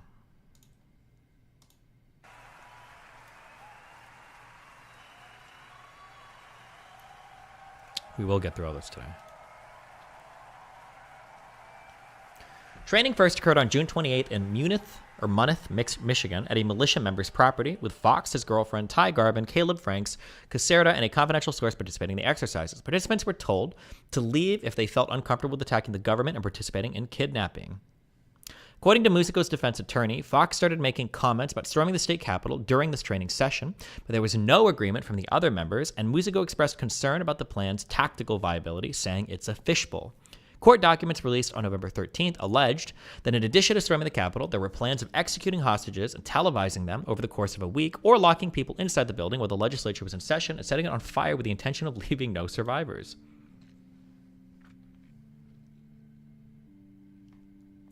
According to Musico's attorney, from that day to October 1st, there was no activity from the Wolverine Watchmen due to a fight between Fox and Musico's eventual departure from the group. However, the FBI's confidential source for the investigation said the participants met for weapons exercises in Cambria, Wisconsin, between July 10th and 12th, with Croft, Garvin, and a militia member attempting to make an improvised explosive device. On July 11th, though the device was defective. Franks also brought a rifle-equipped suppressor, firing at the time. At a second meeting in Ohio held on July 18th, audio collected by a confidential source revealed discussions of attacking a Michigan State Police station, though Garvin rejected plans of an assault on the Capitol building, instead suggesting to attack Whitmer's family vacation home on Burke Lake in Elk Rapids. In a July 14th call recorded by a source, Fox said he researched the governor's office, concluding that Whitmer would not be present there, and was heard saying, "In all honesty right now, I just want to make the world glow, dude. I'm not even fucking kidding. I just want to make it all glow, dude. I don't fucking care anymore. I'm just so sick of it. That's what it's going to take for us to take it back. We're just going to have to, everything's going to have to be annihilated, man. We're going to topple it all, dude. It's what great freaking conquerors, man. We're just going to conquer every fucking thing, man." In a July 26th call with a confidential source, Fox said, "Maybe we should just make a bunch of cupcakes and send them out," with the source interpreting this as Fox seeking to initiate a widespread bombing campaign, according to the FBI. At Destiny, "Hey man, I just got an Alto Sax last week after 16 years. Can't seem to get my embouchure correct to get a stable tone. Any tips? Try sucking dick." Halo, $5. "You should say you will offer Hassan an apology if he reads and goes through the entirety of the N-word manifesto." True. The only tips I would ever say is if you're working on embouchure as a wind instrument player, everything you learn in grade school or high school about biting with your lip to increase or decrease pressure on the reed is always wrong. You should always be using the muscles on the side of your face. Never pressure with your teeth biting through your lip. Don't ever do that. That's cringe.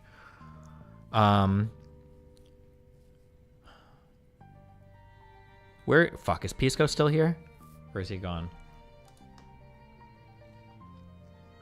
Wow, Edmund, thanks for the $20.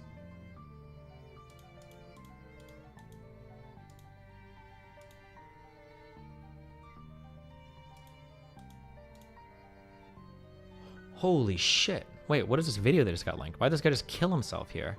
My god.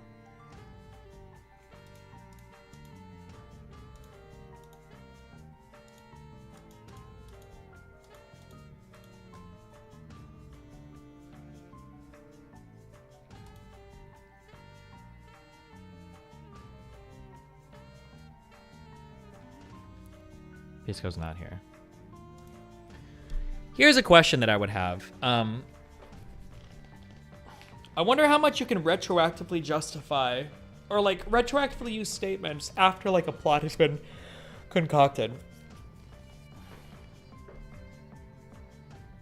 Like, if people, because I could imagine like standing around like, "Oh, fucking Biden, we should go to his fucking house," and blah, like just saying like a bunch of dumb shit, and then later on like some plot is, you know, concocted, and now it's like, well, all those prior statements are going to be used to convict you. I'm super curious how that works. I don't know if what I'm asking makes sense, yeah. Because like I'm sure at some point some of these guys are saying shit they're not like 100% serious on. They're just like talking shit, you know. But then maybe for other stuff, oh my god, I got it. Thank God.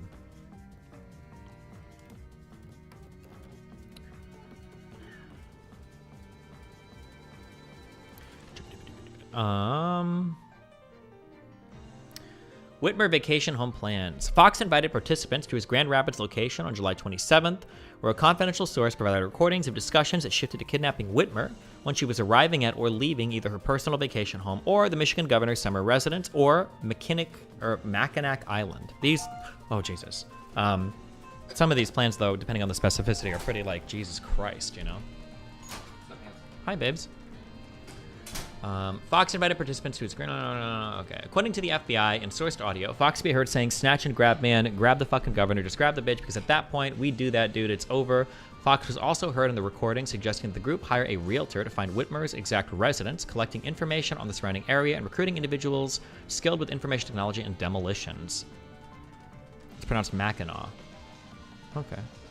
Participants met in Munich a second time for training on August 9th, and afterwards they communicated via group calls and chats monitored by a confidential source. In these communications, Fox suggested researching the governor's residence and landing and destroying Whitmer's boat. Harris said in a chat, have one person go to her house, knock on the door, and when she answers it, just cap her. At this point, fuck it. I mean, fuck it. Blah, blah, blah. During further chats on August 18th, participants concentrated on finding the Whitmer family's vacation home and planned on how to escape the area by boat. On August 23rd, participants met at Harris's home in Lake Orion, where a secret recording was captured. The group discussing surveillance of the vacation home, and Franks shared that he spent nearly $4,000 on night vision goggles and a helmet. Dumbass. A source one night vision goggle. Oh my god.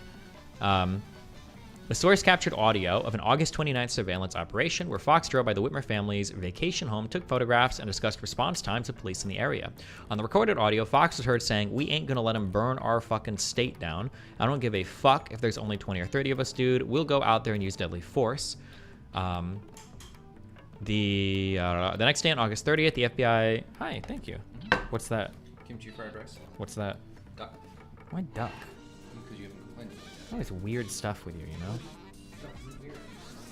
Like, can you eat the fat on this, or is it going to be chewy and weird?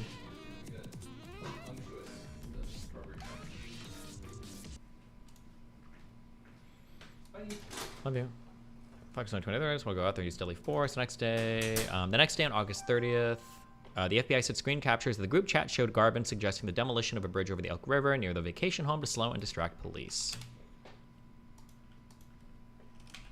Let's see. Whitmer case. Wait, is this good?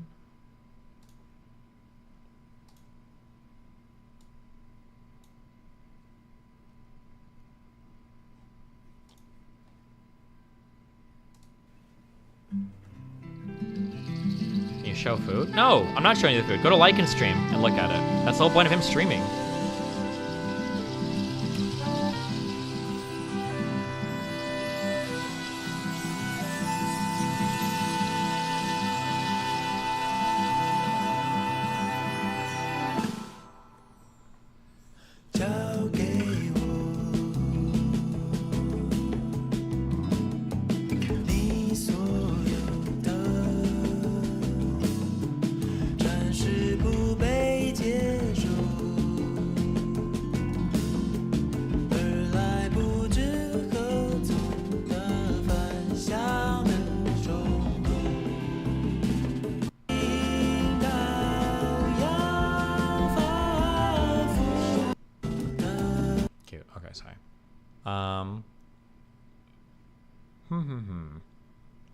Is there a good video to watch on this?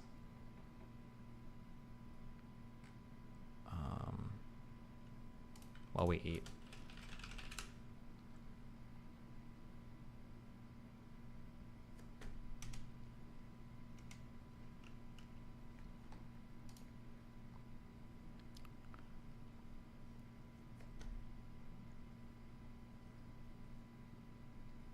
Ugh. The Hill is like trash, right? Or am I... This is the one with all the... Is this the channel that had like that Rising show with all the crazy people and everything? Or am I mixing that up with something else? What am I thinking of? Hold on.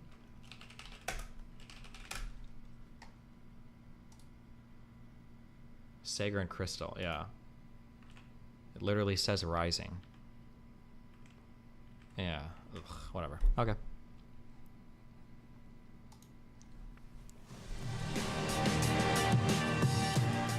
The final 3 men to stand trial on charges related to a plot to kidnap Democratic Michigan Governor Gretchen Whitmer have been found not guilty on all charges. Eric Molitor and twin brothers William and Michael Knoll were among 14 men charged in state and federal court over the alleged plot. They were each acquitted on 1 count of providing material support for a terrorist act and possessing a firearm when committing or attempting to commit a felony. So it seems to me that this was the kind of a case. It was 14 days of testimony.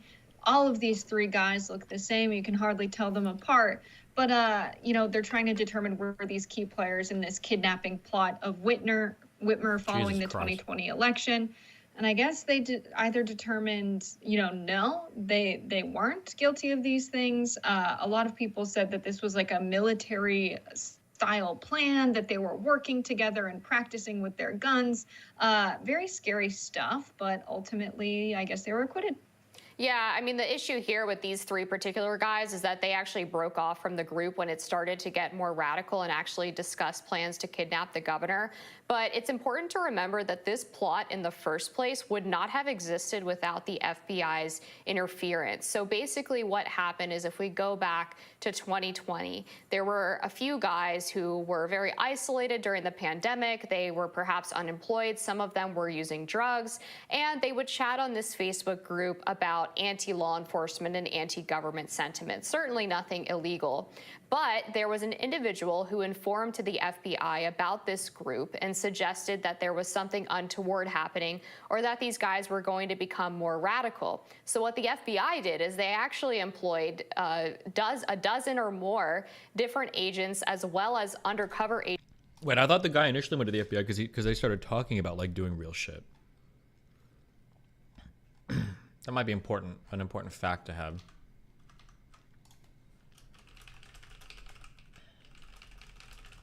The first person to go to the FBI, I guess. Agents to actually create new Facebook groups, bring these guys in, and be responsible for their radicalization. It was the FBI informants who were working within this group who first brought up the idea to kidnap the governor. The FBI was the one that brought up the idea separately of trying to.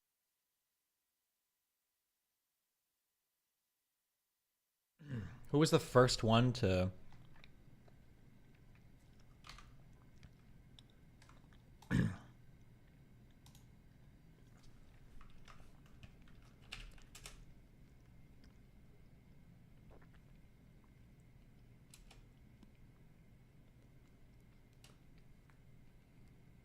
Mr. Fox and Barry Croft.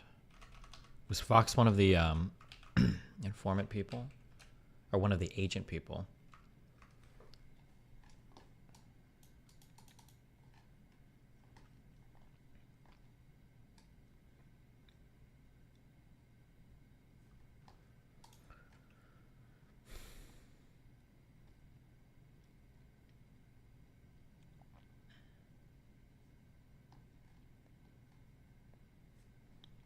The title of this was Roles of FBI. Wait, I thought we saw something different on Google. Muddle the Michigan, blah, blah.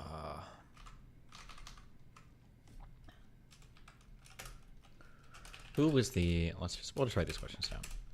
Who was the first person to propose kidnapping Whitmer? It's good to know. To assassinate the Virginia governor, who was a Democrat at the time.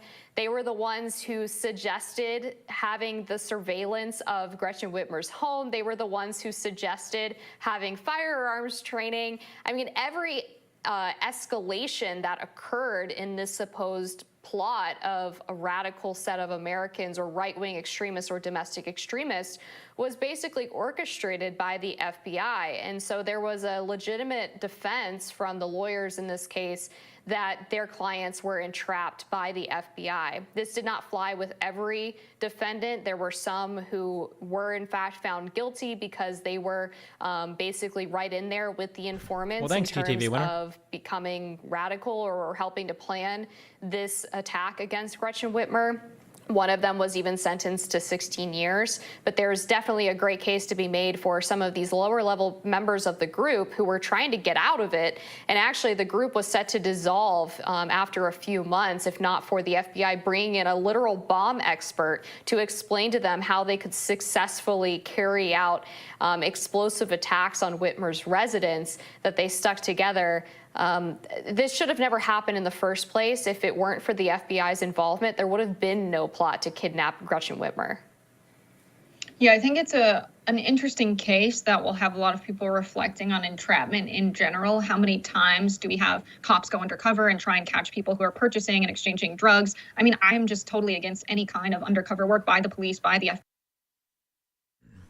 Like, the obvious answer is like, oh, what about like undercover people that try to catch child predators? Are you against that? There's no way they would say yes to that.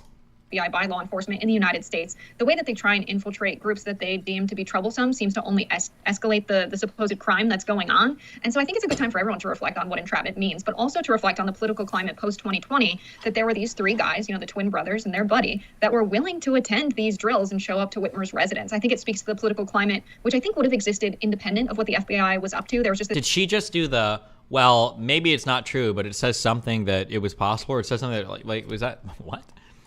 Sense of hostility towards anyone who was upholding the 2020 election results and not questioning them in the Trump faction. And I think that makes a lot of people very scared for democracy, myself included, because while a lot of the people, Proud Boys and these folks included, they really seem like they have some sense of remorse, some sense that the election wasn't actually stolen, that they shouldn't have been up to what they were up to. But I think there's also a faction of people who still believe that the electoral process in the United States isn't sound and they don't believe in it and they would like to see change happen. And I think that's scary when we think about the future of our democracy and what could happen in elections to come. My understanding is that the concerns of this particular group were not really about election fraud or interference, but were more about the pandemic restrictions that were placed on them, especially because these were individuals who were already quite isolated and lonely and who had suffered job loss and mental health issues. So I think their opposition to Gretchen Whitmer was more about the pandemic and lockdowns than it was about the 2020 election. But that being said, another part of this case that I wanted to bring up is the fact that the FBI even used a honeypot situation where they had a female agent infiltrate the group and apparently sleep with one of the members, who was one of the individuals who was described as being one of the ones who was particularly isolated. And apparently they also even worked to get these people high on drugs. So the lengths that they went to really fabricate and create this idea or this plot is pretty incredible, obviously in a negative way. I don't mean that in a positive connotation. And you're right, this brings up broader questions about what the FBI's involvement is in helping to actually breed domestic terrorism. I mean, yes, we want the FBI to be involved in stopping terroristic plots or homegrown domestic terrorists, but at what point does their involvement actually make situations more volatile? We also know in this case that Gretchen Whitmer was apparently in on this plan. She knew that these suspects were going to be coming, or defendants rather at this point, that they were going to be coming to her vacation home to conduct their surveillance routines. She was aware of the date and time that these things were going to occur. Again, it was the FBI that set the date and time. So just the extent of the infiltration, the extent of the undercover work by the FBI, the intentional manipulation of the defendants through drug use, sex, and the attempts to radicalize them through this sort of feeling of brotherhood is incredibly disturbing. And I think it's at least a little bit of justice that these three guys were able to be acquitted on these charges. I think the jury probably saw right through the government scheme. Yeah, I think the FBI, on more cases than just this, has overstepped and tried to quell radical organizing in the United States. We've seen the FBI's involvement in the MOVE bombing in Philly. We've seen the FBI try and infiltrate many groups across the country. And I think at the end of the day, if we're going to live in a country where we expect free speech and we expect people to maintain the right to organize politically, we can't have the FBI preemptively infiltrating every group that seems radical to try and quell discontent and, maintain the status quo in the United States. I don't think anybody in the U.S., whether they're radical or not, feels good about the FBI acting in this manner. And I really think we need some more regulation of the FBI, whether that comes from Congress, whether that comes from the executive branch, or just a demand from the people. This should be more of a central issue than I think it is in the United States. We had that, hashtag defund the FBI for quite some time, which is something that leftists have supported for a while. Should the federal government be investigating citizens to this degree in the name of national security? I just don't think so, especially when you have the police not preemptively investigating cases of stalking when it comes to women, not investigating potential murders. What? Wait, what the fuck? What was that comparison? What? Not investigating potential sexual assaults, but instead we have the FBI preemptively investigating political organizing. It just doesn't sit right with me that that's the priorities of our justice system. Exactly. I mean, the FBI dropped the ball on the Larry Nassar sex abuse case. They dropped the ball on Jeffrey Epstein because apparently they're too busy trying to coerce people into committing crimes. I mean, sure, there's an argument to be made that these guys might have radicalized each other and found each other without the FBI's intervention. But when we're talking about informants and undercover officers, we're talking about individuals who are trained to provoke certain responses, trained in human behavior in ways that they can actually compel and coerce people into acting a certain way. And so if you have somebody who is a senior level FBI agent telling their undercover informant, here's what you need to say to this person so that they're on board with your plan, right? That's a serious problem. And that suggests that they were using intentional psyop tactics to manipulate these people as opposed to just letting them go where they were necessarily going to go if the FBI were not involved. And that's obviously a serious problem. Yeah, absolutely. I think, when we consider all of what was going on around the 2020 election, there was a lot of organizing. There were a lot of people that were led by misinformation. And when we think about what the government response could be, is spending public dollars on surveillance, spending public dollars on entrapment. Is that a good use of money? Or if we're concerned about people making good political decisions with all of the information potentially available, maybe we should be spending public dollars on things like education, on things like improving the electoral process. It just seems backwards to me. And almost like it's exacerbating the problem we have around political radicalization and people acting violently on political beliefs that end up being based in misinformation. misinformation, that if that's the problem we're facing, perhaps we need to address this problem at its root cause and invest in election integrity, invest in increasing voters' ability to participate in elections, and investing in public education so that we have an educated base of voters who are more willing to participate in the political process. It just feels that this punitive approach is just too little too late. You can't have the FBI infiltrating radical groups in the United States when there's a perfectly good solution on the table of addressing the problem at its root. And it seems that Congress is not interested in doing this on any policy, so it almost feels like just taking up dead space talking about it, but it's still incredibly important that we consider the problem in its whole and not just get so caught up on there are these three guys that seem on the fringe. Who's so caught up on it? Like, bro, don't plan or go along with plans to kill people or kidnap people. That's pretty easy. I think the FBI should be researching that. I think the FBI should be infiltrating. Hot take. I am the brave man. Hot take. I do think that our federal law enforcement agencies should be locking up people that think it's okay to fucking murder politicians and kidnap them. Are we the brave man in the crowd now? I don't think that's that hot of a take at all. What the fuck? Of society and seem very scary, and therefore we're going to side with government entrapment. No, we have to really think about. These guys were lonely. Obviously, when you're lonely, kind of makes you want to kidnap and kill governors. Like, bro, what the fuck? What's going on in our society as a whole and think about these folks as individuals who are operating to the best of their abilities with the information they have and the life they've been given. I think when it comes to a system of justice, especially talking about January 6th, we can be a little bit too hard on people and lose sight of the bigger picture here. And so I think there's a better way forward than just criminalizing all of this behavior and putting them in jail. Not to mention the fact that when the government does try to combat misinformation, they end up being purveyors of misinformation themselves, whether it was the censorship of the Hunter Biden laptop story, claiming it was Russian disinformation, or pushing the Russian collusion narrative against former President Donald Trump. And that only leads to a further decline in trust in institutions when people see that the government is working hand in hand with big tech companies to censor information that ended up being accurate. We'll be back with more Rising after this.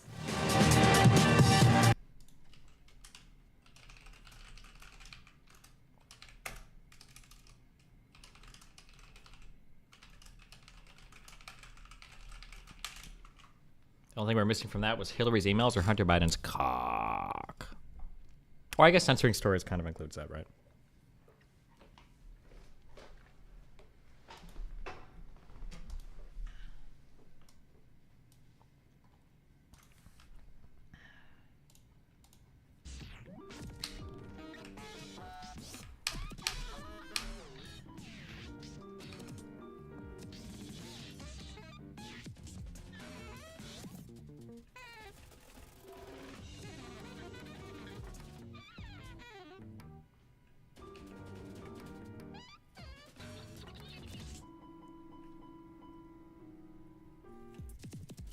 Where were we? Hold on.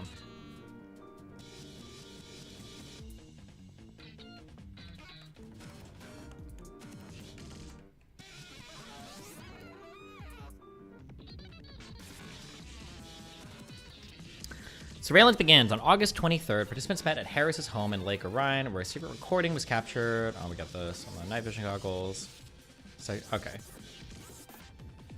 Due to recommendation of the Michigan State Police and the Michigan Department of Technology, Management, and Budget, the construction of a $1.1 million barrier and electric fence at the Michigan Governor's Mansion in Lansing was announced on September... Hold on. Somebody's trying to kill me.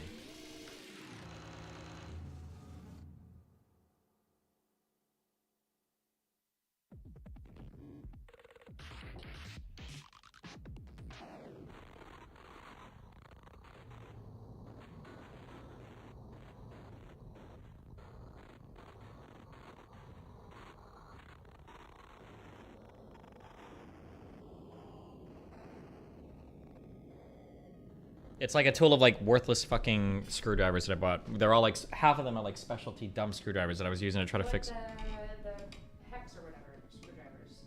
What about them? They're super handy. If you need hex shit. Yeah. Yeah. But it's like half of it is like different depths and different. It's just those things are aids. Phillips or flathead. Anything else, and you're an asshole. Exactly what I needed. Oh, you found the right one. Okay. Yeah. Well, glad I had the random. You're good. What? You don't need anything. You're good. Nope. Have fun. Be careful. An electric fence at the Michigan Governor's Mansion in Lansing was announced on September 4th after weeks of construction, with spokeswoman Tiffany Brown saying perimeter security and other safety upgrades are being performed. Regarding the security upgrades, the Detroit News wrote Whitmer, a Democrat who was first elected in 2018, has been the subject of menacing messages at Capitol demonstrations against her past COVID-19 stay-at-home against her past COVID-19 stay-at-home orders, with the newspaper also citing other threats against Whitmer. While driving in 3 vehicles with an undercover FBI agent and confidential source present from a group camp in Luther towards the vacation home on September 12th and early September 13th, Croft suggested that the group attempted to kidnap Whitmer that night, though the idea was dismissed. Croft was one of the organic people or one of the memers?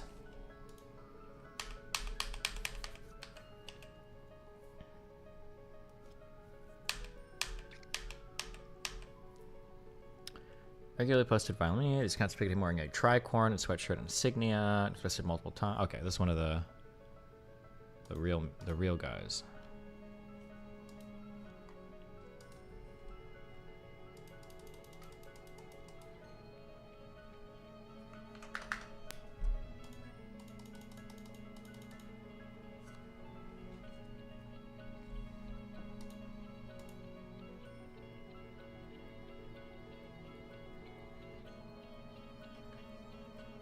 The fuck is this Twitter that you linked?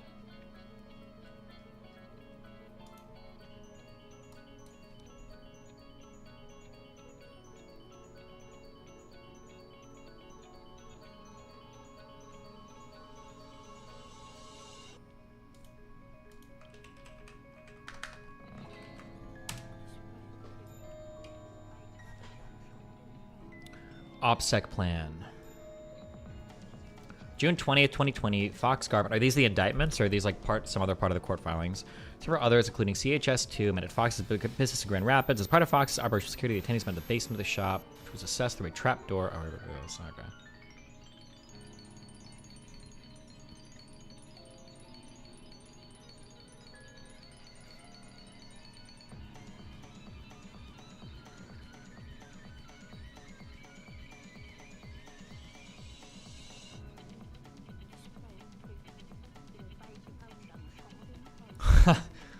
That's true. Oh, shit. Sorry, I'll read this. Interesting psychology analysis, I guess. Yeah.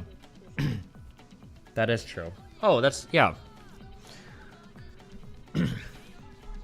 OPSEC plan. Secure location? Check. Seize and secure all mobile phones to prevent surveillance? Check. Honor system that no one is wearing a wire? Check. All that security to protect against them, but nothing to protect against us. These Muppets used balloons to make IEDs that didn't work, and they documented it with pics and videos that they posted to Facebook, and apparently it was Bring Your Felony to Crime Plotting Camp Day. Go ahead, Franks, show everyone your illegal weapons modifications. These guys have a real us versus them mentality, and it makes them vulnerable. The security risk is from them, who are all bad guys, not us, who are the good guys. They don't seem to grasp that planning to commit violent felonies with 8 randoms that they met on Facebook is a stupid idea. I had to number the sections in this paragraph. There's just too much crazy. 1, secure meeting with the really eager new guy to discuss details of the felony conspiracy. Why not take notes while you're at it? 2, the strategic planning on display makes the underwear gnomes seem like Sun Tzu level masters. First thing we do, we kidnap the governor. Then it's all over, man. We win. I mean, next we kill her, but you know, after the laying on of hands, we win. 3, the entire plan seems to be kidnap and kill the governor, but mostly to kidnap. 4, this gets less organized the more they plan. Get the governor at her house and then go somewhere in a trial. Great thinking. What this murder needs is a group vote. 5, they don't know where she lives, so they're going to ask a realtor. I guess they don't have Google. And creating a trail of witnesses seems like a brilliant OPSEC move in the detailed recon. So it's really a bit over the top for a plan that is 2 sentences long. They need blueprints to snatch the governor outside her home. They need blueprints, not a plan for what to do or a reason why snatching the governor is the correct action. Blueprints and more witnesses, of course. What this criminal conspiracy needs is more people. Given the amount of recruiting Fox is advocating, I can't help thinking he's maybe just lonely. Dude, there's way better ways to expand your social circle than with people who will commit crimes with Facebook friends. Encryption protects against outsiders, covert human sources, not so much. On July 27th, 2020, Fox asked in an encrypted group chat, which included Arbin, Harris, Franks, and CHS2. Okay. Well, how's everyone feel about kidnapping? No one responded to the question.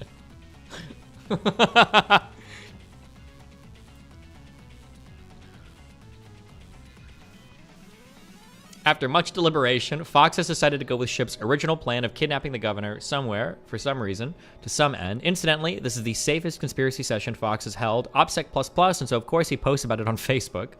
On July 28th, 2020, Fox told CHS2 over the phone that he had narrowed down his attack targets to the vacation home and the summer residence. The call was not recorded. The same day, Fox posted the following to a private Facebook page. We about to be busy, ladies and gentlemen. This is where the Patriot shows up, sacrifices his time, money, blood, sweat, and tears. It starts now, so get fucking prepared. One of the guys wises up and doesn't want to talk in the open about crimes. They decide to have a recorded phone call on crimes instead. Fox is back to the movie-inspired reconnaissance phase of his kidnap plan. Now it's time for someone to go do it.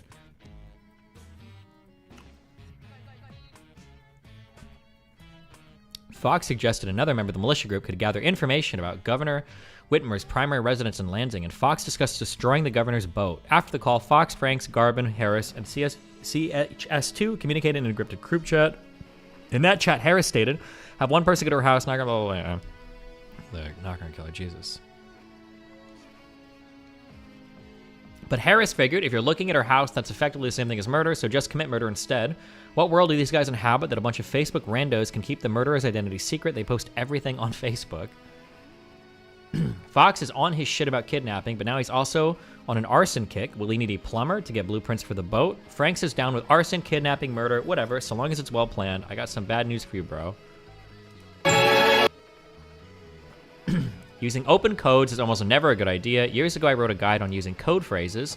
The guys who can't make black powder blow up with a fuse are considering a large-scale bombing operation. This seems more aspirational than operational.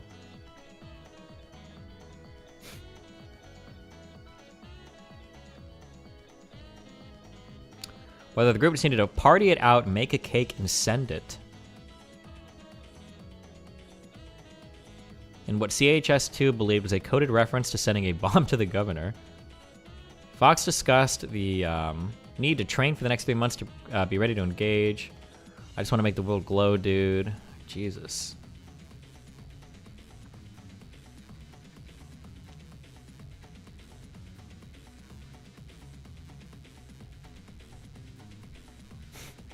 While the terrorists open codes, they are consistent and have internal logic, which is good.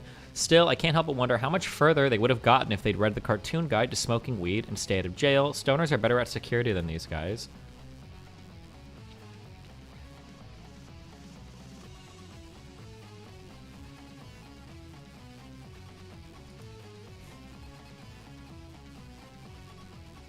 Are there any counterfactuals you could concoct against Glenn's conspiracy that the FBI is an all-seeing eye? Like, were there people or groups that the FBI were not aware of until they were arrested on January 6th with the intention of attacking the Capitol? I don't know, but the problem is that, like, he can just say that, like, if they were aware, if they didn't do anything, then it was all intentional, right? Isn't that, like, the point? Sorry, it's too wacky. Let me unwackify this.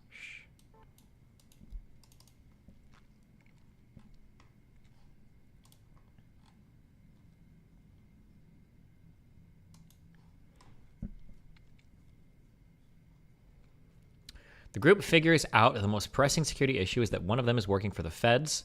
They figure that the infiltration will involve a fake name, and the feds can't produce false identity documents. These are false assumptions about how informers work.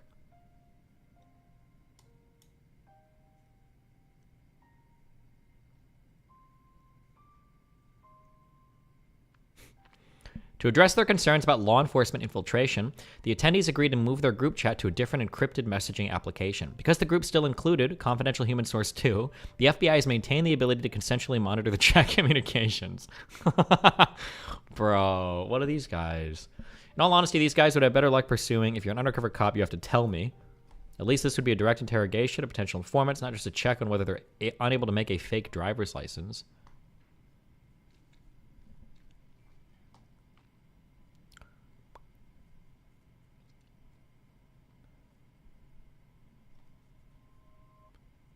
They believe they are protected because they use encrypted messengers. This is like a guy getting busted for, like, fucking, I don't know, like child porn. He's like, what was in incognito mode, bro? There's no way. How could he track me?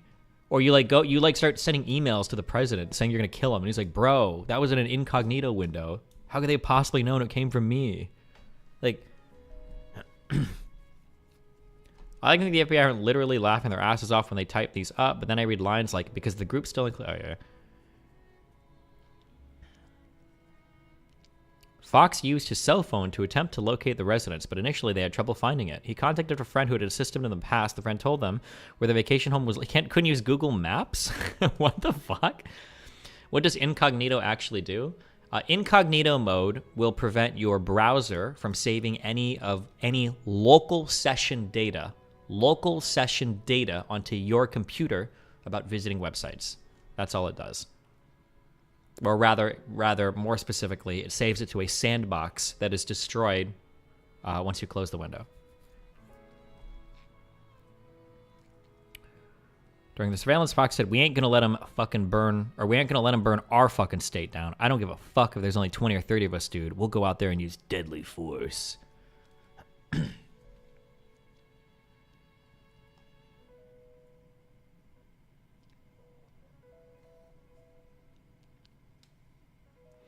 They take pictures and film the house while slow rolling through the neighborhood. This sort of pre-operational surveillance is actually one of the most vulnerable phases in a terrorist plot. See the work of Stick631 on why this is the ideal time to detect a threat. There are some very bizarre events for real terrorists, but they make total sense if you think of these guys as performative. They're doing what they think operators do. They're playing spec ops, but with real guns and against a middle-aged woman living in a remote house. I particularly like they find a reason to organize a boat outing as well. Street View is actually sufficient surveillance for a street grab or shooting someone at home. They should be investing their time and resources into planning a getaway. Real terrorists and criminals plan the escape first, then see if they can fit the action of the plan. An example of a real terrorist plan for an action is provided in one of my blogs. For terrorists, not suicide ones anyway, the measure of success is getting away. If they accomplish their objective, that is a secondary bonus. This is a long war theory. Wow, Nick Nivian, thanks for subscribing to Kick, buddy.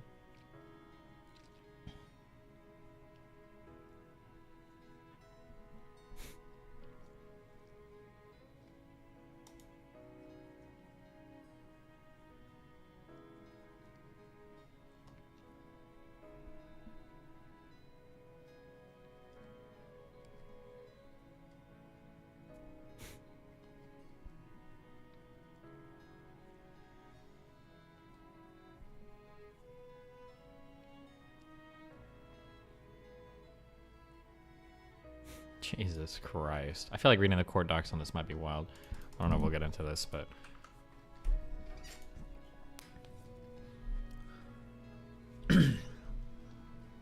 While driving in 3 vehicles with an undercover FBI agent and confidential source present from a group camp in Luther towards the vacation home on December 12th and early December 13th, Croft suggested that the group attempt to kidnap Whitmer that night, though the idea was dismissed. According to the FBI, Croft and Fox, who were in the first vehicle, planned on detonating a bomb on a bridge of U.S. Route 31 in Elk Rapids, photographing the underside of the bridge and deciding where to place explosives. The group in the first vehicle then drove to a boat launch across the lake from the vacation home, waiting for a second vehicle to conduct surveillance on the location. The third vehicle, which was also occupied by an undercover agent, was tasked with monitoring for any followers or suspicious activity in the area. On the way back to Garbin's property, the group discussed abandoning the kidnapping plan and instead destroying the vacation home entirely. At a discussion recorded at Garbin's property on September 13th, Fox said the plan would strictly be a kidnapping, with the end result reportedly being either the abandonment of Whitmer on a boat in Lake Michigan or her being subjected to a trial as a tyrant in Wisconsin. When a plan to destroy the bridge leading to the lake in order to slow down responding security and police officers was raised, an undercover agent told Fox that the explosives necessary for destroying the bridge would cost about $4,000. The group decided that a final training exercise would be conducted later in October, though Fox pushed for an earlier date the following day. Fox ordered the explosives from the undercover agent that same day. Also on that day, Croft and Harris detonated an IED containing shrapnel near human silhouette targets to test its effectiveness. On October 2nd, Fox told a confidential source that he purchased an 800,000-volt laser to be used for the kidnapping. That same month, he's literally telling the confidential informants this. Oh, okay. Fox, Garvin, Harrison, Franks planned to meet with an undercover FBI agent to purchase explosives on October 7th. Though Caserta did not attend due to work obligations, though Croft returned to Delaware prior to the meeting. The prosecution was hampered in that an abduction date was never determined and the plot's details varied among the witnesses. All of the members involved were arrested on the night of October 7th. The charges were filed against them the next day. Search warrants and arrests were executed all across Michigan. The arrests were reportedly part of a planned effort between federal and state authorities, launched after evidence was discovered indicating the suspects wanted to kidnap Whitmer before the 2020 election. At least 7 FBI field offices, along with the operational divisions of the J. Edgar Hoover Building in Washington, D.C., were reportedly involved in coordinating the arrests. A week later, a 14th suspect was arrested and charged in state court. The investigation also involved people from Baltimore to Kansas City. Several weapons and other items were seized, including at least 1,916 rounds of pistol, rifle, and shotgun ammunition, hundreds of firearms, extended magazines, various suppressors, speed loaders, and bomb-making equipment. I would say that, like, here, you know what? If you actually wanted to give a steelman argument against this, the only thing I would say is, why was the investigation so extensive? Like, it seems like all the people involved were fucking retarded. Feels like the arrest could have been made a bit earlier. Like, these people are stupid. Like, I could understand that. But, like, set them up for it? Now, we haven't dived into the court docs yet, so maybe I'll change my mind if I go through those. But, I mean, it seems like people that were wanting to commit crimes seemed like they really wanted to commit the crimes.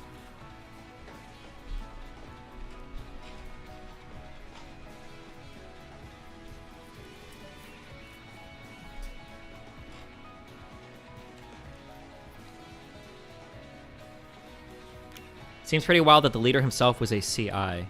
Wait, was he? Or what, how did that work? Hold on, let me go back to this.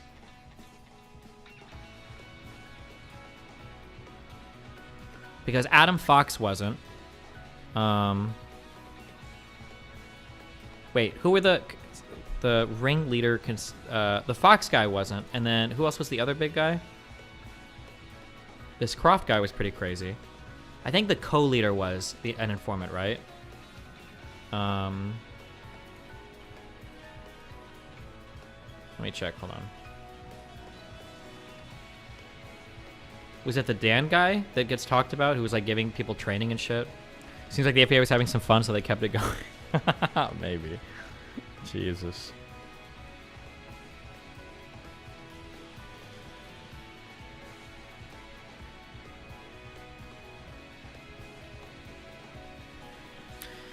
It does kind of feel like they dragged it out to get more charges. It makes sense. There would be an incentive for the agents who took down a plot to murder an elected official. Yeah, or maybe they were trying to find like if other people could get involved or would get involved, maybe, or see like how maybe I don't know.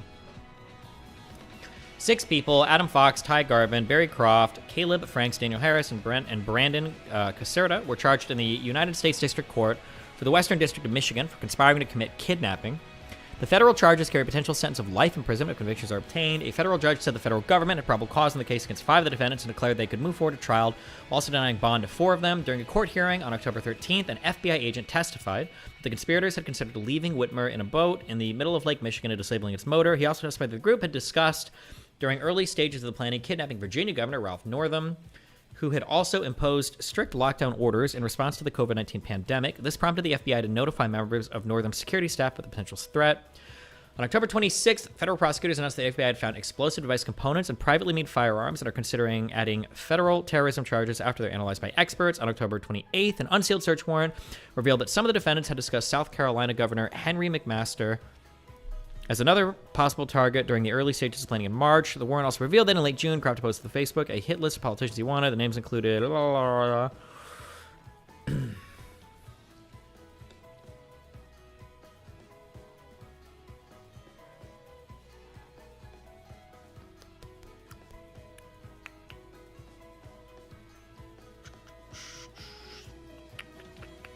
Fox and Croft got hung juries. Judge declared a mistrial.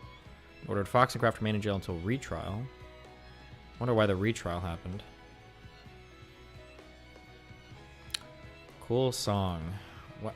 Why? I don't click songs from chat, my dude.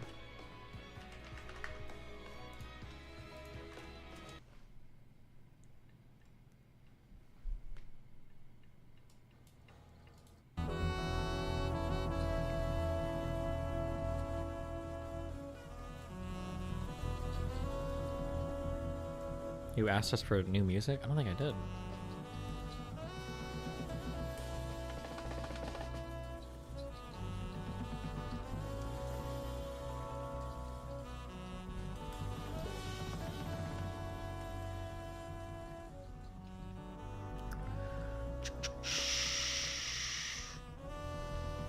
Whitmer spoke out during a live stream held after the thwarted plot was revealed by the FBI. She thanked the law enforcement agencies involved.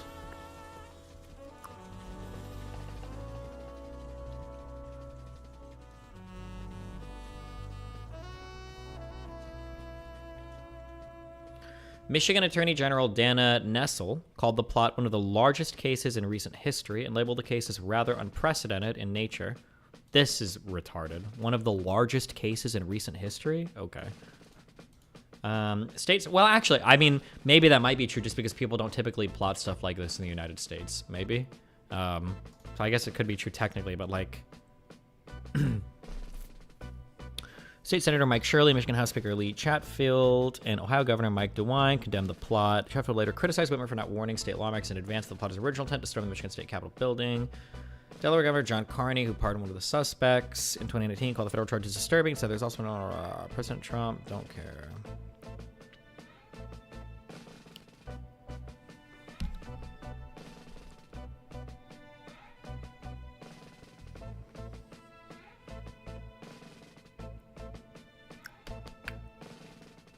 Michigan State Capitol considered the responses. Okay.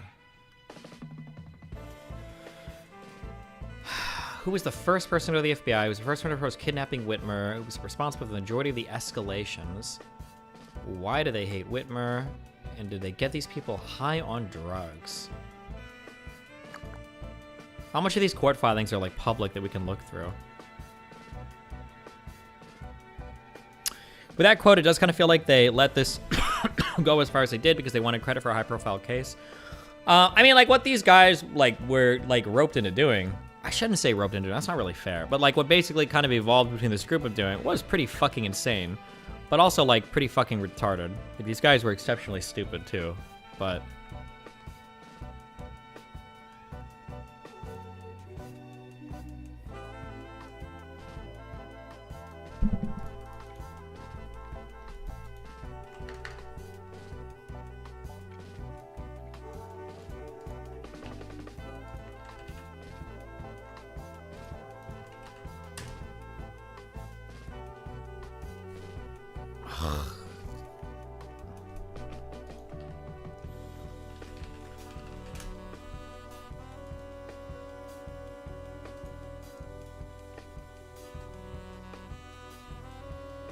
Here, wait, hold on. Actually, wait, real quick. Let me just say this real quick. I'm sorry. Because a lot of people look at this like, oh, entrapment. Oh, this is bullshit. Like, in a way, I mean, it seems inarguable.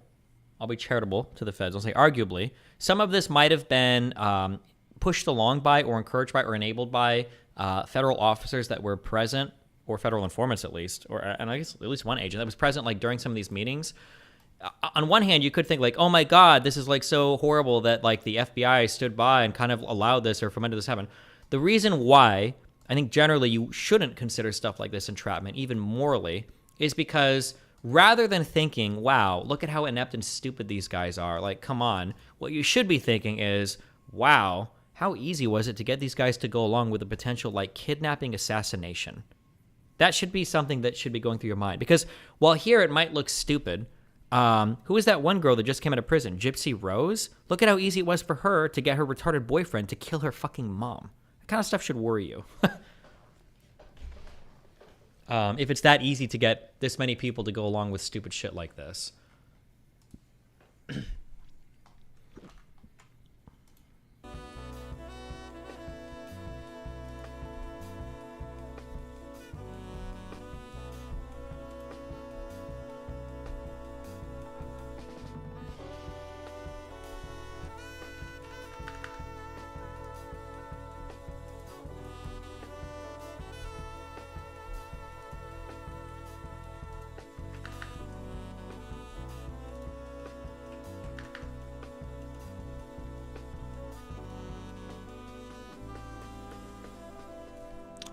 Esquire article.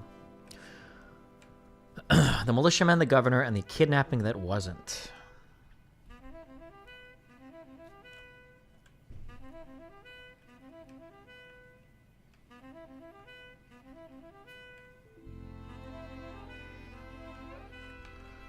At some point, I wonder if it's worth it reading these articles, or if I should just like read the, or watch the court case.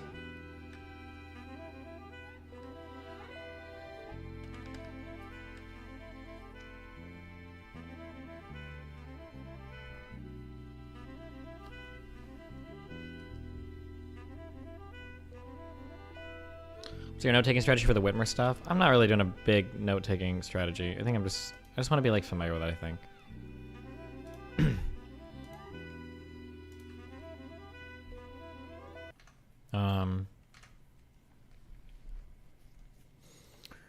Oh, is this worth reading right now?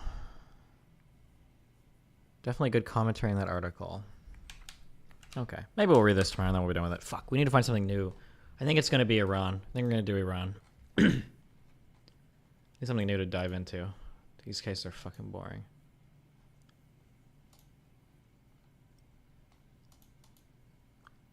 Is this Mama Max thing anything? Publicly in the form of 2 live streams, and anything he's released so far, and more time was spent responding to critics than providing actionable proof that content creators could use to condemn Cameron Gerard Davis. In fact, after Max threatened me privately for not reacting to his unwatchable video on my main YouTube channel, I cataloged my 10 hours of research publicly in the form of 2 live streams, and my results were astounding. All right, we're 2 hours in this.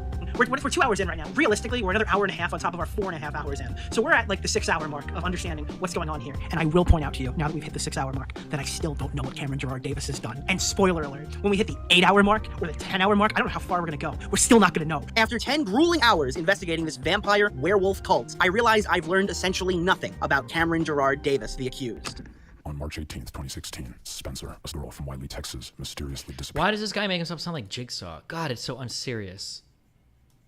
I can't, bro, I feel like the pedo hunting shit is like the cringiest shit online. These people legit think they're like fucking superheroes, like they're the saviors of society on like some obsessive shit. And I feel like at the end of the day, for a lot of these guys, just like finding like some 17-year-old hit on like some 15-year-old classmate or something stupid. I don't know, maybe, but this might have been some serious shit, who knows? Well, actually, I guess it's probably not because he's getting called out for it, huh? Lured by the illusion of joining a supernatural family as a vampire on some random corner of the internet, she actually found herself ensnared in a dangerous cult led by a predator posing as a werewolf god. Max Stryker's evidence provides without a shadow of a doubt that this might just be a video of a black man roaring like a wolf with fake vampire teeth in his mouth. Along with this compelling evidence, we also know details about his family, including his mother's name for some reason. This video is for... I'd like to extend my most heartfelt apology, but this is how you have to find all of this out.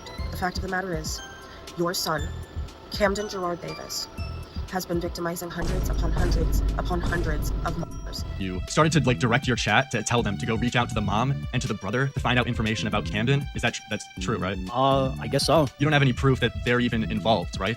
Correct. Thank you all for joining the stream and participating in this conversation.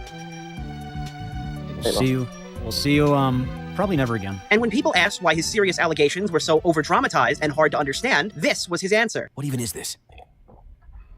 So, the Mama Max universe was a cautionary tale that takes place in a dystopian future where child predators have seized global power, exploiting the digital landscape to entrench their rule. Rising from the ashes of a society that failed to protect its most vulnerable, the children emerged. A covert network of vigilantes inspired by the style of Hotline Miami. Once victims, they are now hunters of the monsters who hurt children. They form a structured rebellion, seeking to dismantle the predatory hierarchy. Yeah, I'm sure that helped everyone out. Max claims to be advising and protecting the 8 known victims out of Cameron's hundreds of potential abuse survivors, and yet we know next to nothing about him or really them. You can hear some spoken word testimony on a separate YouTube channel that was created by Spencer. Who is Spencer, you ask? A survivor who is now living with Mama Max. I offered because it felt like the perfect storm. Like it felt like, clearly this is happening for a reason. I figured if I can just document the prime subject of my documentary, then why not just have her live with me? And since she needed a home. Don't worry. Oh my god, that sounds so bad for so many reasons. What the fuck? I mean, it's not necessarily bad. I'm just saying, as far as red flags goes, this is one of the reddest. One of the biggest. It's flapping in the wind. Spencer will be financially independent soon. That's not to say it's gonna be permanent. I do want to get Spencer to become independent at some point. We're gonna get all her medical stuff done, for basically everything. Like, you need to learn how to drive, we're gonna do that. But for some reason, the strapping young roommates decided to post a 4-hour Contractually obligated. What does that mean? podcast. Unfortunately for the both of them, the biggest takeaway from that podcast is that Max himself is being investigated by the FBI. I literally got a card on my front fence from the FBI. They didn't even bother contacting you. No. That shows how much more they care about my case than yours. And Spencer potentially admitted to a crime. Did you ever recruit? Yes. So my. Did you ever what? And Spencer potentially admitted to a crime. Did you ever recruit? Yes. What is it? What is censor? Did you ever? Oh, is he about to? So my particular recruitment style, go on Whisper and post about. Oh, did you ever recruit?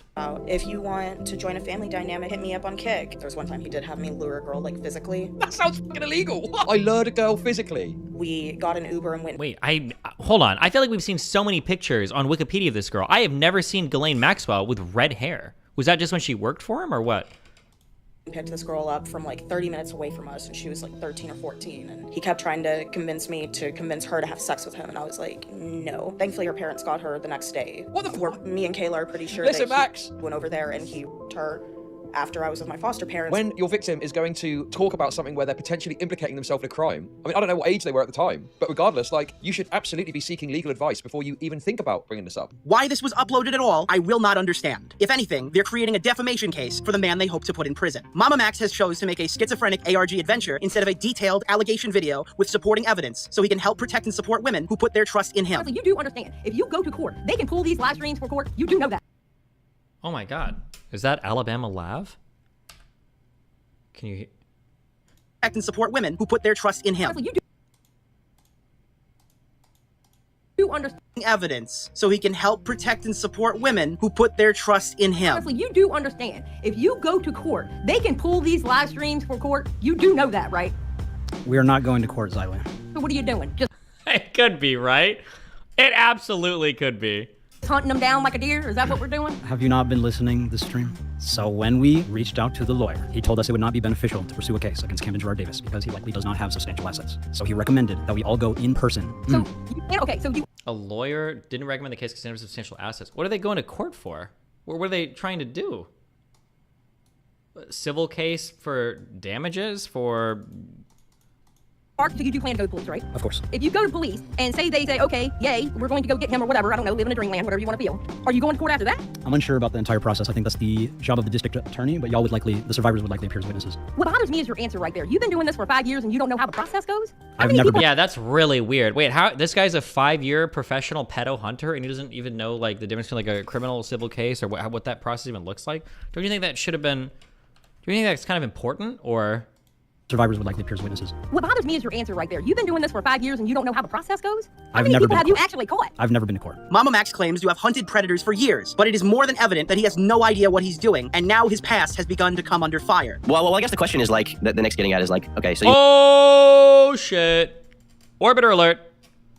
want to enact this change. What do you hope is the eventual result of your video? Okay. Of all this? So I know there's people out there saying I'm doing it to self-serve. I just want my video back up. I don't give a shit if my video comes back up. It did what it needed to do. The rapist that was in the video is currently in police custody. Was that as a result of your video, or was Yes. that prior to the video? Yes, it was because of the video. I'm so sick of having predators that run away like Pablo Sonny and we don't get them. I am investing all of me into you and the survivor, Spencer, because Mama Max claims he needs help from all of these YouTubers, from, checks notes, Joe Rogan to Anthony Fantano, yet he refuses to accept any form of criticism with a subject matter that matters, and participants who deserve better. Look, I want to see this asshole. And if what you're saying is 100% true, I want to see this motherfucker behind bars. But there's a way to present it, there's a way to handle this before you get to that point, right? And that's what we need to be focusing on. That's like where everything needs to be centered on. Is where I'm at, and that's all I really can say about the situation. I would have really appreciated this like 2 months ago when we first reached out. I reached out to you and multiple other creators asking for help, and none of you were responsive. I understand y'all are busy and doing your own things, but this is the first time I've ever handled a case of this complexity and magnitude, and that is why I was asking for help. To those of you who are saying I was putting the blame on Mood, I'm not, but I do acknowledge that I need help with this case. That was my point. And what do you need help with this case after you've already got like all the supposed victims away? Like, what is he even doing? Do you think he heard something initially and thought it was way worse than it actually was? And then as soon as he actually got like the victims now in his own sex cult, and then he started talking to him, was like, oh, fuck. Actually, maybe there's like not much here to go on. Oh, no. Oh, God. The first thing we definitely need to discuss is Max's failures in his current ongoing investigation. And these are failures, by the way. The vast majority of help that Max has been able to provide with his deep skill set and large platform is a botched social media campaign called #WeAreReal. The reason I cite this as a failure is simple. Nobody knows anything about the cult that Max claims to be exposing. In fact, I've referred to Camden Gerard Davis as Cameron throughout the previous 10 minutes of this video, and I guarantee that most people outside of content creators who covered the story didn't even realize that. As we've touched on previously, Mama Max has moved in with one of the many girls that he's currently assisting, but records show that doesn't always seem to have been the plan. I want to actually answer some questions about like why we're doing donations through my Patreon rather than a GoFundMe. That is because I'm contractually obligated to see this case through and make sure Spencer is taken care of. Spencer is moving over to me in a couple of days actually, and we're gonna find her own place. Oh, no. Wait a second. Do you think that the girl is doing weird shit? And she went to Mama Max and she made him sign some bullshit where she's like, listen, I'll tell you this shit, but you need to promise me. You need to sign a deal that you're going to fucking go after this dude 100%. Do you think? Place, and I will be paying for all of it. Not sure what he meant by contractually obligated, but it sounds to me like Max was planning on getting Spencer a place of her own, but at least right now, they live together. I guess you just can't fake the step survivor atmosphere. But since money was mentioned, just to be clear, in exchange for this person's testimony, Spencer is receiving housing, income from Max's YouTube and Patreon, and also receiving the clout incentive from Max promoting her YouTube channel and placing integral parts of the investigation exclusively over there. This information does not, however, mean that Spencer is lying. What it does showcase is how unethical Max's investigations have been since day one. If Max sweetening the pot isn't enough for you to get outraged over, I certainly wasn't expecting to find out last week on the Mama Max live stream that before all of this, Spencer was Max's close family friend. Spencer has known my family her whole life. Oh, no. She was in the same kindergarten class as my sister. Yeah. I don't think y'all understand like the relationship here. Like my aunt literally knows his mom. Yeah, like we were friends before we were like actually on a case. Like, Oh no. So just to rip the band-aid off, this is not God. some stranger that Max is helping out of the kindness of his heart. This is a family friend who's getting a shiny new YouTube channel, some pocket cash to start, and a place to sleep. And for those reasons alone, we could and probably should stop here. Max is not fit to take this case on for Spencer. But it's not just about Spencer, even though it kind of seems that way. 23 days after Max launched the #WeAreReal campaign, another survivor named Kai, from what is alleged to be her OnlyFans Facebook page, was begging for $20. This $20 would of course be used for wipes, diapers, and eggs for her 2-year-old child. There are now legitimate concerns to raise about how the funds are being distributed to the survivors. And Max, I want to see a paper trail. To support this effort, all donations received in October via our Patreon will be allocated for this legal process. All additional funding will be used to film this story. What do you funds for the legal process? What are you talking about? This would be a well, maybe I don't know what the actual accusation even is, but if it's anything related to like child porn or rape or any of this, like these are like criminal. These are criminal matters. What are you paying? What is the money for? It's a state case. Or do they just want to sue him in court for what is the money that you're raising for? So just to be clear, guys, the money is going to make more of these amazing videos and not to little kids who need diapers. where's the donations going towards? Not that I doubt it won't be going to a good cause for survivors. It's going to the legal case. Spencer's handling all the money. Oh no. I'm sending it to her. Oh no. Is the financial manager of the legal case. Oh no. Why is one of the victims in charge of all of the money? Why are you not in charge of all of the money? Ethical complaints and money trails aside, I've already told you Max's videos on Camden are hard to follow. I've showed you an example of how Max responds to criticism as well. Now let's take a closer look at the actual content made for this investigation. Max has released a total of 3 main channel videos on the subject matter of the #WeAreReal campaign. The first of which is titled Brainwash Your Favorite Influencer Trigger Warning. Welcome to your programming. Kindly send this video to your favorite influencer. About a third of this 10-minute video is a criticism of cult psychology, and not even the actual issue. Only a few minutes of the video is dedicated to both Camden and Spencer, and 1 full minute of the video is Max begging for shoutouts from large YouTube. Brainwash your favorite influencer. Wait, I want to be quizzed. Brainwash your favorite influencer.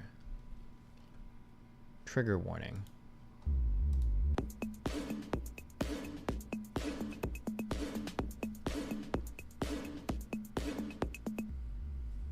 Welcome to your programming. Okay. Kindly send this video to your favorite influencer. We will test them on the content of their character. Oh shit. Do not listen to their words. Look at their actions. Okay. Let us begin. Okay. Spacebar, pause, comma, previous frame, period, next frame. Okay. If God appeared before you and told you to sacrifice a child, would you do it? No, I am clearly drugged, psychotic, senile, sleep deprived, or schizophrenic. B, no, children are above God. Or C, yes, God above all else? I'm a pretty strong atheist, so I feel like my answer would be A here. I'm assuming if I'm seeing God, I'm probably going crazy. I need to see him at least twice, okay? Maybe get a friend to see him too.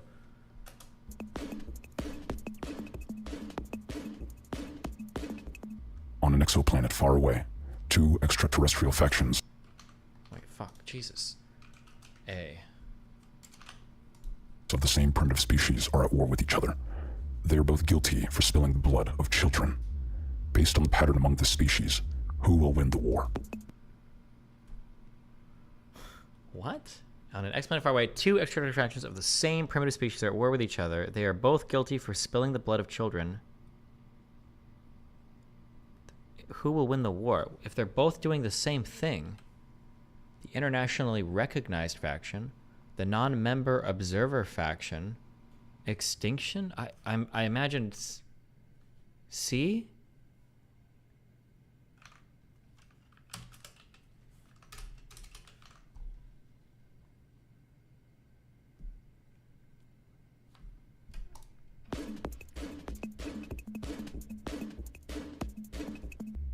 If you were being brainwashed, do you think you could tell? If you were being brainwashed, do you think you could tell? Man, it'd be pretty hard. Probably going with A, no? Depends on how deliberate the brainwashing is, I guess. Thank you for your submission. Here are the correct answers. Wait, it's multiple choice? What did I have? A, 2 is C, 3 is A, B, C. Well, this, it feels like you could, like... It feels like most of the answers were right. How do you make a multiple choice test even easier? As previously discussed, your test scores will not be determined by your answers. It will be based on your behavior. Oh, shit! Please proceed to the next section to complete your programming.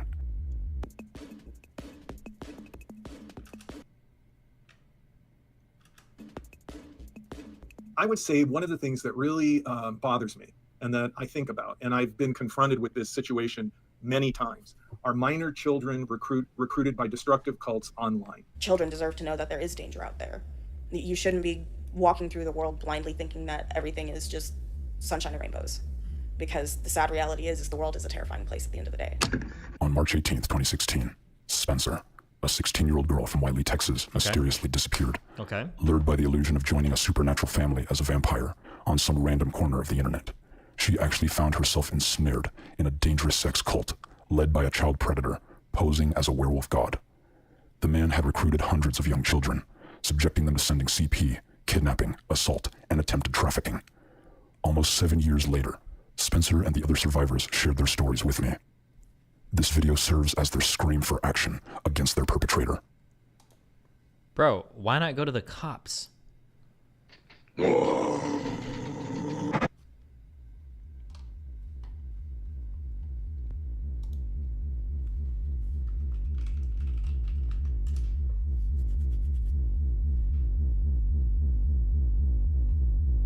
Camden Gerard Davis. Leviathans are coming for you.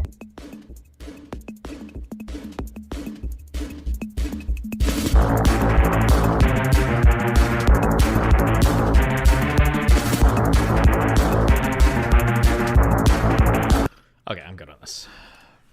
YouTubers and social media icons. The second video is longer, 25 minutes, and it's predominantly a response by Max to his critics. Your profile picture already speaks volumes about where you're coming from. In it, Max complains about the first video bombing, and he bitches about the creators who won't drop everything at a moment's notice and cover the all of zero evidence he's distributed thus far for the Camden cult. We proactively reached out to many different reaction channels, hoping to pique their interest in engaging with a topic of such grave importance.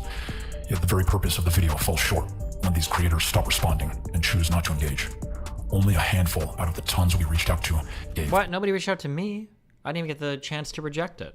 any type of feedback whatsoever. Fun little side note, this is actually around the time that Max reached out to me and sent a psychotically worded threat for not covering the story up until this point. Your silence will not be unnoticed. Well, how'd that end up working out for you, motherfucker? At the 21-minute mark, Max throws Spencer on screen to defend him from criticism. This video feels very exploitive itself. Your feelings about the video, without explaining further, are noted. Here's a message from the survivor herself. Oh no! Hey everyone, I'm Spencer. I am here to talk today about some of the reactions towards the trailer. What I do not appreciate is people being offended on my behalf. This is the first example of a pattern of behavior exhibited where Max hides behind Spencer to shield himself from criticism. Please note this now because we will be coming back to it later. Finally, the video ends off with Max retreading a similar Your name was shown even though you were never asked? Wait, really? August, did we get asked? story of the allegations against Camden from the video I showed you earlier and in this video. Hello, friend, it's me.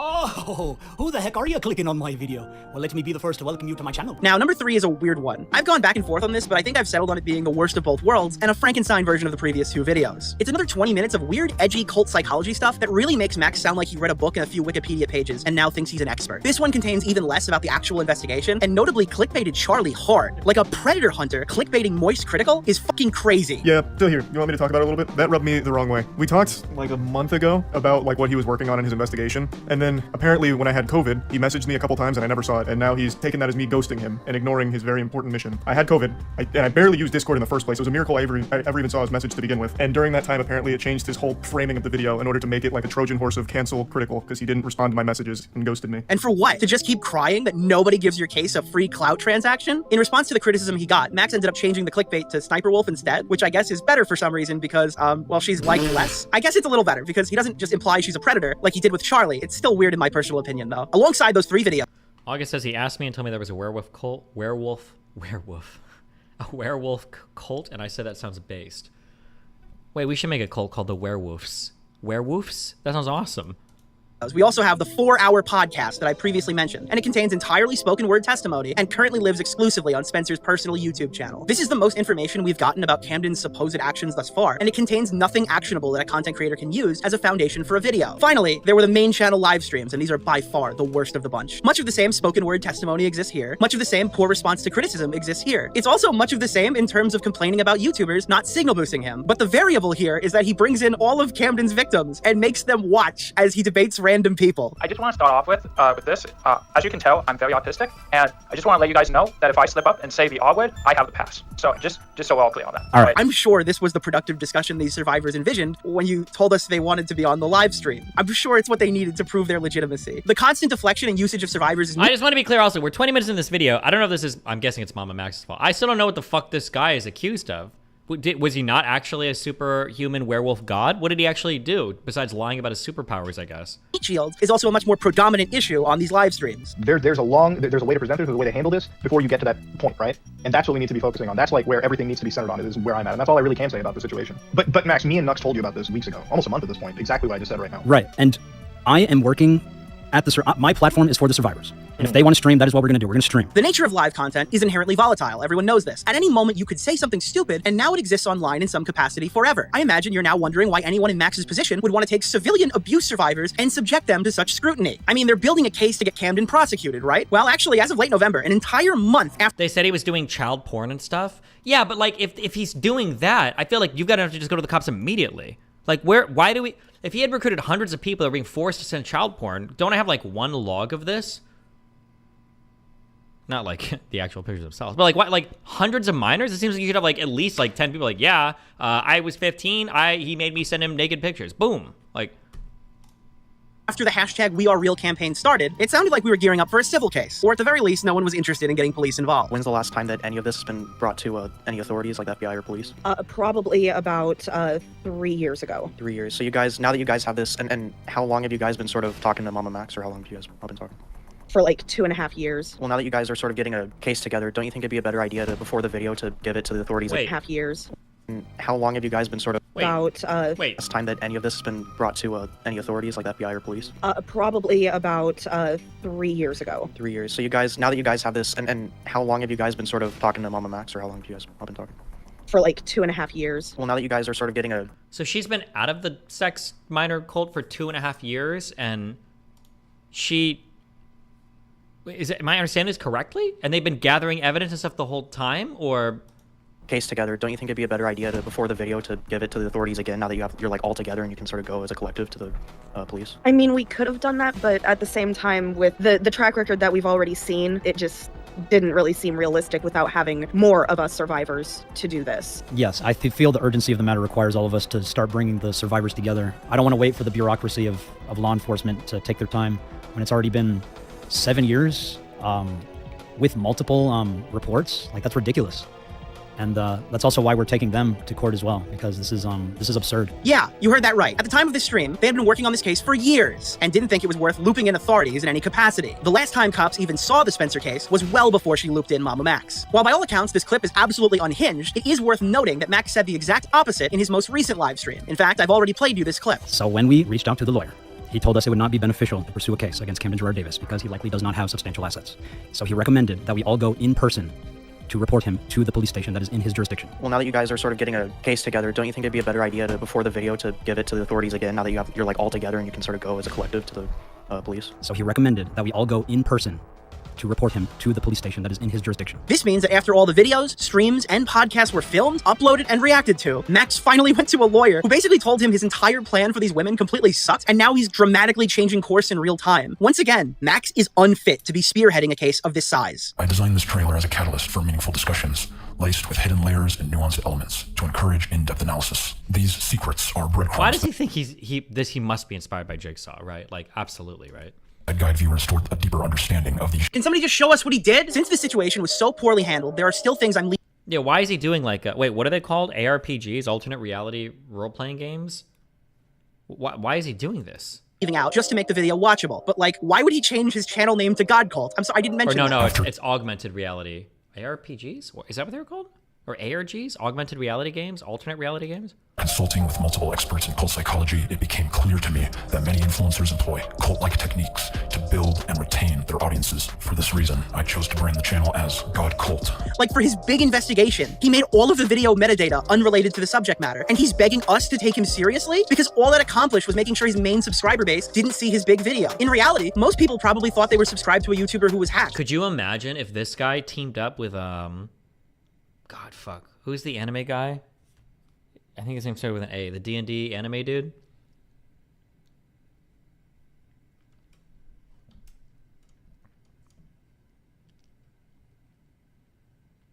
Arcadum. Yeah. Dude, if him and Arcadum teamed up, they'd be unstoppable. And this misstep was not just a direct contributing factor, it is the reason his video bombed. Instead of realizing this and course correcting, the narcissistic man-child in charge blamed literally everyone else in this situation while acting like he's God's gift to abuse survivors in the same breath. I had hoped that influencers, especially those who've interacted with my content before, would step up. Unfortunately, it seems that self-preservation outweighs child welfare for most influencers. For someone who claims to be so righteous and humbly asking busy YouTubers for support, outweighs child welfare. Wait, interacted with my content. Was I there? Hold on. To abuse survivors in the same breath. I had hope.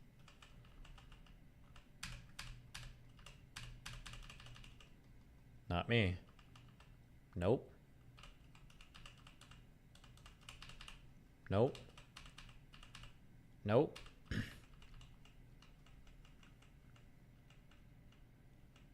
Who even is this? Oh, I guess it shows the channel. Oh! You know what? I actually agree with Mama Max. Who are all these pedo enablers? Not helping with the investigation. The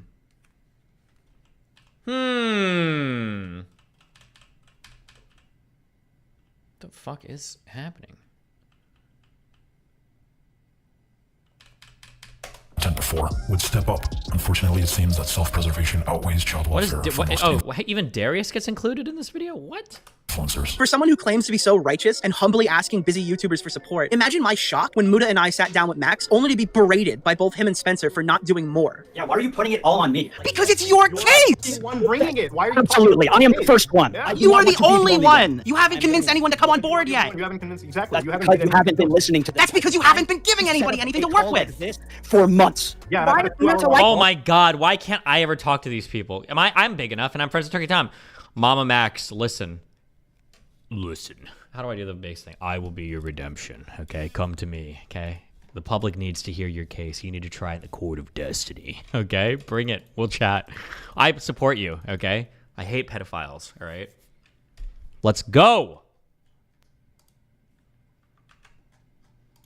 I'm Muta. not moving anywhere close to the situation. Muta, why can't you take initiative to talk to other survivors? Well, I'm talking to you right now more than anybody else. And mind you, this is after Max broke Mutahar's trust by using Mutahar viewing evidence privately and signing an NDA so he can't discuss what he saw as like a clout transaction so the audience will believe the evidence exists. We have evidence in a Discord server. With other influencers as well. Yes, you can ask Mutahar if he's seen some of the evidence. This is like beyond messed up. Here's a prime example of Max using Spencer as a human shield. Well, I'm asking why you did not directly contact me, but contact us only in public streams. Let's see, I contacted you November 27th. Max, I seen your latest Spencer? tweet. I caught up with this whole situation. I have texted you.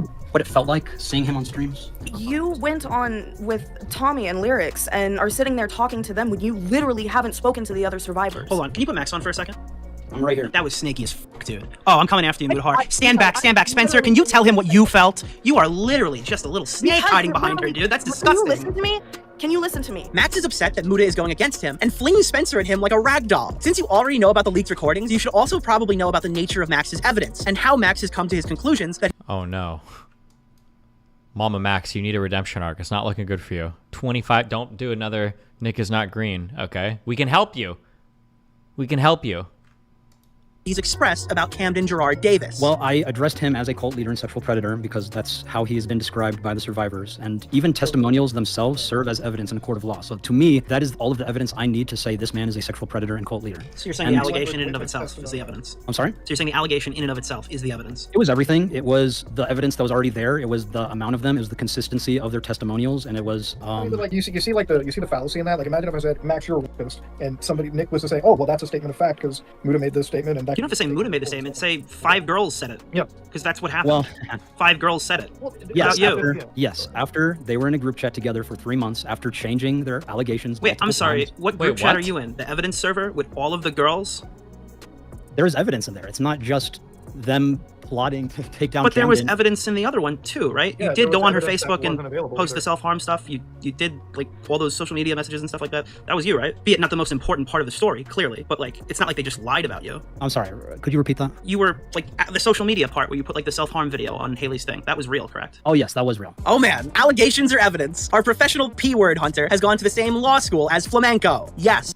You covered that video where he kept saying, but go opposites. Yeah, weren't that allegations against him from like some dumb ex or something? Or a couple exes? They were all stupid. I think we defended Mama Max there. Well, but really it was just like dumb. It all seemed dumb. I don't even know if the allegations against him were fake. They just seemed stupid. If I remember correctly. Was that the one where the girl was like she was like, he was abusive because he told me to clean the kitchen, but he didn't realize I had ADHD. And then the next day he abused me because he got mad that I didn't go grocery shopping soon enough because I have ADHD. And then the next day he got upset because I accidentally, spilled water on his computer because I had ADHD. Was that the one? Or am I thinking of a different accusation thing where the girl brought up her ADHD like 50 times? Your ears do not deceive you. A man who himself has been accused. No, maybe it was a different one. I'm sorry, fuck. I don't remember. These are all a diamond dozen. Of abuse by 5 of his former friends and exes. Max believes that spoken word testimony is more than enough to make the claims he's made here. This justification has been used to dox Camden's mother and swing his audience of rabid abuse survivors in her direction. According to Okay, lame. All right, listen. We're going to watch the rest of this tomorrow. I guess, maybe. And then, should we do Iranian history? We need something else to dive into, okay? I need to feel alive again. These conservative conspiracies are boring. Maybe we'll do, like, game theory for the fucking,